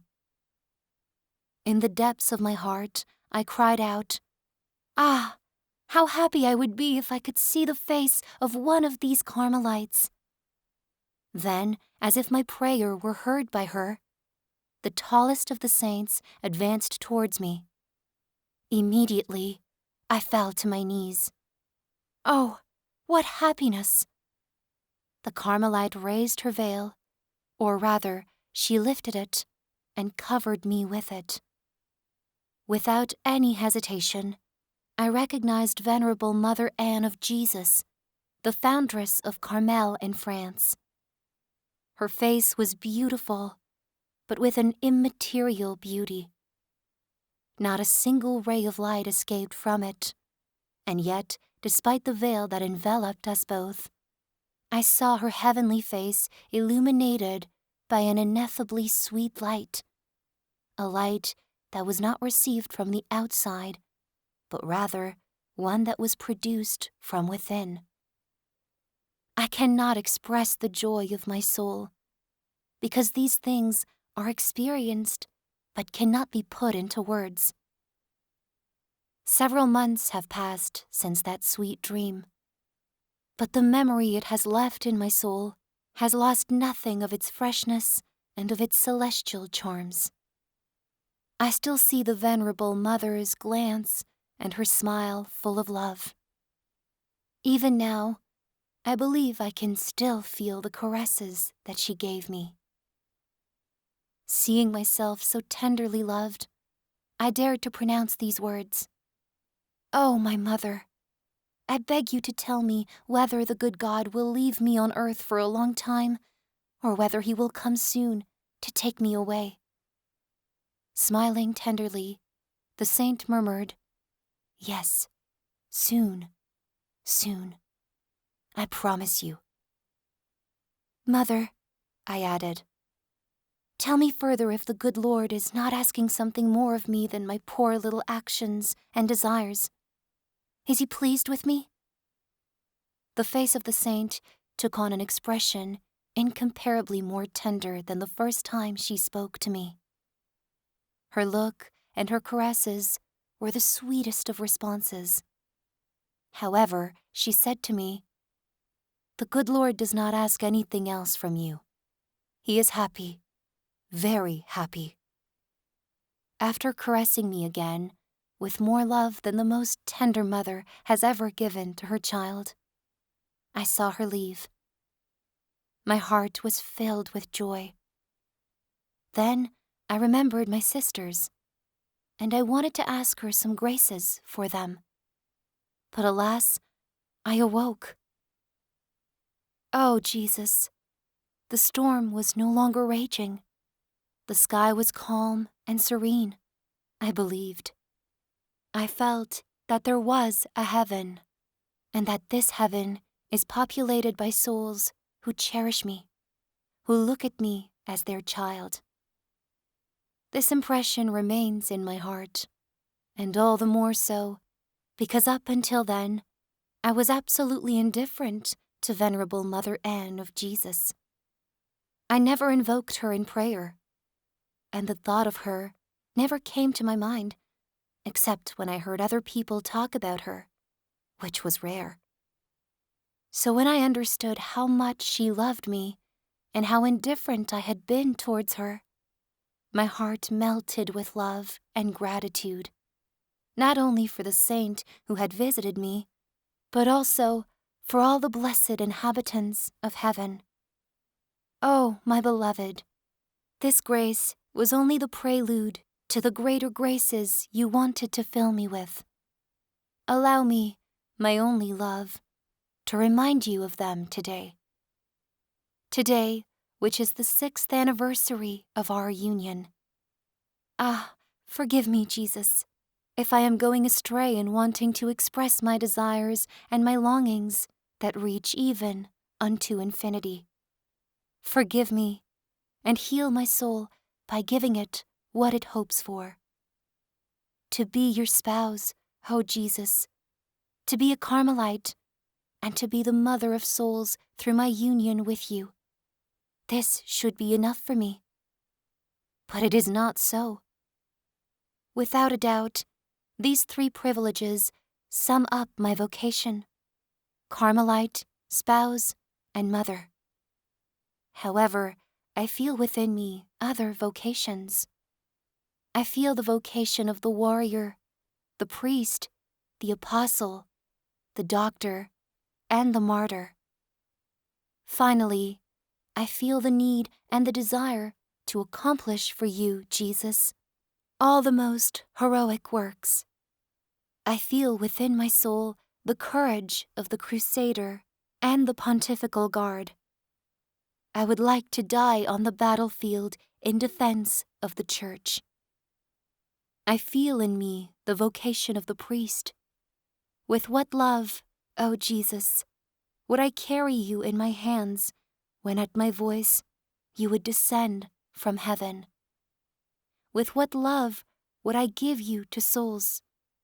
But alas, while desiring to be a priest, I admire and envy the humility of Saint Francis of Assisi, and I feel the vocation of imitating him in refusing the sublime dignity of the priesthood. O Jesus, my love and my life, how can I combine these contrasts? How can I realize the desires of my poor little soul? Ah, in spite of my smallness, I would like to enlighten souls as did the prophets and the doctors. I have the vocation to be an apostle.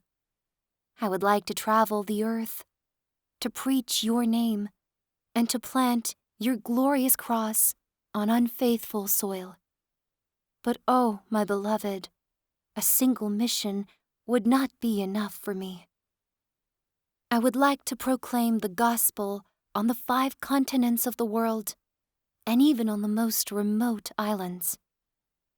I would like to be a missionary, not only for a few years, but from the creation of the world until the consummation of the ages. But above all, I would like to shed my blood for you, O my beloved Savior, to the last drop. Martyrdom was the dream of my youth. This dream has grown with me within the cloisters of Carmel. But here again, I feel that my dream is a folly, because I could not limit myself to desiring one kind of martyrdom. To satisfy me, I would need them all. Like you, my adorable spouse, I would like to be scourged and crucified. I would like to die stripped of my skin, like Saint Bartholomew. Like Saint John, I would like to be immersed into boiling oil. I would like to undergo all the tortures inflicted upon the martyrs. With Saint Agnes and Saint Cecilia, I would like to present my neck to the sword. And like Joan of Arc, my beloved sister, I would like to whisper your name, O Jesus, at the stake. Whenever I think about the torments that will be the fate of Christians at the time of the Antichrist, I feel my heart skip a beat, and I would like these torments to be reserved for me. Jesus, Jesus, if I wanted to write down all my desires, then I would have to borrow your book of life, because inside it are reported all the actions of all the saints, and I would like to accomplish all these actions for you. Oh, my Jesus, what is your answer to all my follies? Is there a soul that is smaller and more powerless than mine? Nevertheless, even because of my weakness, you were pleased, Lord, to grant my little childish desires, and today you want to grant other desires that are greater than the universe. During my prayer, my desires caused me to suffer a real martyrdom. I opened the epistles of St. Paul to seek some answer. Chapter 12 and 13 of the first epistle to the Corinthians fell before my eyes. I read there, in the first of these chapters, that not everyone can be an apostle, a prophet, a teacher, etc., that the church is composed of different members, and that the eye cannot be the hand at the same time. The answer was clear, but it did not satisfy my desires. It did not give me peace. But as Mary Magdalene found what she was looking for by always stooping down to the empty tomb, so too did I rise so high that I was able to reach my goal by lowering myself to the depths of my nothingness. Undeterred, I continued my reading, and this verse gave me relief. Earnestly desire the higher gifts, and I will show you a still more excellent way. And the Apostle Paul explains how all the most perfect gifts are nothing without love, and that charity is the excellent way that surely leads to God. I had finally found rest.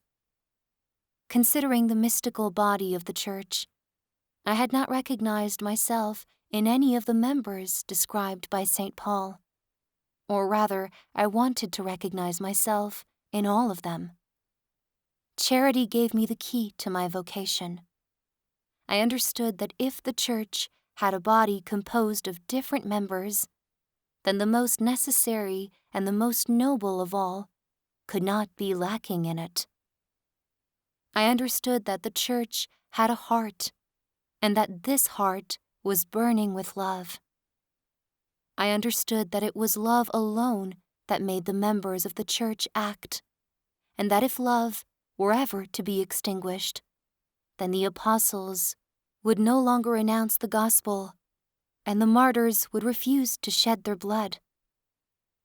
I understood that love contained all vocations, that love was everything, that it embraced all times and all places. In other words, that it was eternal. Then, in the excess of my delirious joy, I cried out, "Oh, Jesus, my love, my vocation, at last I have found it. My vocation is love. Yes, I have found my place in the church, and it is you, oh my God, who have given me this place. In the heart of the church, my mother, I shall be love. Thus, I shall be everything. Thus, my dream will be realized. Why speak of a delirious joy? No, this expression is not correct. It is rather the calm and serene peace of the navigator who sees the lighthouse that must lead him to the port. O luminous lighthouse of love, I know how to reach you. I have found the secret of possessing your flame. I am only a child, helpless and weak, yet it is my very weakness that gives me the audacity to offer myself as a victim of your love, O Jesus. In the past, only pure and unblemished hosts were accepted by the strong and powerful God. To satisfy divine justice, perfect victims were needed. But the law of fear has been succeeded by the law of love, and love has chosen me, a weak and imperfect creature, as a holocaust. Is not this choice worthy of love? Yes, for love to be fully satisfied, it must lower itself.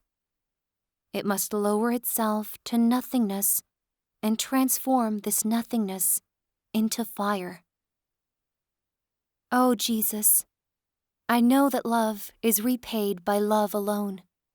So I searched, and I have found the way to console my heart by giving you love for love. And I tell you, Make friends for yourselves by means of unrighteous riches, so that when it fails, they may receive you into the eternal habitations. This, Lord, is the advice you give to your disciples after having told them that the Master commended the dishonest steward for his shrewdness. For the sons of this world are more shrewd in dealing with their own generation than the sons of light. As a child of light, I understood that my desires of being everything and of embracing all vocations were the riches that might make me unjust, so I used them to make friends. Remembering Elisha's prayer to his father Elijah, when he dared to ask him for his double spirit, I presented myself before the angels and the saints, and I said to them, I am the smallest of creatures. I know my misery and weakness, but I also know how much noble and generous hearts love to do good. I beg you, then, to adopt me as your child. To you alone will be the glory that you will make me merit. Deign to answer my prayer. It is foolhardy, I know it. However, I dare to ask you to obtain for me your double love. Jesus, I cannot fathom the depths of my request.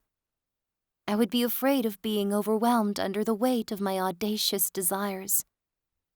My excuse is that I am a child. Children do not reflect on the scope of their words.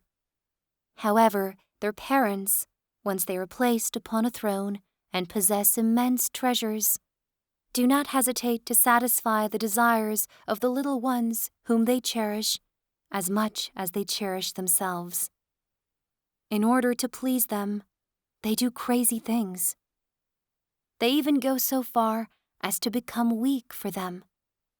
Well, I am the child of the Church, and the Church is a queen, because she is your spouse, O divine King of kings. It is not riches and glory that the heart of a little child desires, not even the glory of heaven. She understands that glory belongs by right to her brothers, the angels and the saints. Her glory will be the reflected glory that shines forth from her mother's forehead. What this child asks for is love. She knows only one thing, to love you, O Jesus. Brilliant works are forbidden to her. She is not allowed to preach the gospel or to shed her blood. But what does it matter? Her brothers work in her place, and she, a little child, stands close to the throne of the king and the queen. She loves in her brother's place, while they do the fighting. But how will she prove her love, since love is proven by works? Well, the little child will scatter flowers. She will perfume the royal throne with her sweet scents. She will sing in her silvery voice the Canticle of love. Yes, my beloved, this is how my life will be consumed. I have no other way of proving my love for you except that of scattering flowers. That is to say, not letting one small sacrifice, whether by look or by word, escape me, and taking advantage of all the smallest things so that I can do them in the name of love. I want to suffer for love, and even to rejoice through love. In this way, I shall scatter flowers before your throne. I will not come upon one without unpetaling it for you. Then, while I am scattering my flowers, I shall sing, because one could not cry while doing such a joyous action. I shall sing even when I have to pick my flowers in the middle of thorns, and my song will be all the more melodious in proportion to the length and sharpness of the thorns. Jesus, of what use will my flowers and my songs be to you? Ah, I know well that this fragrant shower, these fragile petals that hold no value, and these songs of love coming from the smallest of hearts will charm you. Yes, these little things will please you. They will bring a smile to the church triumphant. She will collect my flowers unpetaled by love and make them pass through your divine hands, O Jesus. This church in heaven, wanting to play with her little child, will also scatter these flowers, which have now acquired infinite value because of your divine touch. She will scatter them upon the church suffering in order to extinguish its flames. She will scatter them upon the church militant in order to secure her victory. Oh, my Jesus, I love you. I love the church, my mother. I remember that the smallest movement of pure love is more useful to her than all the other works put together. But is pure love really in my heart? Are not my immense desires only a dream, a madness? Ah, if this is the case, Jesus, then enlighten me. You know that I am searching for the truth. If my desires are reckless, then make them disappear, because these desires are the greatest martyrdom to me. However, I feel it, oh Jesus, that after having aspired to the most elevated regions of love, if I should fail to reach them one day, then I will have tasted more sweetness in my martyrdom and in my madness than I will taste in the bosom of the joys of the fatherland, unless you take away the memory of my earthly hopes through a miracle. Allow me, then, to enjoy the delights of love during my exile. Allow me to savor the sweet bitterness of my martyrdom. Jesus, Jesus, if the desire of loving you is so delicious, then what will it feel like to possess and to enjoy this love? How can a soul as imperfect as mine aspire to possess the fullness of love? Oh, Jesus, my first and my only friend, you whom I love alone, explain this mystery to me. Why don't you reserve these immense aspirations for the great souls, for the eagles who soar in the heights? I consider myself as a weak little bird covered only with a light down. I am not an eagle. I simply have the eyes and the heart of one, because in spite of my extreme smallness, I still dare to gaze at the divine sun, the sun of love, and my heart feels within it all the aspirations of the eagle. The little bird would like to fly towards this brilliant sun that charms her eyes. She would like to imitate her brothers, the eagles, whom she sees rising up towards the divine hearth of the Holy Trinity. Alas, all she can do is raise her little wings, because flying away is not within her small power. What then will become of her? Will she die of sorrow at seeing herself so impotent? Oh no, the little bird will not even grieve. With a daring abandon, she wants to remain staring upon her divine sun. Nothing can frighten her, neither the wind nor the rain. And if dark clouds come to hide the star of love, then the little bird will not change her place. She knows that her sun continues to shine beyond the clouds, and that its brightness cannot be eclipsed for a moment. Sometimes, it is true, the heart of the little bird is assailed by the storm. To her, it seems impossible to believe that there is something else other than the clouds that envelop her. This is the moment of perfect joy for the poor, small, weak being. What a joy it is for her to remain there, regardless of what happens, to stare at the invisible light that is hiding from her faith. Jesus, up until now, I can understand your love for the little bird, since she does not move away from you. But I know, and you know too, that oftentimes the imperfect little creature, while remaining in her place, that is to say, under the rays of the sun, allows herself to be a little distracted from her sole occupation. She picks up a little seed on the right and on the left. She runs after a little worm. Then, coming upon a small puddle of water, she wets her barely formed feathers.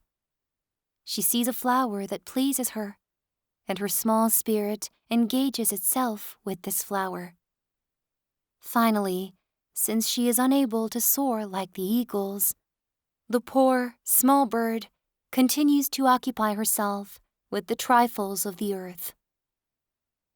Even after all these misdeeds, however, instead of going and hiding far away in order to weep over her misery and to die of remorse, the little bird turns to her beloved Son. She presents her small, wet wings to its beneficent rays. She moans like the swallow, and in her sweet song she confides to it.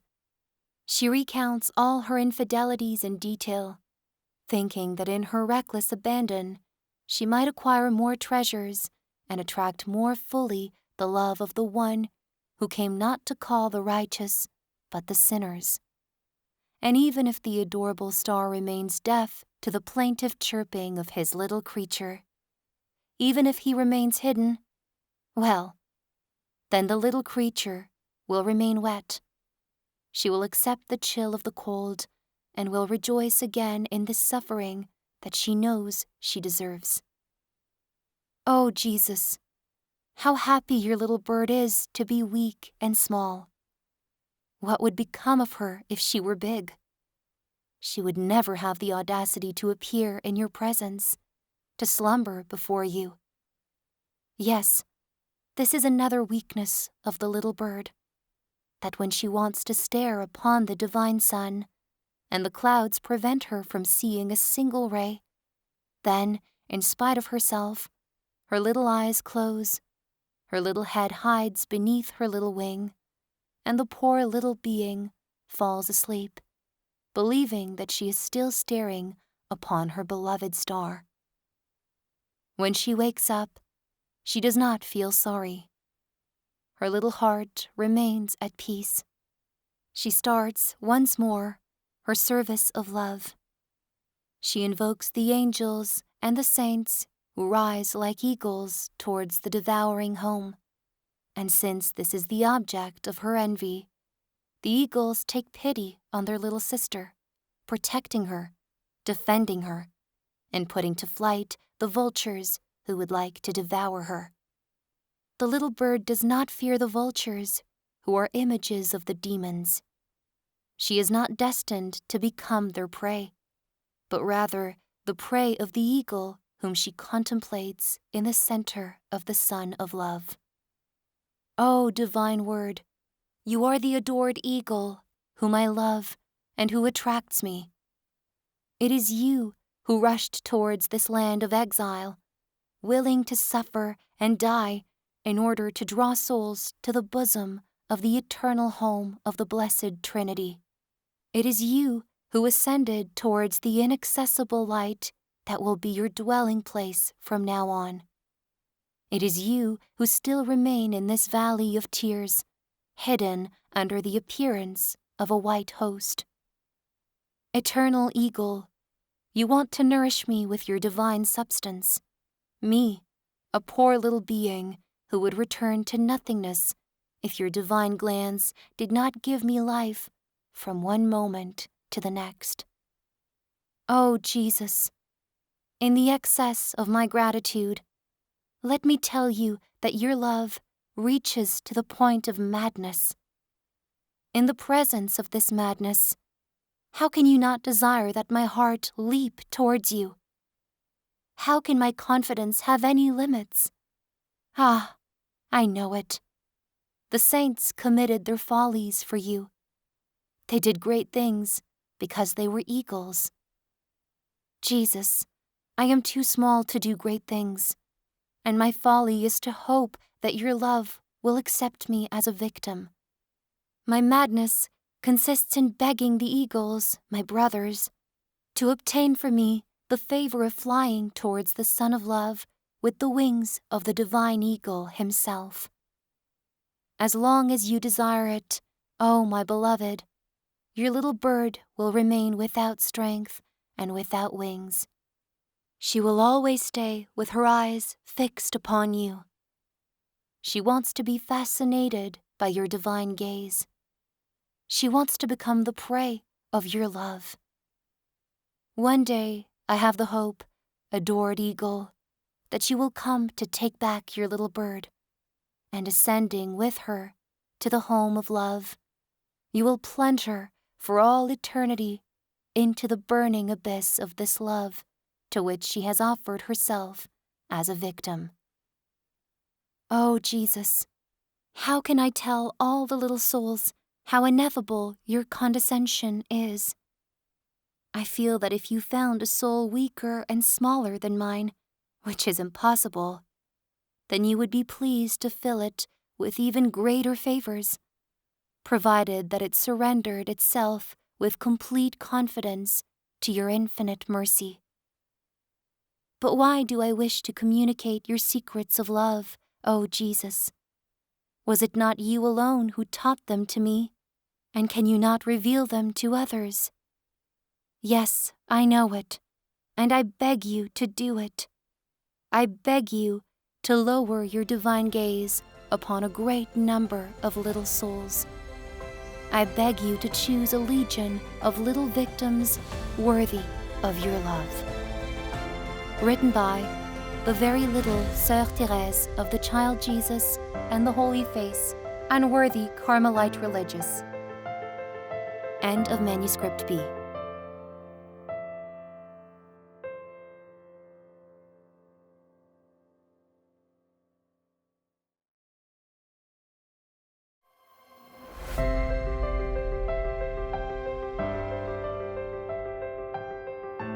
Manuscript C. Manuscript addressed to Mother Marie de Gonzague. Chapter 10. The New Commandment, 1896 to 1897, 23 years old to 24 years old. My beloved Mother Marie de Gonzague, you have told me of your desire for me to finish singing with you the Lord's steadfast love. I began this sweet song with your beloved daughter, Agnes of Jesus, who was the mother entrusted by the good Lord with guiding me in the days of my childhood.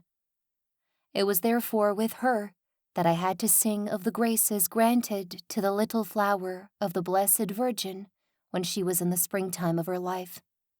But it is with you that I must sing of the happiness of this little flower, now that the timid rays of dawn have given way to the burning ardors of noon.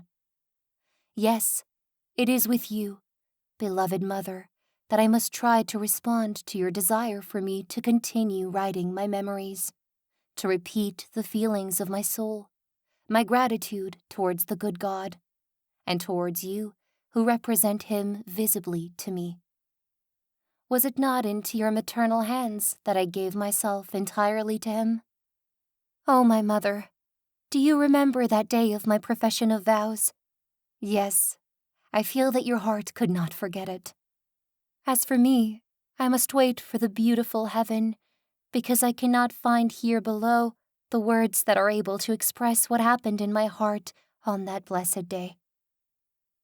Beloved Mother, there is another day when my soul became even more attached to yours, if that were possible, and that was the day when Jesus imposed once again the burden of being Mother Superior on you. On that day, my beloved Mother, you sowed in tears, but in heaven you will be filled with joy when you see yourself loaded with precious sheaves. Oh, my Mother, forgive my childish simplicity. I feel that you will let me speak to you without considering what is allowed for a young nun to say to her prioress. Perhaps I will not always keep within the bounds prescribed for inferiors, but, Mother, I dare say, this is your fault. I am only acting with you as a child because you do not act with me as a prioress, but as a mother. Ah, I feel it well, Mother dear. It is the good God who is always speaking to me through you. Many of the sisters think that you spoiled me, that since my entrance into the Holy Ark, I have received nothing but caresses and compliments from you. But it is not so. You will see, Mother, in the book containing my childhood memories, what I think of the strong and maternal education I received from you. From the bottom of my heart, I want to thank you for not sparing me. Jesus knew that his little flower needed the life-giving water of humiliation. She was too weak to take root without this kind of help. And it was through you, Mother, that this blessing was given to her. For 1.5 years now, Jesus has wanted to change the way of making his little flower grow. He undoubtedly found her watered enough, because now it is the sun that makes her grow. Jesus does not want to give her anything else but his smile, which he does through you, my beloved Mother. The sweet sun, far from withering the little flower, makes her grow marvelously. In the bottom of her chalice, she keeps the precious drops of dew that she had received, and these drops always remind her that she is small and weak. All creatures can bend over her, admire her, and overwhelm her with their praises. I don't know why, but none of this could add a single drop of false joy to the true joy that she savors in her heart. She sees herself as she is in the eyes of the good God, a poor little nothingness and nothing more. I say I don't know why, but isn't it because she was preserved from the water of praise all the time that her little chalice wasn't filled enough with the dew of humiliation? Now there is no more danger. On the contrary, the little flower finds the dew with which she was filled so delicious that she would not exchange it for the bland water of compliments. I don't want to speak, my dear Mother, about the love and trust you are showing me. But don't think that your child's heart is insensitive to these. It is only because I feel that I have nothing to fear now. On the contrary, I can enjoy them, bringing back to the good Lord whatever good he has wanted to put in me. If it pleases him to make me appear better than I am, this is not my concern, since he is free to act as he wishes. Oh, Mother, how different are the ways through which the Lord leads souls. In the lives of the saints, we see that there are many of them who did not want to leave anything of themselves behind after their deaths. Not the slightest memory, not the slightest writing. On the contrary, there are others, like our Holy Mother, Saint Theresa, who have enriched the Church with their sublime revelations, having no fears of revealing the secrets of the King, so that he might be better known and more loved by souls. Which of these two kinds of saints is more pleasing to the good Lord? It seems to me, Mother, that they are equally pleasing to him, since all of them followed the movement of the Holy Spirit, and since the Lord has said, "Tell the righteous that it shall be well with them, for they shall eat the fruit of their deeds." Yes, everything is good when one seeks only the will of Jesus, and it is because of this that I, a poor little flower, obey Jesus when trying to please my beloved Mother. You know, Mother, I have always wanted to be a saint, but alas, I have always noticed that when I compared myself to the saints, there is between them and me the same difference that exists between a mountain whose summit is lost in the heavens and the dark grain of sand trodden on by the feet of passers-by. Instead of becoming discouraged, I said to myself, the good Lord cannot inspire unattainable desires. I can therefore aspire to holiness in spite of my smallness. It is impossible for me to grow up, and so I have to put up with myself, such as I am, with all my imperfections. But I want to look for a means of going to heaven by a little way, a way that is straight, short, and totally brand new. We are living in a century of inventions. Today it is no longer necessary to climb the steps of a staircase. In the homes of the rich, an elevator has replaced these quite advantageously. I also like to find an elevator that would raise me up to Jesus, because I am too small to climb the rough stairs of perfection. Then I looked in the Holy Scriptures for any indication of this elevator, the object of my desire, and I read these words coming out of the mouth of eternal wisdom. Whoever is simple, let him turn in here. And so I succeeded. I felt that I had found what I was looking for. But I still wanted to know, oh my God, what you would do to the very little one who answered your call. So I continued my search, and this is what I found. For thus says the Lord, behold, I will extend prosperity to her like a river, and the wealth of the nations like an overflowing stream. And you shall suck, you shall be carried upon her hip, and dandled upon her knees. As one whom his mother comforts, so I will comfort you. Ah, never did words more tender and more melodious come to give joy to my soul. The elevator that must raise me to heaven is your arms, oh Jesus. And for this, I had no need to grow up. On the contrary, it is necessary that I remain small, that I become little more and more. Oh my God, you have exceeded all my expectations, and I want only to sing your mercies.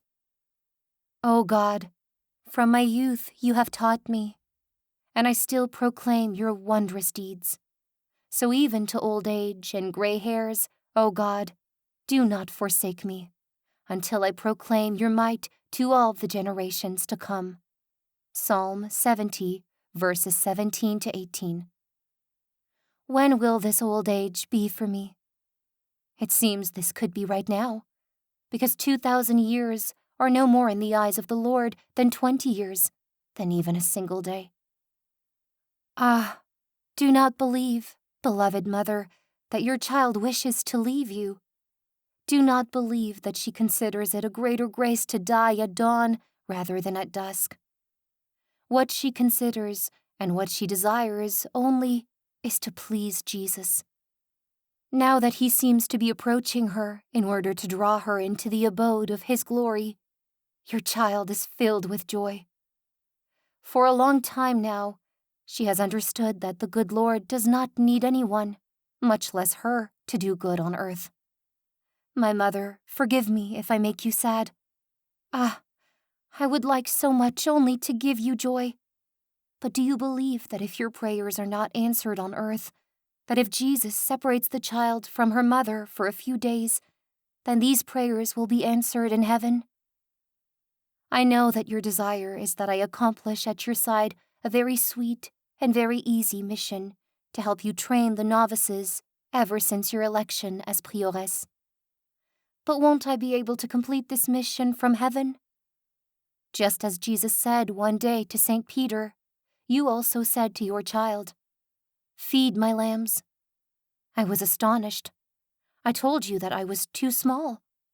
I begged you to feed your little lambs yourself and to keep me and have me feed with them by grace. And you, my beloved mother, responding a little to my just desire, kept the little lambs, the novices, with the sheep, the professed religious. But nevertheless, you commanded me to go often and make them graze in the shade, pointing out to them the best and most fortifying herbs, clearly showing them the brilliant flowers that they must never touch except to crush them under their steps. You did not fear, my beloved mother, that I would lead your little lambs astray. My inexperience and my youth did not frighten you. Perhaps you remembered that the Lord often likes to give wisdom to the little ones, and that one day, filled with joy, he blessed his father for having hidden his secrets from the wise and understanding, and for revealing them to the babes.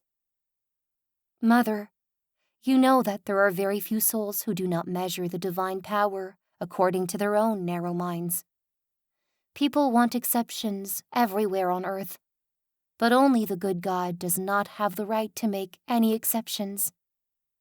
For a long time, I have known that this way of measuring experience according to years is practiced among human beings.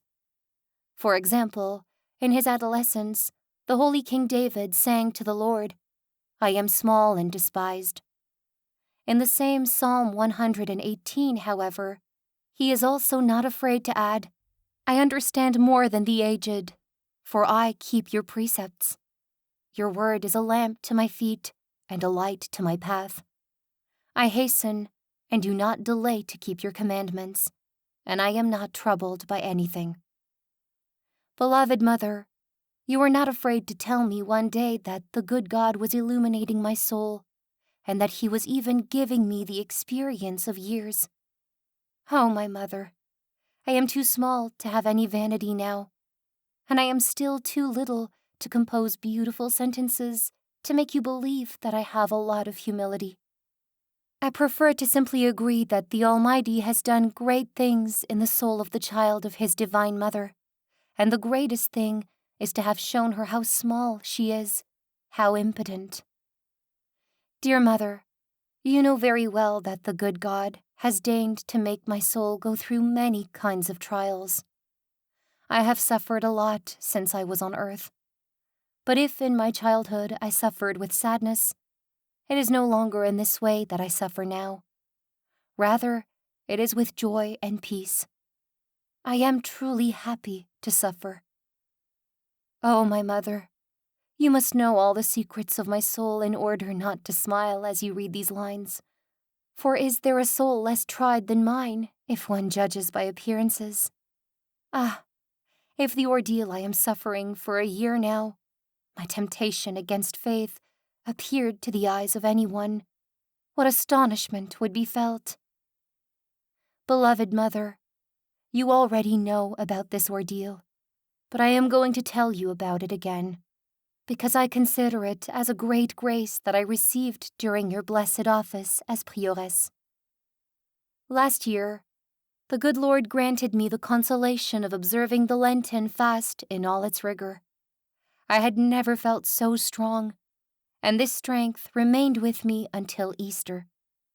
However, on Good Friday, Jesus wanted to give me the hope of going to see him soon in heaven. Oh, how sweet this memory really is.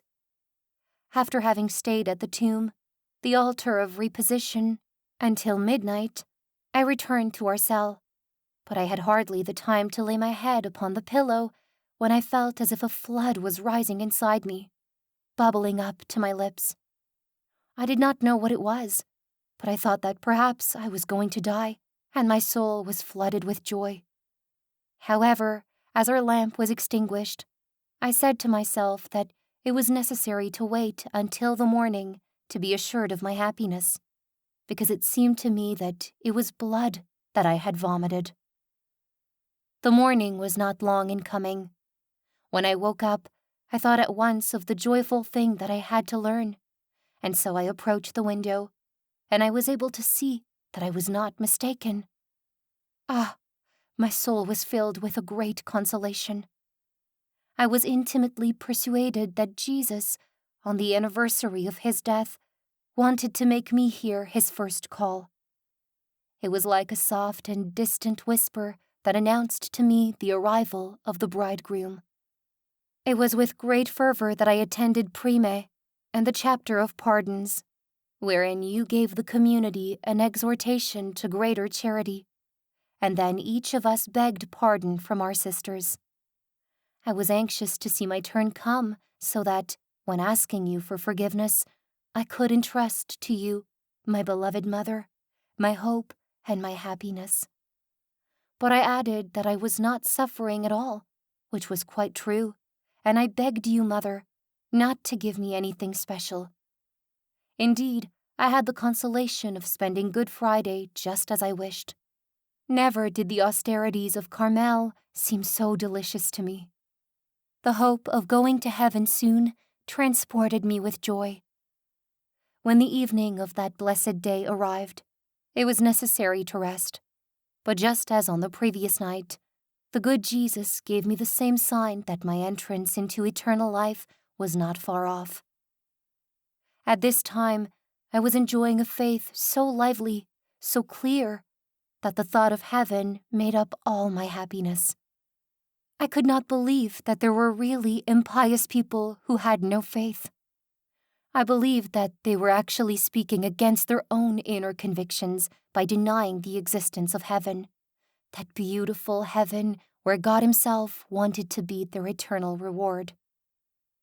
During those joyful days of the Easter season, Jesus made me feel that there were truly souls who have no faith, and who, by the abuse of grace, lose this precious treasure, the source of the only pure and true joys. He allowed my soul to be invaded by the thickest darkness, and that the thought of heaven, which up until then was so sweet to me, become nothing but a subject of struggle and torment. This ordeal was supposed to last not just for a few days or a few weeks, but rather it was supposed to end only at the hour marked by the good God Himself, and this hour has not yet come.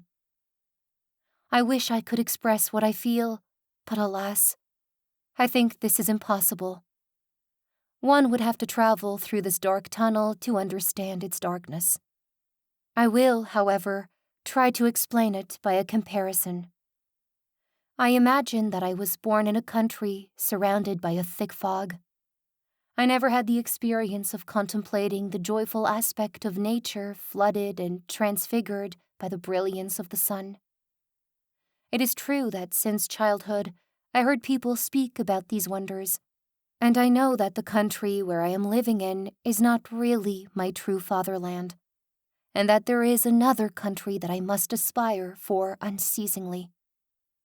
This is not simply a story invented by an inhabitant living in the sad country where I am. It is a certain reality, because the king of the country with the shining sun actually came and lived for 33 years in the country of darkness.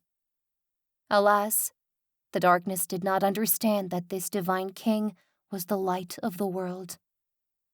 But Lord, your child has understood your divine light, and she asks forgiveness for her brothers.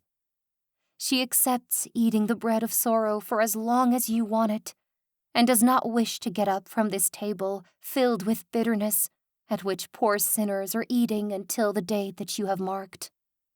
But can she not also say in her name, and in the name of her brothers, God, be merciful to us, for we are poor sinners. O Lord, send us away justified. May all those who were not enlightened by the luminous torch of faith see it shine at last.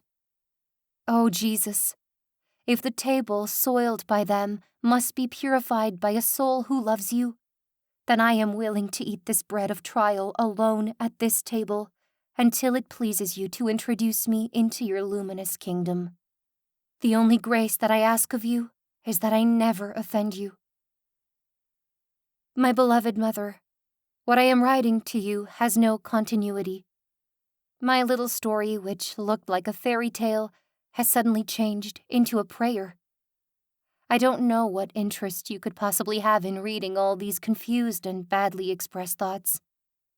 Well, my mother, I am not writing to create a literary work, but only through obedience. And even if I cause you annoyance, then at least you will see that your child has shown her goodwill. So without getting discouraged, I am going to continue my little comparison at the point where I left off.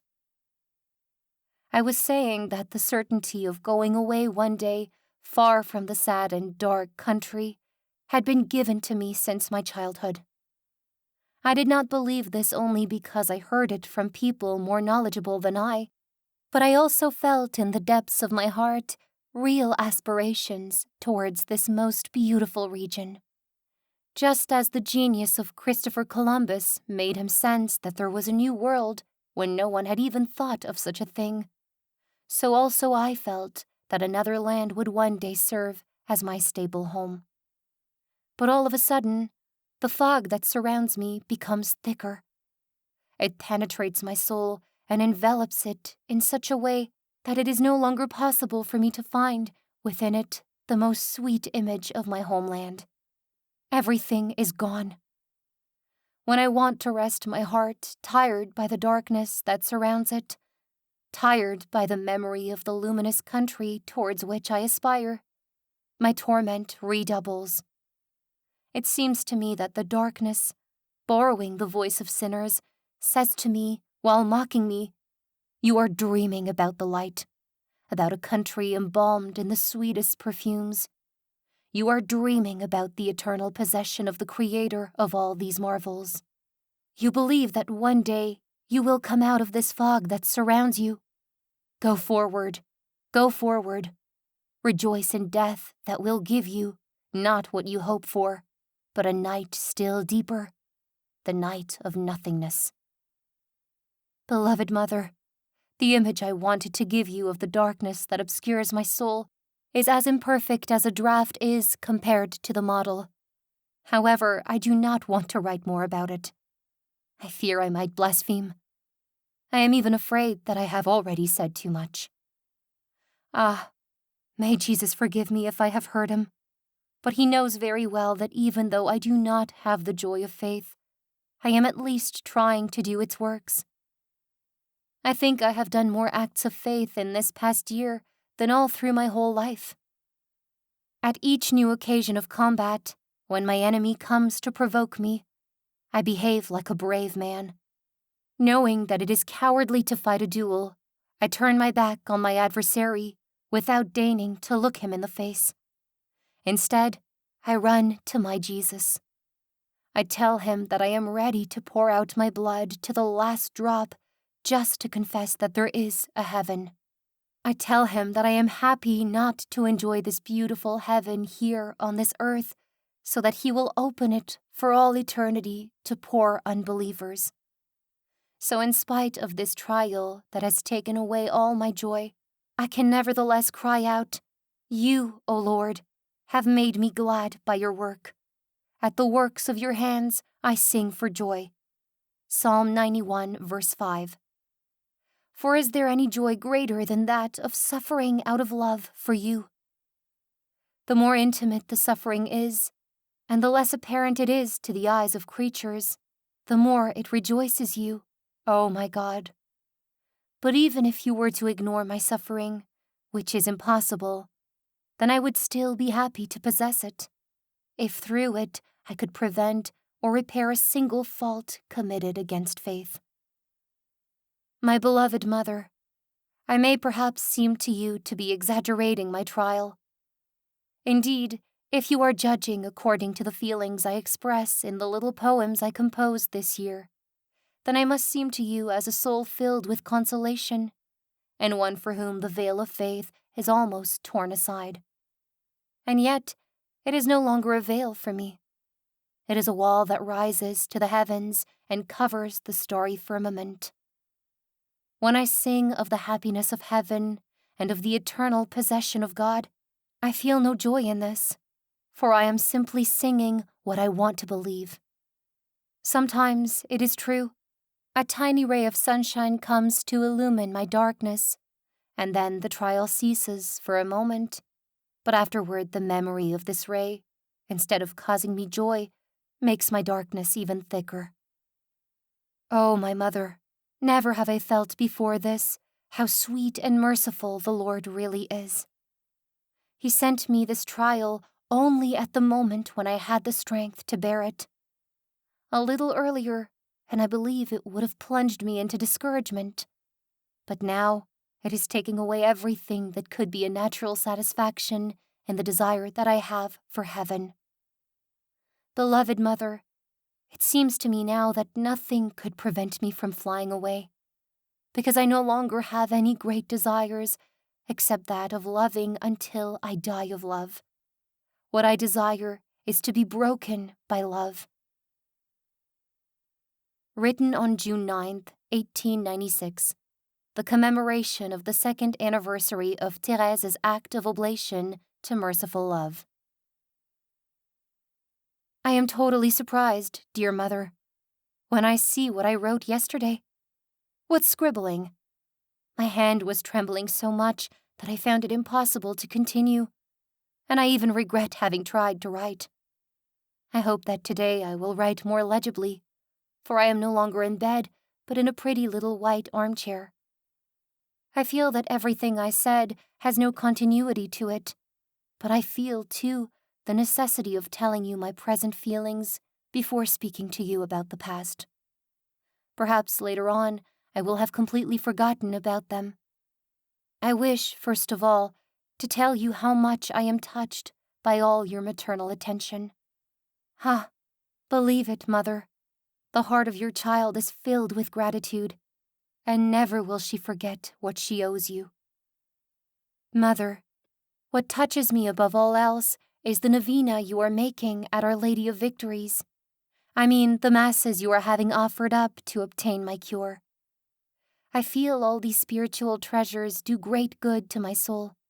At the commencement of the novena, I told you the Blessed Virgin would have to cure me or carry me off to heaven, because I find it very sad for you and the community to have to take care of a young sick religious. But now I would want to be sick all my life if this pleases God, and I even consent to my life being very long. The only favor I desire is that it be broken through love. Oh no, I do not fear a long life. I do not refuse the fight, for the Lord is the rock to which I am raised, who trains my hands for war and my fingers for battle. He is my shield. I take refuge in him. Psalm 143, verses 1 to 2. So I never asked the good Lord to let me die young. But it is true that I have always hoped that this would be his will for me. The Lord is satisfied often with the desire of working for his glory, and you know, Mother, that my desires have been very great. You also know that Jesus has presented me with more than one bitter chalice, which he has taken away from my lips before I drank it, but not before making me savor its bitterness. Beloved Mother, the holy King David was right when he sang, "How good and pleasant it is when brothers dwell in unity." Psalm 132, verse 1. It is true. I felt this many times, but it is in the midst of sacrifices that this union must take place on earth. It was not to live with my sisters that I came to Carmel. It was only to respond to the call of Jesus. Ah, I sensed well in advance that living with one's own biological sisters had to be the cause of continual suffering when one does not want to give anything to one's natural inclinations. How can one say that it is more perfect to be separated from one's own blood relatives? Has anyone ever reproached brothers who were fighting on the same battlefield? Has anyone ever reproached them for hastening together to pick up the palm of martyrdom? No doubt, many would reasonably judge that they encouraged one another, but also that the martyrdom of each becomes the martyrdom of all. So it is in the religious life that theologians call a daily martyrdom. In giving itself to God, the human heart does not lose its natural tenderness, but rather, this tenderness grows as it becomes purer and more divine. Beloved Mother, it is with this tenderness that I love you and that I love my sisters.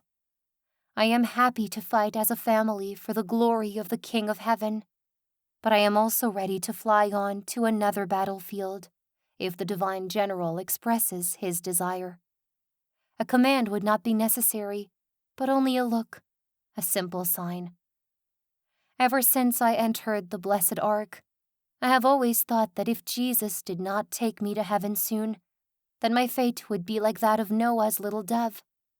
That one day the Lord would open the window of the ark and tell me to fly far, far away towards unfaithful shores, carrying with me the little olive branch.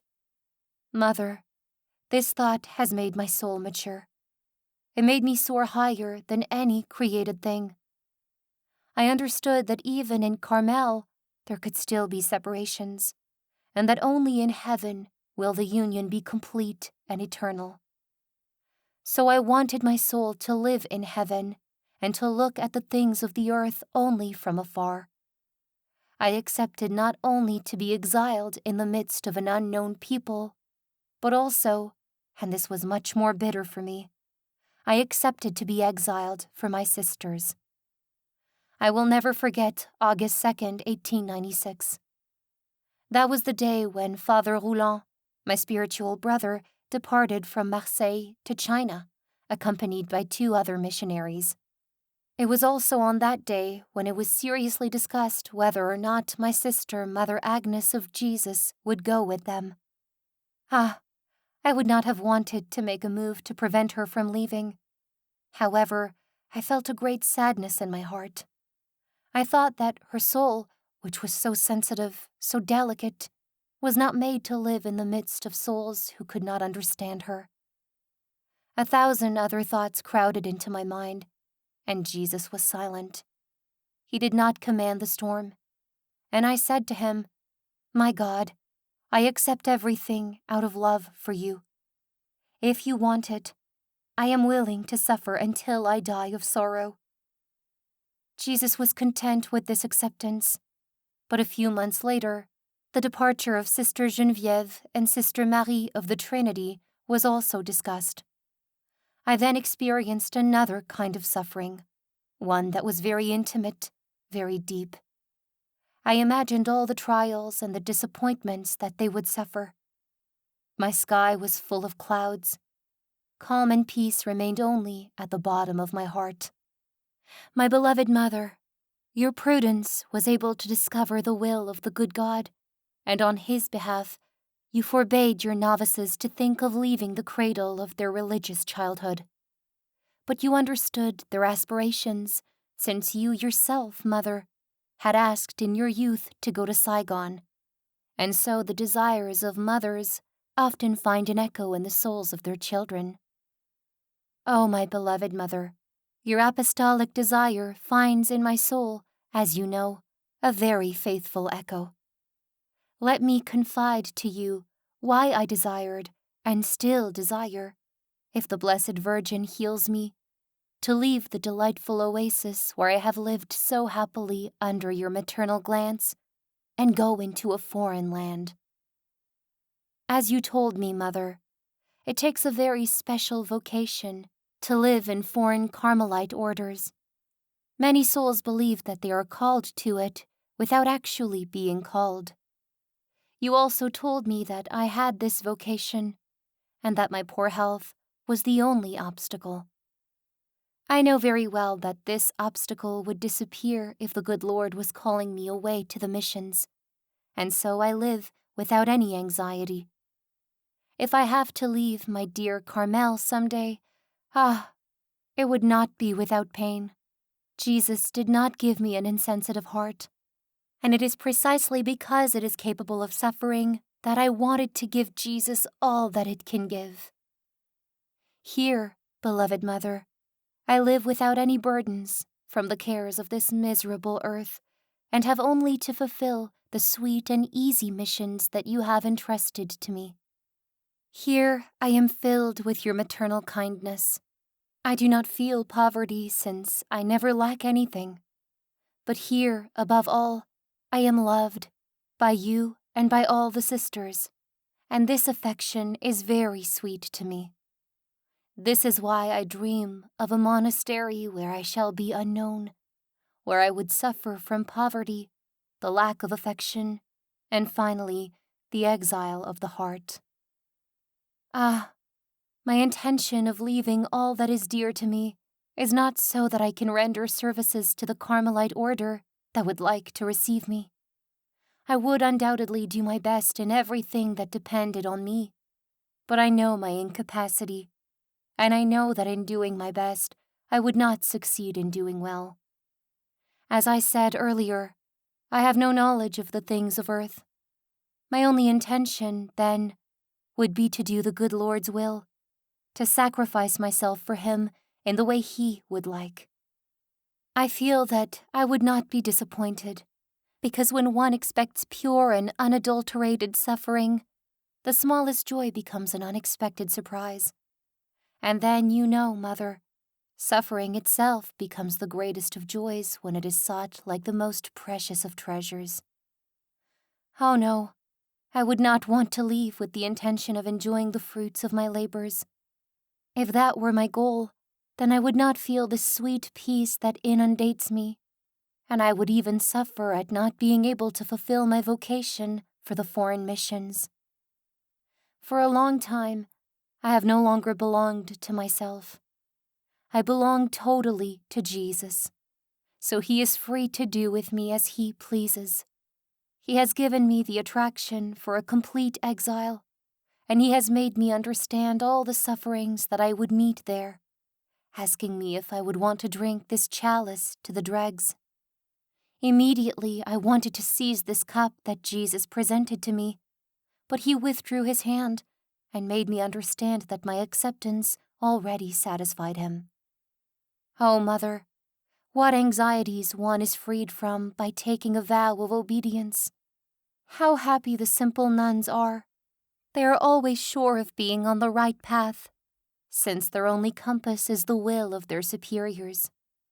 They do not have to fear of making mistakes, even when it seems certain that their superiors are mistaken.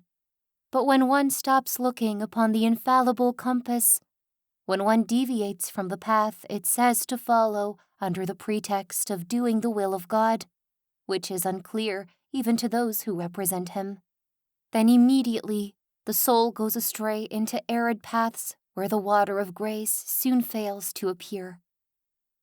Beloved Mother, you are the compass that Jesus has given me to lead me safely to the eternal shore. How sweet it is for me to fix my gaze upon you and thus accomplish the Lord's will. Since the time He allowed me to suffer temptations against faith, He has greatly increased in my heart the spirit of faith that makes me see in you not only a mother who loves me and whom I love, but above all, Jesus living in your soul and communicating His will to me through you. I know very well, Mother, that you are treating me as a weak soul, as a spoiled child, so as a consequence, I have no difficulty in carrying the burden of obedience.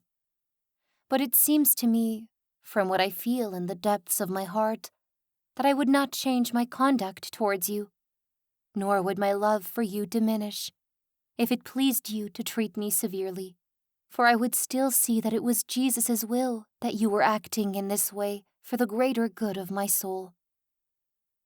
This year, my beloved Mother, the good God has made me understand what charity is. I understood it before, it is true, but in an imperfect way.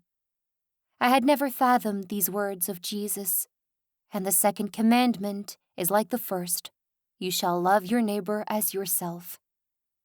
I applied myself above all to loving God, and it is in loving Him that I understood that my love should not be expressed only in words, for not everyone who says to me, Lord, Lord, shall enter the kingdom of heaven, but he who does the will of my Father who is in heaven.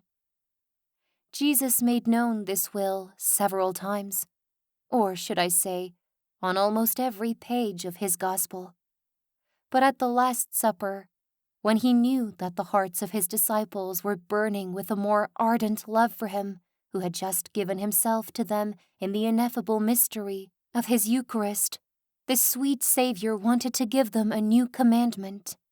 He said to them, with inexpressible tenderness, a new commandment I give to you, that you love one another, even as I have loved you, that you also love one another. By this all men will know that you are my disciples, if you have love for one another. How did Jesus love His disciples? And why did He love them? It was not their natural qualities that could have attracted Him, since there was an infinite distance between them and Him. He was knowledge and eternal wisdom, while they were poor sinners, ignorant, and full of earthly thoughts. Yet Jesus called them His friends, His brothers. He wants them to reign with Him in the kingdom of His Father, and to open that kingdom to them. He wills to die on a cross, because He said, greater love has no man than this, that a man lay down his life for his friends. Beloved Mother, when meditating upon these words of Jesus, I understood how imperfect was my love for my sisters. I saw that I did not love them as the good Lord loves them. Ah, I understand now that perfect charity consists in bearing with the faults of others, in not being surprised at their weaknesses, and in being edified by the smallest acts of virtue that we see them practice. But above all, I understood that charity must not remain locked up in the depths of the heart. No man, said Jesus, lights a lamp and puts it under a bushel, but on a stand, so that it gives light to all in the house. It seems to me that this lamp represents the charity that must enlighten and rejoice not only those who are dearest to me, but all those who are in the house, without excluding anyone. When the Lord commanded his people to love their neighbors as themselves, he had not as yet come upon the earth. So knowing well the degree to which each person loved himself, he could not ask of his creatures to have a greater love than this for their neighbor. But when Jesus gave his apostles a new commandment, his own commandment, as he says later on, he is no longer talking about loving one's own neighbor as oneself, but rather loving one's neighbor as he, Jesus, has loved him, as he will love him until the end of time. Ah, Lord, I know that you do not command anything impossible. You know better than I do my weakness, my imperfection. You know well that I could never love my sisters as you love them, unless you yourself, oh my Jesus, loved them in me. It is because you wanted to grant me this grace that you made a new commandment. Oh, how I love this new commandment, since it gives me the assurance that your will is to love in me all those whom you command me to love. Yes, I feel it. When I am charitable, it is Jesus alone who is acting in me. The more I am united to him, the more also do I love all my sisters. When I want to increase this love in me, and when the devil tries to put before my eyes the faults of such and such a sister who is less sympathetic to me, I hasten to seek out her virtues, her good desires. I say to myself that even if I have seen her fall once, she may well have won many victories that she is hiding out of humility, and that even what appears to me as a fault could very well be, because of her intention, an act of virtue. I have no difficulty in convincing myself of this truth, for I once made a little experiment that proved to me that we should never judge. It happened during our recreation. Our portress rang the bell twice, because the large door for the laborers working in the monastery had to be opened to bring in some trees for the crib. Our recreation was not cheerful, because you were not there, my beloved mother. So I thought that if they sent me to serve as third party to accompany the procuratrix, then I would be very happy to do so. At exactly that moment, Mother Prioress told me to go and serve in this capacity, or else she would send the sister who was sitting next to me. I immediately began to undo my apron, but slowly, so that my companion could untie hers before me, because I wanted to please her by allowing her to serve as third party. The sister who was replacing the procuratrix was looking at us, and seeing that I was the last to rise, she laughed and said to me, "Ah, I thought as much, that it was not you who were going to gain a pearl for your crown. You were going too slowly."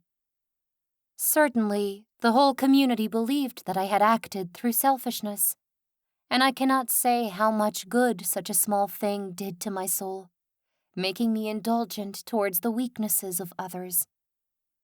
This incident also prevents me from being conceited when I am judged favorably, for I say to myself, since one can take my little acts of virtue for imperfections, then one can just as easily be mistaken in taking for virtue what is nothing but imperfection. So I say with St. Paul, "But with me, It is a very small thing that I should be judged by you or by any human court. I do not even judge myself. I am not aware of anything against myself, but I am not thereby acquitted. It is the Lord who judges me. Also, to make this judgment favorable to me, or rather, in order that I be not judged at all, I want always to have charitable thoughts towards others, because Jesus said, "Judge not, and you will not be judged. Condemn not, and you will not be condemned. Forgive, and you will be forgiven." Mother, when reading what I have just written, you might think that the practice of charity is not difficult for me. It is true. For several months now, I no longer have to struggle to practice this beautiful virtue. I do not mean by this that I never make any mistakes. I am too imperfect for that. But what I mean is that I do not have any trouble in getting up when I have fallen, because I was victorious in a certain battle. So the heavenly militia now comes to my aid, since it cannot bear to see me defeated after having seen me victorious in the glorious battle that I am now going to try to describe. There is in our community a sister who has a talent of displeasing me in everything. Her manners, her words, her character, all of these seem very disagreeable to me. However, she is a holy nun who must be very pleasing to the good God. And so, not wanting to give in to the natural antipathy that I felt, I told myself that charity should not consist in feelings, but in works. So I applied myself to doing for the sister what I would do for the person I loved the most. Each time I met her, I prayed to God for her, offering him all her virtues and merits. I felt that this was pleasing to Jesus, because there is no artist who does not like to receive praise for his works. And Jesus, the artist of souls, is happy when one does not stop at the exterior, but penetrating into the interior sanctuary, where he chooses to dwell, one admires its beauty. I was not content simply with praying a lot for the sister who gave me so much trouble. So I tried to grant her all the favors I could imagine, and when I was tempted to rebuke her in an unpleasant way, I would instead find contentment in giving her my kindest smile and would try to divert the conversation. For it is said, in the Imitation of Christ, "It is better to leave each one in his own opinion than to enter into arguments." Often, too, when I was at recreation, by which I mean during work periods, and had to work with this sister, I would run away, like a deserter whenever my struggles became too violent. As she was completely unaware of my feelings for her, she never suspected the motives for my conduct, and remained convinced that her character was agreeable to me. One day at recreation, she said these words to me with a very happy air. "Would you tell me, my sister Therese of the child Jesus, what it is that attracts you so much towards me? Every time you look at me, I see you smile." What attracted me was Jesus hidden deep in her soul. Jesus who makes sweet what is most bitter. I replied that I was smiling because I was happy to see her. Of course, I didn't add that this was from a spiritual point of view. My beloved mother, as I've already told you, my last means of avoiding defeat in battle is desertion. I was already used to this means during my novitiate, and it always worked perfectly for me. Mother, I'd like to give you an example that I think will make you smile. During one of your bouts of bronchitis, I came quietly to your cell one morning to return to you the keys to the communion grating, since I was the sacristan. Deep down, I wasn't angry at having this opportunity to see you. I was even very happy, but I was careful not to show it. A sister, someone with a saintly zeal and who loved me very much, saw me entering your quarters, Mother, and thought that I was going to awaken you. She wanted to take the keys from me, but I was too stubborn to give them to her and relinquish my rights. I told her, as politely as I could, that it was up to me, as sacristan, to return the keys, and that I did not want to wake you up just as much as she did. I understand now that it would have been much more perfect to give in to this sister's request. She was young, it's true, but she was still older than me. But I did not have this way of thinking at the time, and so I absolutely wanted to enter your room, despite her pushing the door to prevent me from passing. The misfortune we were dreading soon happened. The noise we were making made you open your eyes. Then, Mother, everything fell upon me, and the poor sister, whom I had resisted, began to spout a whole speech, the gist of which was this: "It's Therese of the child Jesus who made the noise. My God, how unpleasant she is," etc. I felt just the opposite, and I wanted to defend myself.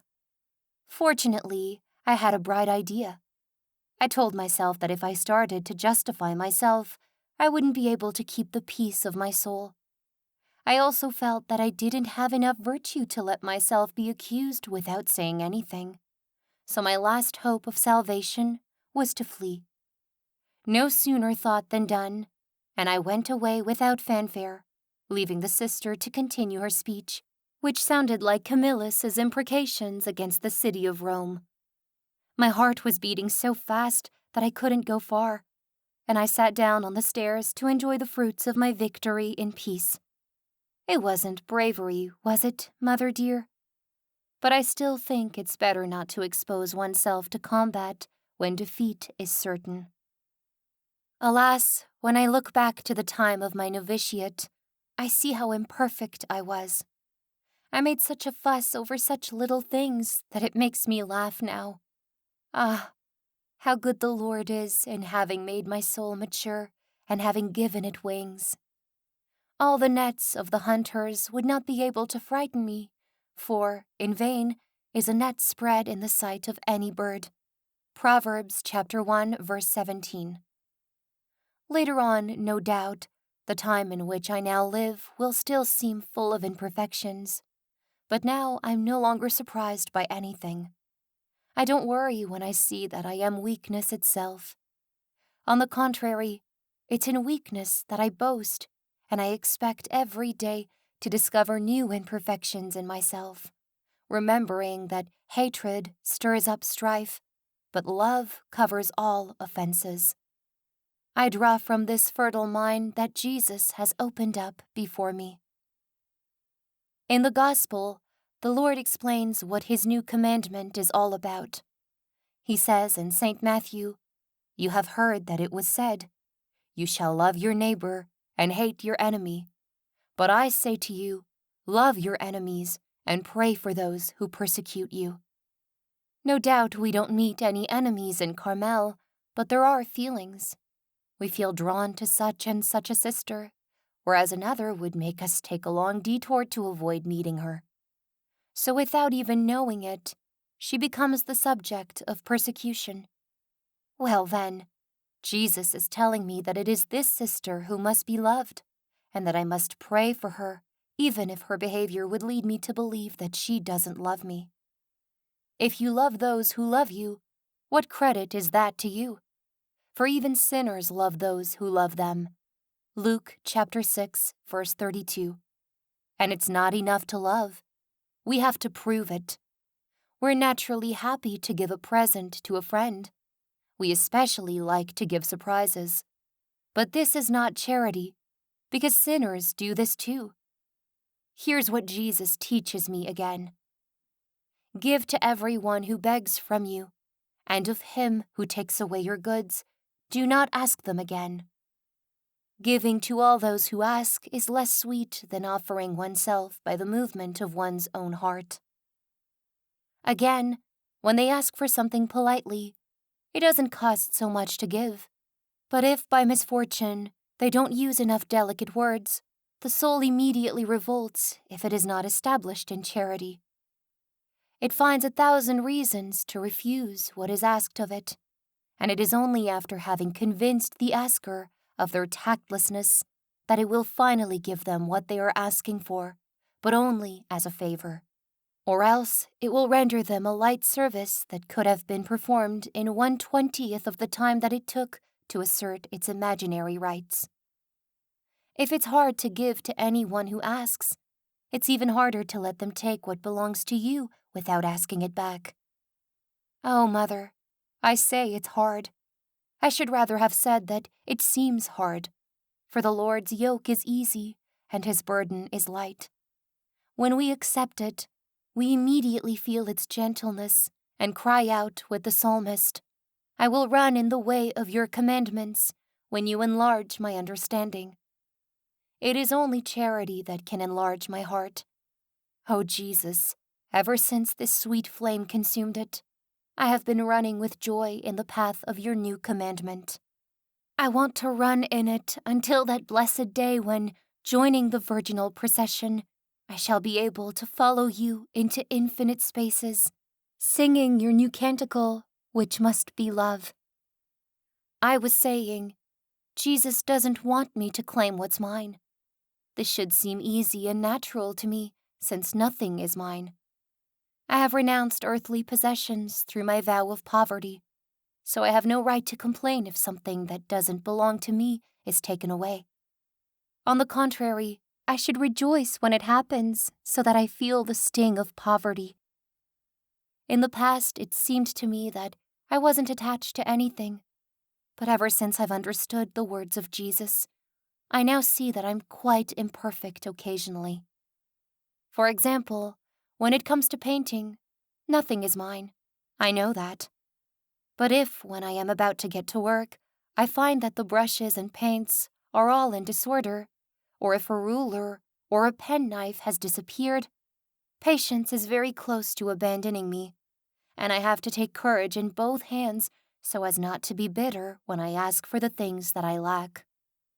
Sometimes we have to ask for the things we need, but when we do it with humility, we are not failing in the commandment of Jesus. On the contrary, we are acting like the poor who stretch out their hand to receive what they need, and if they are rebuffed, they are not surprised, since no one owes them anything. Ah, what peace floods the soul when it rises above natural feelings. No, there is no joy comparable to that which the truly poor in spirit experience. If such a one asks for a necessity with detachment, and if this necessity is not only refused, but someone tries to take away what one already has, the poor in spirit follows Jesus' advice. If anyone would sue you and take your coat, let him have your cloak as well. To leave one's cloak behind is, it seems to me, giving up one's ultimate rights. It is considering oneself as the servant and the slave of others. When you've left your cloak, it's easier to walk, to run. So Jesus adds, and if anyone forces you to go 1 mile, go with him 2 miles. Therefore, it's not enough to give to everyone who asks. I have to anticipate their desires, appear to be very much obliged and honored to render service, and if something that I use is taken from me, I mustn't appear to be sorry about this, but on the contrary, I must appear happy to be relieved of it. My dear Mother, I'm far away from practicing what I understand, and yet the very desire I have of doing it gives me peace. I feel I've explained myself extremely poorly, even more so than on other days. I made a kind of discourse on charity that must have tired you when you were reading it. Forgive me, my beloved Mother, and consider that at this moment the nurses practice on my behalf what I have just written. As I am writing this in the garden in a wheelchair, they do not hesitate to take 2,000 steps when 20 would suffice. So I have been able to contemplate charity in action. No doubt my soul is embalmed with it. As for my mind, I confess it has become a little paralyzed in the face of such devotion, and my pen has lost some of its lightness. For me to be able to translate my thoughts, I have to be like the lonely bird on the housetop, and this is rarely my fate. As I begin to pick up my pen, a sister passes by with a pitchfork on her shoulder. She thinks she will distract me with a bit of chit-chat. Hay, ducks, chickens, the doctor's visits.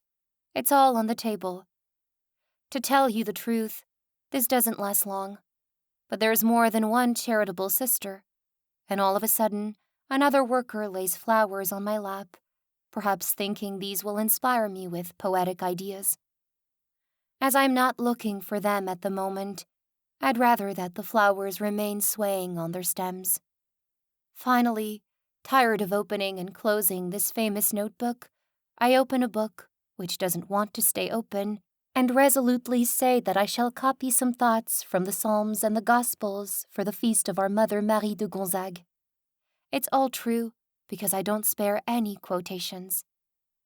Mother dear, I would amuse you, I think, when telling you about all my adventures in the groves of Carmel. I don't know if I have been able to write 2 lines without being disturbed. This shouldn't make me laugh, nor amuse me. However, for the love of the good Lord and my sisters, so charitable towards me, I try to look happy, and above all, to be happy. For example, here is a worker who is just walking away after having said to me in a compassionate tone, "My poor little sister, you must be getting tired riding like that all day." "Don't worry," I replied. "I seem to be writing a lot, but in reality, I hardly write anything at all." "Good for you," she says reassuringly. "But just the same, I'm glad we're doing the hay work, because it always distracts you a little." Indeed, it's such a great distraction for me, not to mention the nurse's visits, that I am not lying when I say that I write almost nothing. Fortunately, I don't get easily discouraged, and to prove that to you, Mother, I'm going to finish explaining to you what Jesus made me understand about charity. I've only told you about exterior charity. Now I'd like to tell you what I understand about purely spiritual charity. I'm sure it won't be long before I'm mixing the one with the other, but Mother, since I'm talking to you, I'm sure it won't be difficult for you to untangle your child's skein. It's not always possible in Carmel to practice the words of the gospel according to the letter. We're sometimes obliged to refuse a service because of our duties. But when charity has sown its roots deep within the soul, it shows itself on the outside. There's such a graceful way of refusing what you can't give, that the refusal gives as much pleasure as the gift itself. It's true that we're less shy about asking a favor from a sister who's always willing to oblige. Yet Jesus has said, "Give to him who begs from you, and do not refuse him who would borrow from you." So, under the pretext that we would be forced to refuse, we must not distance ourselves from the sisters who are always in the habit of asking for favors. Nor should we be obliging in order to appear so, or in the hope that another time the sister whom we oblige will do us a favor in return. For our Lord says again, "If you lend to those from whom you hope to receive, what credit is that to you? Even sinners lend to sinners, to receive as much again. But love your enemies, and do good, and lend, expecting nothing in return, and your reward will be great, and you will be sons of the Most High, for he is kind to the ungrateful and the selfish." Oh yes, the reward is great, even on earth. In this way, it is only the first step that costs anything. To lend without expecting anything in return seems naturally hard. We'd rather give, because to give something means that it no longer belongs to us. When someone comes up to you and says in a completely convincing air, "Sister, I need your help for a few hours, but don't worry, I have our mother's permission, and I'll return to you the time that you are giving me, because I know how much you are in a hurry." Really, when one knows very well that the time one lends will never be returned, one would rather say, "I give it to you."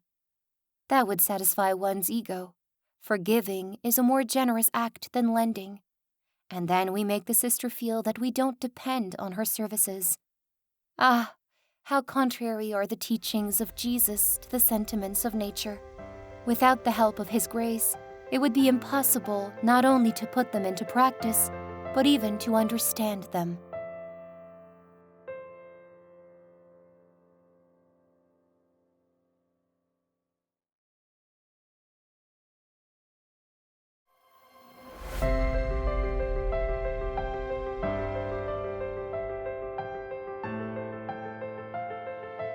Chapter 11, A Canticle of Love, 1896 to September 30th, 1897. 23 years old to death from tuberculosis at 24 years old. Mother, Jesus has given your child the grace to penetrate the mysterious depths of charity. If she could only express what she understands, you would hear a melody from heaven. But alas, I only have childish stammerings for you to hear. If the very words of Jesus were not my support, I would be tempted to beg for mercy and leave the pen. But no, I must continue in obedience what I began in obedience. Beloved Mother, I wrote yesterday that since the goods of this world are not mine, then it should not be difficult for me to prevent myself from reclaiming them if they were sometimes taken away. Nor do heaven's goods belong to me. They are lent to me by the good Lord, who can withdraw them without my having the right to complain. However, the goods that come directly from the good Lord, the impulses of the intelligence and the heart, the deep thoughts, all of these forms a wealth to which we attach ourselves as if they were our own property, which no one has the right to touch. For example, if you tell a sister some insight you received during prayer, and a short time later this sister speaks to another and tells her the same insight as if she had thought of it herself, then it seems that she is taking what is not hers and stealing a thing that had been entrusted to her. Or if during recreation you whisper something witty and perceptive to your companion, and she then repeats it out loud without making known the source from which it came from, it still seems like theft to the owner. Even if the owner doesn't complain, she still would like to seize the first opportunity to make everyone know that her thoughts have been stolen. Mother, I couldn't explain these sad feelings of nature so well if I hadn't felt them in my own heart, and I'd like to lull myself into the sweet illusion that mine is the only one they visited. But then you ordered me to listen to the temptations of your dear little novices as their spiritual advisor. I learned a great deal in carrying out the mission you entrusted to me, and above all, I found myself forced to practice what I teach others. So now I can say, Jesus has given me the grace of no longer being attached to the goods of the mind and heart as well as to those of the earth. If I happen to think and say something that pleases my sisters, I find it only natural that they should take it as a good that belongs to them. This thought belongs to the Holy Spirit and not to me, since St. Paul says in Romans 8, verse 15, that we cannot, without the Spirit of love, give the name Father to our Father in heaven. God is therefore quite free to use me to give a good thought to a soul. If I believe that a thought belongs to me, I would be like the donkey carrying relics in Jean de La Fontaine's book Fables, who believed that the tributes being paid to the saints were being addressed to it. I don't despise the deep thoughts that nourish the soul and unite it to God, but I have long understood that we mustn't rely on them and think that perfection consists only of enlightenment. The most beautiful thoughts are nothing without works. It's true that others can benefit from them if they humble themselves and show their gratitude to God for allowing them to share in the feast of a soul whom He is pleased to enrich with His graces. But if this soul indulges in her beautiful thoughts and ends up praying the Pharisee's prayer in the Gospel of Luke, who said, God, I thank you that I am not like other men, extortioners, unjust, adulterers, or even like this tax collector. I fast twice a week. I give tithes of all that I get. If the soul prays this prayer, then she becomes like a person dying of hunger in front of a well-stocked table, while the other guests draw from it an abundance of food, and sometimes cast a look of envy upon the person in possession of so many goods. Ah, how true it is that God alone knows the depths of the heart, and how true it is that creatures are short-sighted. When they see one soul more enlightened than the others, they immediately conclude that Jesus loves them less than that soul, and that they cannot be called to the same perfection. Since when has the Lord lost the right to use one of His creatures to provide the souls whom He loves with the nourishment they need? In Pharaoh's time, the Lord still had this right, for in Exodus 9, verse 16, He says to the monarch, "But for this purpose have I let you live, to show you my power, so that my name may be declared throughout all the earth." Centuries upon centuries have followed since the Most High spoke these words, and His conduct still has not changed. He has always used His creatures as instruments to carry out His work in souls. If the canvas painted on by an artist could think and speak, it would certainly not complain about being constantly touched and retouched by a brush, nor would it envy the fate of that instrument, for it knows that it owes the beauty with which it is clothed not to the brush, but to the artist who directs it. The brush, too, could not boast of the masterpiece it has created. It knows that artists are not unaware, that they make light of difficulties, and sometimes take pleasure in choosing weak and defective instruments. My beloved mother, I am a small brush that Jesus has chosen to paint His image in the souls you have entrusted to my care. An artist doesn't use just one brush. He needs at least two. The first is the most useful. It is with this brush that he gives the general tones and covers the canvas completely in a very short time. The second, smaller brush he uses for the details. Mother, you are the precious brush that Jesus' hand grasps with love when He wants to do great works in the souls of your children, and I am the tiny brush He deigns to use afterward for the smallest details. The first time Jesus used His little brush was around December 8th, 1892. I'll always remember that time as a time of grace. I'm going to entrust these sweet memories to you, my beloved mother. At the age of 15, when I had the good fortune to enter Carmel, I found a companion in the novitiate, Sister Martha of Jesus, who had preceded me by a few months. She was 8 years older than me, but her childlike character made us forget the difference in years, and you soon had the joy, Mother, of seeing your two little postulants getting along wonderfully and becoming inseparable companions. To encourage this budding affection, which you felt would bear fruit, you allowed us to have little spiritual talks together from time to time.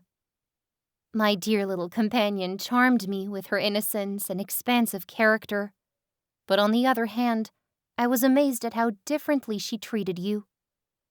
There were also many things in her behavior towards the other sisters that I wanted her to change. From that time on, the good Lord made me understand that there are souls for whom His mercy never tires of waiting, and to whom He gives His light only by degrees. So I was careful not to advance Sister Martha's hour, and I waited patiently until it pleased Jesus to make it happen. One day, I was reflecting on the permission you had granted us of talking together, as our holy constitutions say, for the purpose of inflaming one another to a greater love of our spouse. I thought with sadness that our conversations were not reaching the desired goal. Then the good Lord made me feel that the time had come and that I should no longer be afraid to speak out, or else I must cease our conversations that resembled only those of worldly friends. That was a Saturday, and the next day during my Thanksgiving, I begged the good Lord to put sweet and convincing words in my mouth, or rather, that He speak through me. Jesus answered my prayer and allowed the result to completely fulfill my hope, for it is said, "Look to Him and be radiant, so your faces shall never be ashamed." Psalm 34, verse 5.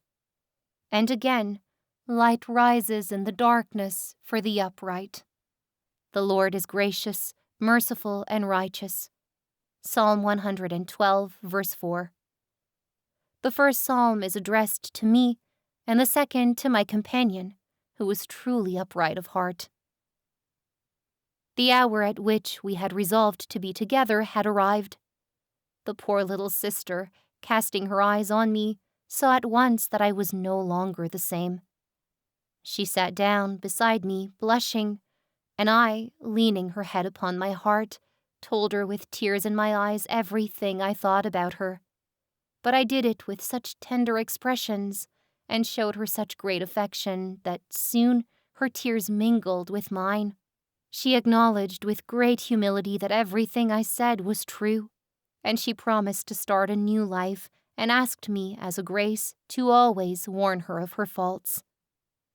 At last, when we parted, our affection had become all spiritual. There was nothing human about it. In us was realized that passage of Scripture, "A brother helped is like a strong city, but quarreling is like the bars of a castle." Proverbs 18, verse 19. What Jesus managed to do with his little brush would soon have been erased, had he not acted through you, Mother, to accomplish his work in the soul he wanted all for himself. The ordeal seemed very bitter to my poor companion, but your own firmness triumphed. I then tried to console the one whom you had given me as a sister above all others, and was able to explain to her what true love consists of. I showed her that she loved herself and not you. In contrast, I told her the way in which I loved you, and the sacrifices I had been obliged to make at the beginning of my religious life, so that I wouldn't become attached to you in a completely material way, like a dog that attaches itself to its master. Love is nourished by sacrifice, and the more the soul denies itself natural satisfactions, the stronger and more selfless its tenderness becomes. I remember that when I was still a postulant, I was sometimes so violently tempted to enter your room and to satisfy myself, to find a few drops of joy, that I was obliged to walk quickly in front of your office and cling to the banister of the staircase so as not to turn back. My mind came up with a host of excuses to seek your company. In a word, my beloved Mother, I found 1,000 reasons to satisfy my nature. How happy I am now for having deprived myself from the very beginning of my religious life. I am already enjoying the reward promised to those who fight courageously. I no longer feel it necessary to deny myself all the consolations of the heart, for my soul is strengthened by the one whom I wanted to love alone. I can see with happiness that in loving him, the heart expands and can give incomparably more tenderness to those who are dear to it than if it had concentrated upon a selfish and fruitless love. My beloved Mother, I have reminded you of the first work that you and Jesus deigned to accomplish through me. It was only the prelude to the other works that were to be entrusted to me. When I was given the office of novice mistress, of helping postulants adapt to convent life, of penetrating the sanctuary of souls, I saw at once that the task was beyond my strength, so I placed myself in the arms of the good Lord, like a little child, and hiding my face in his hair, I said to him, "Lord, I am too small to feed your children. If you wish to give through me what is suitable for each one, fill my little hand." And without leaving your arms, without turning my head away, I will give your treasures to the soul who will come to ask me for her food. If she finds it to her liking, I will know that it is not to me but to you that she owes it. On the contrary, if she complains and finds bitter what I offer her, my peace will not be disturbed. I will try to persuade her that this food comes from you, and I will be careful not to seek another for her. Mother, ever since I realized that it was impossible for me to do anything on my own, the task you imposed upon me no longer seems difficult. I feel that the only thing necessary was to unite myself more and more to Jesus, and that I should seek first his kingdom and his righteousness, and all things shall be mine as well. Matthew 6, verse 33. Indeed, my hope has never been deceived.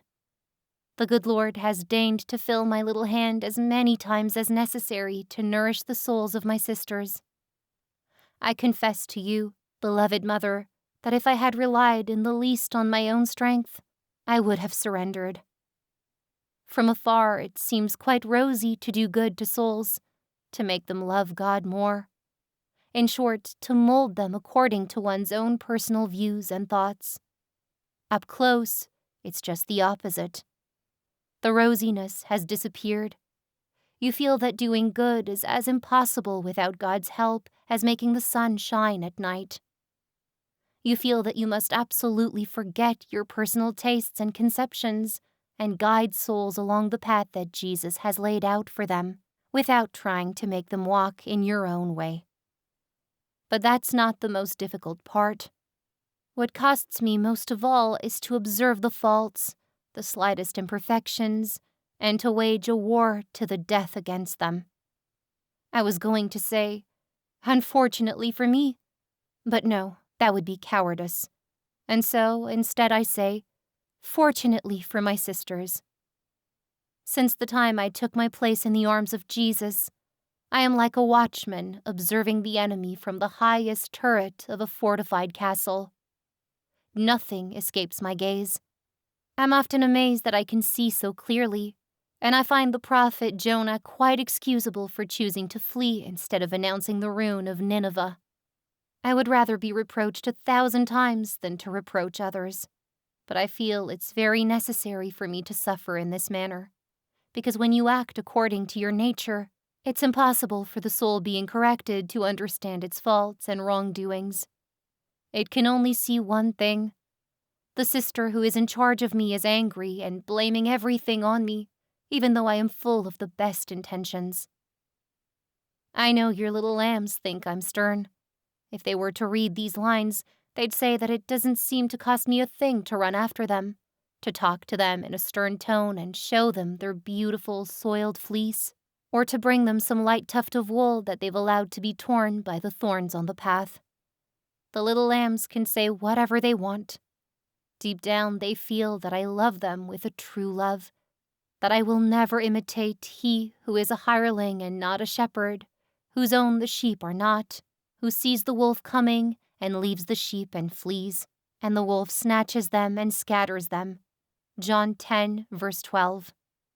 I'm ready to give my life for them, but my affection is so pure that I don't want them to know it. Never with the grace of Jesus did I try to win their hearts. I understood that my mission was to lead them to God and to make them understand that here on earth you are, my mother, the visible Jesus whom they must love and respect. I told you, mother dear, that I've learned a lot by teaching others.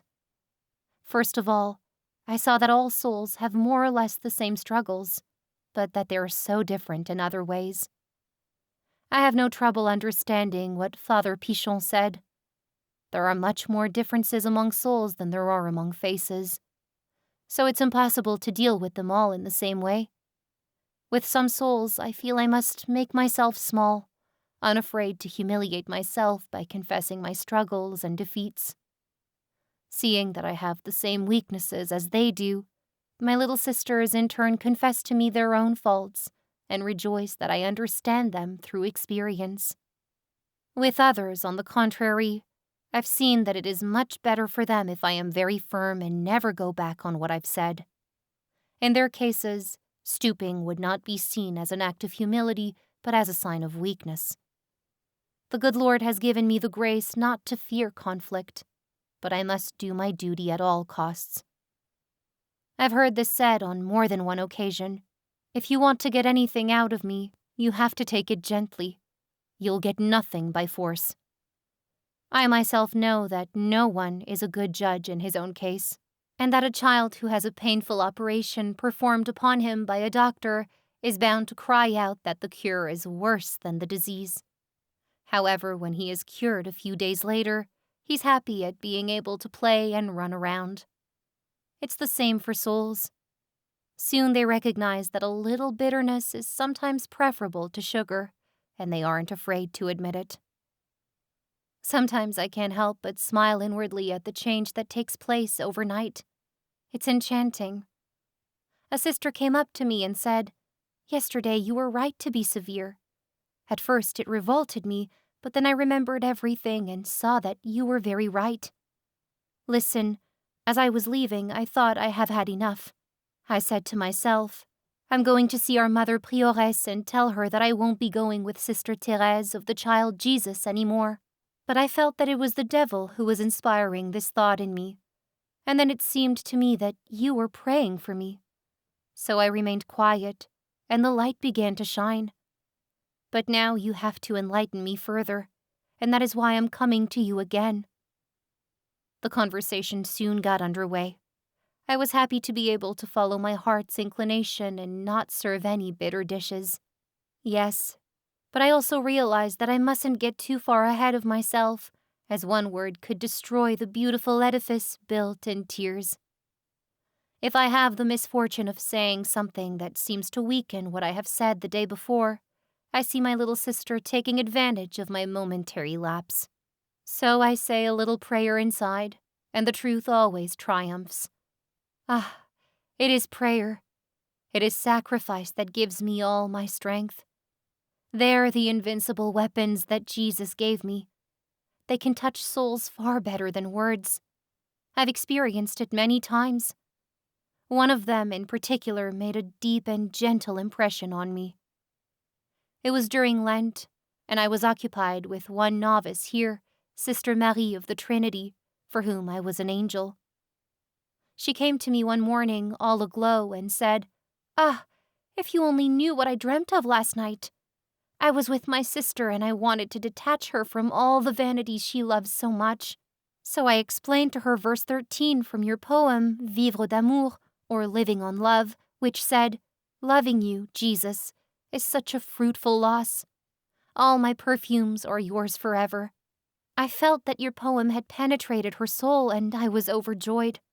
This morning when I woke up, I thought that maybe God wanted me to give him her soul. May I have your permission to write to my sister after Lent, tell her about my dream, and convince her that Jesus wants her all to himself?" Without thinking any further, I told her she could try it, but first she must ask permission from our Mother Prioress. As Lent was still far from coming to an end, you were very surprised, beloved Mother, at a request that seemed too premature. And certainly inspired by the good Lord, you replied that it was not through letters that Carmelites should save souls, but through prayer. When I learned of your decision, I immediately understood that it was Jesus' decision, and I said to Sister Marie of the Trinity, "We must get to work and pray a lot. What a joy it would be if at the end of Lent our prayers are answered. Oh, the infinite mercy of the Lord, who listens to the prayers of his children." At the end of Lent, one more soul consecrated itself to Jesus. It was a true miracle of grace achieved by the fervor of a humble novice. How great is the power of prayer! It's like a queen who has free access to the king at all times and can obtain anything she asks for. For a prayer to be granted, it is not necessary to read a beautiful formula from a book composed for the occasion. If it were so, alas, how I would have to be pitied. Apart from the divine office, which I am quite unworthy of reciting, I don't have the courage to look for beautiful prayers in books. It gives me a headache. There are so many of them. And then each prayer I find is more beautiful than the one before it. I couldn't possibly recite them all. And since I do not know which one to choose, I do what illiterate children do. I simply tell God what I want to say, without using fancy phrases. And he always understands me. For me, prayer is an impulse of the heart. It's a simple glance toward heaven. It's a cry of gratitude and love in the midst of trial, as well as in the midst of joy. In short, it's something great, something supernatural, which expands my soul and unites me to Jesus. However, I wouldn't want you to think, my beloved Mother, that I recite our common prayers in the choir or in the hermitages without devotion. On the contrary, I love common prayers, because Jesus has promised that for where 2 or 3 are gathered in my name, there am I in the midst of them. Matthew 18, verse 20. I also feel that the fervor of my sisters makes up for my own lack of fervor. But when I am alone, I'm ashamed to admit it, reciting the rosary is more burdensome to me than putting on an instrument of penance. I feel I'm saying it so badly.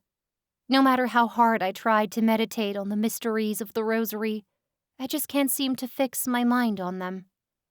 For a long time I was sorry for this lack of devotion, which surprised me, because I love the Blessed Virgin so much that it should be easy for me to say prayers that are pleasing to her in her honor. Now I feel less sorry, thinking that the Queen of Heaven, being my mother, must see my goodwill and is content with it. Sometimes when my mind is so dry that I can't come up with a single thought to unite me to God, I recite an Our Father and the angelic salutation very slowly. Then these prayers delight me. They nourish my soul much more than if I had recited them hastily 100 times. The Blessed Virgin shows me that she is not angry with me. She never fails to protect me as soon as I invoke her. If I have a worry or a problem, I quickly turn to her, and, like the most loving of mothers, she always looks after my interests. How often, when speaking to the novices, have I invoked her and felt the benefits of her maternal protection. Often the novices say to me, "You have an answer for everything. I thought this time I would embarrass you. Where on earth do you get your words?"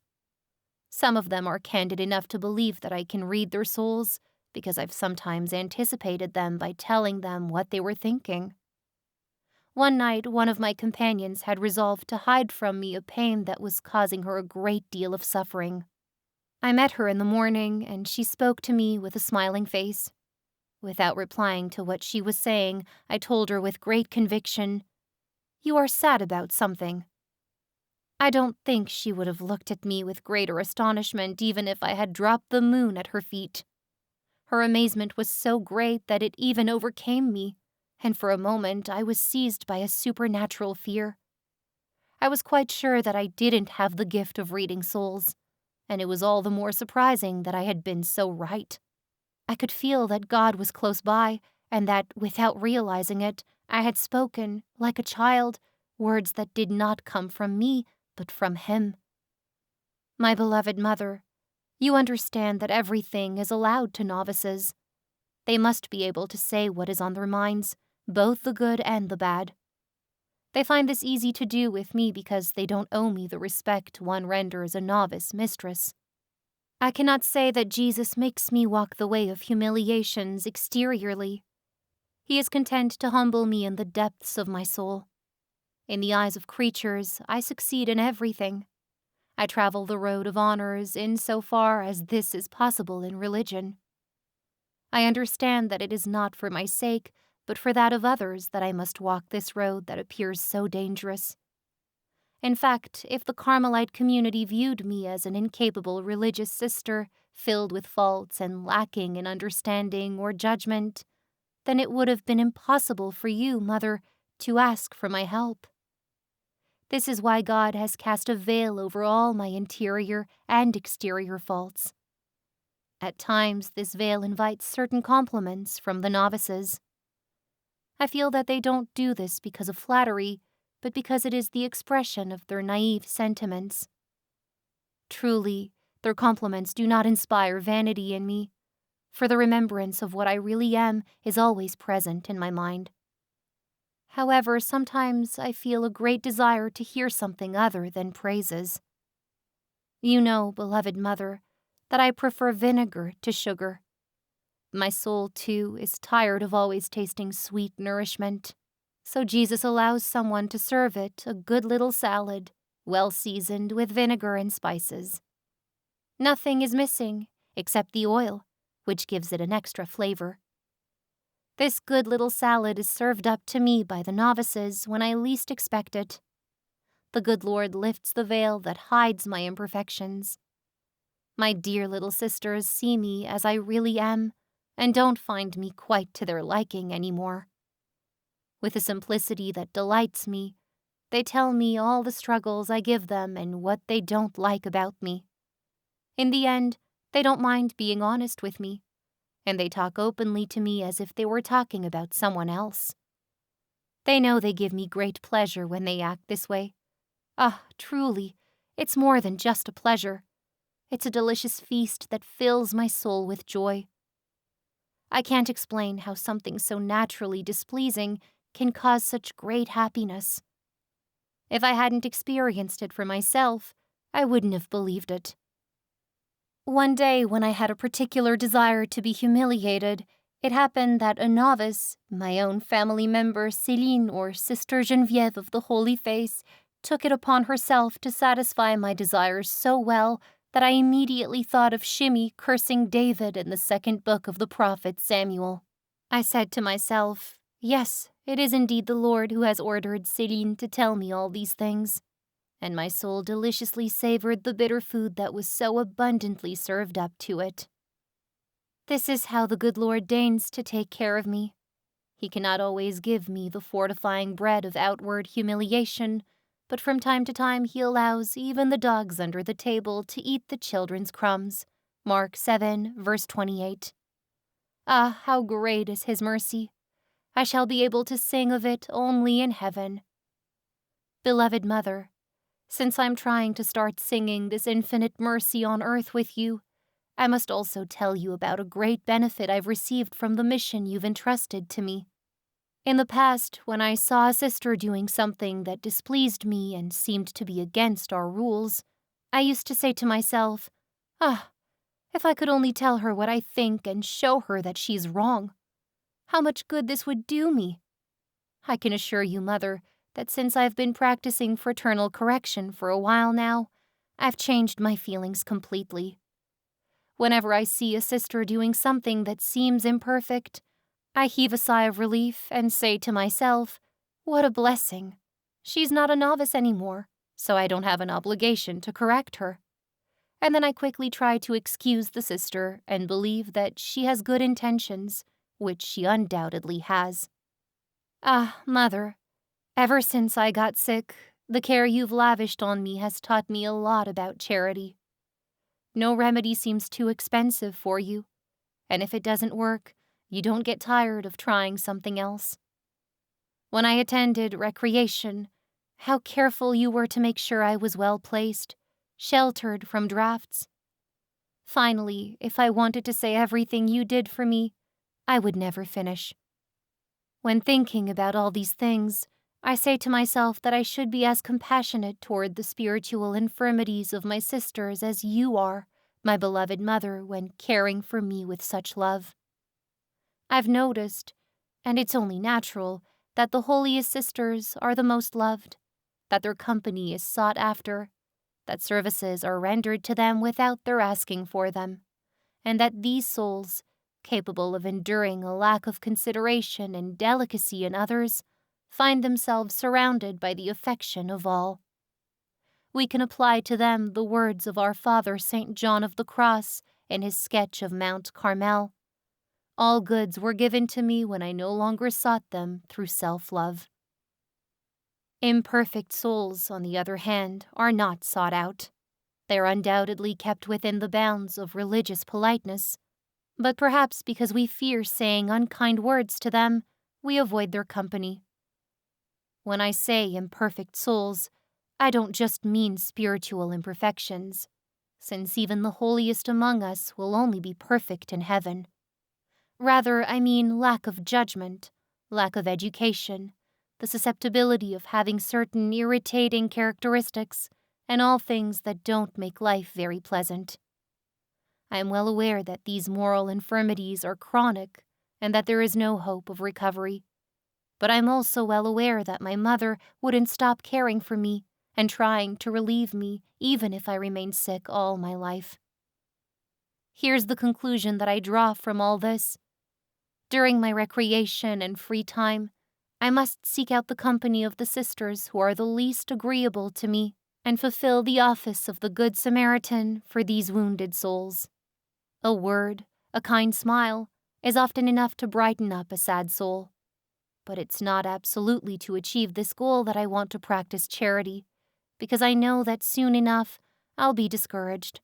A word I say with the best intention will perhaps be interpreted quite wrongly.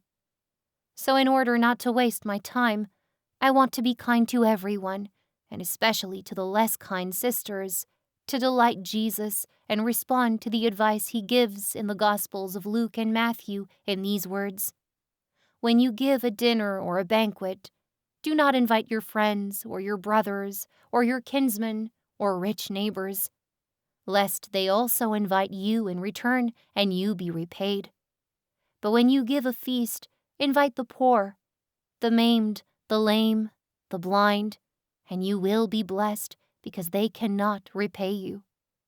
You will be repaid at the resurrection of the just, so that your alms may be in secret, and your Father who sees in secret will reward you."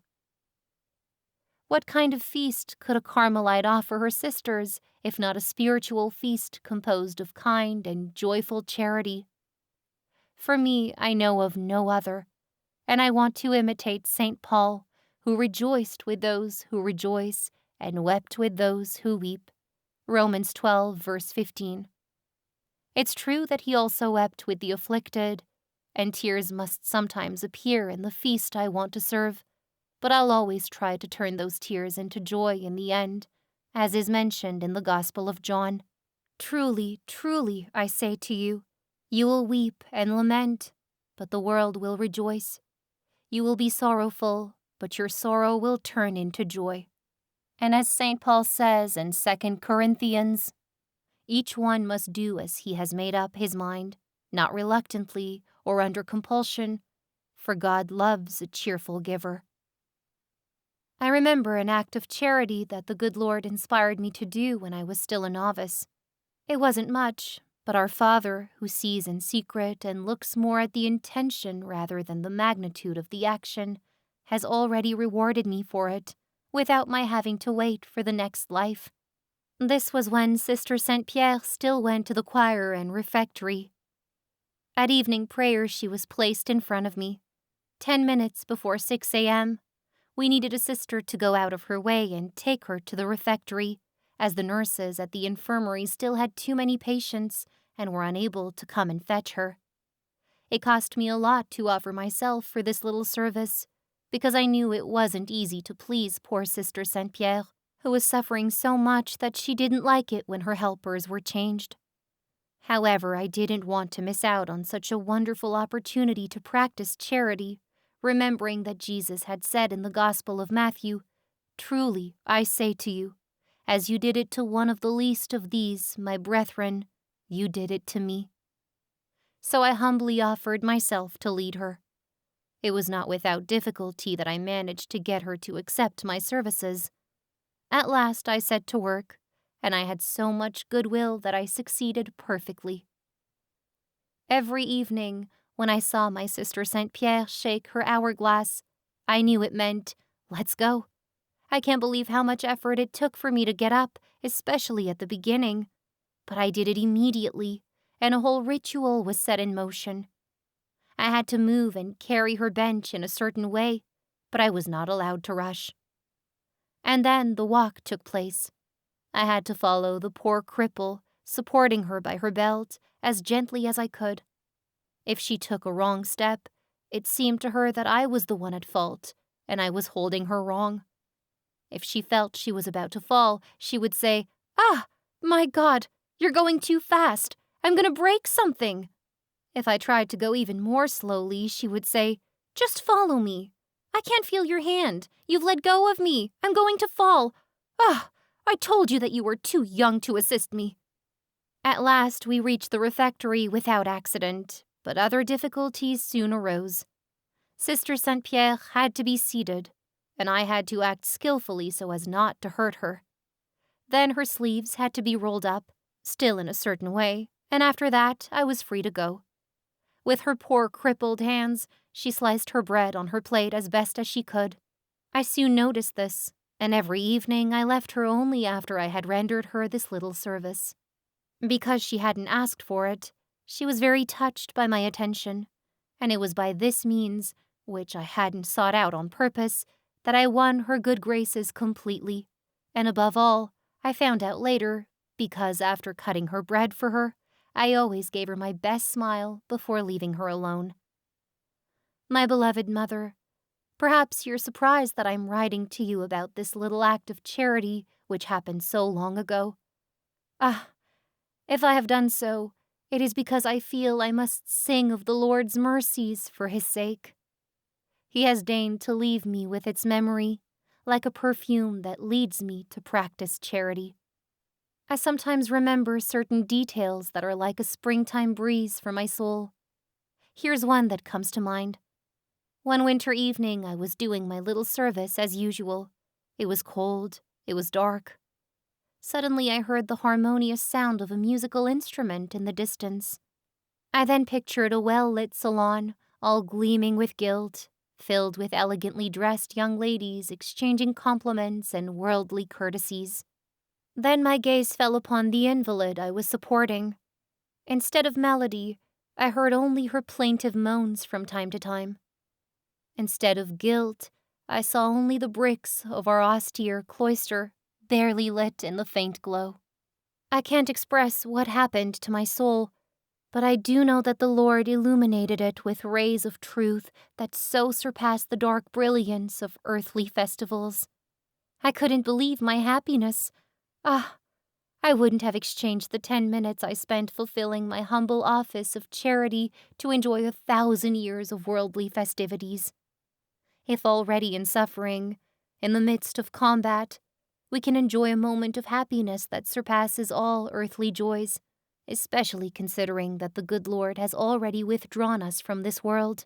What will this happiness be like in heaven when we see, in the midst of eternal joy and rest, the incomparable grace that the Lord has given us when he chose us to dwell in his house, the true portico of heaven? Surely goodness and mercy shall follow me all the days of my life, and I shall dwell in the house of the Lord forever. Psalm 23, verse 6. It wasn't always with such elation that I practiced charity, but at the beginning of my religious life, Jesus wanted me to feel how sweet it is to see him in the souls of his spouses. So when I was guiding my sister Saint Pierre, I did it with so much love that I could not possibly have done better had I been guiding Jesus himself. The practice of charity hasn't always been so easy for me, as I was just telling you, my dear mother. To prove it to you, I'm going to tell you about some little struggles that will certainly make you smile. For a long time at evening prayer, I was placed in front of a sister who had a strange habit, and I think a lot of enlightenment, as she had already memorized the prayers and rarely needed to read from a book. This is what I noticed. As soon as this sister arrived, she started making a strange noise that sounded like two shells rubbing against each other. I was the only one who noticed because I have extremely sensitive hearing, sometimes a little too sensitive. It's impossible to tell you, Mother, how tired I was of this little noise. I had a great desire to turn my head and stare at the guilty party, who of course wasn't aware of her tic. It was the only way of letting her know. But in my heart I felt it was better to suffer this out of love for the good Lord and to not upset the sister. So I stayed quiet and tried to unite myself to the good Lord and forget the little noise. But everything was useless.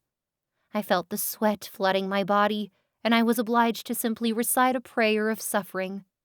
But while suffering, I sought for a way of doing it not with annoyance, but with joy and peace, at least in the intimacy of my soul.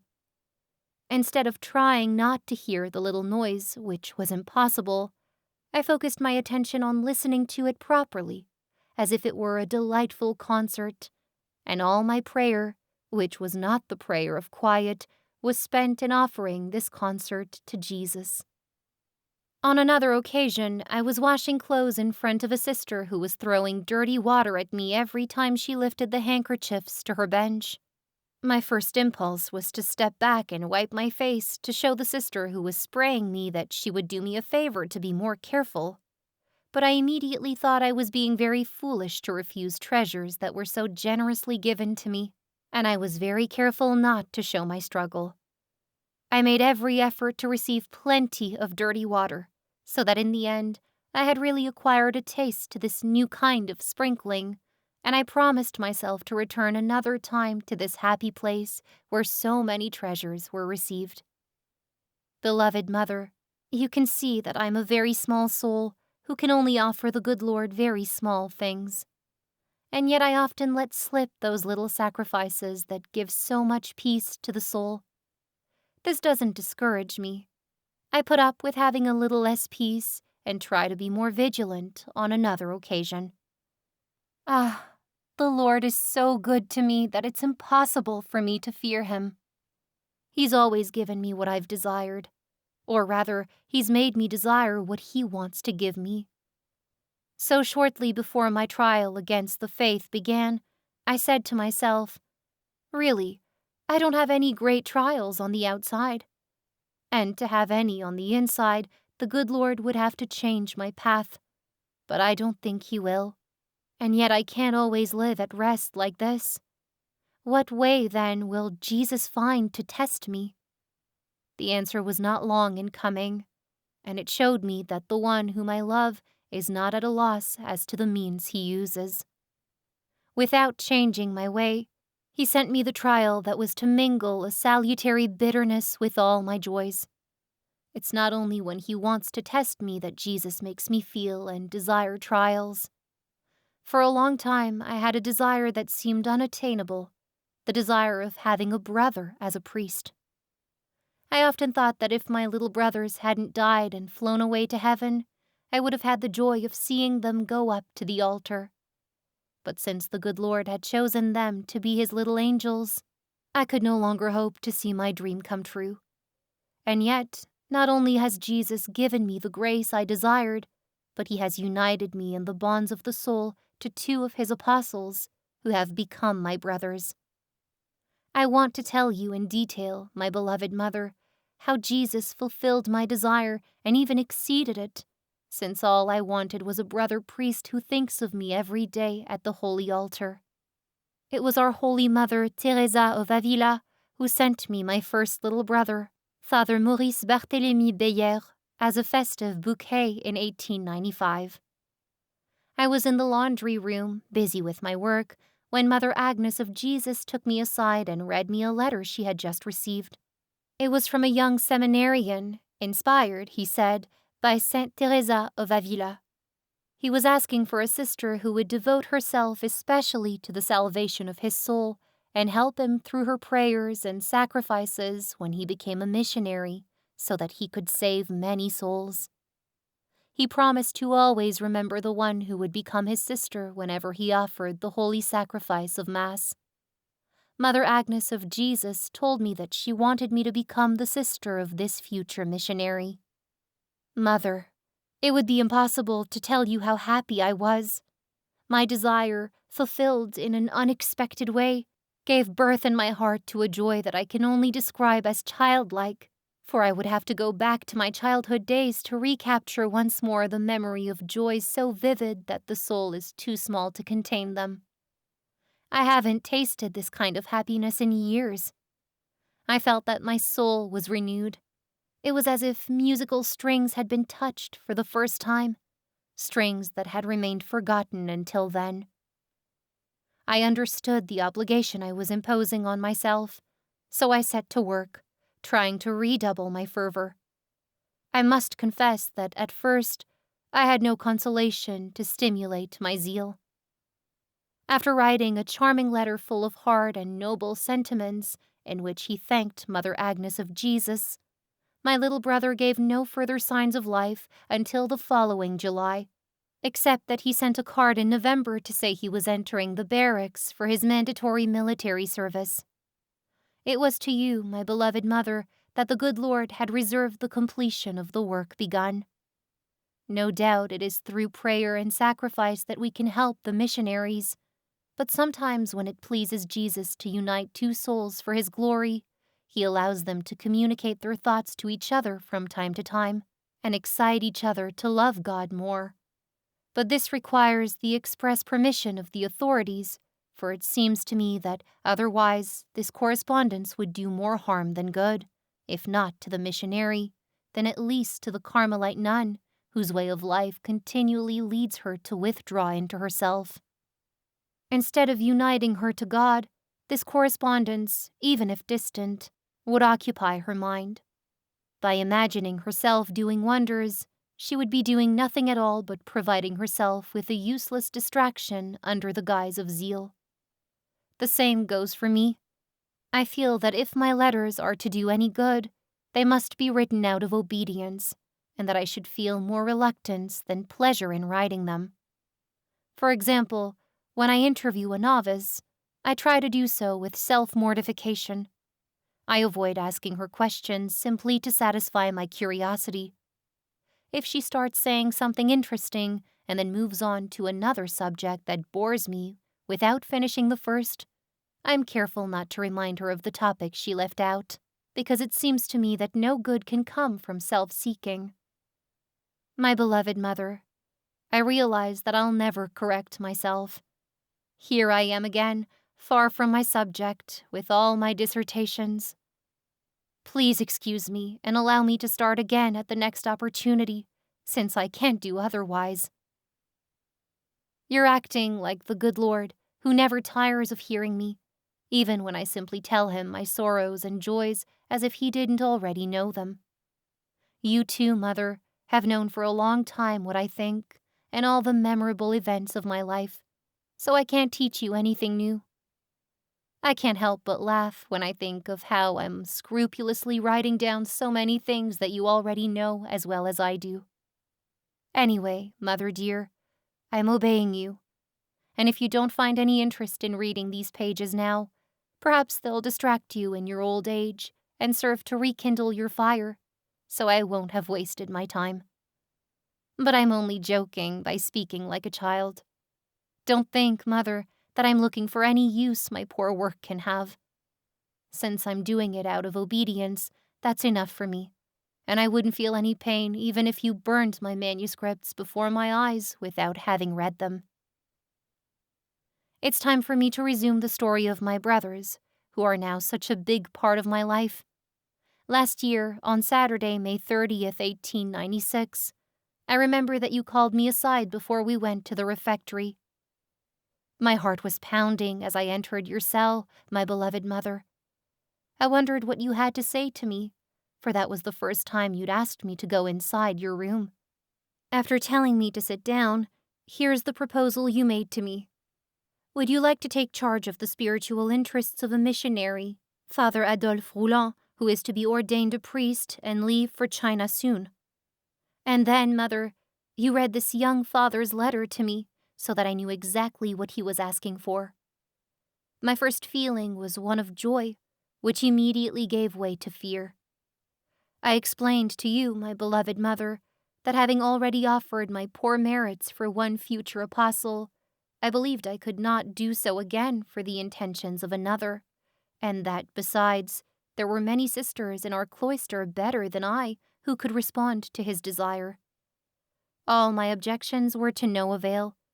You replied that one could have several brothers, so I asked you if obedience could double my merits.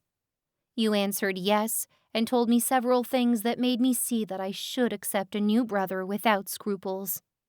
Basically, Mother, I thought the same as you did. I even remembered the quote from the retreat, The Sacred Banquet of the Ideal of the Perfect Carmelite, composed by M. Jeanne Marguerite, which states that the zeal of a Carmelite must embrace the world. I hope, with the grace of God, to be useful to more than 2 missionaries, and I couldn't forget to pray for all of them without leaving out the simple priests whose mission is sometimes as difficult to fulfill as that of the apostles preaching to the infidels.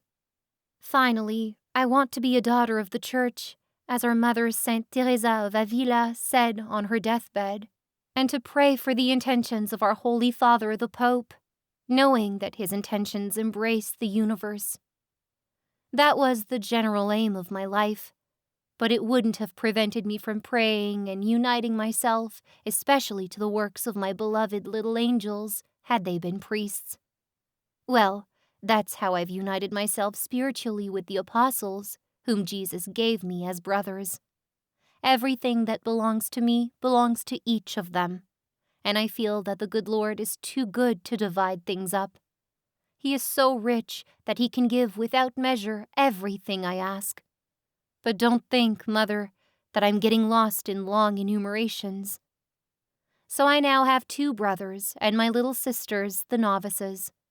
If I wanted to ask each soul what they needed and go into detail about it, the days would be too short, and I'd be afraid of forgetting something important.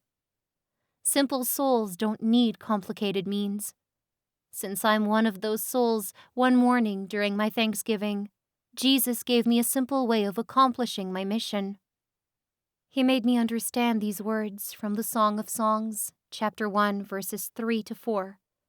For your love is better than wine. Your anointing oils are fragrant. Your name is oil poured out. Therefore the maidens love you. Draw me after you. Let us make haste. The King has brought me into his chambers. We will exult and rejoice in you. We will extol your love more than wine. Rightly do they love you. O Jesus, it is therefore not even necessary to say, by drawing me after you, also draw the souls I love. The simple words, draw me after you, is enough. Lord, I understand that when a soul is captivated by the intoxicating fragrance of your anointing oils, she cannot run alone. All the souls whom she loves are drawn after her. This happens without constraint, without effort. It's a natural consequence of her attraction to you. Just as a torrent, rushing headlong into the ocean, carries with it everything it encounters in its path, so too, O my Jesus, the soul who plunges into the shoreless ocean of your love draws with her all the treasures she possesses.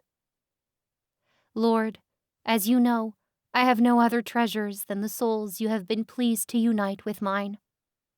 These treasures you have entrusted to me, so I dare to borrow the words you spoke to the Heavenly Father on the last evening when you were still on earth as a traveler and a mortal, as recounted in the Gospel of John. Jesus, my beloved, I don't know when my exile will end.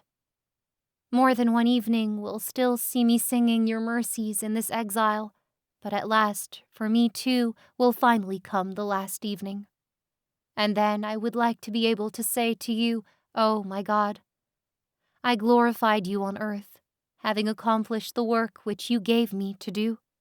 And now, Father, glorify me in your own presence with the glory which I had with you before the world was made. I have manifested your name to the men whom you gave me out of the world. Yours they were, and you gave them to me, and they have kept your word.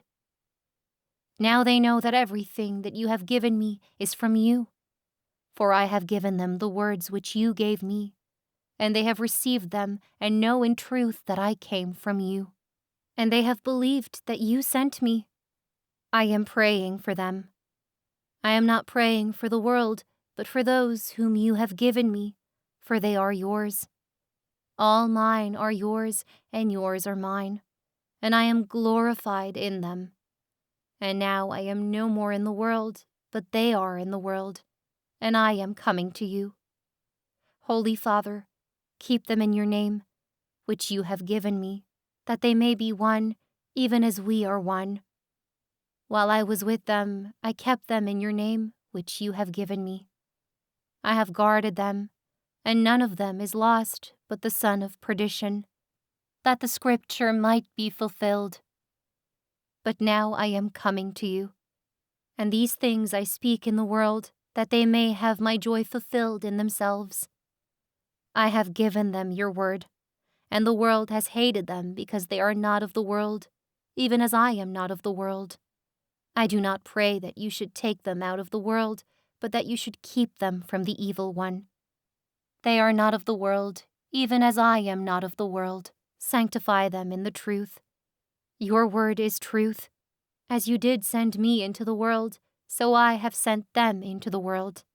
And for their sake I consecrate myself, that they also may be consecrated in truth. I do not pray for these only, but also for those who believe in me through their word, that they may all be one. Even as you, Father, are in me and I in you, they also may be in us, so that the world may believe that you have sent me.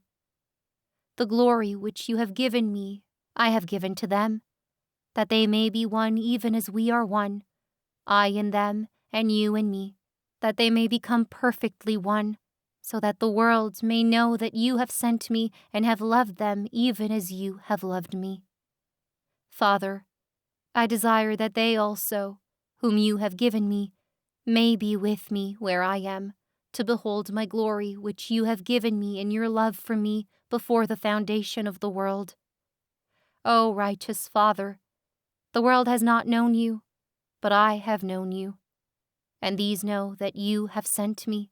I made known to them your name, and I will make it known, that the love with which you have loved me may be in them, and I in them. Yes, Lord, this is what I'd like to repeat after you before I fly into your arms. Is that recklessness? No. For a long time you've allowed me to be bold with you. Like the father of the prodigal son speaking to his eldest son, you have said to me, all that is mine is yours. Your words, then, O Jesus, are mine, and I can use them to draw the favors of the Heavenly Father upon the souls united to me. But, Lord, when I say that I desire that they also, whom you have given me, may be with me where I am, I do not mean that they cannot attain a much higher glory than that which it will please you to give me. I simply want to ask that we may all be reunited in your beautiful heaven one day. You know, oh my God, I have never wanted anything but to love you. I don't aspire to any other glory. Your love has been with me since childhood. It grew up with me, and now it's an abyss whose depth I cannot fathom. Love attracts love, and so, my Jesus, mine rushes towards yours. It would like to fill the abyss that attracts it, but alas, it's not even like a dewdrop lost in the ocean. To love you as you love me, I must borrow your own love. Only then can I find rest. Oh, my Jesus, it may be an illusion, but it seems to me that you cannot fill a soul with more love than the love with which you have filled mine. That's why I dare to ask you to love those whom you have given me even as you have loved me. One day in heaven, if I discover that you love them more than me, I will rejoice, recognizing even now that these souls merit your love much more than I do. But here on earth, I cannot conceive of a greater intensity of love than that which you have been pleased to lavish on me freely, without any merit on my part. My dear mother, I finally return to you. I am very much surprised at what I have just written, for I had no intention of doing so. Since it is written, it must remain. But before coming back to the story of my brothers, I want to tell you, Mother, that I do not apply to them, but to my little sisters, the first words borrowed from the Gospel. For I have given them the words which you gave me, and they have received them, and know in truth that I came from you. And they have believed that you did send me. I say this because I do not believe myself capable of instructing missionaries. Fortunately, I am not yet proud enough to do so, nor would I have been able to give some advice to my sisters if you, my mother, who represent the good Lord, had not given me grace to do so. On the other hand, it is to your dear spiritual sons, who are my brothers, that I was thinking of when I wrote these words of Jesus and those that follow them. I do not pray that you should take them out of the world, but that you should keep them from the evil one. I do not pray for these only, but also for those who believe in me through their word. How indeed could I not pray for the souls they will save in their distant missions through suffering and preaching? Mother, I think it's necessary for me to give you a few more explanations on the passage from the Song of Songs. Draw me after you, let us make haste, because what I said before seems to me a little incomprehensible. In the Gospel of John, chapter 6, verse 44, Jesus said, "No one can come to me unless the Father who sent me draws him, and I will raise him up at the last day." Then, through sublime parables, and often without even using the means so familiar to the people, he also teaches us in the Gospel of Matthew, chapter 7, verses 7 to 8, that it is enough to ask, and it will be given you. Seek, and you will find. Knock, and it will be opened to you. For everyone who asks receives, and he who seeks finds, and to him who knocks it will be opened. Finally, in the Gospel of John, chapter 16, verse 23, he goes on to say that, "In that day you will ask nothing of me. Truly, truly, I say to you, if you ask anything of the Father, he will give it to you in my name." This is undoubtedly why the Holy Spirit, before Jesus was born, dictated this prophetic prayer, "Draw me after you, let us make haste." What is it, then, to ask to be drawn, if not to unite in an intimate way to the object that captivates the heart? If fire and iron had the gift of reason, and the latter said to the other, "Draw me after you," wouldn't it prove that it desires to identify itself with the fire in such a way that it penetrates it and imbibes it with its burning substance, and seems to become one with it? Beloved Mother, this is my prayer.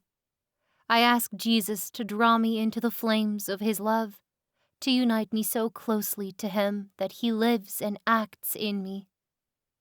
I feel that the more the fire of love sets my heart ablaze, and the more I say, "Draw me after you," the more also the souls who will come close to me, the poor, little, useless scrap of iron, if I were to move away from the divine inferno, will run with speed to the fragrance of the anointing oils of the Beloved, for a soul set ablaze with love cannot remain inactive.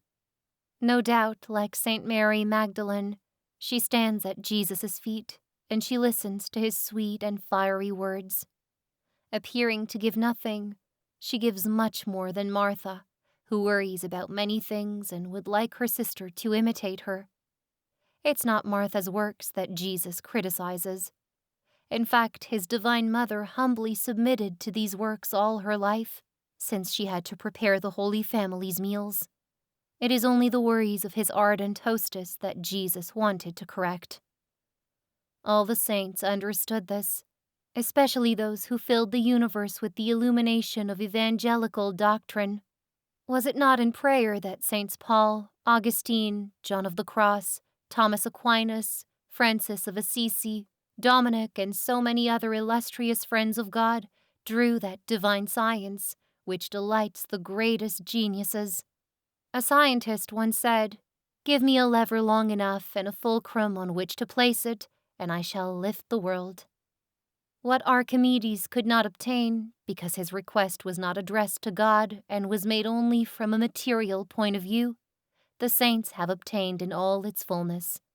The Almighty gave them himself and him alone as their fulcrum, and prayer as their lever, setting ablaze with the fire of love, and that's how they lifted the world.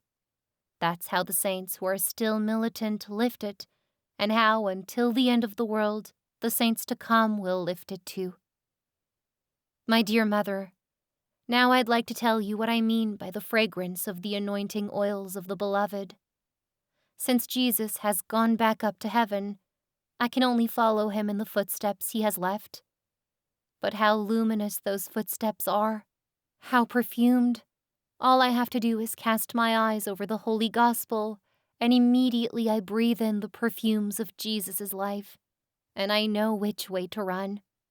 I don't hasten to the first place, but to the last. Instead of coming forward with the Pharisee, I repeat, full of confidence, the humble prayer of the publican. God, be merciful to me, a sinner. But above all, I imitate Mary Magdalene's conduct. Her astonishing, or rather loving audacity that charms the heart of Jesus, also seduces mine. Yes, I feel it. Even if I had on my conscience all the sins I could commit, I would go, my heart broken with repentance, and throw myself into the arms of Jesus, for I know how much he cherishes the prodigal son who returns to him. No, there is no one who could frighten me, for I know too well what to believe concerning his mercy and his love. I know that this whole multitude of sins would be lost in the twinkling of an eye, like a drop of water cast into a burning furnace. In the lives of the desert fathers, it is told how one of them converted a public sinner whose evil deeds were the scandal of the whole country. Touched by grace, the sinful woman followed the saint into the desert to perform a rigorous penance. On the first night of the journey, before even reaching the place of her retreat, the vehemence of her love and sorrow broke the ties binding her to earth, and at the same moment, the holy man saw her soul carried by angels to God's bosom. This is a striking illustration of what I want to say, but the reality itself is beyond the power of words to express. It's not because the good Lord, in his thoughtful mercy, has preserved my soul from mortal sin that I rise to him with confidence and love.